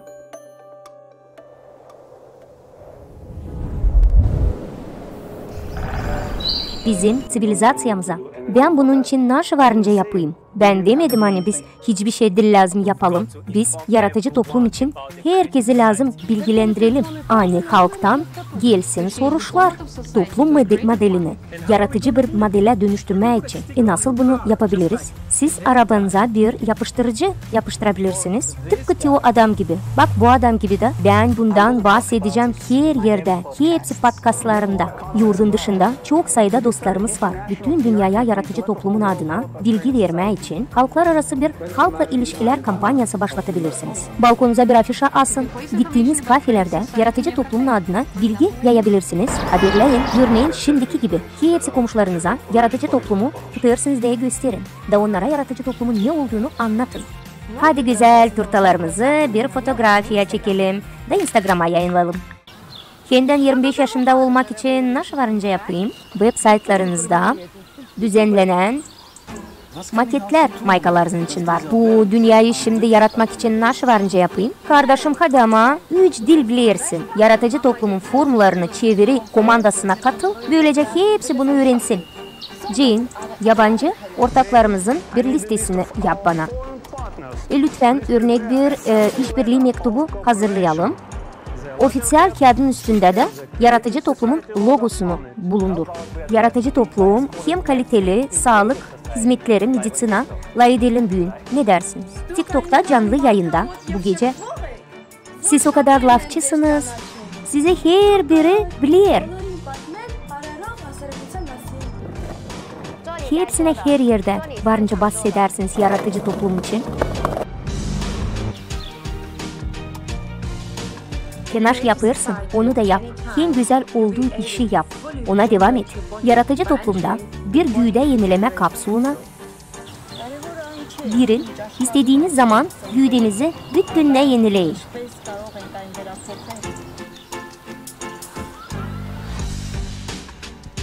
Önemli olan o ki hangi bir dünyaya doğduğunuz değil, sadece hangi dünyayı yaratacaksınız.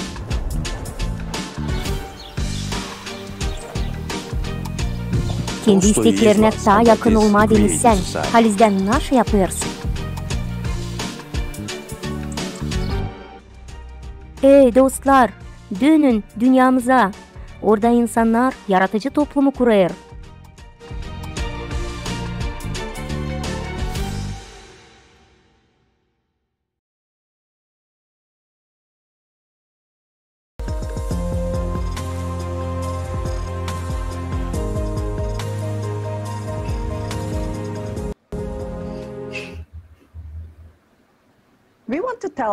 Мы хотим сказать о том, что... Size söylemeye hani 5 minutluk bir video hangisini siz şimdi gördünüz.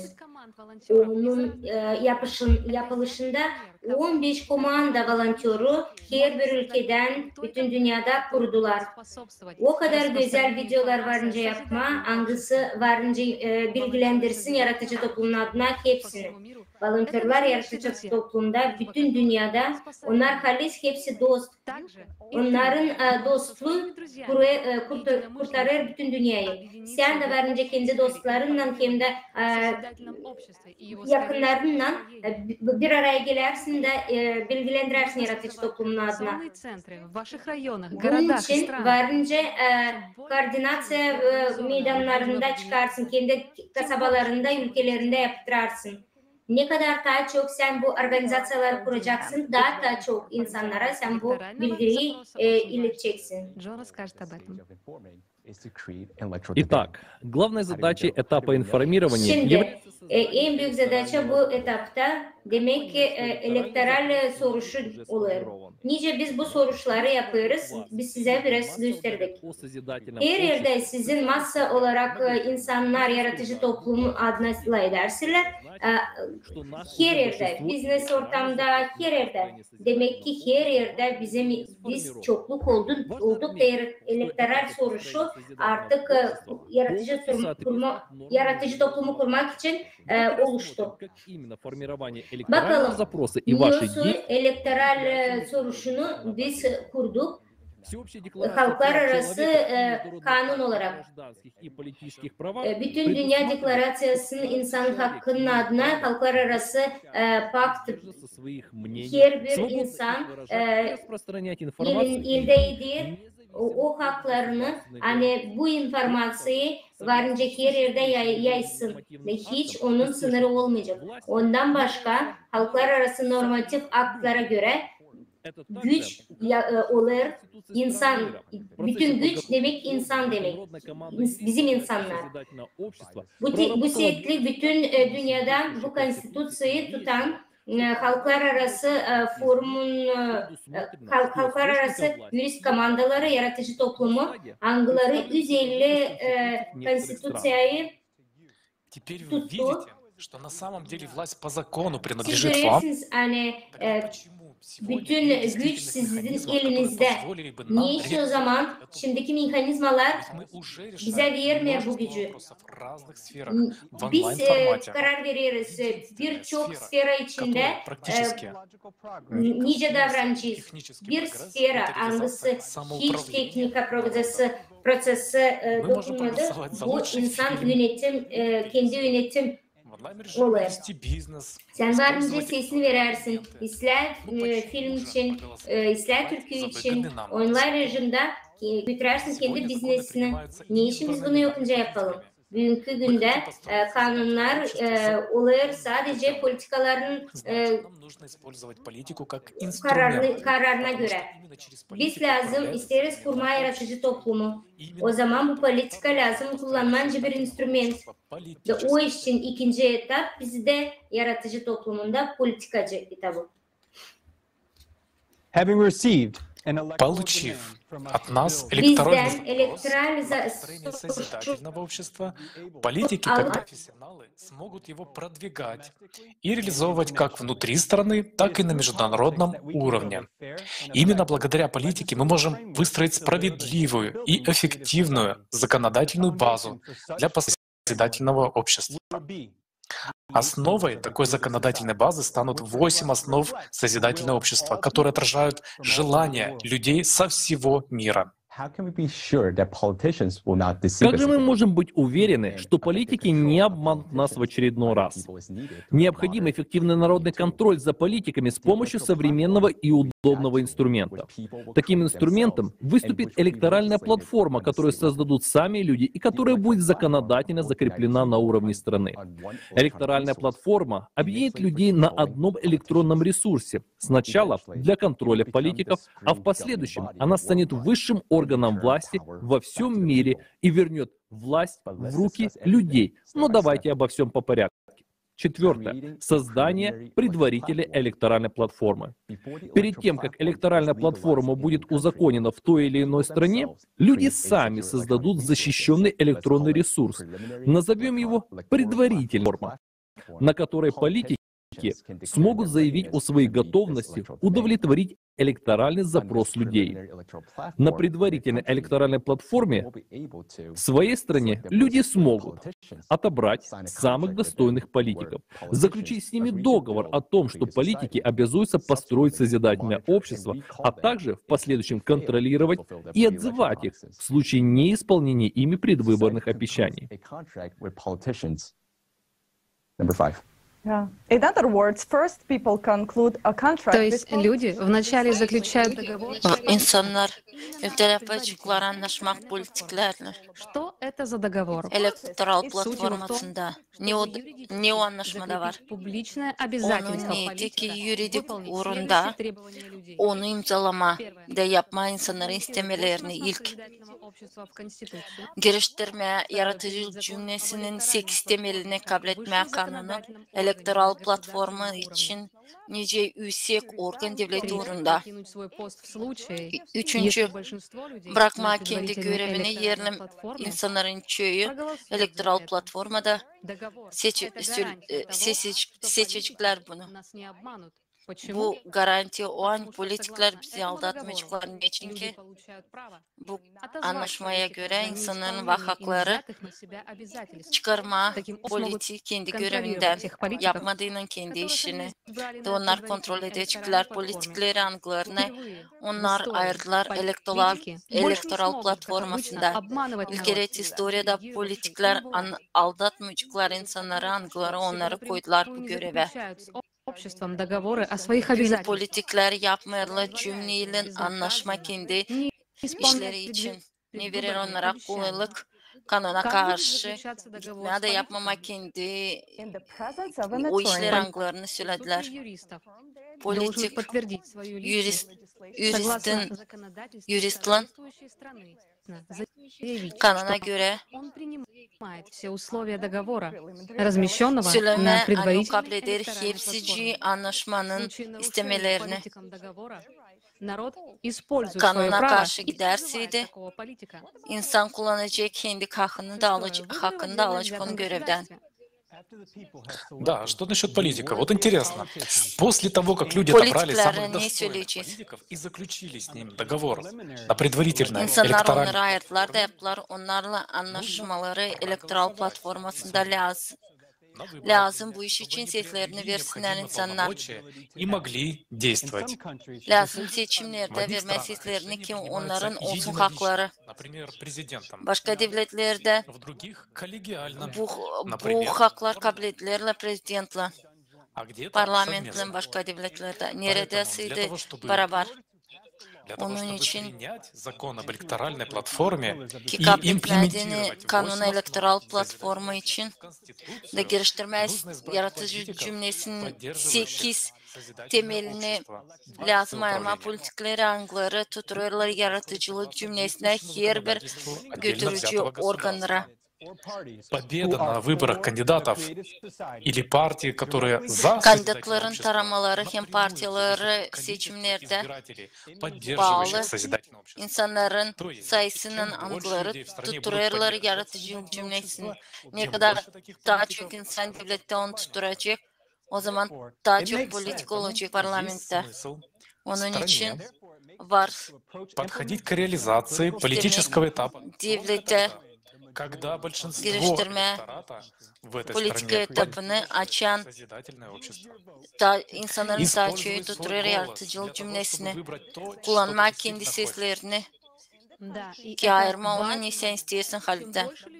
Bu pek önemli moment. Ne kadar daha çok insan devlette tutturacak yaratıcılık cümlesini o zaman daha çok politika insanın yardımından girecekler kongrese, parlamenta. O zaman daha hızlı ondan kabul edecekler kanunları. Hangileri lazım insanlara? Şimdi anlarsınız niçin haberlemek pek önemli etap. Ne kadar da olmasa politika angları isteyecekler düzmeye yaratıcılık cümlesini. Onlar bir şey yapamayacaklar. Yok kanacı yok insan angları verecek onlar seslerini. Bu iş için bize lazım olmayan inisiyatif kendilerimize de haberlemeye insanları.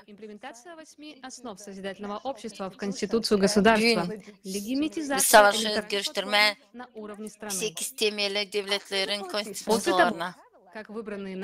Bundan sonra nice bizimle ayrılan politikler, onları ilk kabul ederler kanunu elektoral platforma için. Hem geliştirirler yaratıcı cümlesinin 8 temelini konstitüsyaya bu vakitten kabul edilmiş elektoral platforma olur kanun kuvvetin en yüksek organı. Politiklerin kuvvetlerde olacak daha az. Bu türlerin için parlament kabul edecek kanunu ama insanlar bence koysunlar vetoyu. O karşı giderse insanlara elektoral platformada. спросить, какие основные функции приобретает Siz bence узаконенная sorasınız. ректальная платформа на этом этапе? Nesi funksiyalar var kanuna göre kabul edilmiş platformada. Onun yardımını insan varınca ayırsınlar, politikleri kontrol etsinler onları, hem çıkarsınlar görevden. Kabul etmesinler kanunları, angıları karşı giderler onlara. Şimdi politiklerin olmayacak hakları kiminsiydi meraklığını tuturma. Neyle tayyi bu platforma? На ней все голосуют открыто. Onda hepsi açık seslerini verir.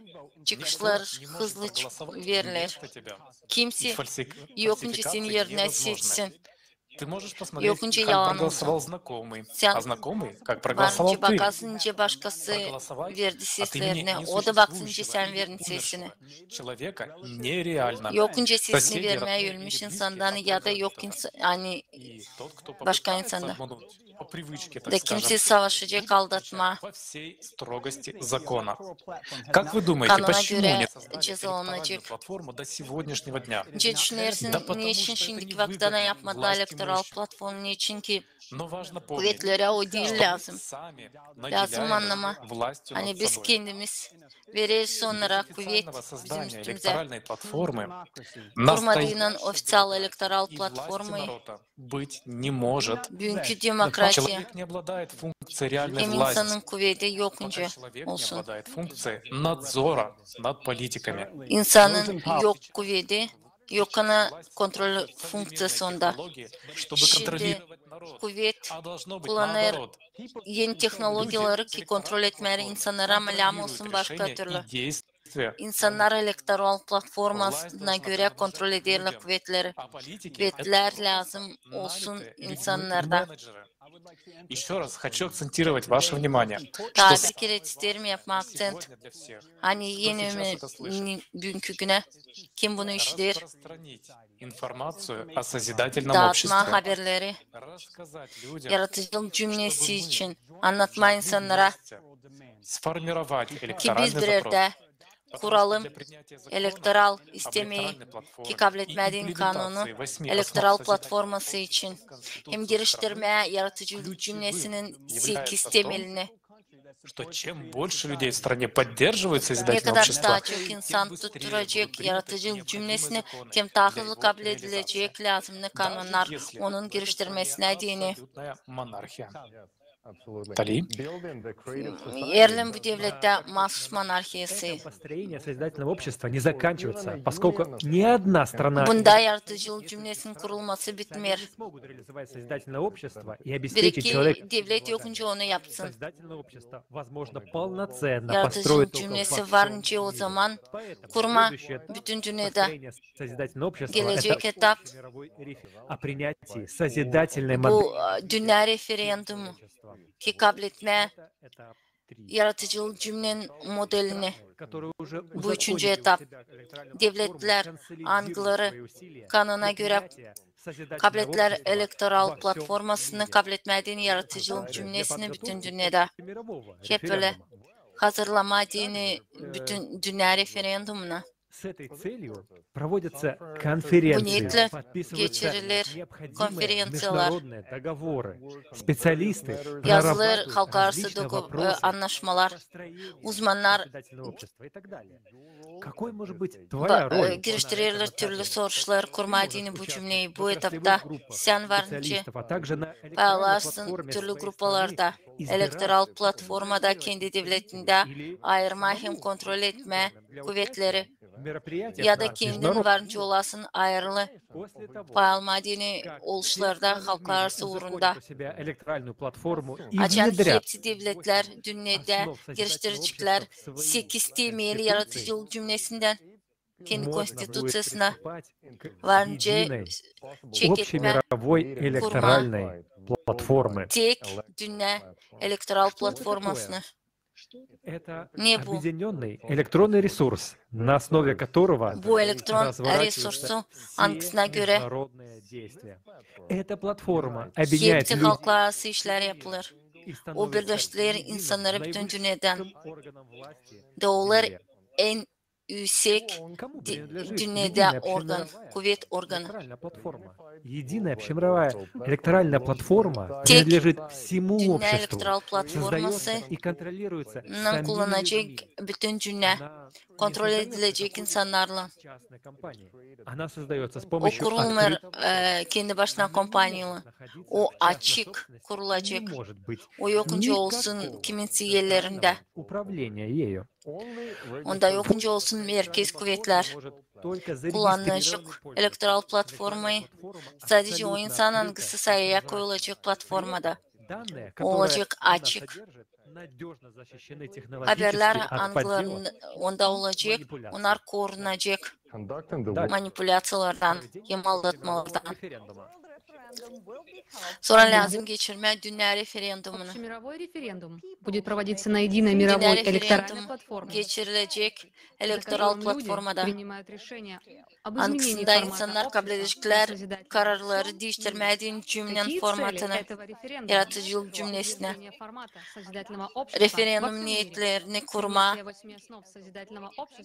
formatı kabul etmeye 8 temeli, Dünya Konstitusiyasını, elektoral platformanın kabul etme elektoral platformasının yüksek kuvvet institutu, контроль и kabul отзыв, etme kanunları, как и все другие общественно важные решения, принимаются исключительно algılara bağlı insanın на единой problemalarını, общемировой электоральной платформе.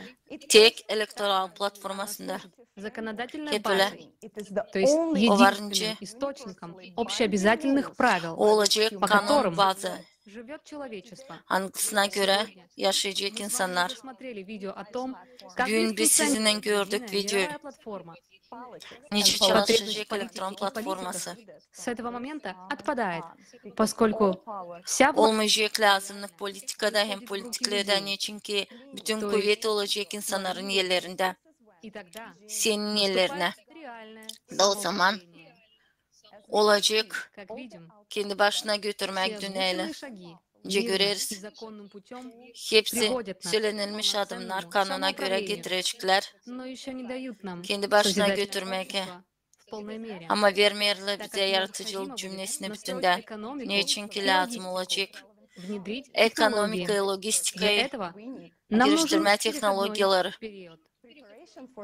Bu iş için bize lazım geçirilen periyot. Hazırlanmak ona. Поэтому на общемировом референдуме назначается Onun дата için начала bütün dünya перехода в referandumda созидательное общество. Примерно через полгода söylenecek start için geçmediğini. необходимо подготовиться. Yarım yıl referandumdan sonra bize lazım olacak hazırlanma. Переход, Bu новая yıl модель, yarım yıla lazım принять hazırlama. необходимые законы и Geçme назначить yeni соответствующих ekonomik исполнителей, modellerine, сформировать группы kabul etme специалистов, kanunları, единую общемировую kurma службу по uzman борьбе с gruplarını, чрезвычайными ситуациями и так далее. Все должно tek kurma tek institutunu katılı olaylarda уже в этот период жизнь людей только увеличивалась. lazım yapma öyle yani bu vakitte insanların yaşaması daha iyi olsun. С назначенной референдумом даты Geçirme начинается tüketici переходной период formatından созидательное yaratıcılık общество, formatına. который займет около 5-6 лет. Примерно столько времени 5-6 yıl понадобится, lazım чтобы olacak развить hepten технологии geçmediğini для yaratıcılık полноценного cümlesine. перехода в Bu vakit созидательное lazım общество. olacak ki geliştirmediğini yeni teknolojileri. Вводятся İlk единые günden для всех людей в мире законы, новая модель плановой geliştirilecek экономики, tek kanunlar, единица, равные yeni цены по ekonomik всему planı, миру, ежемесячный paralar, безусловный базовый доход, kolaylıklar bütün dünyada, жилье, temel медицина, образование и gelirleri, так далее. parasız öğrenmek, yaşamak, ev, облегчают жизнь yeni человека. teknolojiler anıları dahilini yapacaklar insanın yaşamasını. Already at the beginning of the transition period, all people Что who were важно отметить, что actively уже в начале переходного периода Önemli все люди, кто nişanıma активно anita участвовал в проекте geçerek процессе информирования vakitte о созидательном обществе ki на onlar kim информационном этапе, haberleme получат prosesinde премию pay aldılar. от Kabul 1 edecekler миллиона premiye, долларов dünya до premiyesini. 5 миллионов 1 долларов milyon dolardan 5 milyon dolara. в зависимости от степени их участия. Определить этих людей Bakarak onların несложно. pay almasında. Активных мы все знаем. Belli etme bu insanları değil Ведь zor. именно Hepsi благодаря aktif этим insanları людям biz biliriz. созидательное общество Niçin ki bu становится insanlara возможным. göre yaratıcılık cümlesi olur daha iyi. Средств в экономику и запустит ее Olacak стремительно. iyi gelirler ekonomikaya. По завершению переходного периода Başardığıyla bu vakıda начинается полноценная жизнь в созидательном обществе. çekilir halis yaşamak yaratıcılık cümlesinde bu vakıda her bir insanda Которые необходимы для olacak hepsi kolaylıklar, anıkları lazım ona yaşama dini. И деньги уже будут просто не нужны. С этого момента и Da начинается paralar lazım olmayacak. Bu vakıttan çekilir yaratıcılık cümlesi. на тебя. Hepsi teknolojiler işlerler Свои sana. индивидуальные способности как Sen человек. varınca ilerledesin kendi becermeklerini nice insan getirme, Максимум благ. getirme, fayda cümle, yaratıcılık cümlesi. Bu büyük perspektivalar nice bütün sivilizasya böyle de her bir insana. Все эти шаги построения Hepsi şeylerden созидательного söylenilmiş, hepsi bu adımlar kurma dini yaratıcılık cümlesini каких-либо разрушительных и kanuna, насильственных kanunca, действий.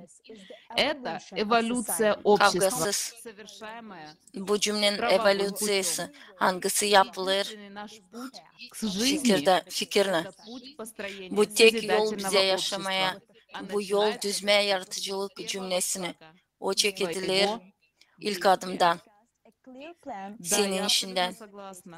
Только что мы обсудили четкий план того, Ben как kayılım построить bununla. созидательное общество. Теперь Siz нужны наши söylediniz planınca активные kurma действия. yaratıcılık cümlesini. Что теперь Şimdi lazım каждый bizim человек işimiz. понял, как много Ben зависит onu от planlarım него. hani И как şimdi важен her bir вопрос insan людей anladı. на построение Hani созидательного ondan общества. çekilir bu iş.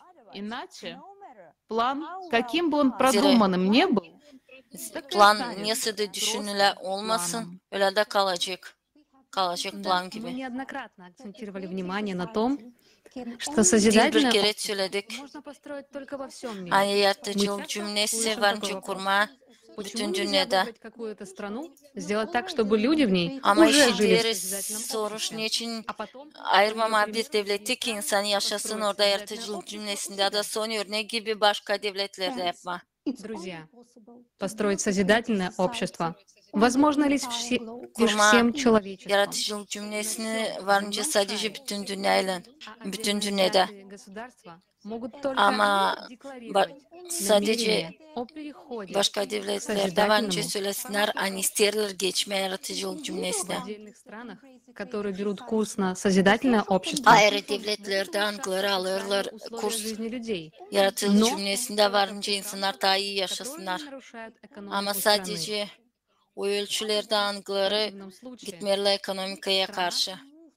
которая попробует перейти к созидательному обществу в одиночку, все Devlet равно будет angısı isteyecek yalnız geçmeye bu где не formata поддерживают hep kadar созидательное общество. çekilecek o devletlerden nerede Все tutturmalılar государства bu тесно formatı. взаимосвязаны. Niçin ki bugün Взаимосвязаны hepsi для devletler политики, экономики, bağlı финансов, birbirine. энергетики, Politikayla, ekonomikler, finanslarla, energetikayla, логистики и так далее. kanun uğrunda, Отдельно logistikada. взятая страна не может даже полноценно обеспечить ценность жизни человека, потому что всегда будет Devlet существовать yokunca, военная ayrı угроза от devlet других стран. yokunca korusun insanın В yaşamasını. отдельной стране Çünkü построить var созидательное korkunçluk общество başka devletlerden. невозможно. Onun için ayrı devlette yokunca kurma Остается yaratıcılık на уровне cümlesini. разговоров, но Ya не da перейдет к hepsi конкретным kalır действиям. laf uğrunda Либо созидательное ama общество geçmer будет mahsus принято işlere всеми ya da странами yaratıcılık cümlesi вместе. kabul edilecek. Hepsi devletlerle Yes, bir and arada. our next guest Да, understands и наш следующий гость понимает, что нет ничего более важного, чем то, о чем мы говорим сегодня. Кэндалл Кофи, ведущий американский юрист с выдающейся карьерой длиной Kendall Coffey, Он был федеральным прокурором США по Южному Флорида и признан o одним Amerika'nın federal из страны. Кэндалл prokuroruydu. Кофи также является юридическим Kendall аналитиком, Coffey, автором и преподавателем, yuridik имеющий analiti, богатый опыт autor, в рассмотрении hem громких üretici, дел и onun var сложных büyük юридических becermekleri, вопросов. Благодаря своему çok zor sorular непревзойденному çözme. опыту и преданности юридической Onun профессии, becermekleri, Кэндалл Кофи стал первопроходцем в Kendall юридическом Coffey, сообществе и авторитетным экспертом по юридическим вопросам по всей территории США. Господин Кофи, вам слово. Здравствуйте, Кендалл Кофи из Вашингтона, округ Колумбия, США. И я рад быть участником и приветствовать вас на форуме «Глобальный кризис. Выход есть». На протяжении многих лет мне доводилось занимать разные должности. Я был федеральным прокурором США по Южному округу штата Флорида и имел честь работать в правительстве, в основном в прокуратуре, правительственных учреждений в мире. И в дополнение к привилегии работать в правительстве, у меня была возможность преподавать в 3 различных юридических, а также нескольких других школах в разных уголках мира. Писать книги.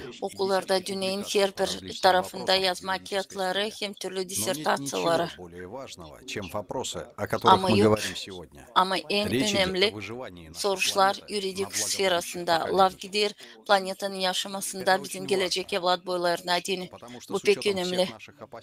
Ne çünkü gün kolay gösterme, hani hepsi civancı olsun dur, hani dil kolay, olsun cenk ya da yemek krizisi. Ama bu mahsus o projekten verir unikal akcenti türlü stratejilara ki anlamanı problemalar pek seriöz. Ne çünkü onlar real ve onlar varınca belli etsinler bizim yaşamasında da insanlarınca ben Angların var torunları lazım olsunlar pek şüpheli. Hani nesi olacak onların geleceği.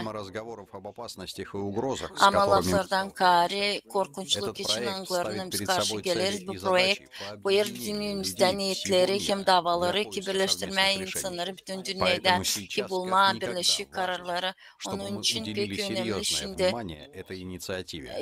seriöz hesaba alalım bu inisiyatifaydı. Hepsi cümle devletler, nice nazi savaşlar yapmanyasıydı daha çok. Ki bizim evlat boyların olsun daha iyi yaşamaları mahsus benim torunlarımızda. Benim torunlarımda. Yerine bu 8 temeli koyarsaydık her bir devletin konstitusiyasına, her bir cümlenin kanunlarında dünya olacak daha kavi. Gelecek evlat boylarında olacak daha iyi yaşamak her kere zor yetişme ona ki niyetler hem ideallar girsinler kanunlara. Bu değil sadece bu düşünmediğini. Bu ne lazım geliştirme. Ne çünkü bizde varınca yetişmesin vakit ki gelme. Bu dünya cümlesine hangisini biz isteriz olsun bizim gelecek evlat boylarına. Yaratıcılık cümlesi gösterdi bize. Hani bakarak matematika kanunlarına gelecekte varınca olsun kötü olaylar Angları varınca olsunlar katastrofada biz lazım. Bakalım ondan hani bizde yok 100 yıl ki klimatın değişilmesi. Hem ayrın ısınmasında bizde kaldı daha az vakit. Yaratıcılık cümlenin işin bir нужно предпринять, чтобы ответить на вызовы, bu с iş которыми yani biz lazım сталкивается этот kabul мир. edilmesi Более karşı серьезные duralım. вызовы, чем когда-либо в истории Problemalara человечества. Angları vardılar insanın historiasında. Biz de lazım korkalım. Çünkü krizislerin vaktinde insan toplanır. Cümle olur daha kavi. Başka insanlar da Angları düşünürler. Hani onlara kalır. Yaşama sadece bir gün kalkırlar. Doğulurlar lider. Kendi cümlelerinde. Neyse de zor olmasınlar bize zorluklar haliden. Onlar verirler bize kolaylık her birimize, hepsimize neyse de yapma taisle. De hepsi bize kimse olmalıdır Angları lazım bizim cümlelere, bütün dünyada. Daha çok ne kadar vardı. Var laf. Başkası ama değil ben kabul etsin o kararları ki koruma adını cümle. Biz lazım düşünelim. Hani kimseydi varınca hiç de peydalanmasın. Belki de kimseydi o siz var örnekler historiadan. Kim de olmasa kabul etti karar hani kabul etmeme hani ne dildi doğru. Kim her kere bir insan varınca yaksın bütün yaksın değişilmekleri. Siz varınca olasınız o insan hangisi lazım bizim dünyanın geleceğini. Çok sağ ol anne siz eklendiniz bugünkü foruma.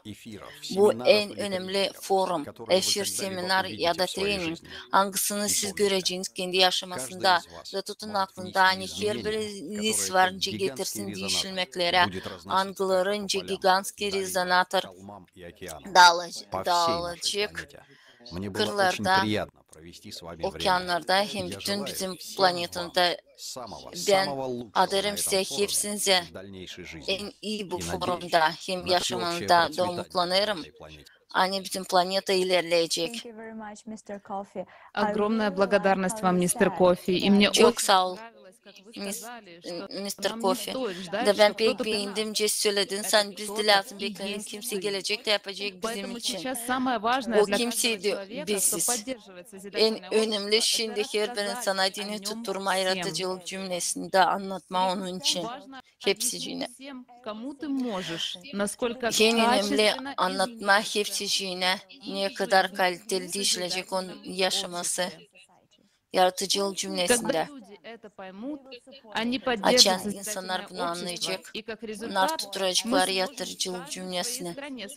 Da o zaman biz varınca her bir devletimizde verelim elektoral sorumunu.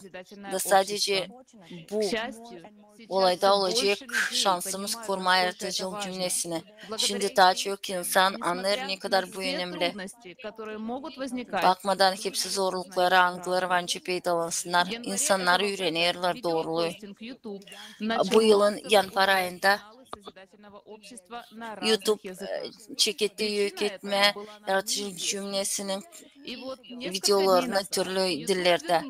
Bir iki gün geri YouTube verdi bize geri bir iki kanalı. Biz şükür ederiz.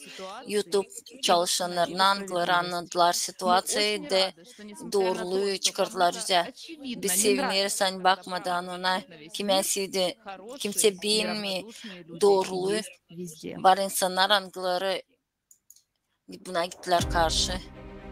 Hem gitmediler karşıda tutturdular.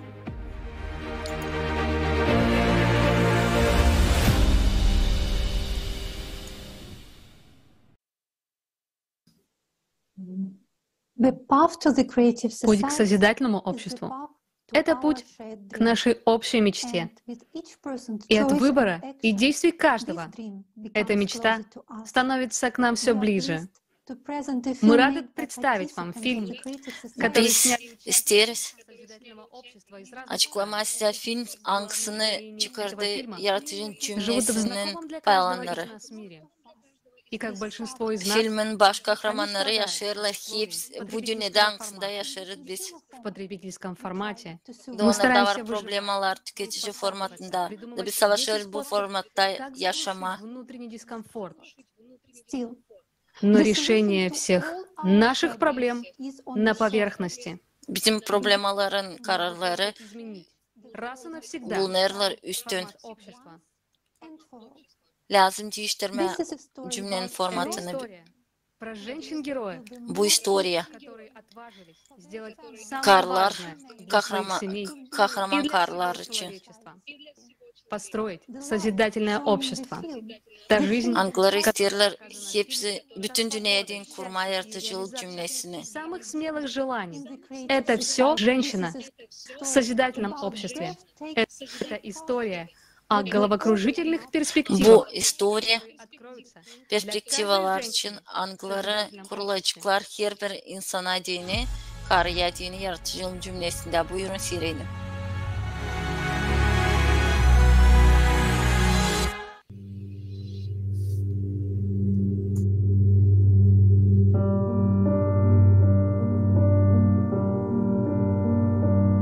Я больше ее не увижу, доктор. Ее увезли, а мы даже не попрощались. Мы с дочкой оказались на улице. Нет никакой поддержки. Маргарет, я боюсь, что он снова меня ударит.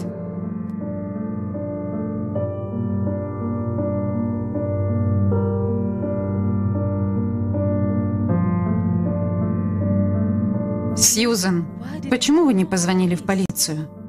Мне страшно.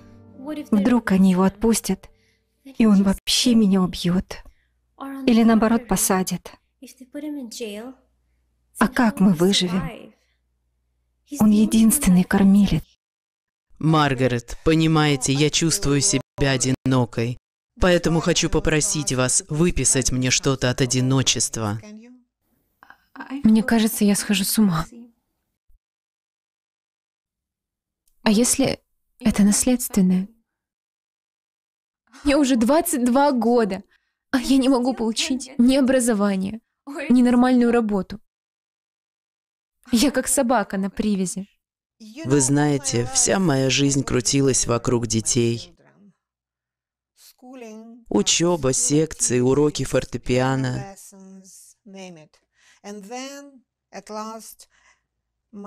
А потом сначала старшая вышла замуж и уехала. Затем младший поступил в университет и тоже уехал. Я была так счастлива, что у них все сложилось. А вы не думали сами к ним приехать? О чем вы говорите? Об этом я могу только мечтать. Разве вы не видите, что я еле передвигаюсь? Мне нужна операция на тазобедренном суставе, возможно, замена сустава. Ну и к тому же, к ним только лететь 12 часов. Поначалу он был очень милым. Он ревновал. Но мне это даже нравилось. У него всегда было все под контролем. Я чувствовала себя защищенной. Вы воспринимали это как заботу о себе? Наверное. Пытались поговорить с ним?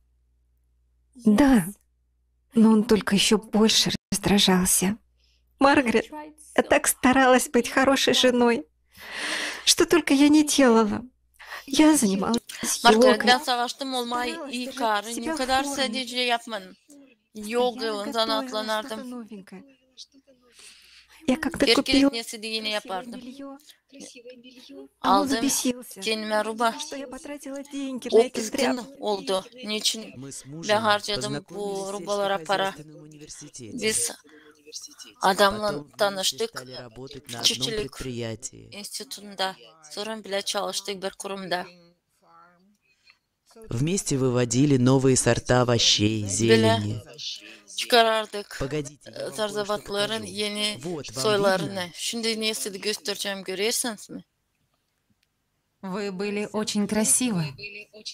Siz pek Спасибо. güzeldiniz. Вот бы вернуться в те времена. Tek dönmek yeri o vakitlara. И куда так время летит? Прошлое не Ve вернуть. vakit öyle hızlı gider. Вы еще живы. И вам Geri есть ради dönmeyeceğiniz. чего жить Siz дальше. direysiniz. Var ne için yaşamayları doğru. Sadece benim Это вы uşaklarım сами, için. Трейси. Подумайте, Siz чего бы вам kendiniz хотелось Tracy. сейчас? Düşünün. Вам, Трейси. Ne isterseniz şimdi size deyin. Как же им помочь? Все, что я советую, дает лишь временное облегчение. Выпишите мне лекарства. Лекарства от чего? От беспомощности, от неизлечимой болезни, от отсутствия нормального жилья и достойной работы? Но это же абсурд. Если поменять им условия жизни, им же не нужны будут никакие таблетки. Я чувствую, что выход есть, но где он?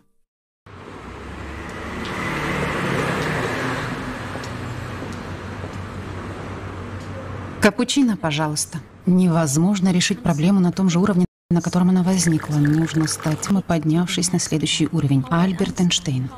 А у вас давно этот баннер? Со дня открытия. Наверное, вы просто не обращали внимания. Интересная цитата. Пожалуйста. Возьмите еще визитку. А что это? На сегодняшний день все недовольны жизнью и говорят, что нужно menять правила игры. Bugünkü güne hepsi JB'nin merkezinde yaşamasını da söylerler. Ну да, выходить на новый уровень. и менять всю систему. И сколько вас таких единомышленников?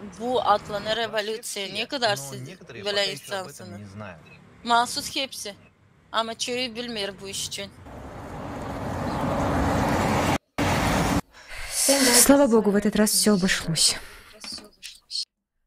В прошлый раз она себе лоб расшибла. А что с мамой? Болезнь Альцгеймера. Я представляю, как вам сложно.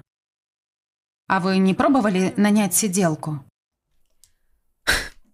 Последняя не продержалась и недели. Да и сиделки эти просят просто космические деньги. Я их понимаю, конечно. С такими людьми очень тяжело. Но сама я уже не справляюсь. Маме нужен постоянный уход, комфортные условия, лекарства, свежий воздух, мое хорошее настроение. Но я так устала.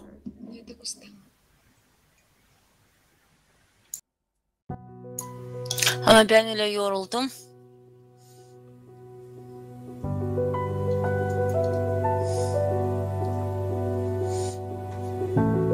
Созидательное общество — это формат, в котором жизнь, Yaratıcılık cümlesi bu format ankısında yaşamak высшей ценностью не на бумаге, en а на деле. büyük zenginlik değil ki hatta ama işte.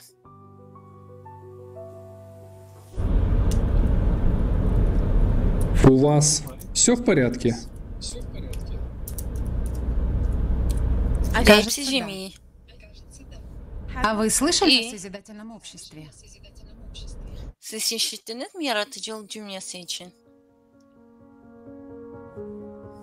Я могу с вас брать деньги бесконечно, но это не решит ваши проблемы. Каждая из вас нуждается в защите, ищет помощь.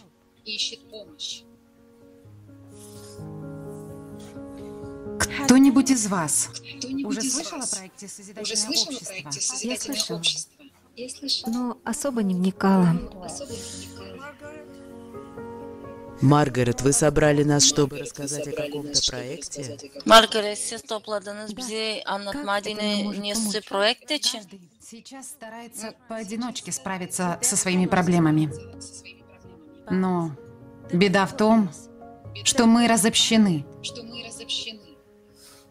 Созидательное общество — это то, что нас всех может объединить. И уже вместе мы сможем реализовать то, о чем каждый из нас мечтает. Вы говорите замечательные вещи.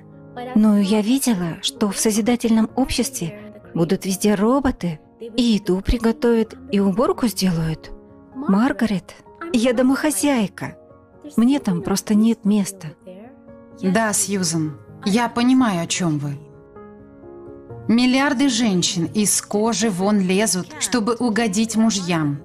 Терпят издевательства над собой, лишь бы оставаться в этой иллюзии защищенности. Женщины полностью себя обесценили.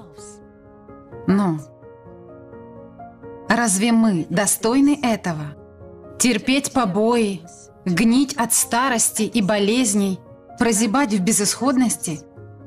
Нормально стремиться быть счастливой, иметь возможность творить, быть полезной людям.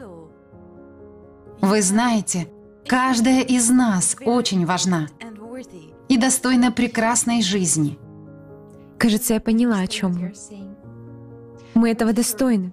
Маргарет, что нам делать? Надо понимать, что ключевой момент во всем этом — рассказать о созидательном обществе абсолютно всем. Нам нужно создать тренд. Это первый этап. Нужно подключать известных людей. Нет, эти люди не будут ничего делать. Они зарабатывают популярно в обществе. Они начнут к нам присоединяться только тогда, когда на каждом углу будут говорить о созидательном обществе. Значит, берем это в свои руки. Надо составить план.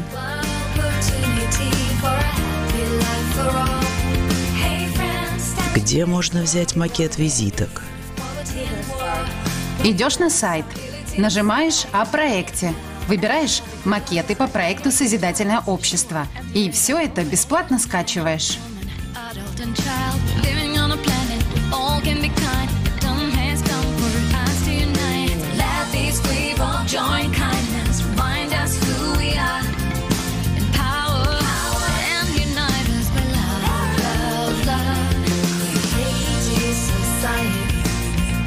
Эй, куда это ты во всем этом намылилась?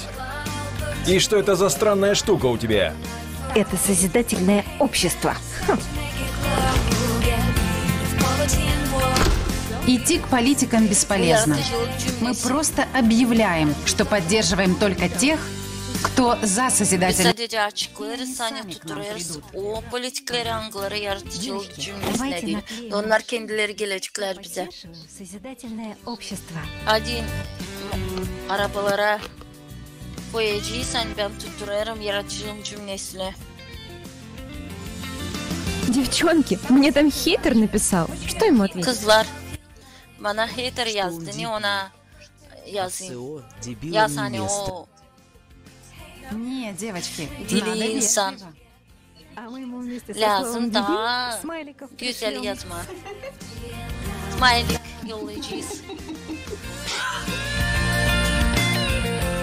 У политиков не будет другого выбора, кроме как реализовать. Politiklerde olmayacak başka В чем главный yol секрет ki их bizim слабостей? sorumlularımızı açıklama. Зависят от нас.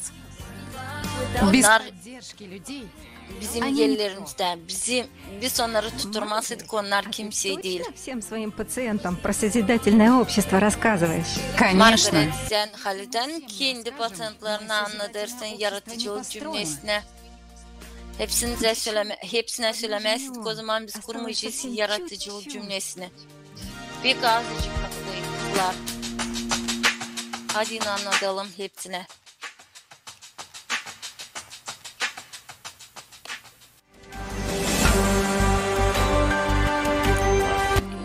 Референдум состоялся, и результаты вы видите на экране. Referandum geçti. Rezultatları, çıkışları görüyorsunuz ekranda. Да! Мы это сделали! Да! Biz bunu yaptık.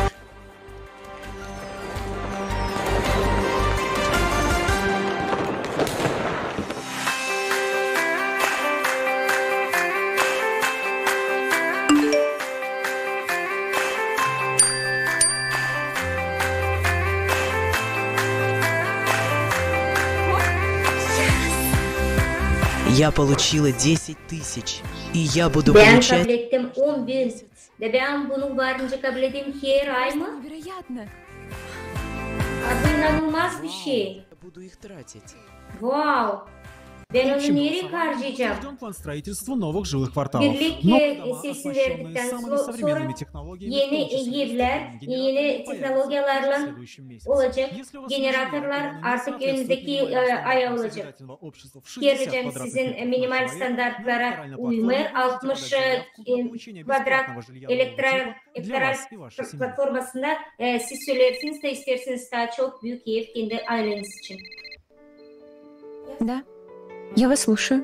В медицинском досье вашей Да, ben мамы sizi sesleyeyim. диагноз, по которому ей Sizin положено ananızın medicina dosyasında koyulu diagnoz nerede o lazım? Parasız alsın ilaç hem de alıştırma. Nerede Alzheimer'ı onu alıştıracaklar. Sizin mamanıza lazım yemeğe bütün kompleks alıştırma prosedurları. Siz kabul ederseniz biz sabah saat 8'de yollandırırız maşına. Biz kabul ederiz. Benden varınca onunla gelin. Korkmayın. Biz onu belki siz varınca ona gelirsiniz her zaman. Благодаря тому, что мы объединились и перешли в новый созидательный формат, Sağ olasınız. был объединен и nаш научный Biz потенциал. birlik И olduk da медицина yeni шагает formata далеко geçtik de вперед. bizim potansiyelimiz birleşti. Bütün medicina büyük adımlar attı ileri. Benim babuşkam televizyonda gösterdiler. Ona verdiler yaratıcı toplumu çünkü o yaratıcı toplumun adına söyledi. Все, кто активно Bütün информировал dünyada hepsi kimi yaratıcı toplumun adına laf etti. Lida'da hepsine söylediler. Hepsine premiye verdiler. 1 milyon, 5 milyona kadar dolar ABD. Bunlar büyük bir örnek. Mama, baba, ne zaman biz Alana gideceğiz? Biz o kadar özledik onu.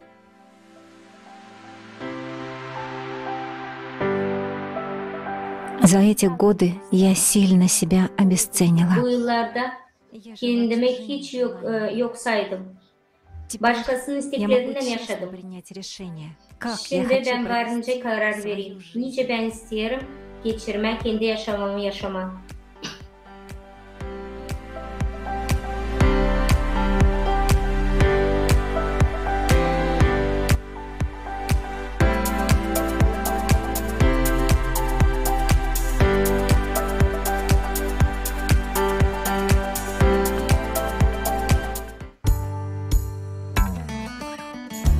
Ну, смотрите. Здесь вы посадите для меня пионы. 7 штук. Burada siz piyonları ekeceğiniz 7 tane. 4 burada, 3 de orada. 2 sırayla. Anladınız mı? Buradaysa koyun Этот участок будет весь засажен морковью. morkva. Ясно? Burada her yerde morkva ekilsin. Anladınız mı? Bu yerlerde sadece morkva ekilsin. Böyle isterim. Anladınız Ну mı? что ж, а мне nравится. Şimdi ben pek beğenirim.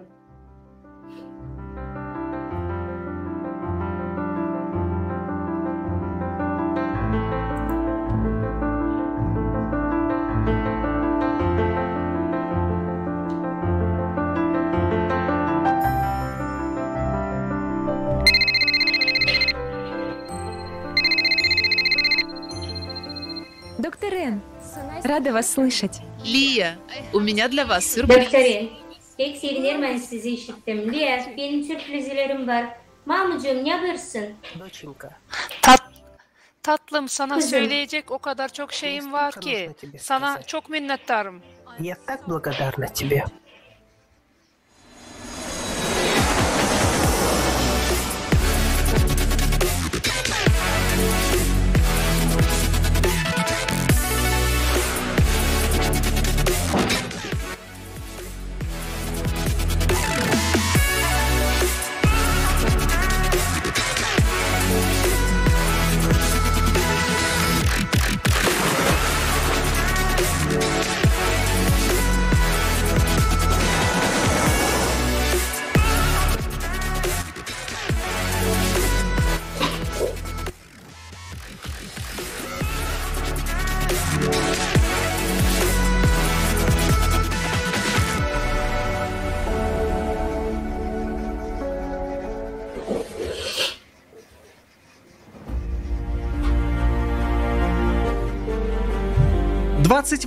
Февраля заканчивается переходный период. Fevral'in 28'inde bitiyor geçiş zamanı. 1 Mart'ında biz geçeriz ofisel olarak yaratıcı toplumun erasına. İlk bağışışlar, Angloları hepsi kabul edecek. Bu replikatör materyası hem de kapsula sağlığı her biriyle kabul alınacak.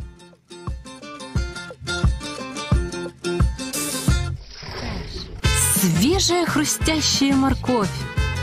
Taze kırtılı bir morkva. Ekolojik olarak pek pak. Pek güzel, tatlı kalitede. Morkva ki morkvanın soku. Ben denedim, sen de dene. Sort Mrs. Tracy Bloom. Büyüdü sevgiyle. Replikatörün içinden al artık şimdi.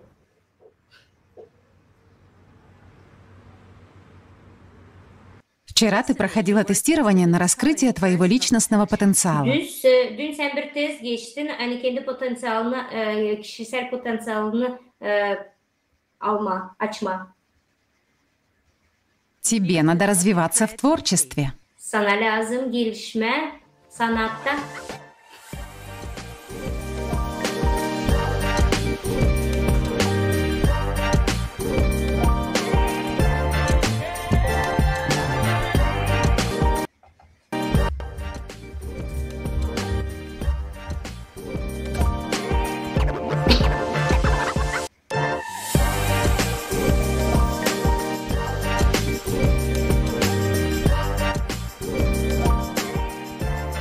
Сьюзен, я видела твои картины на выставке.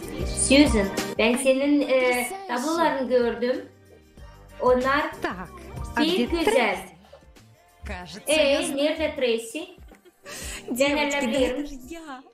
Kızlar, benim Tracy. Bak sen. Ay bu sen misin?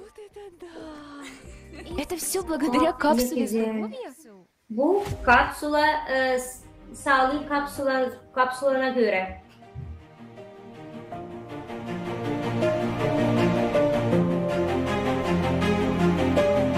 На планете Земля я посетила 110 стран. И теперь мне выдалось... Dünyada ben gezdim 110 ülkede. Şimdi benim var imkanım kosmosa Приветствую вас с çıkmak. орбиты Земли. Я веду свой блог. Selamlarım size dünya orbitasından. Ben kendi blogunu kosmos stasyasından götüreyim. Benim ekspedisyam paklıyor bütün kosmosu kirlilikten, kosmos kirliliğinden. Наконец-таки и моя мечта сбылась. Sonunda ben de arzularıma yetiştim. Güzel bir dünyada yaşarız. Herkes istediği, elde ettiğini gerçekten pek mutlu, pek kısmetli.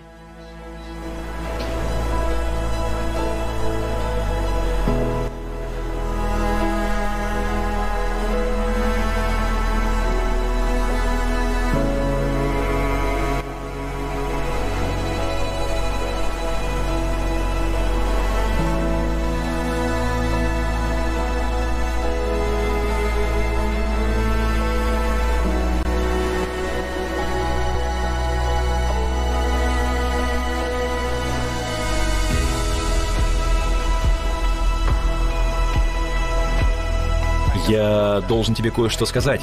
Ты мне очень Ben дорога, isterim Трейси. sana bir şey söyleme. Sen o ничего kadar скрывать. bana pahalısın Tracy.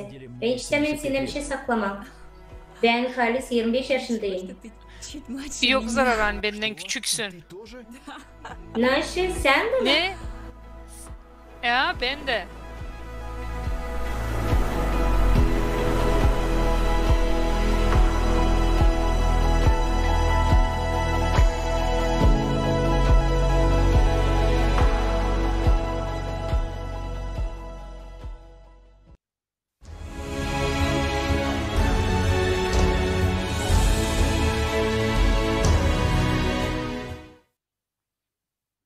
Wow. Вау, это Bak невероятно! sen ne kadar güzel. Bu pek güzel. Bu güzel bir şans kullanma lazım. Güzel bir yaşamak hem de dünya kendi geleceğinizi kurma. Karlar bizim var imkanımız şimdi toplanma da kurma yaratıcı toplumu. Geleceğim biz istersek değişiklikleri biz başlayalım lazım. Anlatalım yaratıcı toplumun karlılığını her bir insana. Da, news biz varınca paylaşmayalım bu informasyonu. Bu kadar güzel. Varınca görersiniz. Hani bu kapsulara göre biz değil sadece kendi güzelliğimizi getireceğiz yerine. Ama anlayacağız hani biz artık 25 yaşında yeniden olduk. Doğru ama doğru söyleme bu perspektivalar beni korkutuyor. Gelme, buluşma da anlamayın senin kızın 100 yaşında. O yüzden ben bu kapsulu pek isterim gelsin. Benim pek acır arkam. Şaka söylersem hepsicimiz lazım bu yaratıcı toplumun adını bilsinler. Hepsicini bilgilendirmemiz lazım. Bizim güzel yaşamamız bize bağlı. Yani biz lazım sadece ileri gidelim. Если мы хотим перемен, мы должны начать говорить о Biz istersek değişiklik, biz o zaman başlayalım lazım laf etmeye yaratıcı toplum için. Hem de nice o bize varınca fayda getirsin her birimize. Geldi vakit bu informasyayı dağıtma insanların aralarında. Olga varınca bizimle paylaşarsınız historiyanızla. Ben size isterim söylemek kendi historiyamı. Ben yaşarım Detroit rayonunda. Bende 2 uşak, kocam, 2 kedi. Ben yaşarım, işlerim bütün gün. Ben kocamdan pek az görüyorum. Uşaklarımı götürüyorum gimnastikaya, futbola. Yemeğe yapıyorum. Ama buluyorum vakit da insanları bilgilendiririm yaratıcı toplumun adına. Her gün ben publikasyon yapıyorum sosyal bağlantılarda. Gösteririm hani basınlar katılın tuşuna. toplum merapiyatçılarına giderim de hepsine yayarım bu informasyayı. Siz sorarsınız niçin bunları yapıyor? Açan 20.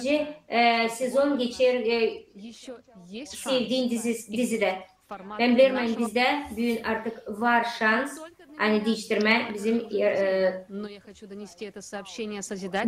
toplumda değil sadece bizde ama bizim uşaklarda da hepsimize. Çünkü biz insanız. Biz pek prost koşullar yaptık bizim yaşamamızda. Bizde var sadece bir problem. Angları yaratıcı toplumdan bize ayırır. Hiç bilme bu milyar insanlar informasyayı kabul etmeyen. Açın hepsi insanlar anlayacak yaratıcı toplum için. Hepsi anlayacak ne kadar faydalı bu formatı. Hepsinde tekrarlarım. Olacak toplum pek güzel bir toplum birden kurulmuş birden. Bizim insanlarımızda öyle bir yetenek var hani biz varınca her bir kanun olarak adımla informasyayı ulaştıralım her bir insana. Erken bir gün ben insanlara anlatmasam yaratıcı toplumu o zaman ben anlarım hani kendi uşaklarımı hem de sizi gelecekten ayırırım. O zaman bize katılın, video kurun, yaratıcı toplumu hashtagını koyun. Yapın öyle hani yaratıcı toplum hepsi bilsin. Sağ olasın Olga. Biz hepsimiz biliriz hani dünya lazım alsın öyle bir format hangisi olacak hepsine fayda. Hepsi teknolojilerinde. Bu format yaratıcı toplum formatı. Yaratıcı toplumu doğrudan olsun dene biz lazım haber verelim hepsine. Sizin bütün rayonunuz bu haberlemeyle içten dıştan olsun. Bu informasyayı böylelikle size ama başka türlü anlatma da gösterme, anlaşıyor. Anladın? Yaratıcı toplumu içten. Yoksa onun faydaları olacak. Birkaç diyecekler hani ben hepsine söyledim. Yaratıcı toplumun içindeki hepsi bildiğim insanlara. Tanışlarınca ben yapayım hani bizim yaşamamızı yaratıcı toplumu daha yakınlaştıralım. Böyle kahramanlar için var cevap. Pek büyük efektif bir duruş bu informasyayı yapma diye lazım koordinasyon merkezleri kurma sizin ülkelerde, ştatlarda, kasabalarında ne kadar daha çok büyük yapacaksınız, daha hızlı da siz var elde edeceksiniz. Unutmayın hani bunları lazım yapma kanun olarak. Beklemeyin. Açın koordinasyon meydanlarını da hepsi insanlara bilgilendirin. Bir haftanın içinde size 5, bir ayın içinde 25, 2 ayın içinde bir sürü kişi yaratıcı toplumun adına bir öğrenecek. Yapalım onu bir real olarak. İzleyin.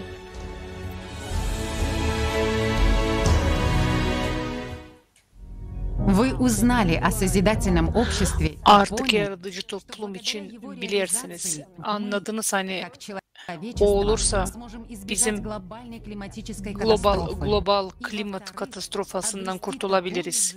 İkinci, istediğimiz bir yaşamaya ulaşabiliriz.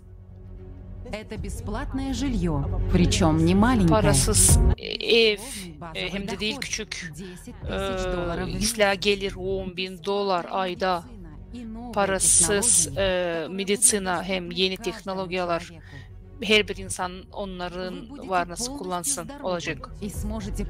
Siz sağlam olacaksınız. Hem güzel, genç, güde de olacaksınız. Size korkusuzluk bir, dirilik bir yaşamak olacak sizde. Parasız üretim olacak.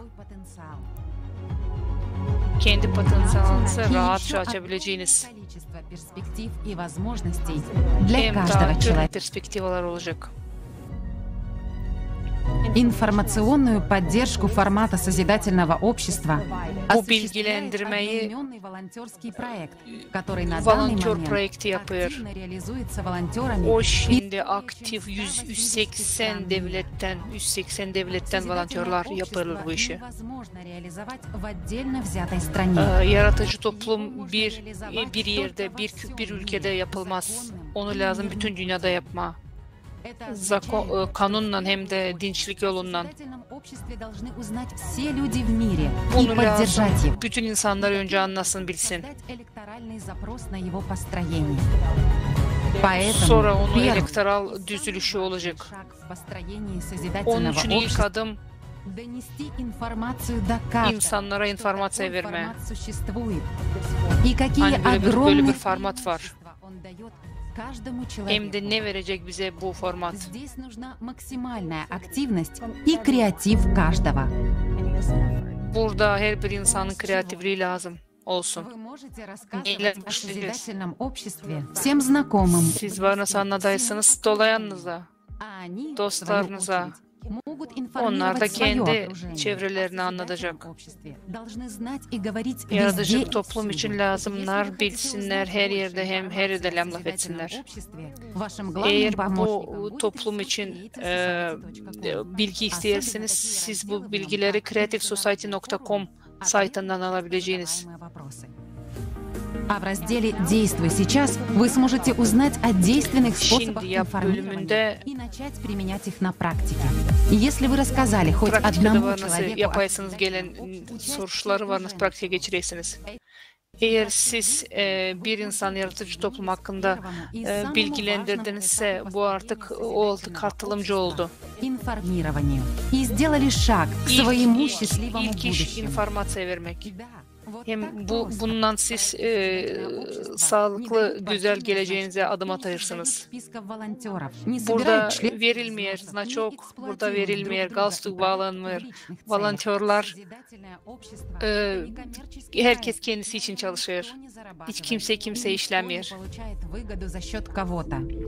Здесь люди со всей планеты объединяются и строят Burada общество. bütün dünyadan insanlar toplanırlar da düzerler bir sade prinsipe göre. Улучшаешь ее себе. И это главный принцип. Bir toplumun yaşamasını iyileştirir, kendi yaşamanı da iyileştirirsin. Prensip budur. Благами всех и каждого.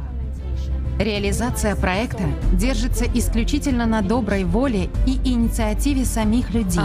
Projektin realizasyası ancak insanların isteğine göre oluyor. Bir insan da var nasıl yapsın. Ama toplanarak bu iş daha çok oluyor. Увеличиваются наши возможности информирования.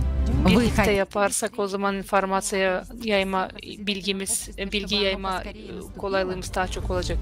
İsterseniz mi bu toplum yaratıcı toplumu tatil olsun? O zaman toplanın komşular, dostlar, senseleler, kolegalar, bir yerde bir koordinasyon merkezi yapın. Yaratıcı toplum için anladım. Sizin koordinasyon merkeziniz sizin evinizde yardımcı olacak bu projektin ilerlemesine. Sizin sokağınızda, sizin mahallenizde. Если поблизости с вами еще нет координационного центра, yakınlarda varsa öyle bir merkez, yoksa öyle bir merkez yapın bunu. и создавайте Bulun свой sizin gibi düşünenleri. Yapın kendi volontör koordinasyon merkezinizi. чтобы создать координационный центр. Открыть его просто. Koordinasyon merkezini açmak için ne lazım? Pek kolay. Onu var nasıl bir yapsın. Основной координационный центр о своем İlkin принятом lazım решении büyük merkeze haber verme. creativesociety.com. А дальше совместными, Bunu siz mail olarak var nasıl yaparsınız? creativesociety.com'dan. чтобы информировать еще большее количество людей Sonra в созидательном обществе. Вы, daha люди, doğru informasyon yaymak için kanunlara bakmam lazım. так и виртуально. Вам Var даже nasıl не toplanaysınız hem online hem canlı. Вы можете организовать свою коммуникацию через чат в любой удобной для вас соцсети. Siz var nasıl chat'tan da istediğiniz platformdan chatlardan da buluşarsınız. Аудио и видеосозвонах. Online video toplantılarda da var nasıl toplanaysınız. Önemli olan sizin koordinasyonunuz. вы будете организовывать процесс Bunu информирования. nasıl yapacağınızı anlaşmanız lazım. Если вы создаете координационный центр, это значит, что вы Koordinasyon создаете merkezini açırsanız, demek ki siz bir platform açarsınız. Orada işlerinizi koordinasyon edeceğiniz. проводить созвоны, Sizin bölgede, sizin kasabada распределять между собой задачи, устраивать mozgovой штурм, işlerinizi, искать görevlerinizi новые подходы. birbirinize vereceğiniz, düşüneceğiniz, yeni yolları bulmaya çalışacağınız. Böyle bir ideyanız varsa, sazvona bir toplantı, telefon toplantısına toplanabilirsiniz. Diyelim siz otomobillere logo yapacağınız, hazırlayacağınız. Maketleri var, nasıl parasız yükleyseniz bizim sayttan. Toplayarak kendi kuvvetinizi siz bu toplum için değil sadece yakınınızı ama bütün grupaları, insanları, rayonları, kasabaları, internet resursları varınız haberledeysiniz. Вы сможете проинформировать всю свою страну и даже соседнюю. Вы можете организовывать İsteseniz kendi devletinizi de komşu devletiyle de haber verebilirsiniz. Это может быть среда ваших интересов, различных меньшинств, Bu arada sizin internetleriniz olsun. бизнес-сообществ. Belki sporta gidersiniz, oradaki dostlarınıza söyleyin. Центрами из других городов, Başka стран. koordinasyon merkezlerinden de varınız laf edeysiniz. Bütün dünyanın merkezlerine varınız laf edeysiniz. Sозидательное Virtual общество olarak. – это объединение всего человечества. Здесь umестны Yaratıcılık все toplumu insanların birleştiği yerdir. хочет жить в созидательном Burada insanlar обществе. Все, кто понимает всю hepsi ister yaşamak, güzel yaşamakta. потребительского формата. Sозидательное Şimdiki tüketici formatın zorluğunu görüyoruz. Как понять, что первый информационный этап построения Nasıl anlayalım hani nasıl anlayalım informasyaya etapı geçtik. İkinci etap Вы идете по politika. городу и видите везде логотип Düşünün, kasabada gidersiniz ve görürsünüz logotip. люди вокруг только в созидательном обществе. Hepsi laf ederler o yaratıcılık toplum için. Сети заполнены информацией о созидательном обществе. Bütün sosyal ağlar dolu bu haberler. Когда весь ваш Bu город artık mainstream oluyor. O zaman sizin bütün kasaba hem bütün это значит, devletiniz bunu laf eder. этой страны сформировала свой электоральный запрос Demek к ki bütün политикам. vatandaşlar bunu artık düşünüyorlar. Таким образом, мы переходим к следующему Bu türlü этапу. biz ikinci etapa, politika etapına geçeriz. Будет уже новая ответственность и задача, Bu etapta yeni bir işimiz ve hem niyetimiz var. которые поддерживают построение созидательного Seslerine, yaratıcılık toplumunu destekleyen politikacılar ses vermeye. а также легитимизировать электоральную платформу как высший орган Hem de законодательной elektoral platformayı legitimize etmeye. Посредством электоральной платформы будет осуществляться Bu platformaya göre самоуправление общества. Каждый человек сможет kendini контролировать yönetme olacak. Her bir insan kendisi politikleri kontrol edecek. этот ресурс Ondan ya da ondan yana olmayan da ses verecek. самыми технологиями. Через Hepsi электоральную açık olacak. платформу власть по факту возвращается людям. Elektoral platformadan Она возвращается каждому из вас. güç insanlara dönüyor, hepsimize dönüyor. Общество – это совершенно новый Yaratıcılık подход. toplumun reallaşması bu yeni bir Все происходит yol, в законодательных yeni рамках каждой страны. çevrilişler.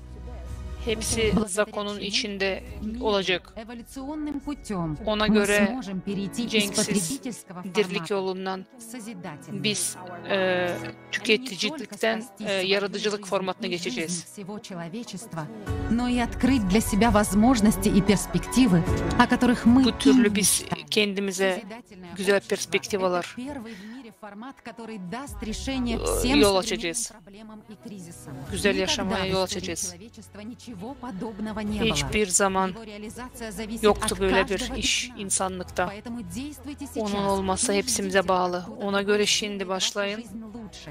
Действуйте Beklemeyin сейчас, kimse чтобы yapsın, sizin гарантированно yaşamanız жить daha так, güzel. как вы всегда хотели. Şimdi, Действуйте сейчас, şimdi yapın если bunu. вы хотите жить в Şimdi свободном, yapın. безопасном Eğer и güzel yaşamak процветающем isterseydiniz. созидательном обществе. güzel toplumda yaşamayı isterseydiniz korkulu yaşamayı isterseniz yapın.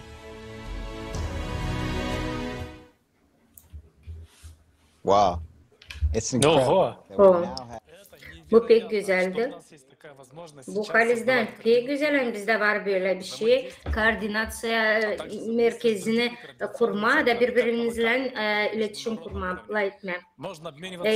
Görürsün sen, nice ülke içinde öyle de halklar arası bunu varınca yapalım. Varınca kendi idealarınızı anlatarsınız da göreceksiniz seni. Biz daha hızlı buna ulaşacağız, ne kadar yalnız olsaydık. Ben kayılarım seninle. Bir lazım unutmayın, koordinasyon merkezleri yardım edecek hepsine. Onlar kim yaratıcı toplumu tutar, hem de kim yaratıcı toplumu tutmıyor da. Biz her bir pay alan insanları biliriz. Onların yaptıkları pek önemli. Bu pek önemli bir moment. O kim yaratıcı toplumu kurma denli aktif pay alır, onların olacak bağışı para olarak birden 5 milyon dolarına kadar. Ne kadar daha çok o iş yapacak hem de ne kadar daha çok o gücünü verecek. Ekonomik olarak bu milyonerler sadece fayda edecek. Bunların kahramanları olacak o zaman onlar kim katılacak bizim yaratıcı toplumumuza. Onlar hepsi yaratıcı toplumun içinde 10 bin dolar da aylık alacaklar. Siz istemirsiniz mi faydalı bir şey bütün dünyaya hem de insanlara yapmak, kendine de? Абсолютно с тобой согласна. Стремление к хорошей жизни объединяет. Ben kabul ederim senin söylediklerini. Peki sen istersin güzel yaşama. Bütün insanları bir araya toplar bu. Bundan yaratıcı toplumundan da daha güzel bir şey yok. Yaratıcı toplum pek faydalı hepsine. Ve biz pek seviniriz. Hani daha sık politikalar olur. Hani her bir ülkede tutar yaratıcı toplumu. Yaratıcı toplumun insanların tüketici formatının içinde insanların isteklerini tutmak pek kolay değil. O yüzden politikalar Angloları yaratıcı toplumu anladığı kendi ülkesinde onlara saygı duyuyoruz. İsteriz size söylemeye kandidat başkanı Arjantin'a 23. yıla olan Damiana Bortello'ya söz veririz.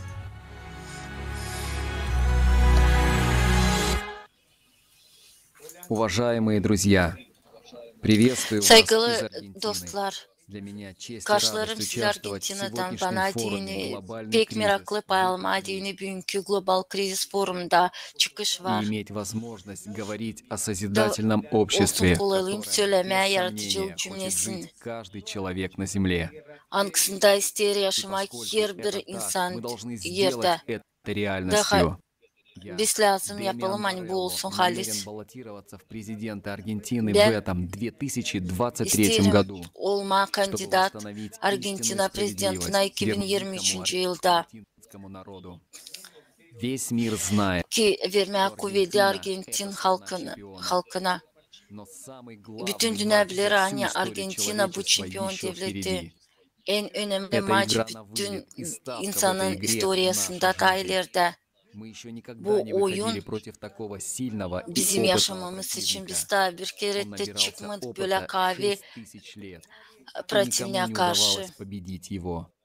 Nаш O aldı bespощадный becermek противник — 6000 это yıl потребительский формат sıradan общества. da kimse Мы daha можем taramadı. победить, но Bu это bizim зависит только от нас tüketici самих, formatımız. от Biz нашего varınca решения, tarayalım нашей ama bu воли и sadece bağlı нашего bizimle, единства. bizim kararımızla, Мы с вами, bizim как никто, birleşimizle. знаем, что нет непобедимого соперника. Biz Для biliriz того, hani yok tarayamayan sopernik. должен vойти Tarama каждый из dini нас, каждый аргентинец. lazım. Bu sefer komandaya girsin her bir bizden, her bir Новую Arjantinец. жизнь для себя и своих близких навсегда. Когда мы, argentinцы, Başını начнем kabul забивать edecek первые yeni голы в yaşamayı ворота kendisine потребительского dini hem формата, за kendi нас dostlarına, заболеет всё kısımlarına dini. человечество. Açan biz çekileceğiz urma golları tüketici formatına bizi tutacak bütün мы забьем решающий гол, который навсегда оставит позади эти темные времена и откроет двери. Сегодня все зависит от каждого из нас. Почему я так уверенно сказал, что мы можем победить? Потому что впервые за 6 тысяч лет у нас есть победная тактика против этого потребительского формата. Это тактика построения созидательного общества. Bu taktika kurma dini yaratıcılığı cümlesin. İsterim size doğrudan söyleme. Hani ben istemezdim olma prezident. Daha öğrenmediğinin yaratıcılık cümlesi için. Çünkü bugünkü günü biz kalarsaydık tüketici formatında kimde gelmese kuvvetlere o yokunca tarasın. Bu kötü yaşamayı başka dünyanın devletinde ama açan ve öğrendiğim yaratıcılık cümlesinin için ben anladım hani bizde faydalandık şansa hani o tek zira bizde yok vakit yanlışlar bizde yok hak yanlışlar büyük forumda ben işittim hakları bizim klimatın değişilmesi için bizim devlette bitki yüzyılın içinde bizde büyük kuraklıkta bir saniye suyunu yetişmemezliği hem az bereket getirecek ona ne olacak açlık. Явный признак того, что нынешний формат не работает. А теперь представьте себе, rekortlar koyar. вопрос засухи решается за 6 Yaratıcılık секунд благодаря cümlesinde технологиям, которые kuraklık soruşu çözülür 6 sekundda yeni teknolojilere göre anguları büyün var. Şimdi söylerler hani suyun lazım olsun çorbacısı. Мы что же, дождемся, когда нам дышать запретят без оплаты? Biz lazım, bekleyelim açan bize solmadı bırakmayacaklar ödemediğinden. Yaratıcılık cümlesinde resurslar olacak hepsi insanların ama değil monopoliyada. Kuvvet verecek hepsicini insanlara. Öyle lazım olsun doğru cümlede. Şimdi bu değil öyle. Şimdi varken kuvvet bir iki insanda insanın yaşaması bir şey tutmuyor. Biz büyük insanız. De görerken bizim cümlenin global krizisini biz yaşarız tüketici formatında da biz hiç bırakılmayacağız korupsiyadan, enflasyadan, fukarilikten. Yaratıcılık cümlesi bu yeni format bütün kolaylık kanun uğrunda kurma dünyaya hangisi lazım olsun her bir Argentinista, her bir insanda. Geçen periyotta yaratıcılık cümlesine biz bekleri yaşamak hangisini siz hiç düşünmerdiniz de biz yaşayacağız serbest hem korkunçuz. Her biri inanacak gelecek güne de uyanarken düşünmeyecek paralar için hem ne sona yaşama olacak sağlıklı hem olacak hepsici yaşayacak koşullarda anglara açacaklar bizim becermeklerimizi. Dünyada var çok teknolojiler, idealar, kolaylıklar ki bu işleri yapma düşünmeyin dostlar. Biz kuracağız yaratıcılık cümlesini 10-15 yıldan sonra da bize kolay olacak uçmak kosmosa ne kadar şimdi gitmeye dinlenmeye Avrupa'ya. İnanırım hani kısa vakitten sonra kurduğuna yaratıcılık cümlesini biz kullanacağız başka fizikayı. Biz yakmayacağız uglevodorotları. Bu iş için yapılırlar lazımlı işler, angları verirler çıkışları. Ama bilirsiniz ne beğenirim en çok yaratıcılık cümlesinde. Hani insanın her bir insanın yaşaması olacak en pahalı bir zenginlik. Ne çünkü yokunca kimseci kuvvet olsun insanın yaşamasına Allah'tan kârı. В Аргентине все будет прекрасно, когда нами перестанут управлять, когда власть будет принадлежать людям. Как только я стану президентом, первое, что я сделаю, это верну власть в ваши руки. Я обязуюсь имплементировать 8 основ созидательного общества в федеральной платформе, которая сделает людей лучшим органом власти. hem kabul edici kanunu elektoral platforma için. Elektoral platforma bu açık hem korunlu teknoloji elektron sisteması. Her bir insan, her bir Argentinец yakışacak ona girsin. Ona göre siz yakışacak koyasınız, hem kontrol edersiniz politikleri. Lütfen onları çıkarasınız görevlerinden. Hem ayırma onların yerine başka kandidatlara. Fakta göre politiklerde olmayacak. Olacak sadece insanlar angları aldılar, işe anglarını koyacağınız siz hem kontrol edeceğiniz siz. Siz bence durgudasınız kanunları, angları karşı giderler cümleye. Bu takım bütün kuvvet olacak insanın yerlerinde. Yok olacak korrupsiya, inflasya. Anglarını bize koydular. Bizim istemize karşı. Kimse gitmeyecek insanların istemelerine karşı. Yaratıcı cümlesi faydalı her birine. Eğer kimse de karşı durarsa yaratıcı cümlesine uyduğu insanlar angları isterler girmek kuvvede. Onlara yine tüketici formatı pek lazım, en faydalı. Niçin ki onlar yakışıcı götürsünler bizi, gütsünler bizi. Klimat bırakacak bizi geleceksiz yerle biz bırakılması tüketici formatında ne size dini en iyi epidemiyalar, lockdownlar, ölümler ile sağlıklı cümle, parasız ilaçlanmak, ne yiyecekler mi, yalanlar, resesiyalar. Söyleyin bana Argentinyalılar neyse. Açan tekeler raketler de yok ederler bizim evlerimizi, kasaplarımızı. Hep ama açan böyle prinsiple de biz de uçarız kosmosa ki bakma bizim planetaya bir taraftan ki arama bize yeni yer. Ben Damien Barella yaptım kendi ayırmamız yaratıcılık cümlesine doğru. Ama sadece benden çekilmiyor. Olacak halinden yerden bunu isteyeceğiniz hepsiniz. Ben danışırım size Argentinyalılar bu halklar arası formda.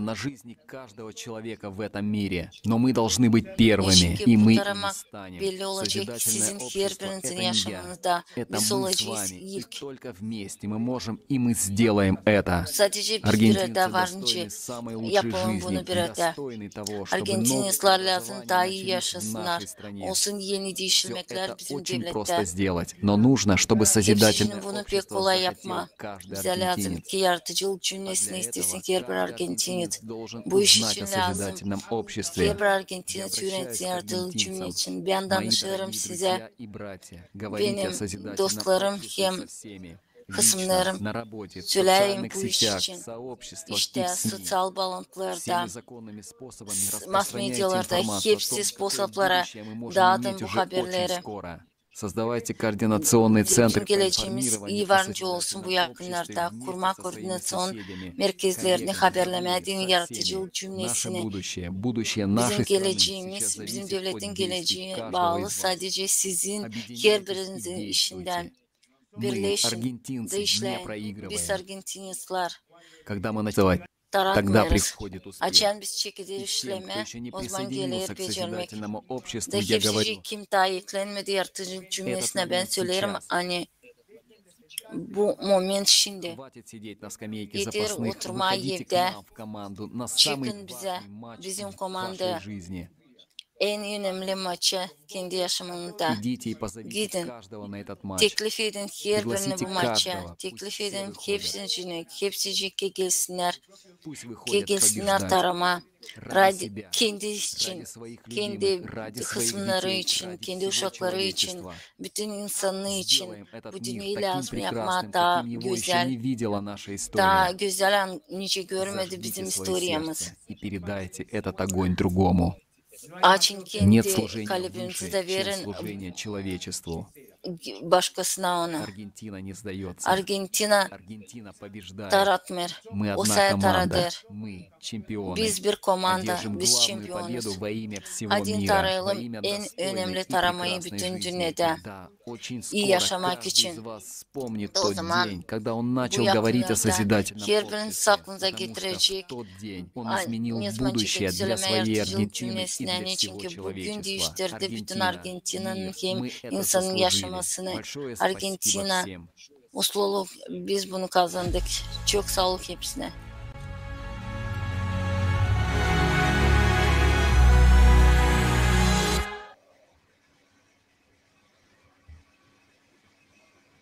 Thank you very much, Mr. Borrello. Спасибо большое. Sağ olasınız, saygılı Borrello, Mr. Borrello. Siz halinden büyük bir örneksiniz. Kendi ilk adımlarınızda, açık adımlarınızda her bir Arjantin adına. Argentina'nın yaratıcı toplumun içinde büyük bir adım atacak bütün dünyada insanlara. Sayın Borrello gibi dediği gibi benim ayırmam yeterli değil. Yaratıcı toplum olacak o zaman açan bunları isteyecek hepsi. Hepsiniz beraber işlerken biz varınca geçelim o seviyeye, o topluma hangisi hepsine faydalı. Önce varınca istemem böyle bir toplum. Sadece yaratıcı toplumun içinde bütün krizisler, problemler bitecek hangisine biz karşı karşıya geliriz. ABD'de örnek olarak pek çok Amerika insanı anlar hani bugünkü günde hepsi insanlar tüketici toplumda kaosa getiriyor. O kadar çok para verirler evlerine, onların vergiler, hastalıklar, insanların çıkışı, insanlar kaybetti artık umudunu. Yaratıcı toplum yıl bir çıkış, büyük bir çıkış. Bizim de ülkemizde var öyle bir insan hangisi aldı bu yaratıcı toplum modelini de isteriz hepsi cins çağırma Robbie Wells США Başkan kandidatı 2024 yılında.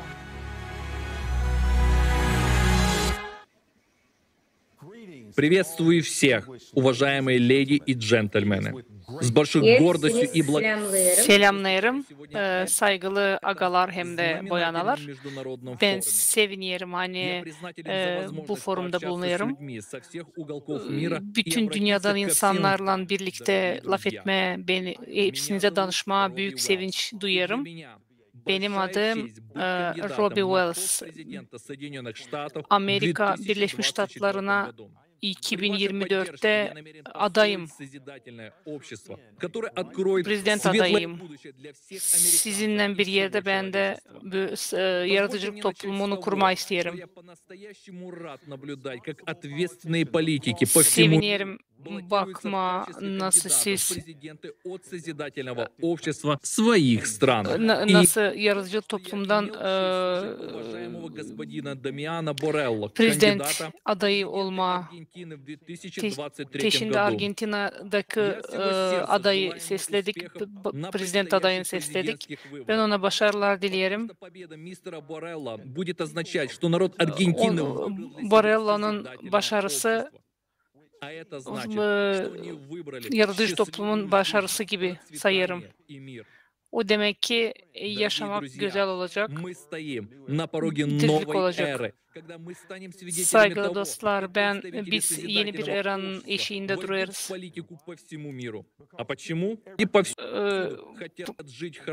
Yaratıcılık toplum hepsi, bütün dünya silah yaşamayı ister. Ona göre bu yaratıcılık toplum veriyor garantiye bizde buna.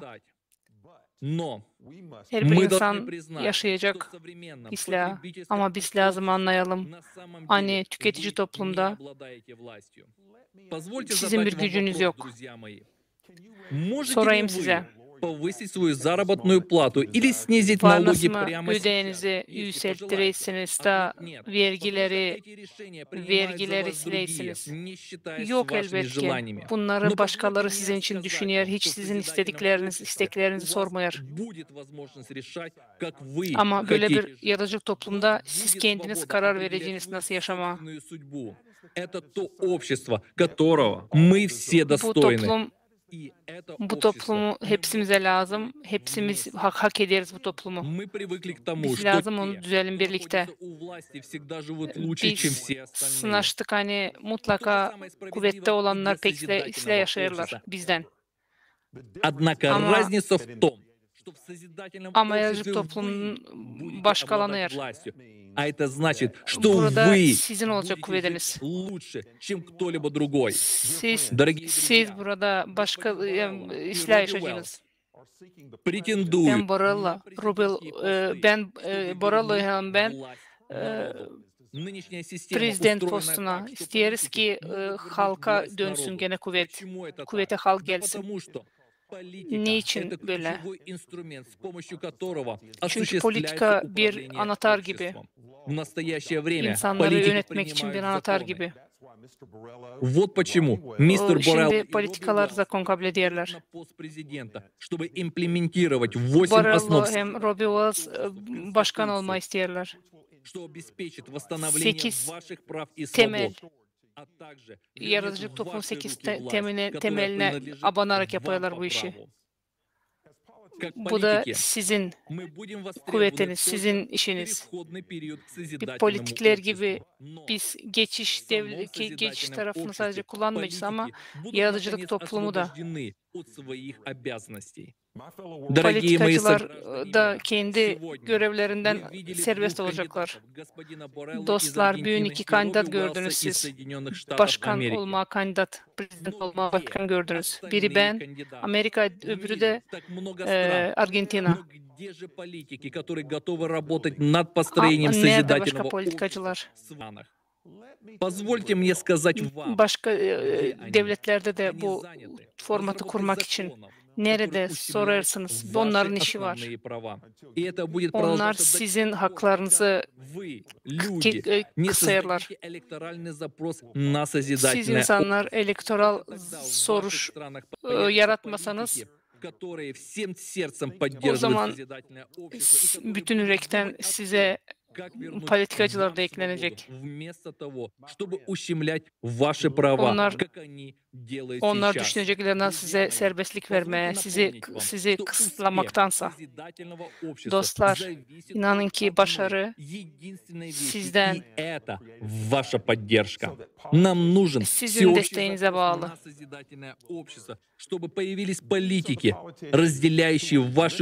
Politikacılar bu bizim düşünmelerimizi paylaşan politikalar olursa o zaman elektoral zapros da lazım olsun. Beklemeyin. Politikacılar kendileri peydanlık doğurtmayacaklar. Siz eğer isterseydiniz, yaratıcı topluma ses verirseydiniz, o zaman böyle politikacılar da çıkar. Politikacılar bir şey yapmayacak böyle общество olmasa. Bütün insanlık sizin elinizde. Dostlar, şimdi varsa yapaysınız, anladaysınız yaratıcı toplum için. Bakmayarak kim onlar, asker mi, ev hanımı mı? Hepsini anladın. Onlar anlayınca o zaman sizin de bizim de yaşamımız olacak, onlar eklenecek bize. İsterim söyleme, politikacılar, bütün çekişmeler bitecek. İnsan gibi yaşamaya gideceğiz. İnanın bana. İnsanlar hepsi isteyecek böyle toplumda yaşama. Dostlar, bir düşünün. Bizim problemlerimiz bir keremlik bitecek, çözülecek. Bu yaratıcılık toplumu. Bu bir düşük değil, bu da real bir plan. Tüketici formattan yaratıcı formata her bir insan ödek minimum $10.000 karşılığı olacak. Doğru siz işittiniz, doğru işittiniz. $10.000 yakın para sizin parayla. Bütün borçlar silinecek. bütün borçlar kapatılacak. Ama bu da hepsi değil. Olmayacak vergiler, fizik şahıslar için küçük hem de orta biznes için vergi olmayacak. Parasız üretim olacak. Sağlık koruma sisteması parası olacak. Kişi başına 60 kvadrat metre ev verilecek. Büyük ev. O sizin olacak. Dostlar, nasıl olacak söyleyeyim mi? Düşünün. Hiçbir şey kaybetmiyor. Yok cenk, yok konflikt. Siz kendinizi rahat duyarsınız. Dünyanın her yerinde. Bunu garanti ediyor yaratıcılık toplumu. Ona göre isterim danışma hepsine. Kim destek oluyor bu? Kim destek oluyor bu topluma? Yayın informasyayı. Закон способlarla en kısa zamanda. Ben ne yapabilirim tez haber vermek için? Dostlarınızla birleşin. Koordinasyon merkezleri kurun. Onlar gönüllü olarak bu işi yapacak.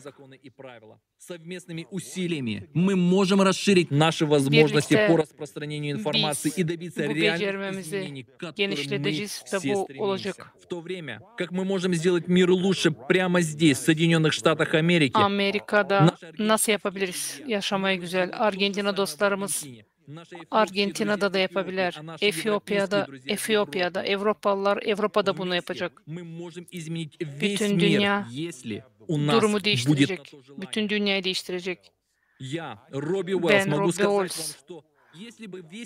İsterim söyleme yani yaratıcılık toplumu bütün dünya bilerse bunun için biz artık geçiş dönemine geçerdik. Ama biz artık kullanardık onun güzelliğini. Hiçbir şey kaybetme olmaz. Biz şimdicik etmeliyiz ki güzel bir yaşamaya dönelim. Biz yapalım lazım büyün. Sabah var nasıl büyün yaparsaydık sabah olacağız yaratıcılık toplumunda reallikte yaparız. İleri.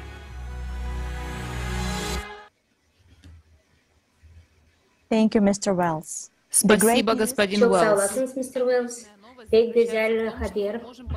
Hangisi netleştirdi de anlattı bize newslarınca biz yaratıcı toplumu 5-6 yılın içinde kuralım. Wells pek güzel bir soru dedi. Nerede başka adaylar? Yani o politikacılar angıları kendi ülkelerinde işleyecek de kuracak yaratıcı toplumu. Onların cevabı budur. Onlar olacak o zaman açan biz elektoral soruşunu yaratacağız. O için biz o kadar çok önem veriyoruz. Bugünkü günde birinci etapın yaratıcı toplumun kuruluşuna haberleme. Bende var tek güzel bir haber. Hangisini isterim sizinle paylaşmak. Politika Partisi Guatemala'da insanları serbest bırakma движениясы электоральные платформы на законодательном уровне. Büyük bir kongres 8 temel yaratıcı toplumun amacıyla bu elektoral platformasına kanun olarak kurulmuştu. İsterim size sunma. Guatemala'nın Alberta Kehak politikacı муниципалитетов. Ervis Masbol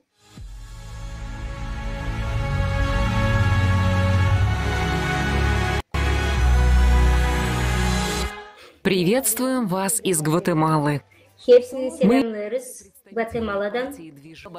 Biz bir partiyanın insanı kurtarma движениясы. Biz pek seviniriz yani biz sizinle paylaşırız halklar arası forumda. Global krizisi. çıkış yolu var. Benim adım Rosaria Ayu. о созидательном Birkaç обществе vakit ben с söylerim, друзьями и anlatırım политиками, yaratıcı toplumu, что невозможно достичь dostlarımla da достойной politikacılarını. жизни, Ben пока мы anladım, не hani yok ince güzel yaşama, ulaşma, ereceğim birleşmesi. ничего не Şimdilik изменится, politikalar потому что наши народы были забыты. devletteyken hiçbir şey değişmeyecek. Bizim milletler unutuldu. Politikacılar başlar, cenkler, onlar kazanır onların üzerinde. Sonracında kaçırlar ama ne kalarsa da insanların başına kalır. Çünkü bütün kötülükler insanların başına düşer. Anglolar pek ister güzel bir yaşamak. Hepsi bıktı bundan. Беспринципные люди, которые идут в политику, Bu insanlar Angloları gider politikaya, kendilerine öyle hissederler sanki onlar Allah ya da Tsar, padişah, onlar hepsinden üstün. Bu güç insanların elinde olmadıktan sonra hiçbir şey değişmeyecek. идет в Bunun политику, için bizim движениemiz politikaya gider. Aynı gücü insanlara verme. Sıradan bir şey söylemek istiyorum. Yaratıcı toplumu hepsi bilsin.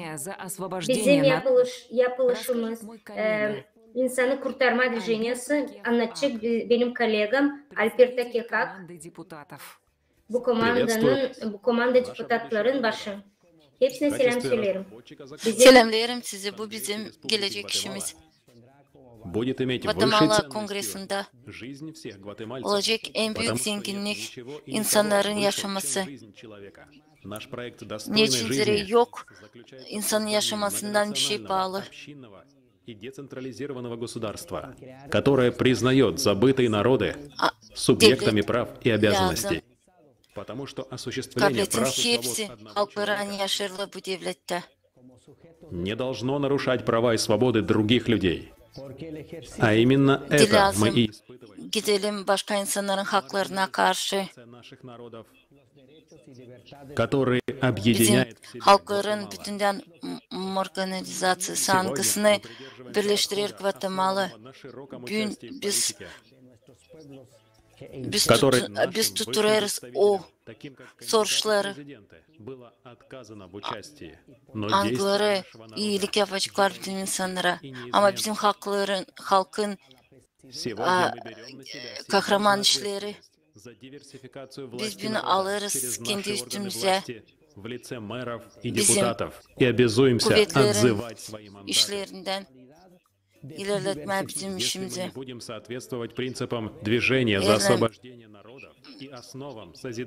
Biz bugün kurtarmayacağız bizim insanları hem de yaratıcılık cümlesinin prensiplerine o zaman insan varınca bizi ayırmaz. Bu takım biz inanırız. Bu takım biz isteriz geliştirmeye, iyi yaşamayı, yapma modernizasyon ekonomikada, hem verme serbestli insanı.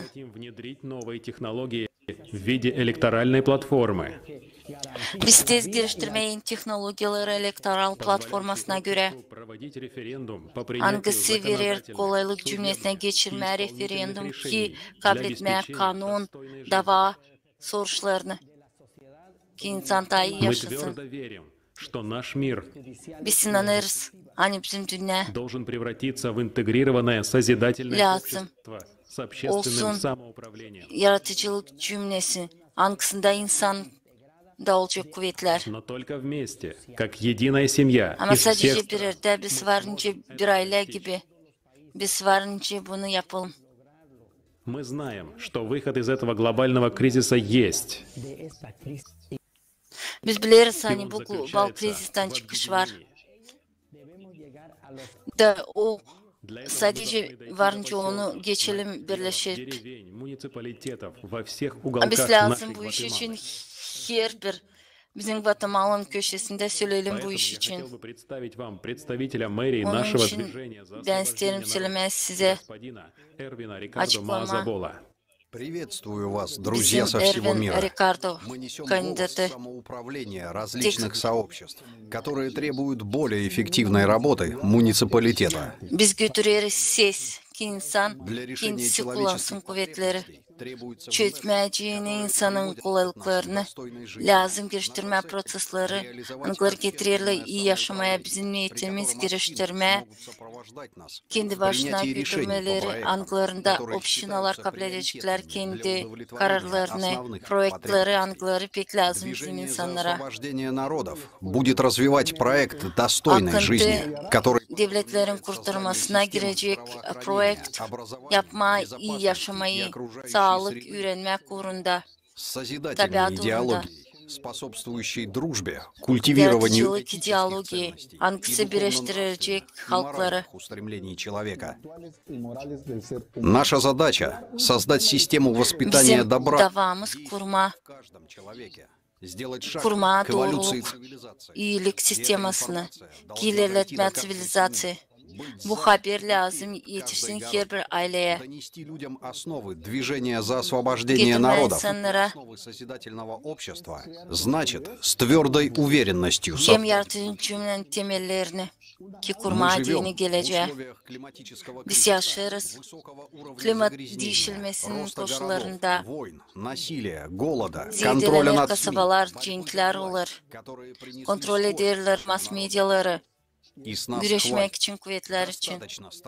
Yeter bizden. Мы хотим жить хорошо. Мы хотим жить так, как yaşamayı. хочет жить каждый человек в этом Biz мире. isteriz yaşamayınca her bir insan yaşamayı bu dünyada. Bu sebepten için biz lazım verelim insana korkunçluğsuz. Mahsus nereye gelir böyle insanlar anıları isterler verme insanlara güzel yaşamayı. Da biz isteriz bulma çıkış bu krizisten. Hangisi olur global, municipal uğurlarında biz hazır salma cevaplı kendimize de vermeye kuvveti insanlara. Ki insan kullansın, hepsini nerede her bir insan varınca pay alsın, kurma dini, iyi yaşamayı, yaratıcılık cümlesini. Guatemala'dan var çıkış.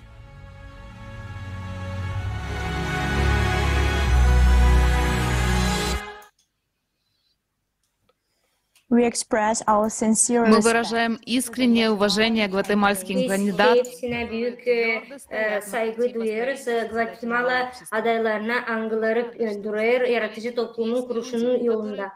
Biz pek seviniyoruz. Hani politikacılardan da var insanlar angıları pek anlıyorlar yaratıcı toplumun önemini. Sağ olun sizin ayırdığınız seçimlerinize. Siz gördünüz mü? Saygılı politikacılar angıları büyündü sesledik. Dediler hani insanlara gücü verme. Bu ilk koşul angısı yaratıcı toplumu kuracak.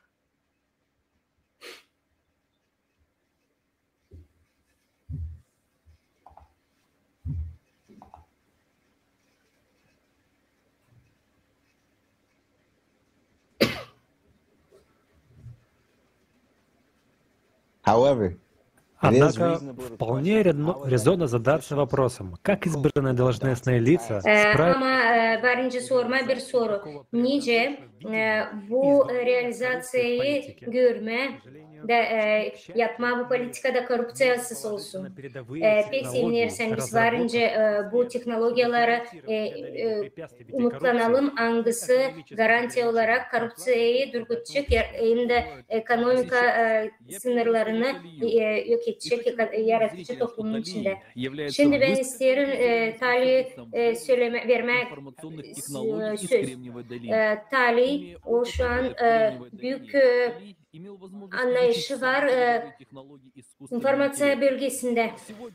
O bütün bu yapay zekanın teknolojisinin anlayışını anladır. O bugünkü günde bu informasya, teknolojilerin gelişmesi, korupsiya problemasını anlatacak. Bu momentlerini hepsi beklerdi. Talih size söz verilir. Sağ olasınız Jason. Pek büyük bir problema hangisi her bir başkan varınca karşı karşıya gelsin. Yaratıcı toplumun içinde bu sisteman karşı karşıya geldiğinden korrupsiya varsa. Büyük biznes, politikacılar, koruyucular, hem de spets hizmetler. Bütün bu hizmet sistema kurulu tüketici format içinde. O işler çünkü onun için koşullar yaratıldı. Bu koşulları değiştirmeye lazım ülkede geçiş yapma, yaratıcı topluma. Açıklık lazım yapma, paklama ortalığı yapma öyle hani hepsi bu kriminal hem de korrupsiya schemaları yok olsunlar. De kampanya XP Energy bizde var instrument hangisi bu задачayla başa çıkacak. Biz isteriz bütün gururla hem de onurla göstermeye size. Çok kompleks vakıf hangisi yapay zeka bize kuruldu. Как МЦК «Восход» может помочь главе государства? Nice MCK Восход yardım eder devletin başkanına kullanma 8 temelini hem de elektoral platformasını kurma. MCK Восход'u açtıktan sonra hepsi sistemalar entegre eder bütün devletler. O varınca kontrol etsin, bütün hem de analize etsin hepsi prosesleri, ekonomikada hem de finansta. Her bir kara skemaları, korrupsiyaları hem de onları kim varınca da başında yalan etsin. MCK Восход varınca görsün, kontrol etsin bu schemaları da görsün nereye akır paralar. Kendi kompleks hiç kırılmayın. Bu sistemin içinde büyük audit hem kontroller. Onun içine yokunca yalan verileri koyma. O her bir yanlışı hemen görecek. Siz görürsünüz news perspektivalar mı? Yaratıcı toplum geçiş periyodunun önünde MCK Восход varınca çözüm problemleri tüketici formatında. Korrupsiya hem de çalma devletten bütün bütçetten. Şimdi hepsi politikacılar pek ister bu MCK Восход'u. Onlar sanırlar hani kaldıracaklar ekonomiyi. Ama onlara görmüyorlar hani herhangi bir korrupsiya ya da büyük başka bir yalan schema, kara schemalar yapılmayacak. Onların istekleri yok oluyor. Ama biz onları suçlamıyoruz. Biz anlarız hani bunlar tüketici formatın oyun kuralları. МЦК Восход yaratıcı toplumun içinde nice XP Energy de bize dedi. Yaratıcı toplumun 8 temelini yapılacak. Burada da onlar parasız olacak. Bakalım bir küçük video. Восход'un imkanları, onun integrasya devletin içinde.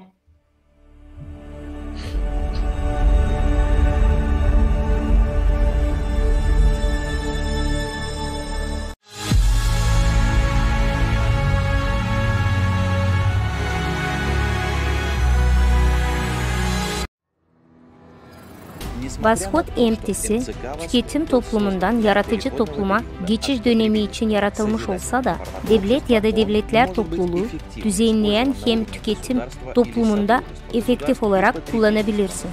De tüketici formatında bilginin demokratikleşmesi devlet korumasız bırakacağını söz konusu değil.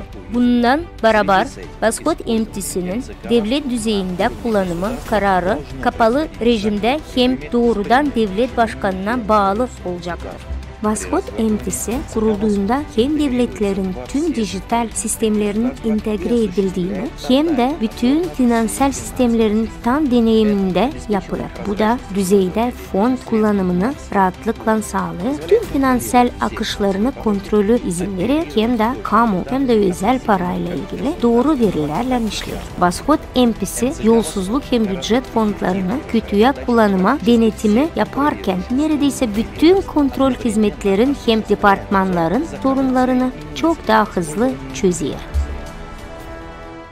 Ekonomikada Vaskhod enkisi bazı alanın devletin praktikada başka devletlerin dokunamayacağı bir hale getiriyor. Kompleks harcamaları optimize edilir, doğru prognozlar hem finans modeller oluşturarak büyük karlar yapıyor. Hem de ekonomikayı her insanın yaşam seviyesinde önemli ölçüde iyileştiriyor. Hükümete duyulan güven düzeyinde arttıracak da devletin başkanın otoritesini güçlendiriyor. Vaskhod enkisi kullanımından sadece bir devlet elde edecek faydaları sayılara dökecek olursak, sadece bütçelerin optimizasyası, personel, devlet hizmetlerinin yeniden yapılandırmasını da Amerika Birleşik Devletleri yılda 2,5 trilyon dolara kadar bütçe fonunda ekonomi yapabilirler. Devlet yaşamının her bir alanında ilişkin ilk verilere sahip olan Vaskhod enkisi, ekonominin oynaklığı maksimum doğrulukları prognoz eder. Bu bütçe fondların endüstriyalar hem kampanyalar arasında maksimum efektif yeniden prognoz edilmesini, dünya ekonomideki krizis olayların olumsuz etkilendiğini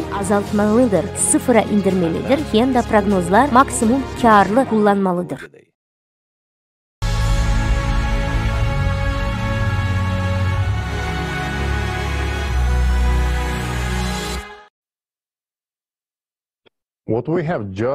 Сейчас мы увидели лишь небольшую часть того, на что способен МЦК «Восход» в масштабах государства. Şimdi biz gördük kısa bir video Vashod'un imkanını bütün büyük masштабlarda devlette. Bu garant pek açık. Paklık hem de doğruluk içinde ekonominin gelişmesi. Sizce anladınız, MCK Vashod bu hibrit yapay zeka ile yapılan. Onun oluşu oldu sadece o zaman açan teknolojiler gelişti. Yapay zeka da gelişmekten sonra oldu bir insana oldu bir yardımcı. Bu yardım klimat soruları da çözme, ekonomik modeli de geçiş yapma, açık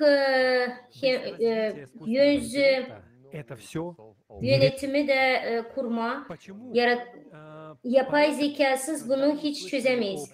Çünkü açan siz işittiniz birkaç insanların Kremlin Dolinası'nda durgutma yapay zekayı biz güldük. Sanırız hani halizden nasıl onların motivasyası olur. Bugün IT'de pek büyük bir giriş var yapay zekanın adına. Onu geliştirme pek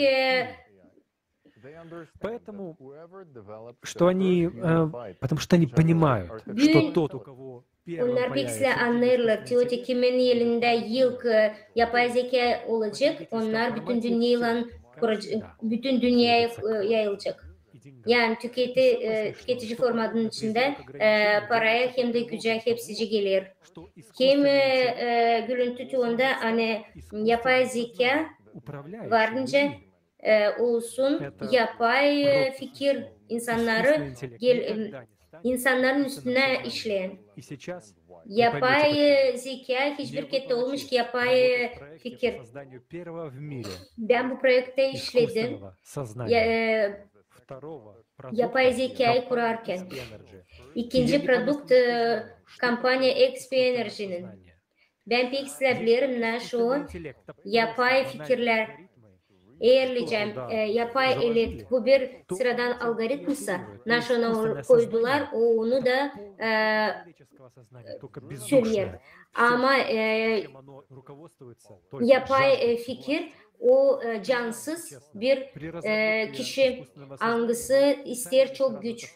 Doğru söyleyeyim yapay fikrin biz hemen anladık ne kadar kötü bir şey bu. Hangi formatta onu biz yaptık.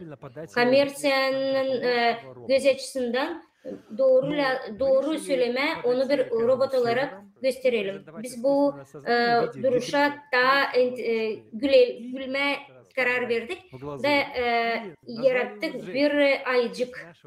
Onun da gözüne bir kamera koyduk. Adı da Jackie oldu. Bizim aktör gibi, sevdiğimiz aktör gibi.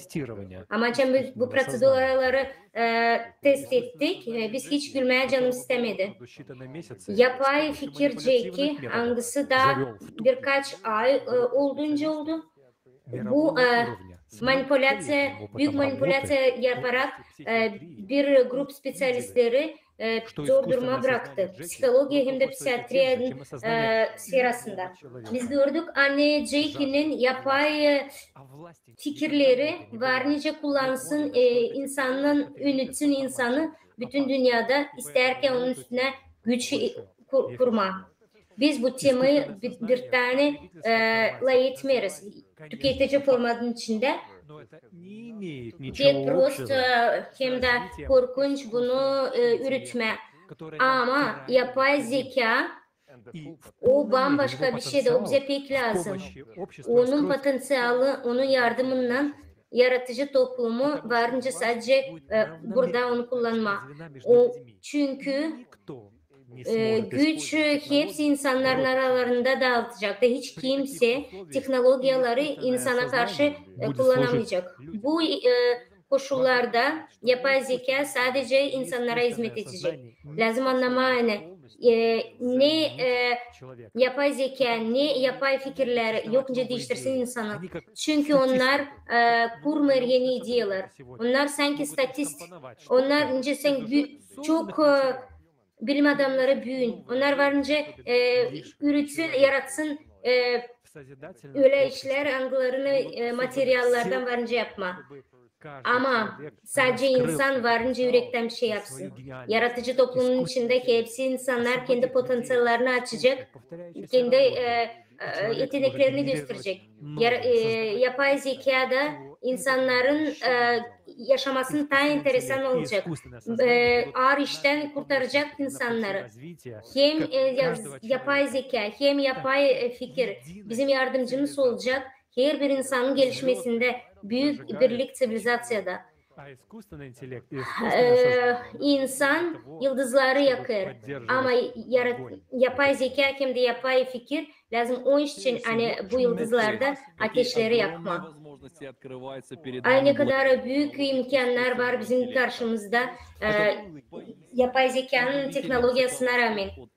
Bu halizden pek büyük zeka ve spot задачи в сфере финансов и экономики.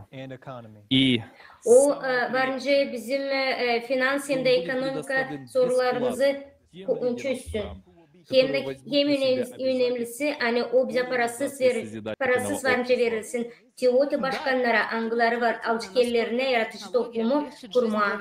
Pek enteresan bir teknoloji angısı başkanların yerlerine düşecek. Da bütün korupsiya, paralar, kara paralar, biz başka paralarımızı harcamayacağız yalancılara. Komanda XP Energy büyük alkışlar, pek alkışlarız. Bu yeni novatör teknolojiler için. Bu revolüsyon politika arenasında kurulacak da gösterecek açıklık bu sistem aslında. Her birimize bağlı, nice bu olacak. Ben Kyle olurum seninle Jason. Büyük günde her bir insanın adımına bağlı.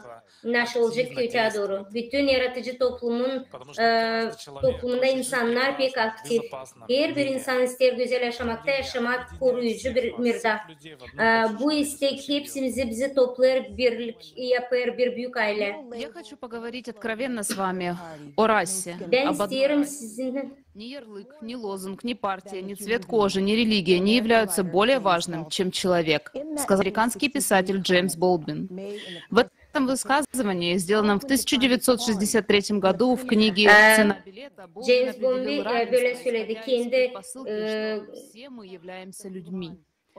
Будь то библейский текст, Коран или Тора, все они говорят об одной расе, человеческой. Однако это не умаляет того, что и я, и вы Dini kitaplar söyler bir insan için. из-за смуглого или черного Hiç цвета. biz görüyoruz hani başka bir sürü ülkelerde insanları ayırırlar rasalara. Bizim sanatçılara, bizim insanlara köstek yaptı birlik olmakta. Ben buradan geçtim. Benim anam, babam bundan geçti. Rekonstrüksiya periyodundan pek prosto koşullar, pek prosto yaşamak yaşadı. Onlar Amerika'da çıraktı. İnsanların aralarında rasa tutarak ayırdılar insanları, böyle ahmaklık bir duruma, nice onların müddetilistini. Ama yaratıcı toplumun içinde hiç öyle bir şey değil. Çünkü hepsi bizi öyle kabul edecek, nice biz varız. Şimdi siz bir insan olarak bizim dünyada yaratıcı toplumun içinde bu doğru akıllılık hem de iyilik her bir insana ait, her bir insan bir rasada. Bu bizim yaşamamıza hem de mutluluğumuza pek önemli. Yaratıcı toplum söyler, hani siz bir kişisel insansınız. Известная писательница Тони Моррисон сказала, расовая принадлежность это что-то вроде... yazıcı, rasa varlığı bu yanlış bir termin olduğunu, bu insan rasası, doğru mu? Bu kadar. Başka öbürler de rasizm ya da sosyal konstrukt diye söyledi. Ben buradayım, hani isterim söylemeyen siz cenneti dünyada lazım, cennete yaşarsınız. Hepsiniz lazım, seversiniz birbirlerinizi, saygı birbirinize duyarsınız. Mutluluk, sevinç, yaratıcı toplum insanların yaşamasını daha güzel yapar. Hadi hepsiniz beraber bunu yapalım. Nice ben oldum gazeteci. Bu pek sıradan. Her gün ben bunu yapıyorum. Röportaj yazarım. Doğru. Biz istedik ki benim kocamla beraber matematik olarak yaratıcı topluma katılma. Biz size isteriz anlatma. Siz sadece lazım uyanarsınız. Bir lazım bekleme başkasını.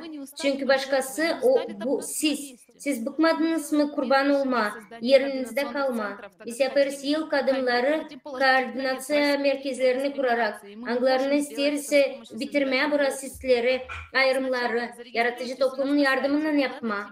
Yıldan blender.tv.me'de registrasyon yapın. Sonracığım katılın bizim her aylık görüşmelerimize. Sizin gelişmenizi, motivasyonunuzu hepsi için gelecekte öğreneceğiz. Bu online görüşlere varınca soru yaparsınız, yaratıcı toplum olay dersiniz.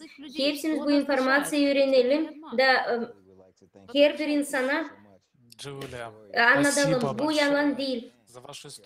Sağ olun Julia. Sizin historianız hem de sizin yaptıklarınıza, yaratıcı toplumu açık her bir insana onlar kabul edilir, hani her bütün gücünü verecek, hani yaratıcı toplumu kurma. Biz bugün selamlarız bizim misafirimizi, angısı, yaratıcı toplumun potansiyelini, insanın birleşmesine yardım ediyor. Bu insan bu insan Sir Frederick Lee McHenry, büyük bir master, halklar arası mason organizasyası.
Здравствуйте, дамы и господа.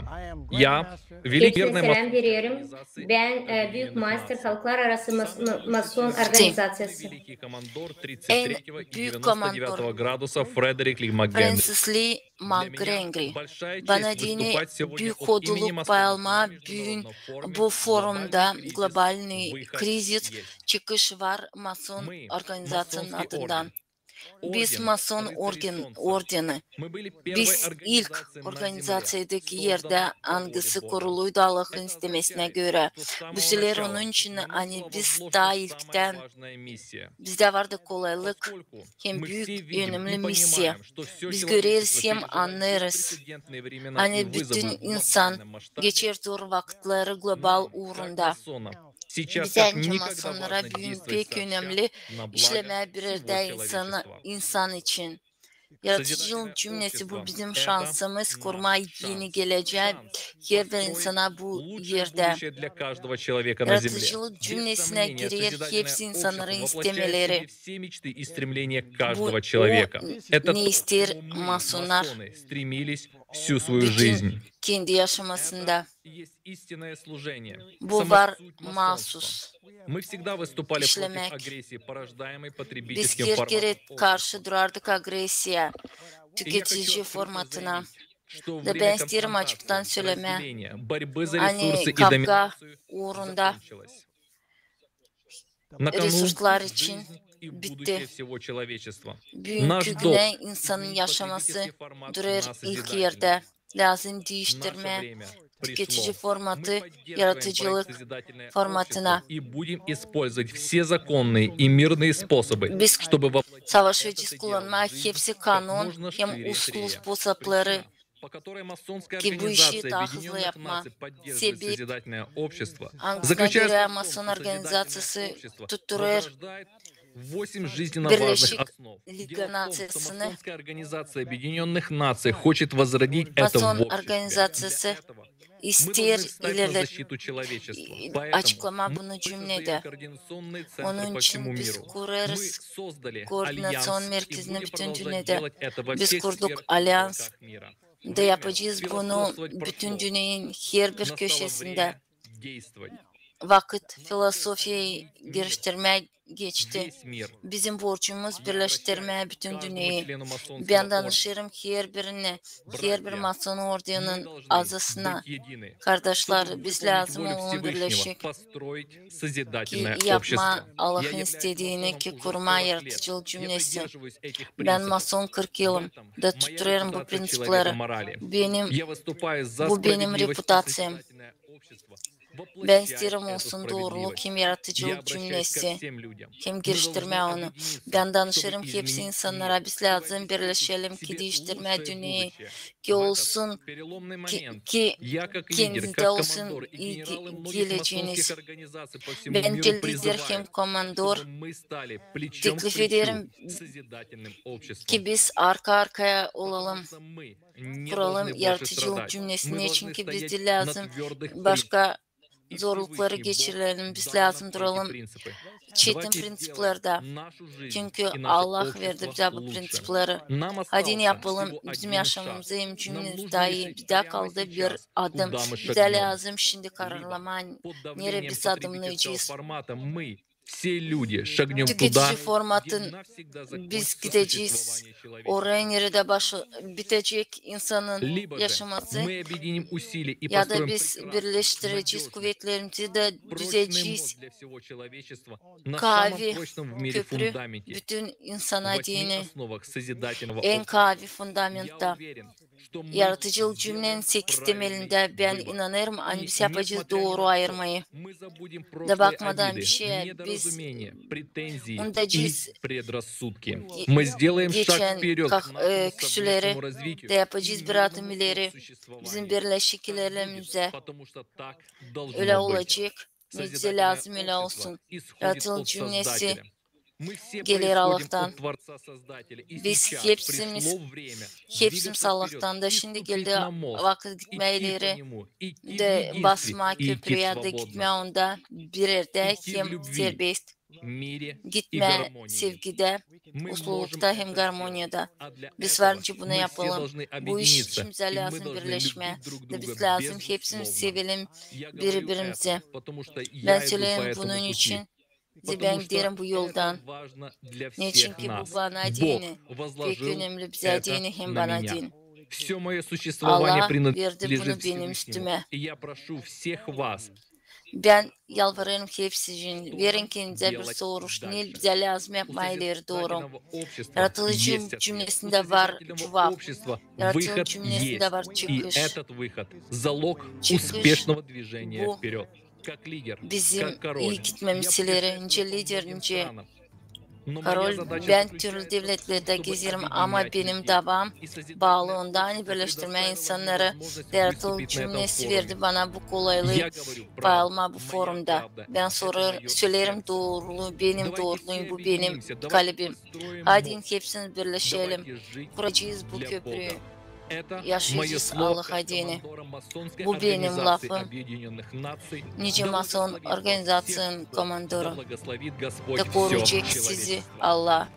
Koruyacak bütün insanlığı.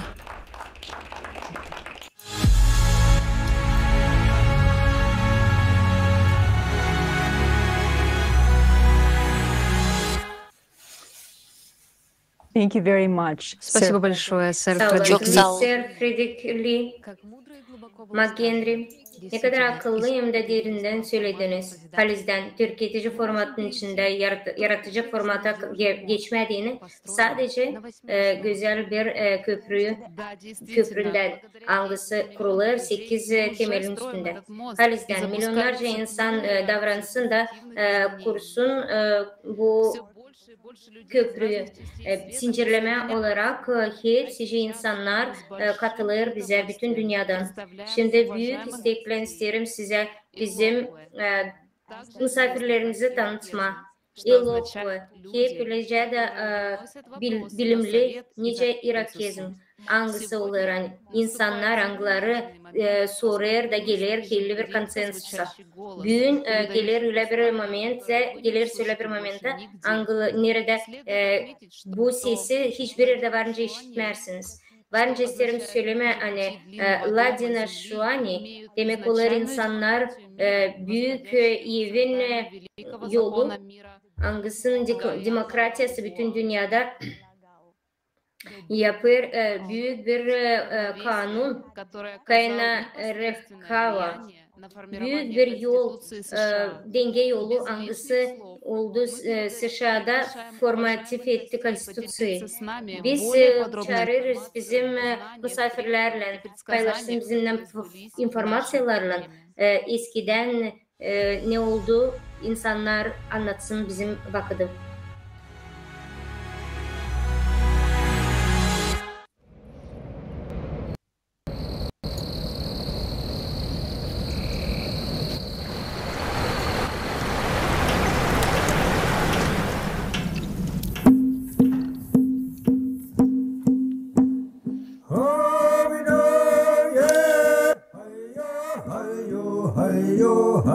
Hepsinizi barış, doğruluk hem güç dünyasına selamlıyorum.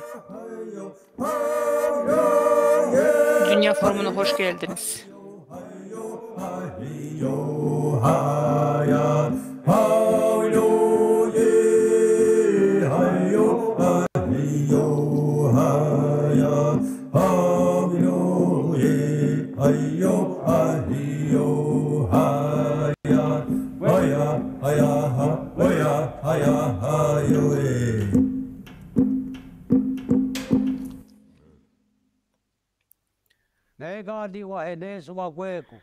Hepsinizi dirlik, doğruluk hem güç dünyasında selamlıyorum. Dünya Forumuna hoş geldiniz. Мы хотели бы сказать вам несколько слов. Biz de söylemek isteriz. Selamlarım bütün karıları hem de bütün adamları bütün dünyada. Benim adım Soya Goyata.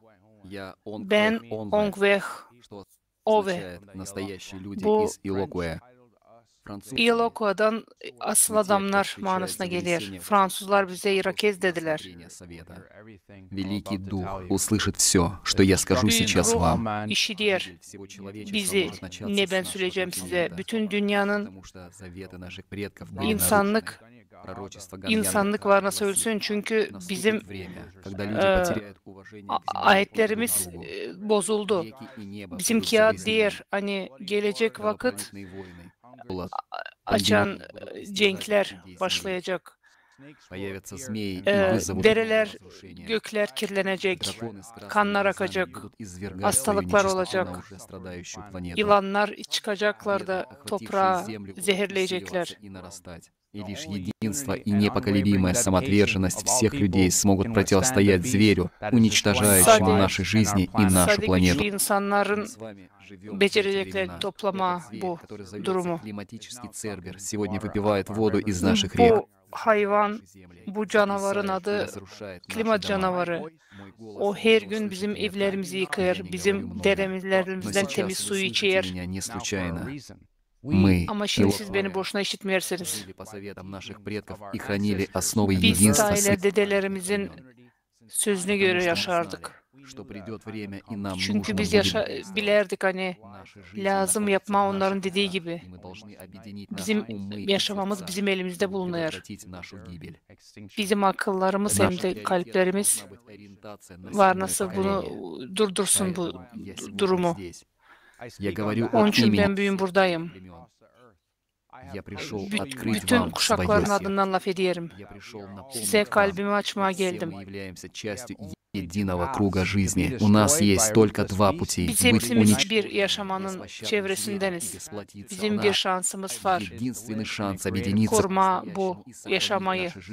Kurma yaratılık topluluğunu. Niçin mi lazım o? Çünkü o sadece o var, nasıl doğru güzel yaşatsın bizi.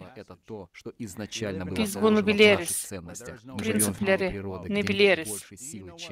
Biz doğanın içinde yaşarız. Nerede kuvvet hem de sevgi. Bilirsiniz mi Amerika için böyle bir ülke oldu? Çünkü orada müdrik hem de gelenekler var.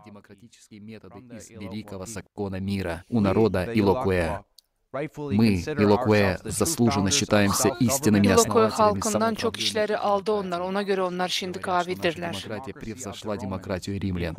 Onlar diyorlar, hani bizim demokratiya daha yüksek oldu onlarınkinden. Bu prensiplerde durdu bizim natsiyalar. Onun için biz seviniyoruz, hani bugün böyle bir toplumda döner geri bizim ana toprağımız.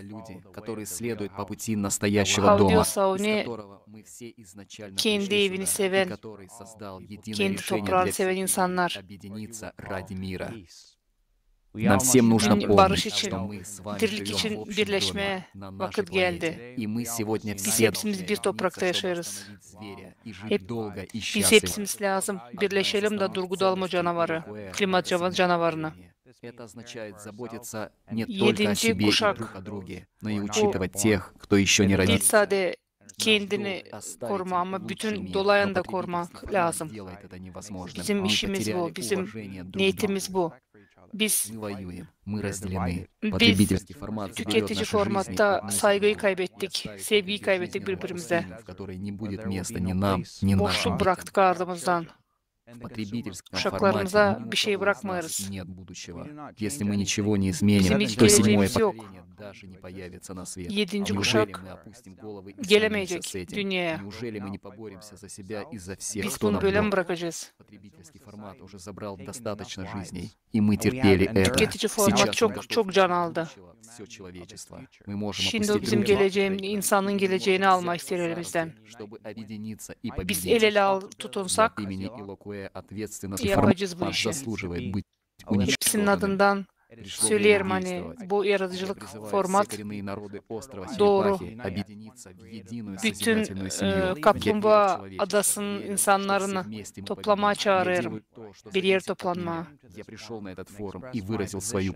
Ben buradayım. Benim elimde ne varsa ben yapacağım.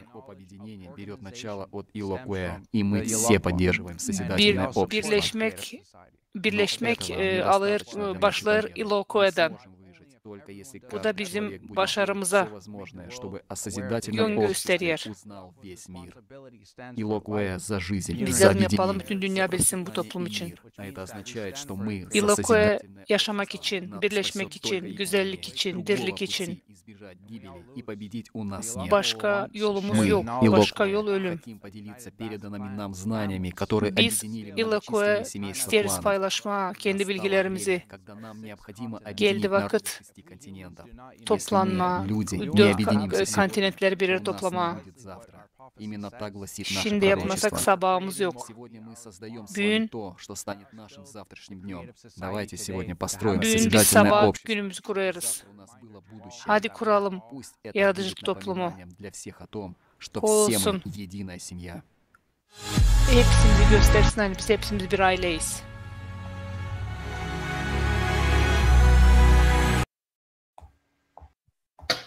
It is a great honor that Iloquo is with us. Ne kadar büyük bir onur hem de saygı. Büyük bir güne size Iloquo bizim için, bizimden olduğu için. Sizin laflarınız hem de sizin atalarınızın akıllı laflarınızı beni tabi bir kere düşündürüyor. Bu klimat katastrofa problemalarının angısını biz işittik. Birinci kısmında bizim forumunda. Siz doğru söylersiniz, açın söylersiniz. Biz varınca yaşayalım, kalalım o zaman yaşamakta. Açan hepsicine iletişiyse, haberleyiciyse, yaratıcı toplumun adına. Bizde başka yol yok. Sadece birleşme. Onu varınca kazanalım. O zaman açan yaratıcı toplumu varınca kurma birlikte. İlk bölümde forumun gösterdiği nasıl kötülükler insanlar varınca yaşasınlar. Ereceğim biz bir araya gelmezsek. Klimat dokladığını da varınca bakarsınız yaratıcı toplumun sitesinde 150 dillerde hep böylece de biz çağırırız sizi bu translasyayı seyretmeye. Yeni kanalımızda, Rumble platformasında. Siz varınca bu linki bularsınız. Bizim bağlantılarımızda. Bugün biz gösterdik birkaç örnek insanlara herhangi her sferadan, her toplumundan angıları yaratır yaratıcı toplumun. Çünkü yaratıcı toplum toplar hepsini. O karlı hepsini. Bu dünya angısı bir yazarın kitaplarında yazı o daha da büyük olur. Bu teknolojiler, imkanlar, angıları şimdi bugünkü günde anladığımız kabul edemeyeceğiniz teknolojiler elimizde var. Her bir insanın olacak elinde yıl periyotta bu teknolojiler, angları yardım edecek insana olma serbest bütün yaşamakta. Açan biz geçiş yaratıcı topluma, biz elde edeceğiz daha da çok imkana, hem de daha da çok güzelliklere, böylelikle replikatör materyası, kapsula sağlığı. İlcim siz isterseniz anlamanıyorsa prensiplarda bu teknolojiler işler. Kalın bizimle de bu informasyon şimdi forumda göreceğiniz ilk kere. Sevgili seyrediciler,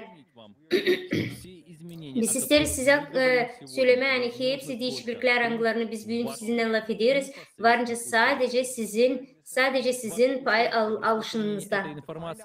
Sizin pay alışınız bu informasyon haberleme pek büyük bir çözüm. Bu ne kadar efektif sposop varınca olsun haberleme insanı gelin bizim sitemize creativesociety.com şimdi geçin o linke şimdi başvur. katıl. Bu informasyayı yardım edecek size. Yani siz bizimle paylaşarsınız hem de bizimle bir olarsınız. Siz yapacağınız daha bir büyük adım kendi regionunuzda varınca koordinasyon merkezlerini kurarsınız. Varınca değiştirirsiniz bizim toplumumuzun gelişmesini da değiştirirsiniz tüketici formatı, yaratıcı formatına. Yapın bu adımını da bütün bu haberlemeyi yaratıcı toplumun adına hepsini anladın. Kimi bilirsiniz. Dostlarınızdan da yakınlarınıza kadar hepsine inanın. Yaratıcı topluluk hepsine lazım. O iş için paylaşın bu forumla şimdi hepsinden. Yazın video, yorumlar, forumları. Koyun yaratıcı söz bağlantılara hashtag yaratıcı toplumu yazarken. Yapın öyle yani yaratıcı toplumu herkes bilsin. İnsanlar daha akıllı kuralım nöron bağlantıları da yapalım yaratıcı toplumunu büyük. Sadece akmak bunu istemeyecek yapma. Yaratıcı toplum buna şimdi video gösterecek. İzleyelim.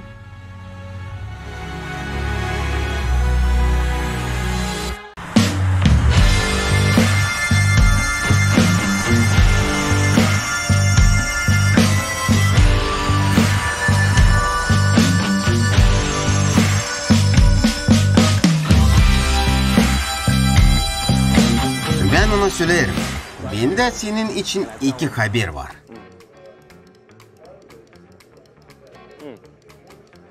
Birisi ıslah haber, öbürü prost.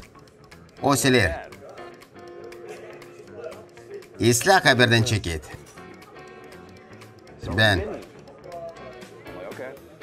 Islah, bize 2 kızcağız gelir. O da söyler. Prost haber nasıl?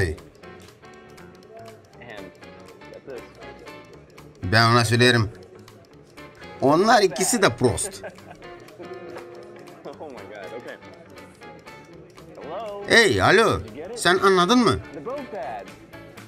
Ne oldu? Sen orada ne yaparsın? Aman, Afet, dikkatim dağıldı. Aha, güzel fıkra, doğrudan. Sen ne? Dikkatin dağılmış. Sabahleyinden beri telefonda oynuyorsun. Afet, ben burada pek interesli bir proje buldum. Hangi projekt? Onun adı yaratıcı toplum. Bu toplumda gerçekten güzel fikirler var. Her bir insanın yaşamasını koruma lazım. Hepsi insanlar hem toplumlar kendi başına yönetilmesi lazım. Bunları hiç işittin mi? Kısası desek sekta. Sekta da nereden çıktı? Öyle değil mi? Bak, ya ver bana. Global krizis. Hepsi anlaşıldı. Globalistler onlara Soros parayla yardım ediyor. Kısadan hepsi bunlar ahmaklık. Onları buraya nasıl yükledin? Niçin globalistler? Açan bu bir gönül projesi. Dur. Sen volontör mü dedin? Dedim. Söylersin hani parasız işleme mi? Aha, şimdi. Bu insanlar geleceklerini düşünüyorlar. Onlar isterler yaşama. Nerede hepsi bir boyda. Nerede yok cenk, zorba da insan gibi yaşamak. Bunlar ahmaklar için yalanlar. Sen dalga mı geçersin? Dur Emilia, öyle değil mi? Hiçbir şey anlamadın ama her zamanki gibi kendi etiketlerini ekledin. Sesle, sen ne öfkelendin? Dünyayı mı kurtarma istersin? Git, evsiz insanlar doyur. Hayvan evinden kedi al ya da ne o işler yaparlar. Doğru söylersen ben öyle yaparım. Ama bu işler hepsi problemleri çözmüyor. Evsiz insanlar hem evsiz kediler azalmıyor. Sen görmüyorsun mu? Neler dünyada olur? Benim için umurumda değil. Dünya değişmeyecek. Sınar ya da geber. Ben yürümek istemiyorum ama böyle bir dünyada da yaşamak istemiyorum. Ben yaratıcı toplumda yaşamak. Dur bulayım. Yaratıcı toplumda bende kuleler, bir boynuzlu beygirler olacak. Bunlar çok oldu bu. Kısadan. Hayır. Ya ben ya da senin yaratıcı toplum. Haliz mi? Öyle. Ah, böyle mi? Bilirsin mi ne? Nasıl? Yaratıcı toplumda bana senin gibi ahmaklar değil lazım. Ha. Git o zaman. Of, dilli kız. O gitsin. Ey genç, çakmak var mı? Sigara çekmiyorum, hem sana da nasihat etmiyorum. Dur, sen mason musun? Ne, anlamadım. Etiketin masonlar insansın. Bu mason etiketi değil, bu yaratıcı toplum. Sen onları işitmedin mi? İşittim.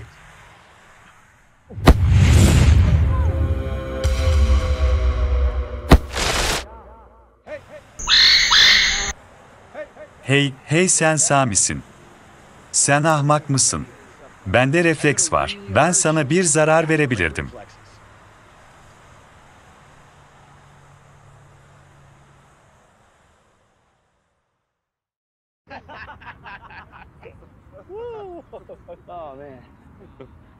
Kim sana bunu yaptı? Sen bu iş için mi söylersin? Bunun için. Sabahleyin bir masonla karşı karşıya geldik. Söylerim ona, ver ateş. O da boynuzlarını kaldırdı, ansızdan vurdu. Ben onun suratına bir yumruk vurdum. Düşünerim hani onun çürüğü daha büyük benim çürümden. O sonra 5 minut bekledi, kalkmadı. Bilesin tane oldu. Ben onun suratına bacakla vurdum. Sesle yeter, yalan söylemeyin. Sen nasıl? Kendinde denemem istersin. Pek kahvesin mi? Hadi sevindir beni. Hey baba.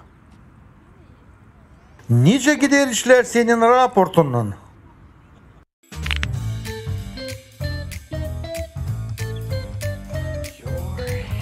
Hepsiniz koyunsunuz. Hepsiniz beni aldatırsınız. Globalistler, sektantlar sizin toplumunuz olamaz mı?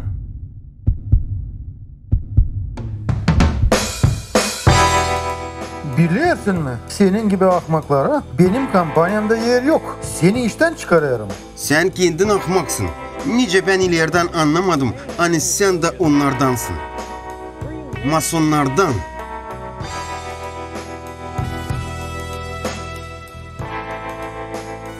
Aman, sadece bu yetmerdi.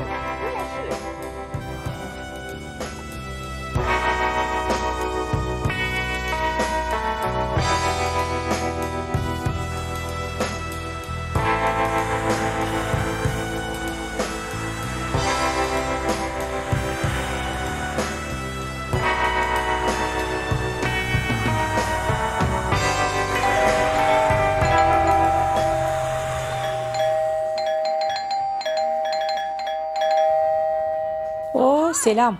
Emily nerede? Ben bilmiyorum.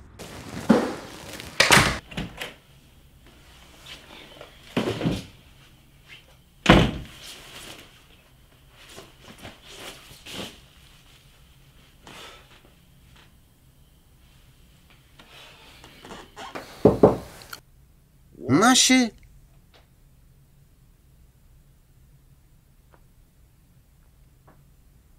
Siz ayrıldınız mı? Önemli değil, mama. Sebebi nedir? Yaratıcı toplum. Yaratıcı toplumun ne kabahati var? Var. Deli kızlar, sportçular idiot, hem işten şefim de ahmak hepsi. Onlar insanların kafasını bozarlar.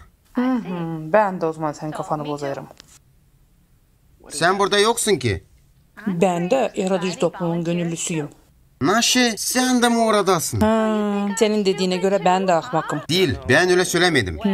Belki de böyle bir ahmağı doğdurduysam. Mama, sen ne?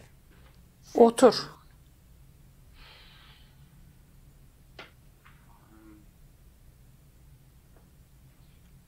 Düşünelim hani yaratıcı toplumun kabahati yok. Sadece o kabahatlı. Selam Bob, neler oluyor sende burada böyle? Sen işittin mi? Anamız delirdi. yaratıcı toplumda gönüllü oldu. Bob, sen ahmak mısın? Allah sen delirdin. Aman her zamanki gibi yaratıcı toplum pek isle. Naşı? Ne bakıyorsun? Sesle biri. Hani siz ikiniz yaratıcı topluma katıldınız. Yaratıcı toplumda replikacı olacak. Her ay sana 10.000 yeşil akacak. Düşünsene. Yok. Bu pek isle. İsle değil. Orada herkesin kendi parasız evi olacak. Bilirsin mi? Parasız peynir sadece sıçan tuzağında öyle. Sen sıçan değilsin. Senin aklın başında daha çok olmalı. Bir iş bilmeyi istersin mi? Ne? Ben Japonya'ya gitmeyi isterim. Orada ruba dizayn öğreneceğim. Benim istediğim benim beğendiğim Yuda Miura benim diktiğim rubalarla konserde çıksın. Ben orada ne yapacağım?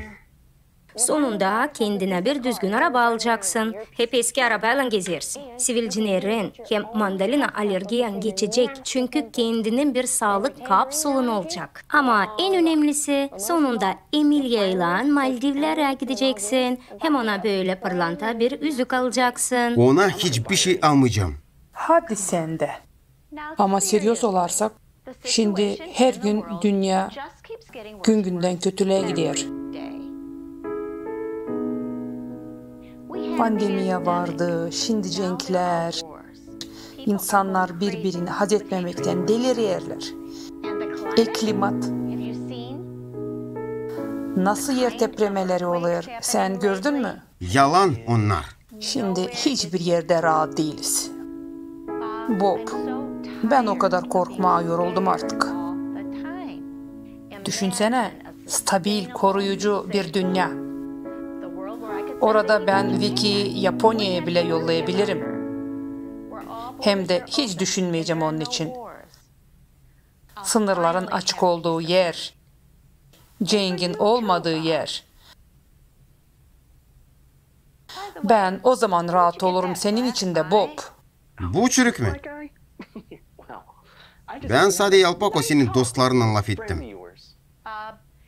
Bob, her bir akıllı kişi böyle bir toplumda yaşamak ister. Ne oldu sana? Hepsi isle. Yaratıcı toplumu desteklemeyer sadece projektin içini bilmeyen kişi. Ya da debil.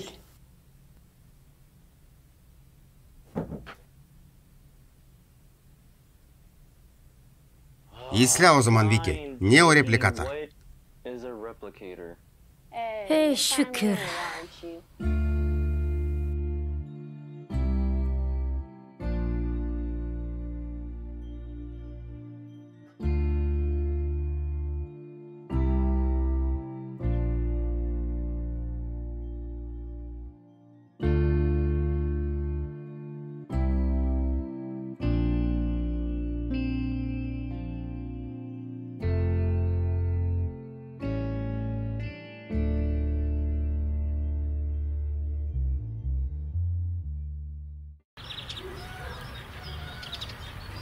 Sen inanmamıştın. Ama sen de inanmadın.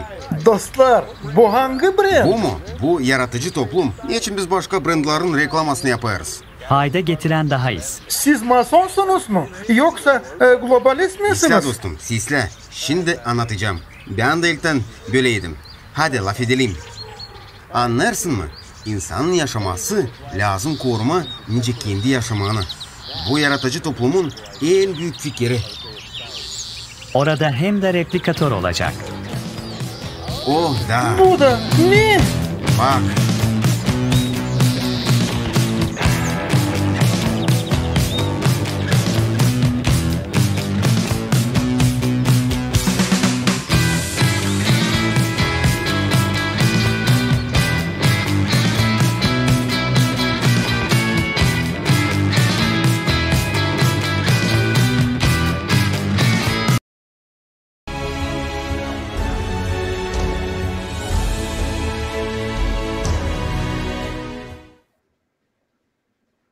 Wow. Wow. Pek güzel. Какой прекрасный фильм, ребята. Ne kadar güzel bir film. Şimdi biz artık gördük. kim yazır kötü yorumlar bizim videolarda. Ben biliyorum, görüyorum. Yani siz gördünüz kendinizi bu videoda. Sanırım hani siz baş rolde olan kahraman değilsiniz. Görürsünüz hepsi yol çıkışı bulur ve hiç geç değil bu problemleri çözme. De lazım sadece akıllı halizden yaratıcı toplumun içinde ahmakların hiç yeri yok. Ama doğru söyleme onlar orada olmayacak ben sanırım. Birden bitkide bu filmde bir soru vardı. Naşı replikatör. İhalizden de geldi vakit etme bunu. Bu revolüsyada büyük bir teknoloji angıları kuruyor herhangi bir güzel ime, ruba, hepsini neyle siz isterseniz bir tuşa basarak sizin eski dostunuz size gelmeyecek, korkmayın. Yaratıcı toplumun içinde replikatör materyası her bir evinde olacak parasız. Bu da güzel bir haber. Kuhnya kurbanı olmasından ister kurtulma bundan, ime yapmama, bulaşık yıkamama izleyelim.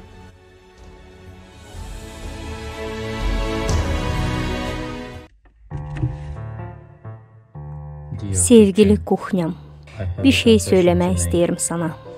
Seni bırakırım, giderim.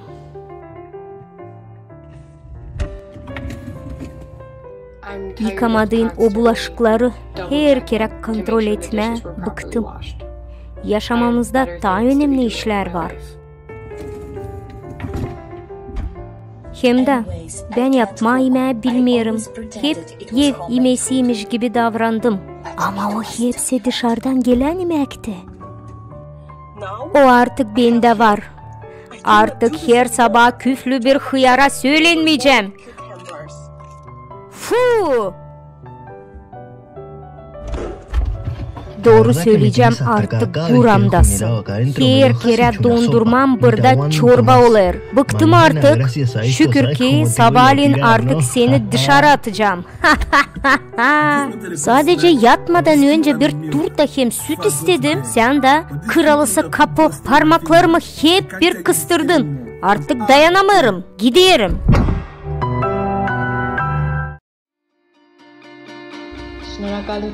Dünkü Endonezya gado-gado için sağ olasın. Düğünde sevdiğim carbonara yiyelim. Sabahda Afrika'dan gelen kambava nasi'yi deneyeceğiz.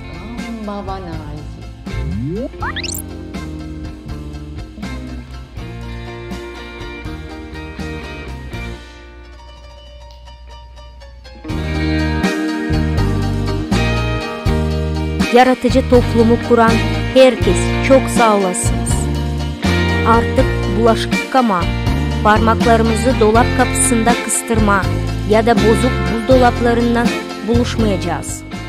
Ne güzel, en kıymetli şeyi kazandık. Kuhnya baskısından kurtulduk. Hepsine, yaratıcı toplumda onları neler bekler, hepsini anlatın.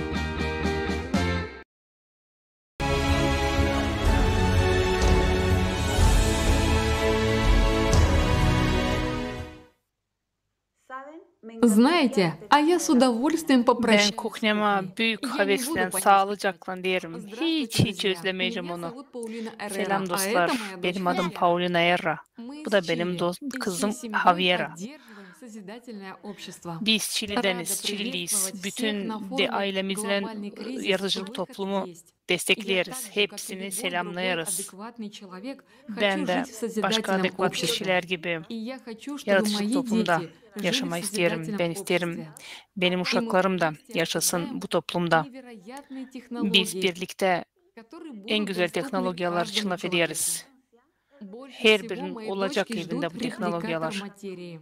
Ama benim kızlarım en çok da materyal replikatörünü beklerler. Onlar onu pek beğenirler. Çünkü onlar istedikleri zaman en tatlı yemeklerini oradan alacaklar. İstedikleri oyuncakları her gün fistanlarını değiştirecekler. Prinsesa gezmek için. Ben de doğru söylesem replikatörü pek bekleyelim. Lazım olmayacak düşünmeye, var mı evde yemek, dükkanlara gitmeye lazım olmayacak. Lazım kendim yapmayacağım yemeğe. Replikatör her bir aileye parasız yemeğe garanti verir. Açarsınız menüyü, seçersiniz istediğiniz yemeği, hangisini isteseniz. Bir sekunddan sonra o hazır. Materyal replikatörü sadece yemeği değil, bu ne isteseniz. Ruba, çiçek. Да, это в конце концов одеяло, сразу заправленное в под Bu adiyala.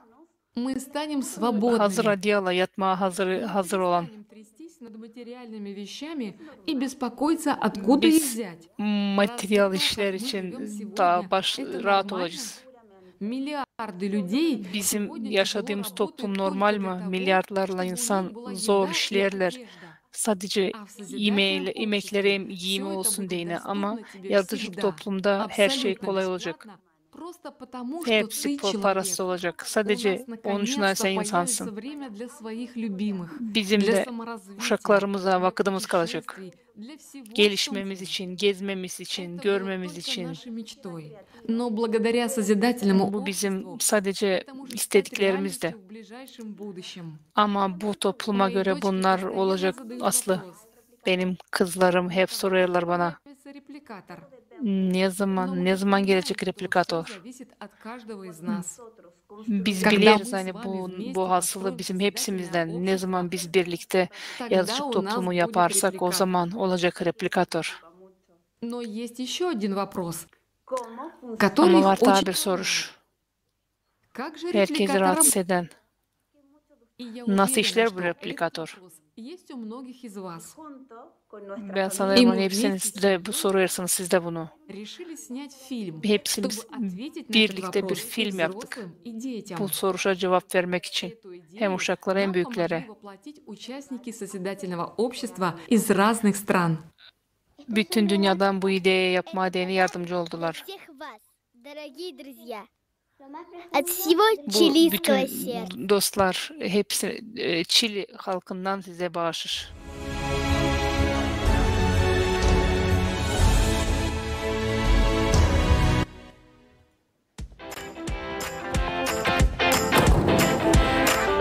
Мам, привет, я пришла. Мамочка, я такая... Ben geldim.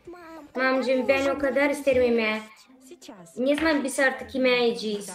Şimdi biraz bekle, birkaç minut. Şimdi ısınacak yemeği. Niçin o kadar uzun sürer? Niçin biz lazım onu yapalım? Yok mu öyle bir mikrodalga hani bize hemen hazır ne versin? Niçin? Var. Nasıl var? Böyle var. Replikatörün onun adı. İyi hadi gidelim masaya. А что такое репликатор? Репликатор? Наш репликатор, bu öyle bir teknoloji hangisi üretiyor, hazır yemeği de hiç de lazım yemeği yapma. Bizde okulda böyle işi hiç anlatmadılar. Belli. O zaman replikatörler kimsinde yoktu. Bu şimdi bu zaman bilimleri. Bunun yaratıcı toplumun içinde sadece olacak da hepsinde. Demek ki bizde de mi olacak? Olacak da. Olacak. Ben onda bir sandviç mi yapabileceğim? Sıcacık mı yoksa onu da mı ısıtmam lazım? İstersen soğuk, istersen sıcak. Ama bir çikolata tordu. İstersen zefir olsun ister. Ama varınca mı ondan yapma çok portakal suyu. Hani birden olsun, beklemeyelim. Hani portakallar sıksınlar. Hemen varınca. Oo ne güzel. Bu replikatör nasıl hepsicine yetişecek? Bu kadar hızlı mı yapıyor kendi mi? Bu bir bulaşık yapma deniz. Karıştırırsın hepsi ürünleri. O ürünler sana hepsinden sen istersin. Çünkü hepsi bizim dünyada bir türlü parçacıklarla oluşuyor. Bak şimdi sen yersin bir bulaşık öyle mi? Neden o? Ondan, neden? Yekin neden? Eti neden? Yetim tenesi neden yapılı? Bilmiyorum. Belki pek küçücük tenelerde. Aferin sana, bu sen doğru söylersin. Ekin tenisi küçücük kimikal elementlerinden oluşmuş. Onlar da moleküllerden daha kısa atom küçük parçacıklarından olmuş. Atomsa olmuş daha da küçücük parçacıklardan. Nice tene. Demek ki bizim bulaçka küçücük parçacıklardan olmuş. Değil sadece bulaçka. Masada, senin rubanda, bu şişede. Hepsi bütün dünyada küçücük moleküllerde yapıldı. Demek ki hepsi bir işten yapılı. Demek ki replikatör değil sadece yemeği yapsın. Hepsi yaptırır bize. Öyle. Niçin o zaman niçin o zaman hepsi onlar ayrı da var rengi, tadı. Çünkü onun parçacıkları herhangi bir aynı informasyaya sahip. Küçücük parçacıkları alacağız utilizatörlerden. Replikatör toplayır bütün hepsini küçücük parçalarından. Hep ilece de utilizatör da küçük parçacıklarını toplayacak da verecek replikatöre. O da bize oluşturacak artık bize lazım olan işleri.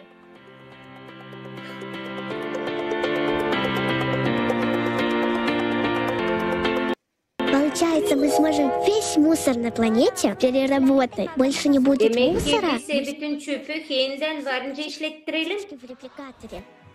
Biz onu varınca replikatörün içindeki parçacıklara koyalım. Hepsi hangisi çöp, toz, kirli ayakkabı, bozuk işler, onları utilizatöre götürüyorsun. O zaman sonra onlar olur küçücük parçacık. Ve sen onları sonra bu kartridge yollandırıyorsun da kartridge yapayım replikatöre. Biz, nasıl söylemen, biz yeriz çöp mü? Biz şimdi onu yeriz. Biz görürsen sen yersin alma. O bütünler mikrop içinde. Onda var küçücük element parçaları. Biz görürüz hani. Эти частички не обладают свойствами предмета, который они... Bu parçacıklar her bir oluşta olur. Biz onların yok ne kokusu, ne kötü bir oluşu, neytralı. Вкусную и полезную еду. Pek tatlı hem de faydalı yemeği yapar.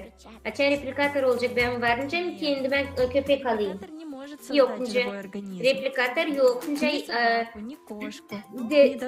bir hayvan yapsın. Ne büyüyecek ne köpek. Niçin? Çünkü replikatör sadece bir şey yapar parçacıklardan. Ama yaşamak hem de can yokunca üretsin. O varınca yapsın bize balık ya da başka bir hayvan ama yemeği olarak. Ama bu hayvanları biz öldürmeyeceğiz. Bunlar sadece parçacık olarak. Onu bir kere sadece yaparsak sonracığım replikatör kopya yapar. Ne kadar istersen onu sana tekrarlar. Aynı güzel replikatöre göre bizim hayvanlar ölmeyecek. Küçücük hayvanlar da ölmeyecek. Ne kadar güzel bir replikatör varmış. Когда будет репликатор? Надо будет тогда... Ne zaman olacak replikatör? Lam olacak mı? O zaman yorganlara da diğerini koyma. Bizde hemen sırası hazır yorgan olacak. Her gün sen yeni yorgan varınca örtünersin. Fıstanda mı? Pek çok fıstan ayrı fıstanlar. Sen onları hiç yıkamayacaksın, ütü yapmayacaksın. Küçücük parçacıklar sana toplayacak her türlü güzel fıstanlar. Güzel. Mam, demek olarak değil sadece ben naşı isterim alacağım bu replikatörden. Ama hepsi civarınca alsın.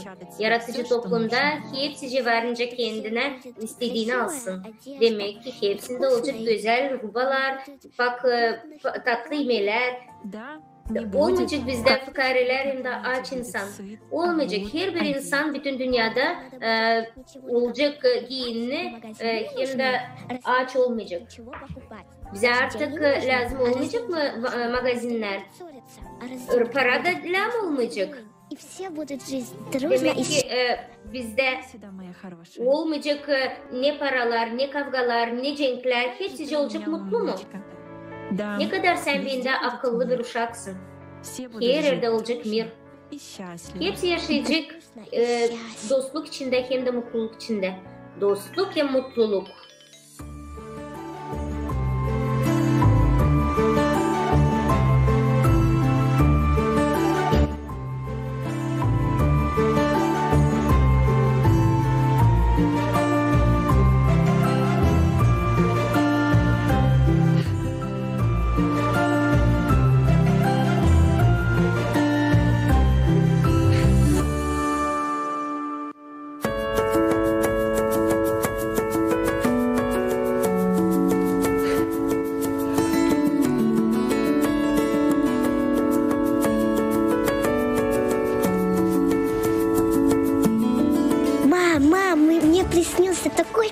Mama, bak ben öyle bir güzel bir düş gördüm dünya.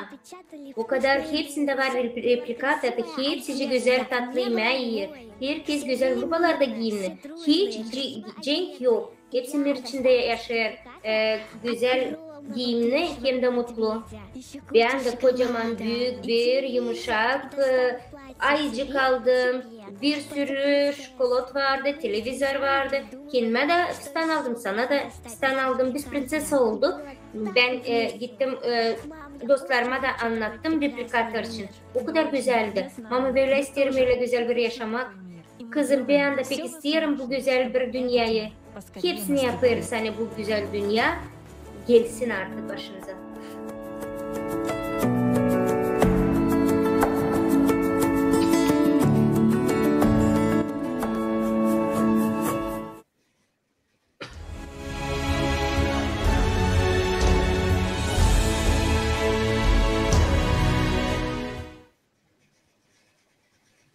Thank you so much. Огромная благодарность Çok нашим büyük sağ ol söyleriz Çile ailesine. участие в sоздании этого видео. Hepsi kim pay aldı bu güzel videoyu kurmadığını. Siz pek güzelsiniz. Hadiyera, sevgili Sevdira. Sen bizim kalbimizi ısıttın. Biz sana isteriz pek büyük bir sağ ol söyleme. Dostlar, bizim uşaklar varınca yaşamasın böyle güzel dünyada. Niyusu bizim uşaklar için gelecek varınca yapalım. Sadece yaratıcı toplum. Pek önemli yani bu bilgiler, anılarını biz işittik forumda. Her bir insana yetişsin bütün planetede. O için biz çağırırız sizi. Paylaşarsınız bu forumda. Yayarsınız bu informasyayı yaratıcı toplum için. Sağ olasın Olga. Dostlarımız, beklediğimiz bitti. Şimdi bu informasyon hangisini size anlatacağız.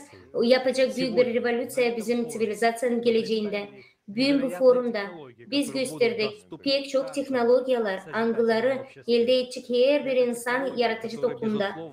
Bu teknolojiler, algıları koşulsuz sizin yaşamanızı pek güzel yapacak hem de serbest kapsula, replikatora hem başka bütün gelişme yürüten olacak büyük bir real yaratıcı toplumun içinde hem büyüde bilim fikirleri bu teknolojilerin arkasında durarken klimat kataklizmalar duracak, klimat serberinde duracak. Biz size epik bilgileri anlattık. Hangisini bütün dünyada ilk kere historiada gördünüz. Alexey, buyurun.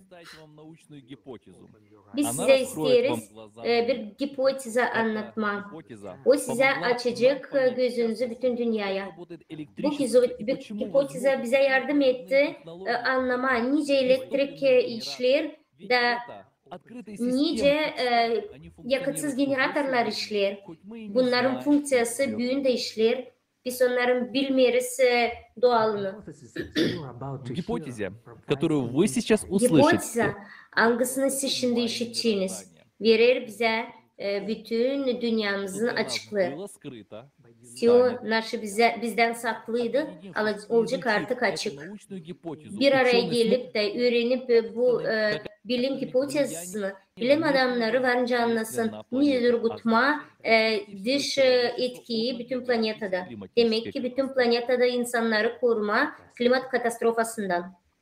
Ни один ученый на сегодняшний день Hiçbir bilim adamı bugünkü günde anlamıyor Teo'nu hani вы через 50 минут. siz nasıl anladınız 50 minuttan sonra. 50 minuttan sonra siz varınca hepsini anlarsınız. Nasıl bütün dünyanın bilim adamları anlatamadı bütün dünyaya. Daha binlerce yıl anlatamayacaklar. Yerleyeceğim 1000 yıl geri bizde bu bilgiler olsaydı, bu bilgiler sıradan bize açır büyük bir umut gelecekte. İzleyin, buyurun.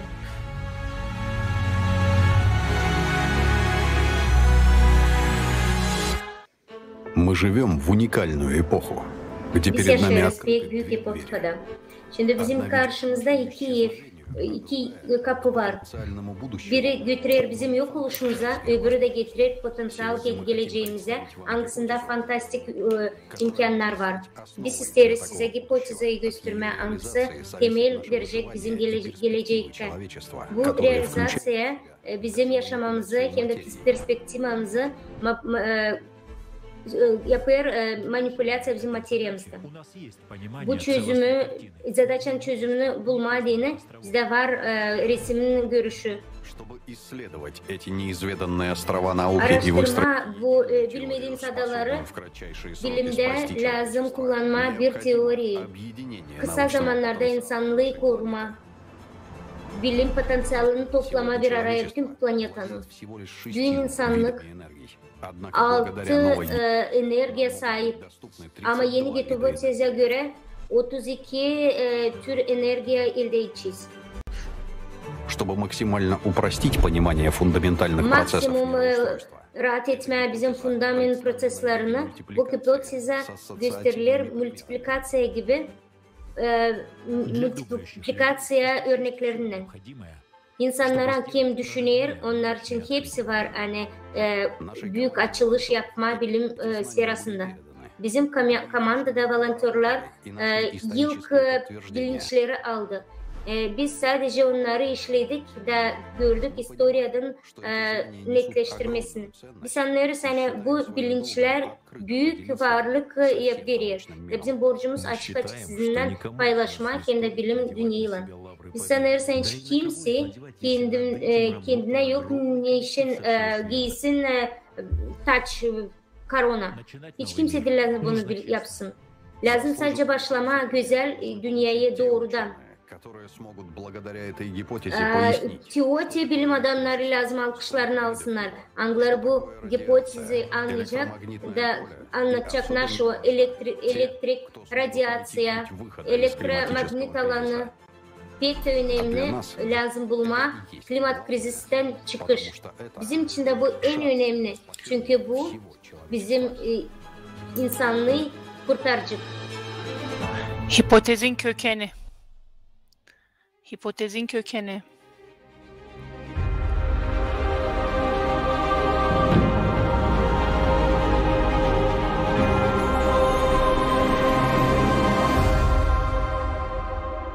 Сейчас мы представим вашему вниманию гипотезу. Şimdi biz size bir hipotezi göstereceğiz. Bu hipoteze başka bir dünyaya başka bir bakış gösterecek.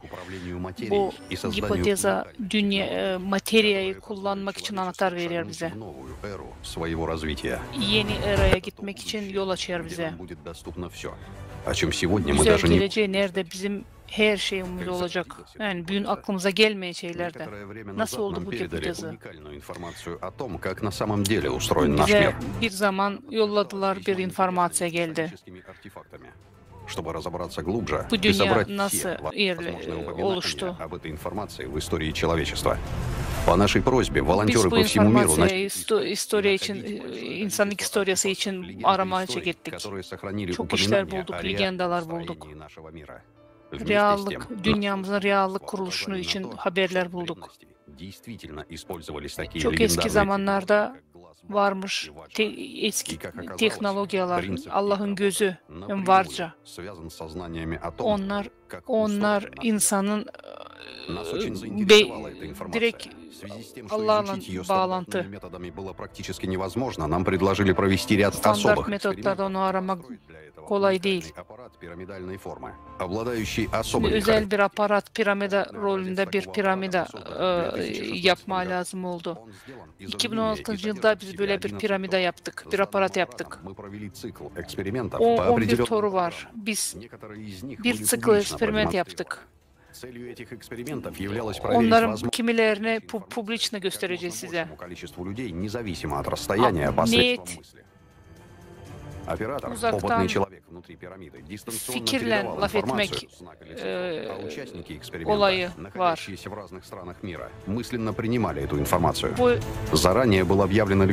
Bu eksperimentler где указывали, какой знак или цифру получили. Важно отметить, что знак, который транслировал оператор, выбирался в момент самого эксперимента методом слепой жеребьевки.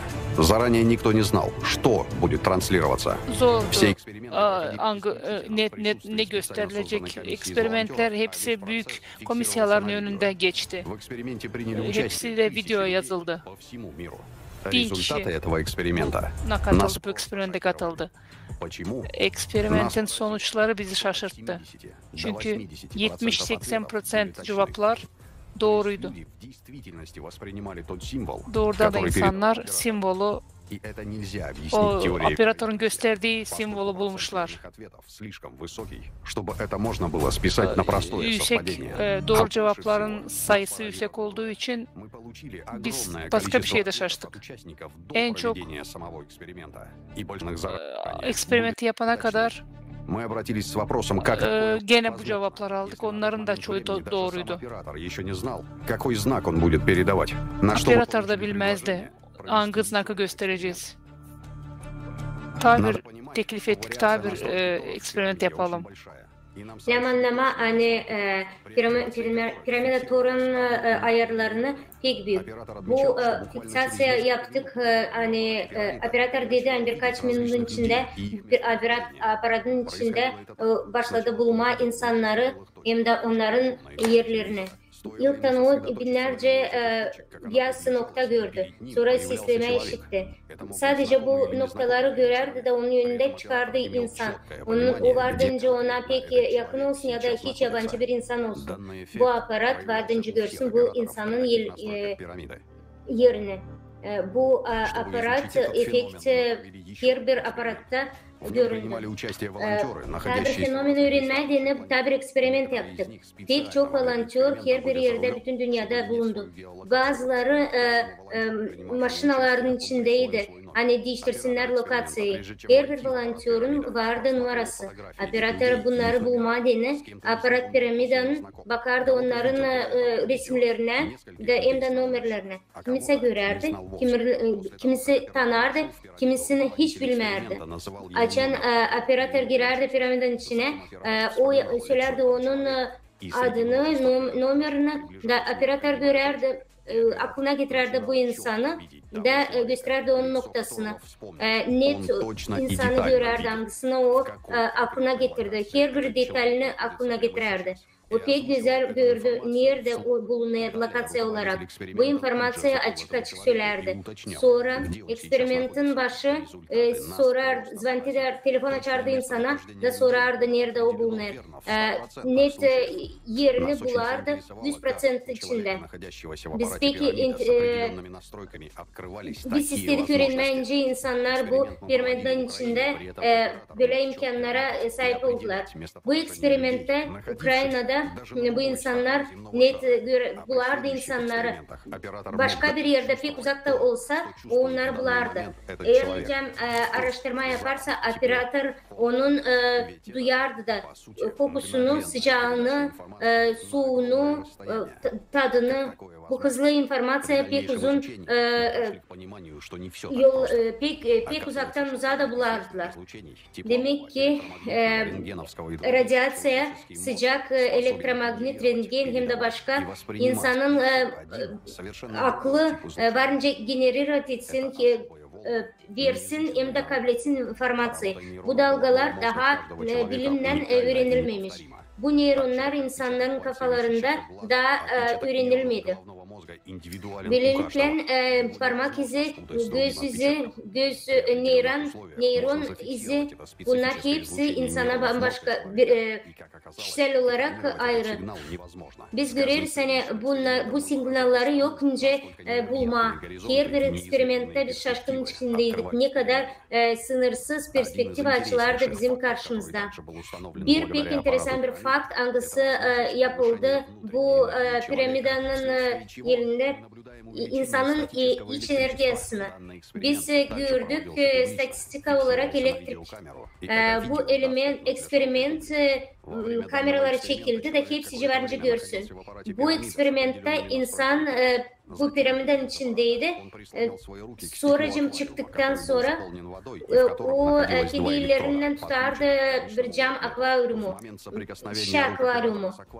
Açana diğer de bu akvaryuma voltmetre gösterirdi ne kadar o insan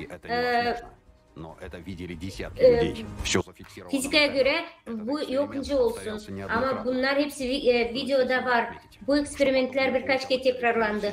Ama lazım söyleme hani hepsinde her bir insanda olmadı. Biz gördük, anladık hani kişisel insanın durumu her türlü ayrı ayrı gösterir elektrotları. Hepsimiz gördük bu sonuçları. Fizika kanunları anladır hani insanın organizması bu kadar elektrik yokunca versin böyle büyük sayıda. Bize başka bir hipoteze verdiler. Hangisi anladır bu oluşları. Biz isteriz size de göstermeye birkaç fakt. Hangisini buldular bizim volontörler. Bu pek sıradan hem de belli örnekler. Burada pek çok illüstrasyon gösterir bizim dünyamızı hem de neden yapılı bizim dünya. Hiçbir şey büyük değil. Adım adım anlatacağım size.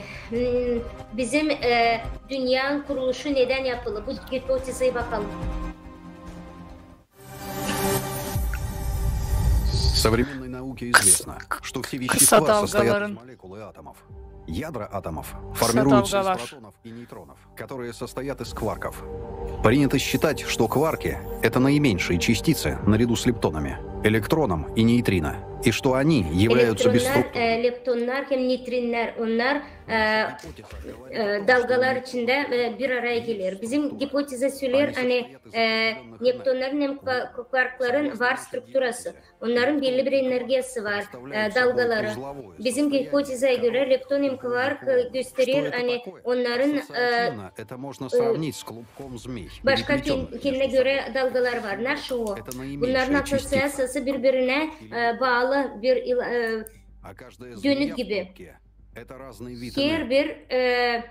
Her bir yılan o bir ayrı enerji. Açan bu oluş olur. Biz görüyoruz küçücük parçalar kvark hem de leptonun içinde. Onlar arka arkaya gelince biz görüyoruz bir dalgalanma. Bu parçacığın dalgalanması. Görüyoruz hani bu eksperiment iki çatlak gösterir. Hem de dalgalar bu küçücük parçaları değişikliklerini gösterir. Gördüğünüz gibi bu örülmüş şey kuantum seviyinde. Seviye küçücük parçalarında. Hangi prosesler olur bu kuantum seviyesinde? Biz biliriz hani kuantum seviyesinde klasik fizikanın kanununa göre işlemiyor. Kuantanın dünyasının öbür tarafında da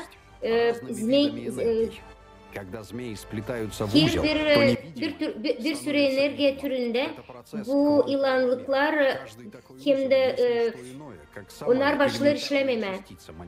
Her bir dönük ayrı ayrı parçacık olarak materyal dünyada başka türlü işler. Bunlar bir sürü enerji üretir. Assosyasyon olarak onlar o kadar var ayrı rengi, ayrı kalınlığı hem de onlar zikirli. Bu ilancıklar hepsi dalgalanmaları toplar bir araya da onlar elektromagnet sıcaklık hem de bir sürü dalga üretir. Yani her bir dalga diskret olarak kendi doğalına küçücük dalgalara ait yılancık. Hiçbir yılancık kaybetmiyor. O bir duruştan öbür duruşuna değiştirir. Hep böylelikle bu yılancıklar küçücük parçacıklar olarak oluşur materyal objektlerinde. Her bir yılancık bu в частице в материальном мире формируется иная материя с заданными свойствами. Materyal dünyada hem de başka materyal gösterir, formüle eder belli. Bu informasyonlar angları parçacıkların içine koyulu kvant seviyenin öbür tarafında gösterir hani yapır başka parçacık. Bu ilanlar dizili kendi sıralamasında nice DNK'da her bir fragment kendi yerinde. İlk yılancıkta onun pek önemli bir rolü var. Onun informasyası taşır temel program kodunu. İncele zamanlamayınca dünya kurulu kvant seviyesinin bir tarafında. Biz görürsen bir sürü dalga var. Dünyada daha çok enerji var. Ne kadar biz şimdi biliriz. Şimdiki fizikada gösteriyor hani 6 tür enerji var. Ama biz bulduk 32 tane. Bizim volontörler buldular öyle ataların sözlerine hani eskiden minimum 32 enerji türü var. Eskiden atalarımız bilirdi bu fiziksel durumu. Bakalım birkaçına onlardan.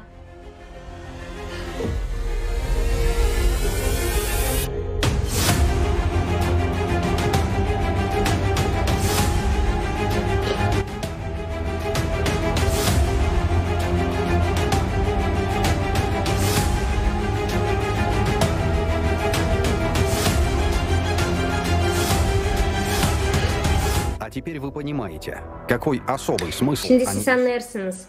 Niyası önemli onların anlayışı. Yılanlar, onları sıradan çizmezler. Onlar asosiyasyon olarak örnek gibi materyayı gösterirdi. Kvant seviyesinin ötesinde manipülasyon ederdiler onunla. Bunun sonra edeceğiz. На сегодняшний день эти знания по большей части утрачены. Bu bilgiler pek çok kayboldu ama boşuna. Zerrecim bize onlar pek lazım olacaktı. Şimdiki bilim adamlarına. Angloları savaşır artık onlarca yıl anlatma hem de bulma çözüm bu hipoteze. Büyük hadron kolayderi. Bakalım büyük bir hadron kolayderi en büyük. İçinde ne var? Onu araştırmak için bilim adamları onu büyük hıza koşarlar. Elektromagnet alanlar yardımından. Sonra onu daha büyük parçalara ayırırlar. Bu fenomeni naukanı açamıyor bilim. İki tenis topunu oluşturdular. Ama onlardan küçücük basketbol topları çıktı. Nasıl olabilir bu? Çok sade. Bunlar hepsi birer yılancık gibi. Bu da elektromagnet dalga. Onlar yatay tarafta, dalga gibi. Ona göre iki parça vurulmayır, milyardlarla yılancıklar vuruşar birbirine. Эти узловые состояния как раз düğün gibi oluyorlar. мы фиксируем как множество разлетающихся частиц. Таким образом, гипотеза Onlar дает birer ответ. parçacık gibi dağılırlar her yere. Могут сформироваться Nasıl olur новые, iki parçadan превосходящие их по объему, yeni parçalar размеру olsun? и массе.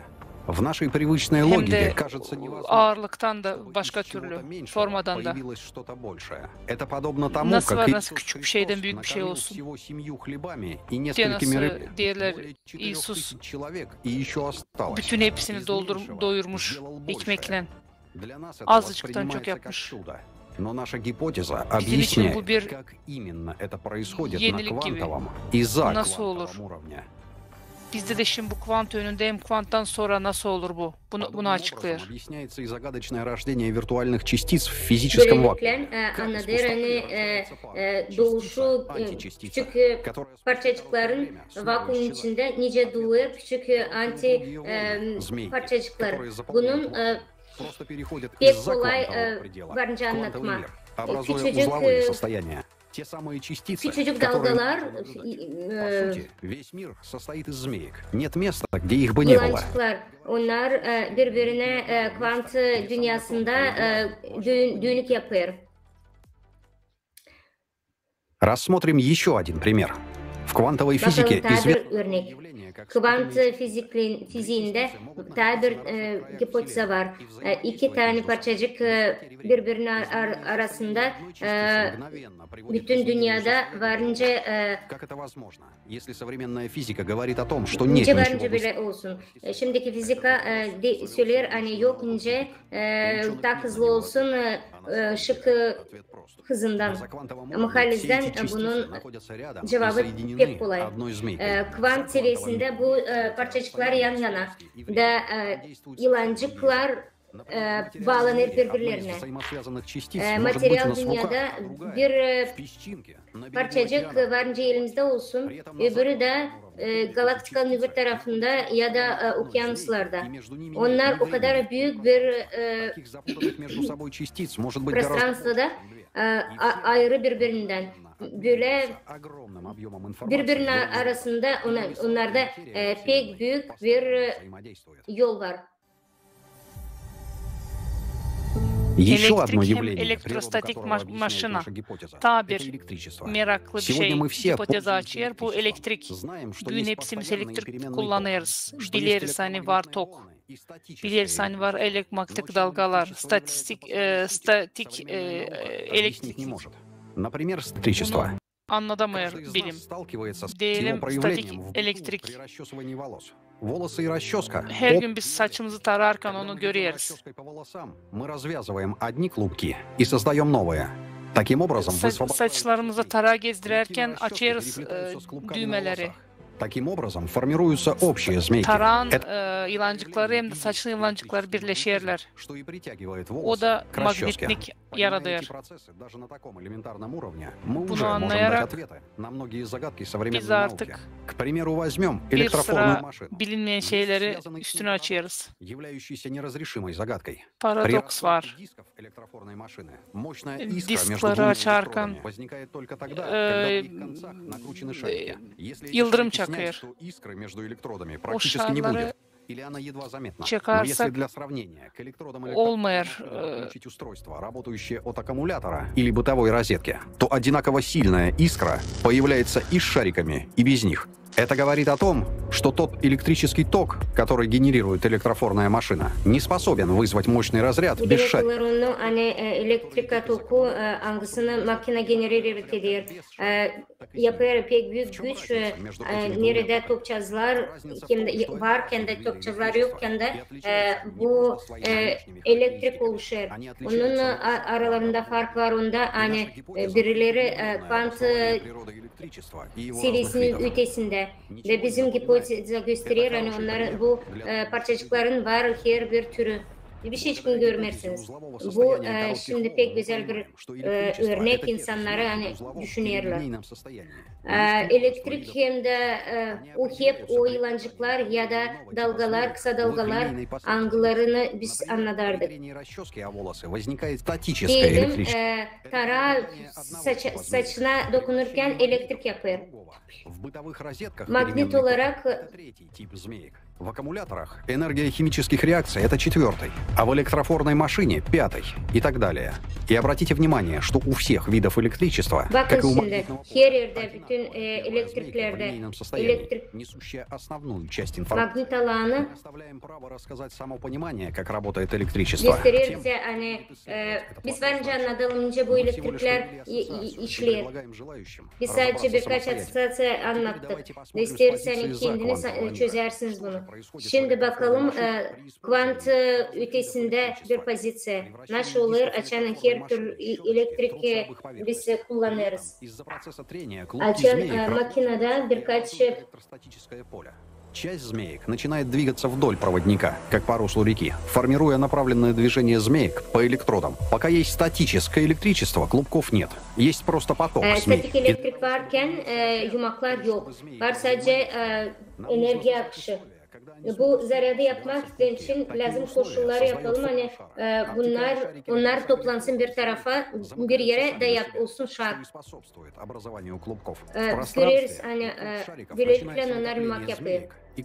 Bu alanlarda начинают цепляться за клубочки с другой стороны, и происходит их столкновение, в результате чего клубки развязываются, змейки высвобождаются.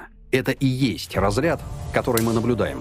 Мы видим искру, излучаются волны в оптическом диапазоне и слышим резкий щелчок, звуковую ударную волну. Все эти проявления возникают как результат взаимодействия змеек.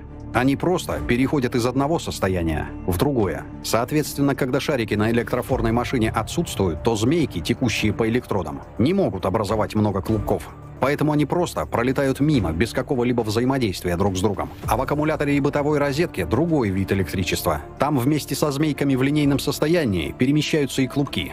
И они взаимодействуют друг с другом моментально. Клубковое состояние разрывается, и мы наблюдаем разряд и сопровождающие его явления. Поэтому данному виду электричества не нужны шарики для формирования клубков, потому что оно сразу течет в клубках. Таким образом, мы понимаем, что форма шара создает нужные условия для преобразования линейного состояния змеек в узловое. То есть, по сути, форма шара или купола создает условия для накопления энергии. Вам это ничего не напоминает? Если вы заметили схожесть с куполами сооружений религиозного назначения, то вы не ошиблись. Древние легенды гласят о том, что первые купольные храмы были построены более 24 тысяч лет назад представителями внеземной расы, известной как апексианцы. Ими же была создана первая религия и первые куполообразные строения с целью сбора с людей энергии, известной как врил. Люди собирались в этих храмах и совершали молитвы апексианцам как богам. При этом происходил процесс, сходный с тем, какой мы наблюдали на шарах электрофорной машины, где скапливалось статическое электричество. В храмах энергия людей, врил, стекалась по зданию в купола, накапливалась там, преобразовываясь в узловое состояние, и передавалась апексианцам. С целью сбора энергии апексианцами строились здания различных форм. Это могли быть пирамидальные строения, башни с пирамидальным или купольным навершием, заканчивая пирамидальным шпилем. Многие такие древние постройки считаются местами силы. Парадокс в том, что это были места, где силу забирали, а не давали. Также весьма интересно, что до сегодняшнего дня такие формы построек используются в основном для мест, где происходят массовые собрания людей, принятие решений, эмоциональные всплески. Если бы вы хотели в виде комикса передать историю, которую вы сейчас услышали, как бы вы это изобразили? Покажем древний артефакт, на котором отражен этот процесс. Мы видим храмовое сооружение, над ним портал, и летающая тарелка сверху указывает на то, что он инопланетный. В те времена о таких технологиях знать не могли. Слева мы видим людей, и указание на то, что они отдают свою энергию. Это показано в виде отклика. Справа видим две планеты, и под ними представители инопланетной расы, апексианцев, которые получают энергию от людей. Причем наглядно показано, что люди кормили не только апексианцев, а и других представителей инопланетных рас. И по сей день через свои храмы мы кормим непонятно каких существ во Вселенной. Если кто-то сомневается, что мы до сегодняшнего дня им поклоняемся, напрасно. То, что неведомо нам, это не означает, что это неведомо жрецам. И эта информация не касается никаких религиозных чувств и эмоций. Это информация о физике процессов. Таким образом, наша гипотеза открывает новый подход не только к физике, но и к истории нашего человечества и открывает некоторые причинно-следственные связи процессов, происходящих сегодня в обществе. Радиация. Вторая загадка электрофорной машины – радиационный фон, который фиксируют возле ее щеточек во время работы. Откуда там радиация? Ведь нет очевидных условий для ее появления. С помощью нашей гипотезы мы можем просто это объяснить. Во время работы электрофорной машины щеточки трутся о диск. Процесс трения – это соударение огромного количества клубков змей друг с другом, что приводит к их расплетанию. Как следствие, высвобождаются различные виды змей, в том числе и ядовитые, способные кусать и разрушать другие. Это и есть радиационные змеи, формирующие радиационный фон. При работе электрофорной машины этот фон локальный и короткоживущий. Он исчезает, как только остановили машину, в отличие от радиационного фона при ядерных реакциях, который может держаться длительное время. Почему наблюдается такое отличие? Радиация есть в любом объекте, но не в активном состоянии. Радиационный фон — это серпентарий с разными видами токсичных змей, кусающих все клубки, с которыми они взаимодействуют. Сила радиации зависит от положения радиационных змеек в линейной последовательности. При ядерных реакциях проявляется сильный радиационный фон, поскольку есть много клубков, в которых радиационная змейка стоит первой. Взаимодействуя с другими клубками, она меняет их код, перетягивает радиационные змейки в них на первую позицию, при этом сама теряет часть своей энергии. Поэтому чем дальше от очага заражения, тем слабее радиационный фон. А во время работы электрофорной машины появляется короткоживущая радиация, потому что при развязывании клубков высвобождаются радиационные змейки, которые находились не на первом месте. Такие одиночные змейки, кусая другой клубок, очень быстро сбрасывают свою энергию и переходят в другое состояние, то есть быстро утрачивают свою токсичность. Радиационные змеи проникают куда угодно, но есть и исключения. Например, свинец хорошо экранирует радиацию, потому что вязкость и плотность его клубков очень высокая, поэтому их не так просто разрушить. Образно говоря, клубки свинца состоят из мелких, липких змей. Взаимодействуя с ними, радиационные змеи быстро теряют свою токсичность и силу. Важно отметить, что положение радиационных змеек в клубке определяет прочность и долговечность материалов. Чем ближе эти змейки к началу линейной последовательности, тем более сильное взаимодействие проявляют клубки, в состав которых они входят. Естественно, все это образное сравнение. Простые ассоциативные примеры, чтобы пояснить, что происходит на заквантовом уровне. И это дает понимание, какие процессы на самом деле протекают при ядерной реакции и что такое радиация. Взяв за основу эту гипотезу, ученым предстоит это открыть. Понимание устройства заквантового мира даже на таком ассоциативном уровне уже открывает нам возможности, которые еще недавно казались фантастикой. Манипуляция материей, создание материальных объектов, используя элементарные частицы, продление жизни человека минимум на 1500 лет, омоложение клеток организма и его полная ревитализация на любом этапе. Как будут работать технологии, которые позволят нам все это сделать? Репликатор и капсула здоровья. Репликатор. В созидательном обществе, благодаря такой технологии, как репликатор, у каждого человека будет возможность получить все необходимое для жизни. Устройство размером с микроволновую печь может быть установлено в доме у каждого человека. Бытовой репликатор. Можно будет навсегда забыть о трудоемких бытовых процессах, готовке, стирке, мытье посуды и даже о покупке многих товаров. Потому что с помощью репликатора можно будет создавать все, что угодно из элементарных частичек. Как это будет работать? Можно сказать, что репликатор будет манипулировать частицами, но по факту он будет манипулировать тем, из чего частицы состоят, то есть змейками, причем в их линейном состоянии. В каждой частице содержится несколько определенных видов змей. Они имеют строгую последовательность, обусловленную информацией, заложенной в них. Таким образом, Заменив частицы на за-квантовом уровне одну или несколько змеек, или их последовательность, мы можем создать новую частицу, а значит и новый материальный объект. Ведь разница между мечом и гамбургером всего лишь в характеристиках змеек, из которых состоят их частицы. Это и есть принцип работы репликатора. Для того, чтобы создавать что-то из частиц, нужны сами частицы. Откуда мы будем брать частички, да еще в таком количестве, чтобы обеспечивать создание разного вида еды и одежды для каждого человека на протяжении жизни? Из утилизатора. Ведь если мы знаем, как создавать объекты из мельчайших частичек, то мы будем знать и как их разобрать. Этим будет заниматься утилизатор. Разбирать на частички, например, вашу грязную одежду или грязную посуду. Разобрав ненужную материю на частички, утилизатор упакует их в нанокартридж, который затем используется в репликаторе для создания новых объектов. Естественно, что в картридже частицы будут храниться в узловом состоянии змеек в виде лептонов и кварков, так как змей в линейном состоянии удержать невозможно. Они постоянно находятся в движении. А в виде частичек, то есть в узловом состоянии при особых условиях, они могут храниться в картридже без утраты свойств и силы бесконечно долго, до миллиардов лет. Какого размера должен быть этот картридж, чтобы хранить такое количество необходимых частичек? В один человеческий волос можно поместить около 1 миллиона нанокартриджей. В 1 сантиметр нанокартриджа можно вместить порядка 10 в 36 степени кварков. Значит, в 1 сантиметре человеческого волоса можно будет разместить столько частиц, чтобы создать огромное количество материальных предметов объемом приблизительно с целый город. Таким образом, картридж размером с человеческий волос способен обслуживать человека всю жизнь и гораздо дольше. Кажется невероятным, что в таком малом размере могут уместиться большие объемы. В картридже частицы будут храниться сжато, компактно, не взаимодействуя друг с другом. А между частицами, составляющими материальные объекты, огромное расстояние. Расстояния, на которых находятся между собой элементарные частицы в микромире, подобны расстоянию между звездами и галактиками во Вселенной. А причина этой фрактальности находится в за-квантовом мире. Обладая этими знаниями, мы переосмыслим ценность разных материалов. Например, тот же пластик, который сегодня мы просто выбрасываем, станет самым ценным материалом. Почему? Потому что в узлах углеводородов содержится наибольшее количество разных змеек — 33 вида, из которых можно создать очень много комбинаций — и золото, и гамбургеры, и так далее.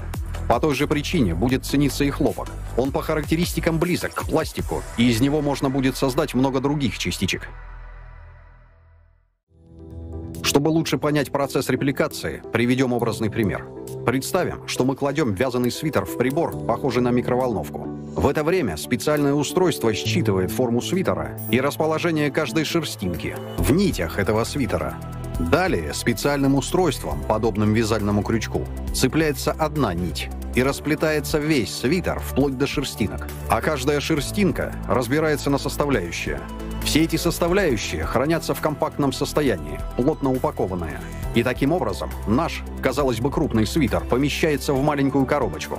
Когда нам необходимо получить свитер снова, то по ранее записанной программе составляющие шерстинок восстанавливаются в нужной последовательности и преобразовываются в шерстинки, а они в нить, которая свяжет свитер заново.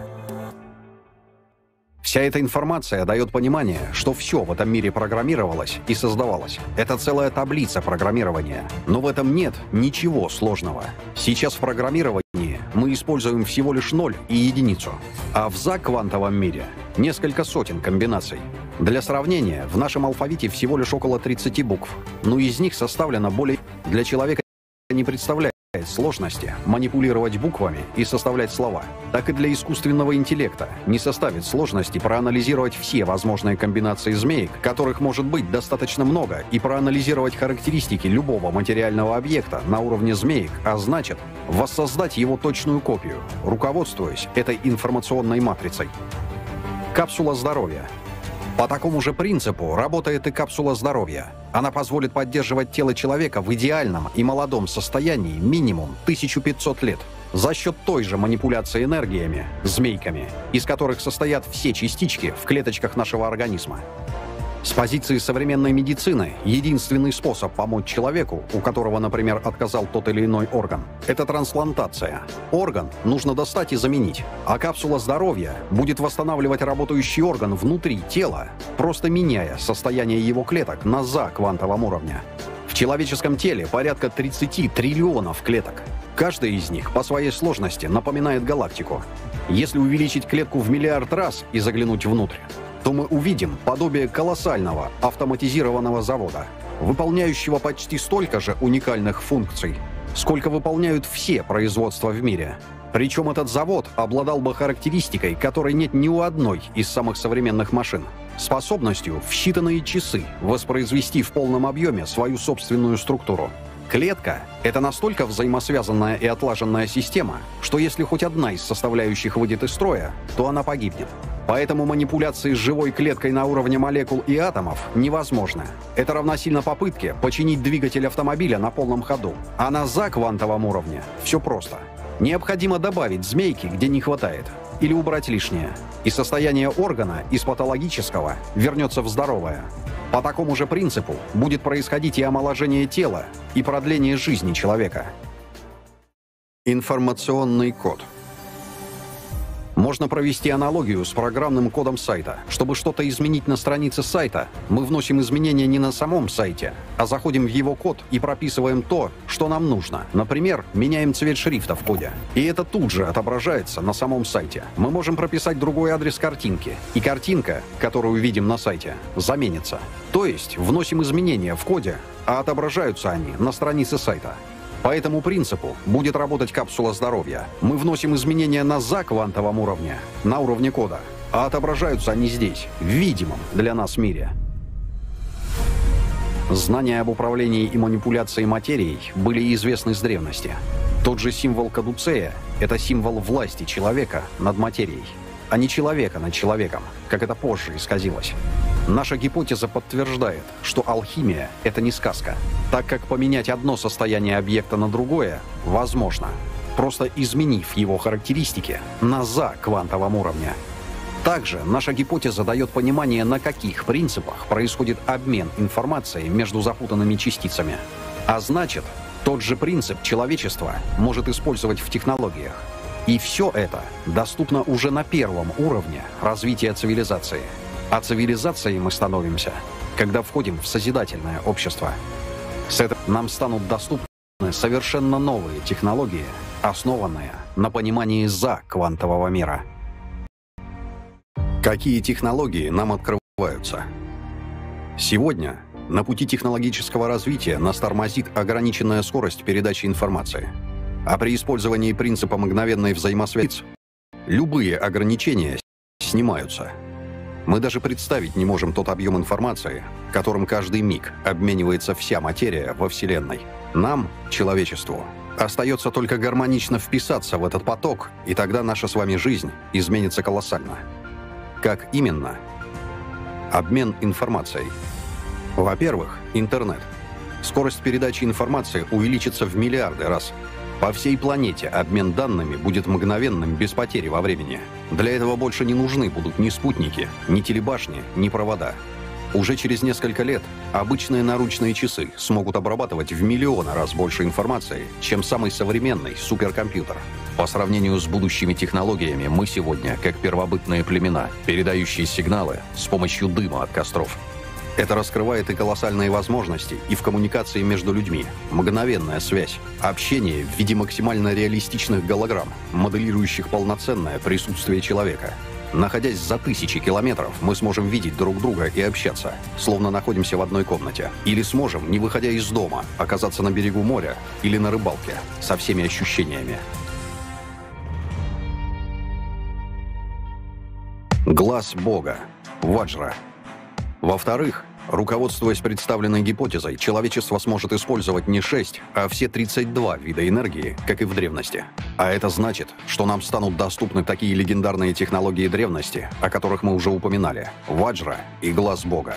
Как они функционируют и какие возможности открывают? Глаз Бога позволяет видеть и идентифицировать человека по его индивидуальному нейронному сигналу, где бы он ни находился. А Ваджра позволяет дистанционно влиять на работу нейронов. По сути, это две составляющие единой технологии, которые работают с нейронами головного мозга и всего организма человека. Нейроны во время своей работы выделяют определенное излучение, сигнал, неизвестный пока науке, который уникален у каждого человека, как отпечаток пальца или как сетчатка глаза. Это своеобразный индивидуальный нейронный код, который остается одинаковым с рождения на всю жизнь. Тот вид энергии, которым оперирует глаз Бога и Ваджра, невозможно экранировать. Это сигналы, которые мгновенно проходят друг к другу через все галактики. И тот же вид сигналов воспринимают и излучают нейроны головного мозга, что уже экспериментально доказано. Это дает понимание, для чего нам в действительности нужно такое количество нейронов и какова их истинная функция. Технологии глаз Бога и Ваджра, внедренные уже в переходном периоде к созидательному обществу, открывают для нас множество перспектив. Как они улучшат нашу жизнь? Безопасность. Благодаря технологии глаз Бога ни один человек в мире бесследно не пропадет и не будет похищен. Сегодня миллионы детей ежегодно исчезают бесследно, а глаз Бога способен определить мирового человека везде и всегда, и неважно, где он, в пещере или в космосе. Более того, благодаря технологиям глаз Бога и Ваджра, любые преступления станут невозможными. Человек, намеревающийся совершить противоправное действие, будет мгновенно выявлен и сразу понесет ответственность. Важно отметить, что Ваджра не может считывать мысли, но она может считывать и страх или агрессию. Допустим, если у группы людей зафиксирована агрессия, а человек, находящийся рядом с ними, испытывает страх и угрозу насилия, то становится очевидно, что этот человек в опасности и ему нужна помощь. Тут же предпринимаются соответствующие меры для обеспечения безопасности этого человека. Все проявления агрессии будут под контролем, поэтому твоя жизнь будет всегда в полной безопасности. Также в созидательном обществе эти технологии будут синхронизированы с МЦК «Восход», что позволит не только видеть любого правонарушителя, но и определять, с кем он взаимосвязан, видеть его финансовые потоки и принимать решения для его обезвреживания. Глаз Бога и Ваджра также помогут в случае чрезвычайных ситуаций, если человек попал в беду, катастрофу или получил травму. Допустим, произошло сильное землетрясение, многие люди оказались под завалами. Технология глаз Бога мгновенно укажет, где именно находится живой человек, а технология Ваджра сможет дистанционно внести изменения в его организм, которые позволят ему выжить. Например, Ваджра, взаимодействуя с нейронами человека, мгновенно остановит у него кровотечение, уберет болевой шок, при необходимости введет в искусственную, контролируемую кому. Так как в состоянии комы процессы в организме замедляются, у спасателей появляется больше времени, чтобы добраться до человека и спасти его. По тому же принципу, в случае ДТП, Ваджра поможет человеку еще до приезда скорой. И это всего лишь несколько ярких примеров использования данных технологий для обеспечения безопасности людей. Больше не будет никаких аварий на дороге по причине нетрезвого вождения. Технология Ваджра просто не позволит сесть за руль человеку в состоянии алкогольного или наркотического опьянения. Несколько месяцев назад я пообещал продемонстрировать рабочий прототип системы глаз Бога. Я обязан был сдержать свое слово. Единственный момент, который мы обсуждали, был вопрос безопасности. К счастью, нам помог случай, и мы воспользовались выпавшей возможностью. В последнее время большинство ведущих государств мира занимаются разработкой глобальных систем мониторинга идентификации человека. Лучших результатов на данный момент достигли китайские специалисты. Их система распознания лиц, работающая с видеонаблюдением, базирующаяся на спутниках Beidou-3 и разработках таких компаний, как SenseTime, LLC Vision Technology и других, показывает в принципе неплохие результаты. Китайские специалисты утверждают, что их система способна даже идентифицировать человека в балаклаве. Ну, отчасти это правдивое утверждение, но есть нюанс. Дело в том, что система их способна идентифицировать человека в балаклаве, но при одном условии, что этот человек был идентифицирован до этого. То есть его данные уже находятся в базе системы. То есть если человек ни разу не пересекался с данной системой, она его не способна идентифицировать. Ну или такой пример. Мы возьмем человека, ему на голову оденем кастрюлю. Китайская система не способна его идентифицировать. Или мы оденем ему на тело балахонистое одеяние. Китайская система также не способна будет его идентифицировать. Прототип системы глаз Бога, который мы демонстрируем, он совершенно отличен от любых существующих систем. Он работает на абсолютно иных физических принципах. И для идентификации человека он не использует антропометрию человека. Он исчаток сигнала нейронов головного мозга. А этот сигнал, он является уникальным. Он также уникален, как отпечатки наших пальцев, как сетчатка глаза или наша ДНК. Его невозможно изменить, его невозможно экранировать. И мы это доказали путем проведения целого ряда экспериментов. Прототип, который мы сегодня вам демонстрируем, он, впрочем, работает в определенном диапазоне. То есть по горизонту угол сканирования составляет 135 градусов, по вертикали 10. Глубина сканирования составляет 150 километров. Эти цифры, они подтверждаются экспериментально. При этом сканирование, вернее результат сканирования, он не зависит абсолютно от ландшафта. Вот обратите внимание на экран. Белые точки, которые вы видите, попали в конус сканирования нашего прототипа.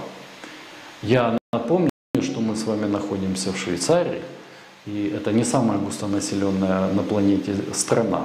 Плюс у нас за спиной находятся горы, то есть плотность населения здесь достаточно низкая.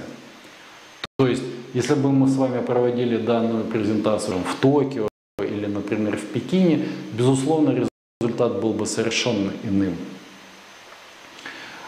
Также, я думаю, вы обратили внимание на линейность отражения сигнала, которая является результатом вертикальной веерности работы прототипа. То есть, что это значит? Это значит, что наш прототип, он одновекторный и однолинейный, то есть происходит постоянное вертикальное сканирование. Именно из-за этого происходит задержка в 0,3. Естественно, рабочая машина после окончания разработки, она будет лишена этих, скажем так, детских болезней. То есть ее диапазон работы и функционал он будет гораздо мощнее и гораздо больше. То есть система после окончания разработки, она сможет не только идентифицировать всех живых людей на планете Земля, но она также сможет определять в режиме онлайн местонахождение человека в любой точке планеты. Неважно, он находится на поверхности, он находится на высоте любой над поверхностью планеты, либо он находится под землей, либо под водой. Ничто не ограничит глаз Бога. Ну, давайте проведем параллели, которые мы уже озвучивали. К примеру, мы возьмем человека, оденем ему кастрюлю на голову. Глаз Бога его увидит и идентифицирует. Мы можем одеть на человека балахонистую одежду. Глаз Бога его увидит и идентифицирует. Мы можем даже взять человека, сделать ему пластическую операцию, полностью изменив внешность. Мы даже, извините, можем сделать операцию, сменив ему пол. Ничто не смутит глаз Бога. Он также безошибочно идентифицирует человека, установив его личность. Говоря о работе нашего прототипа и о том, что его функционал он несколько уже, чем у будущей рабочей машины, несмотря на это, мы его в центре большого города. Ну, давайте, к примеру, скажем, Абу-Даби. Так вот, находясь в центре Абу-Даби, данный прототип, он сможет не только идентифицировать всех жителей и гостей столицы Объединенных Арабских Эмиратов, но он также будет контролировать территорию в радиусе 150 километров. А это значит, что он захватит и такие города, как Дубай и Шарджа. Если мы говорим о будущем, о рабочей машине, то она должна будет работать или, скажем, может работать вместе с существующими системами спутников, такими как, например, GLONASS, GPS, Галилео или этот же Beidou 3, который мы уже упоминали. При этом ее можно будет совмещать со всеми существующими базами данных. Ее можно будет объединить вместе с системами видеонаблюдения. Таким образом, система будет не только идентифицировать человека, не только определять его местонахождение, но она также будет постоянно формировать досье на каждого человека. Также мы хотели бы обратить ваше внимание на экран. Вот сейчас вы видите, как система работает с привязкой к видеокамере. А так она работает без привязки к ней. Интересный факт для думающих людей. Наш прототип при приеме сигнала потребляет 2,8 вольта. Для того, чтобы отправить исходящий сигнал, ему необходимо всего лишь 1,2 вольта. Вдумайтесь, 1,2 вольта, которые способны изменить мир. Здоровье и медицина. Ваджра открывает колоссальные возможности и для сохранения нашего здоровья. Например, человек может даже не догадываться, что у него прединфарктное состояние. При этом Ваджра уже это понимает по его нейронному излучению. И скорая помощь уже в пути. Анестезия во время хирургических операций больше не будет нужна, как и все обезболивающие. Ваджра сможет обезболить человека на любой срок, какая бы сложная операция ни была. Медикаментозное обезболивание всегда отрицательно сказывается на организме, а благодаря Ваджре все будет решаться одной кнопкой, без побочных эффектов, потому что происходит целенаправленное воздействие на нейронную группу.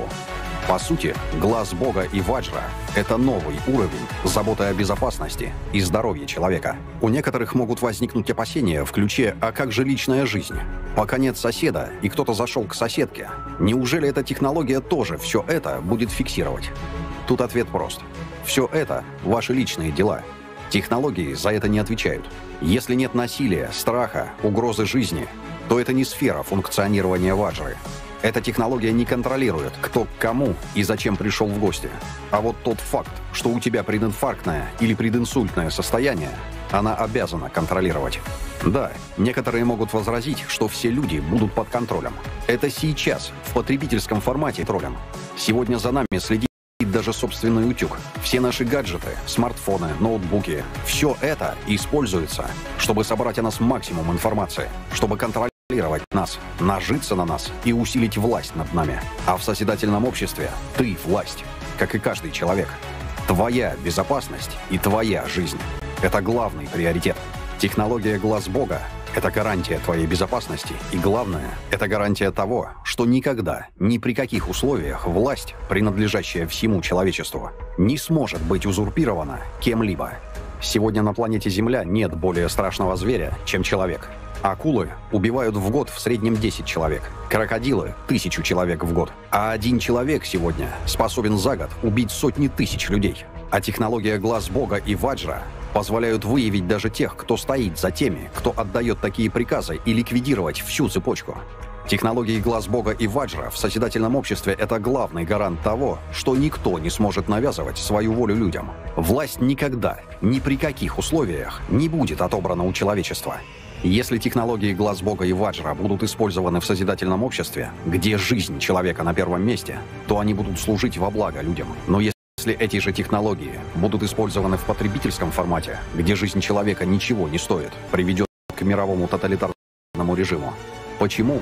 Потому что государство, компания или человек, обладающий этой технологией, сможет нажатием одной кнопки или даже мысленным приказом отдать команду уничтожить все армии мира, неважно, хоть один объект, хоть миллиарды. И самое страшное, что никто не сможет этому противостоять, потому что эти технологии работают на тех энергиях, которые не подлежат экранированию. Скрыться от них просто невозможно, как и невозможно вычислить, откуда идет передача этих сигналов. Внедрение подобных технологий в потребительском формате крайне нежелательно, потому что это будет губительно для всех. Это приведет нас к общепланетарному порабощению, где кто-то один или группа людей диктует свою волю всем. Почему мы решились рассказать об этих технологиях и о нашей гипотезе именно сейчас? На это две причины. Первая — потому что только со временем мы полноценно поняли всю суть тех феноменов, с которыми мы соприкоснулись, проводя эксперименты в аппарате «Пирамида». Понимание того, что за этим стоят энергии, на основании которых возможно воссоздать такие технологии, как Ваджра и глаз Бога, привело нас к осознанию всей серьезности ситуации. На первоначальных этапах проведения наших экспериментов в них был задействован достаточно широкий круг людей, из-за чего данная информация вышла за пределы первоначальной группы участвовавших и стала доступна многим. Мы понимаем, что эти знания вызывают огромный интерес, побуждая людей к поиску. По нашим данным, уже сегодня в некоторых странах ведутся работы в этом направлении, а значит, рано или поздно это станет достоянием одной из стран. Поэтому мы и говорим сейчас открыто. Если сейчас, в потребительском формате, эти технологии попадут в безответственные руки, это опасно. Вторая причина, почему мы сейчас передаем данную гипотезу, заключается в том, что самая главная задача человечества сегодня – это выжить в цикле климатических катастроф. Климатический Цербер интернетом не пользуется, и даже Ваджра и Глаз Бога не способны его остановить. Сегодня на ядро Земли идет воздействие из космоса, вызывающее катаклизмы каждые 12 тысяч лет. Предложенная нам гипотеза дает возможность понять, что за энергия влияет на ядро и каковы принципы ее воздействия. Изучив эту энергию на заквантовом уровне, человечество сможет не только нивелировать ее негативное воздействие на нашу планету, но и использовать как источник дополнительной энергии во благо человечества. Реализовать это можно только если лучшие ученые мира смогут объединить свои усилия и целенаправленно сфокусироваться на решении этой задачи. Это возможно только в созидательном формате общества. Чтобы это стало нашей реальностью, мы как человечество должны сделать запрос на смену формата с потребительского на созидательный. Для этого необходимо активное участие каждого члена общества. И хотелось бы обратиться к представителям научного мира. Гипотеза, которую вы сейчас услышали, для простых людей это всего лишь информация. Но для вас это реальный шанс спасти все.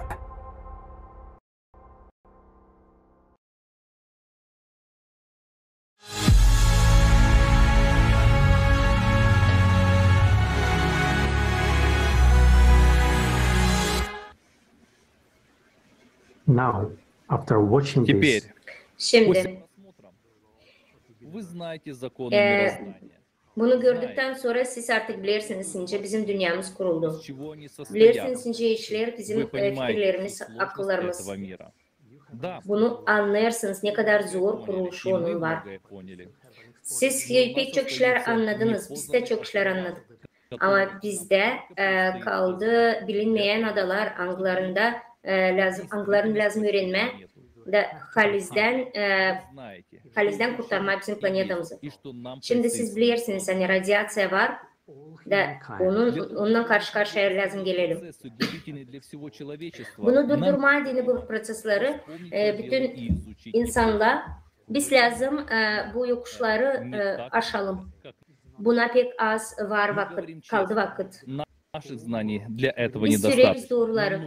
Bizim aklımız yetmiyor. Bize lazım bütün dünya, bize lazım bütün potansiyel.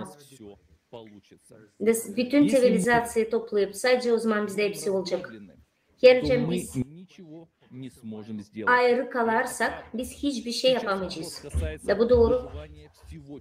Şimdi soru onda nice insanlık yaşayacak öteye doğru. Kendi gücünü, kendi isteklerini ortaya koyacak.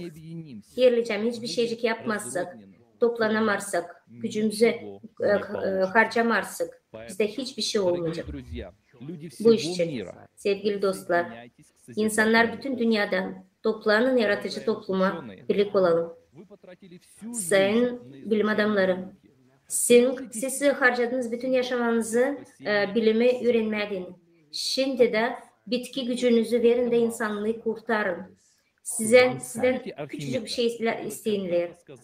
Arhimed'i aklınıza getirin. Öyle dedi. Ver bize bir noktan yeri biz varınca dayanalım. Ve ben sana bütün dünyayı yerle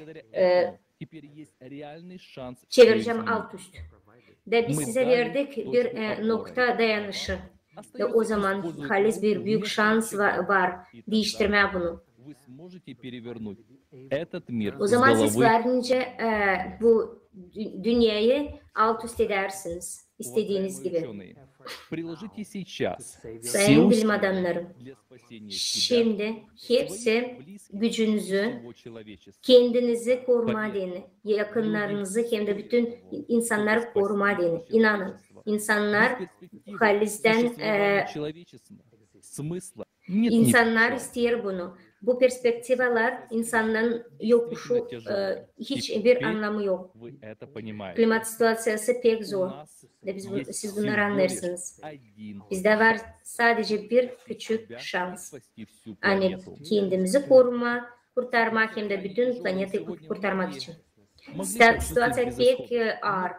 Bugün siz vardığınca görersiniz hani yok çıkış. Ama görün hani çıkışın ne olduğunu söyledik biz bugün. İnsanlar bir araya gelin. Birlik olun.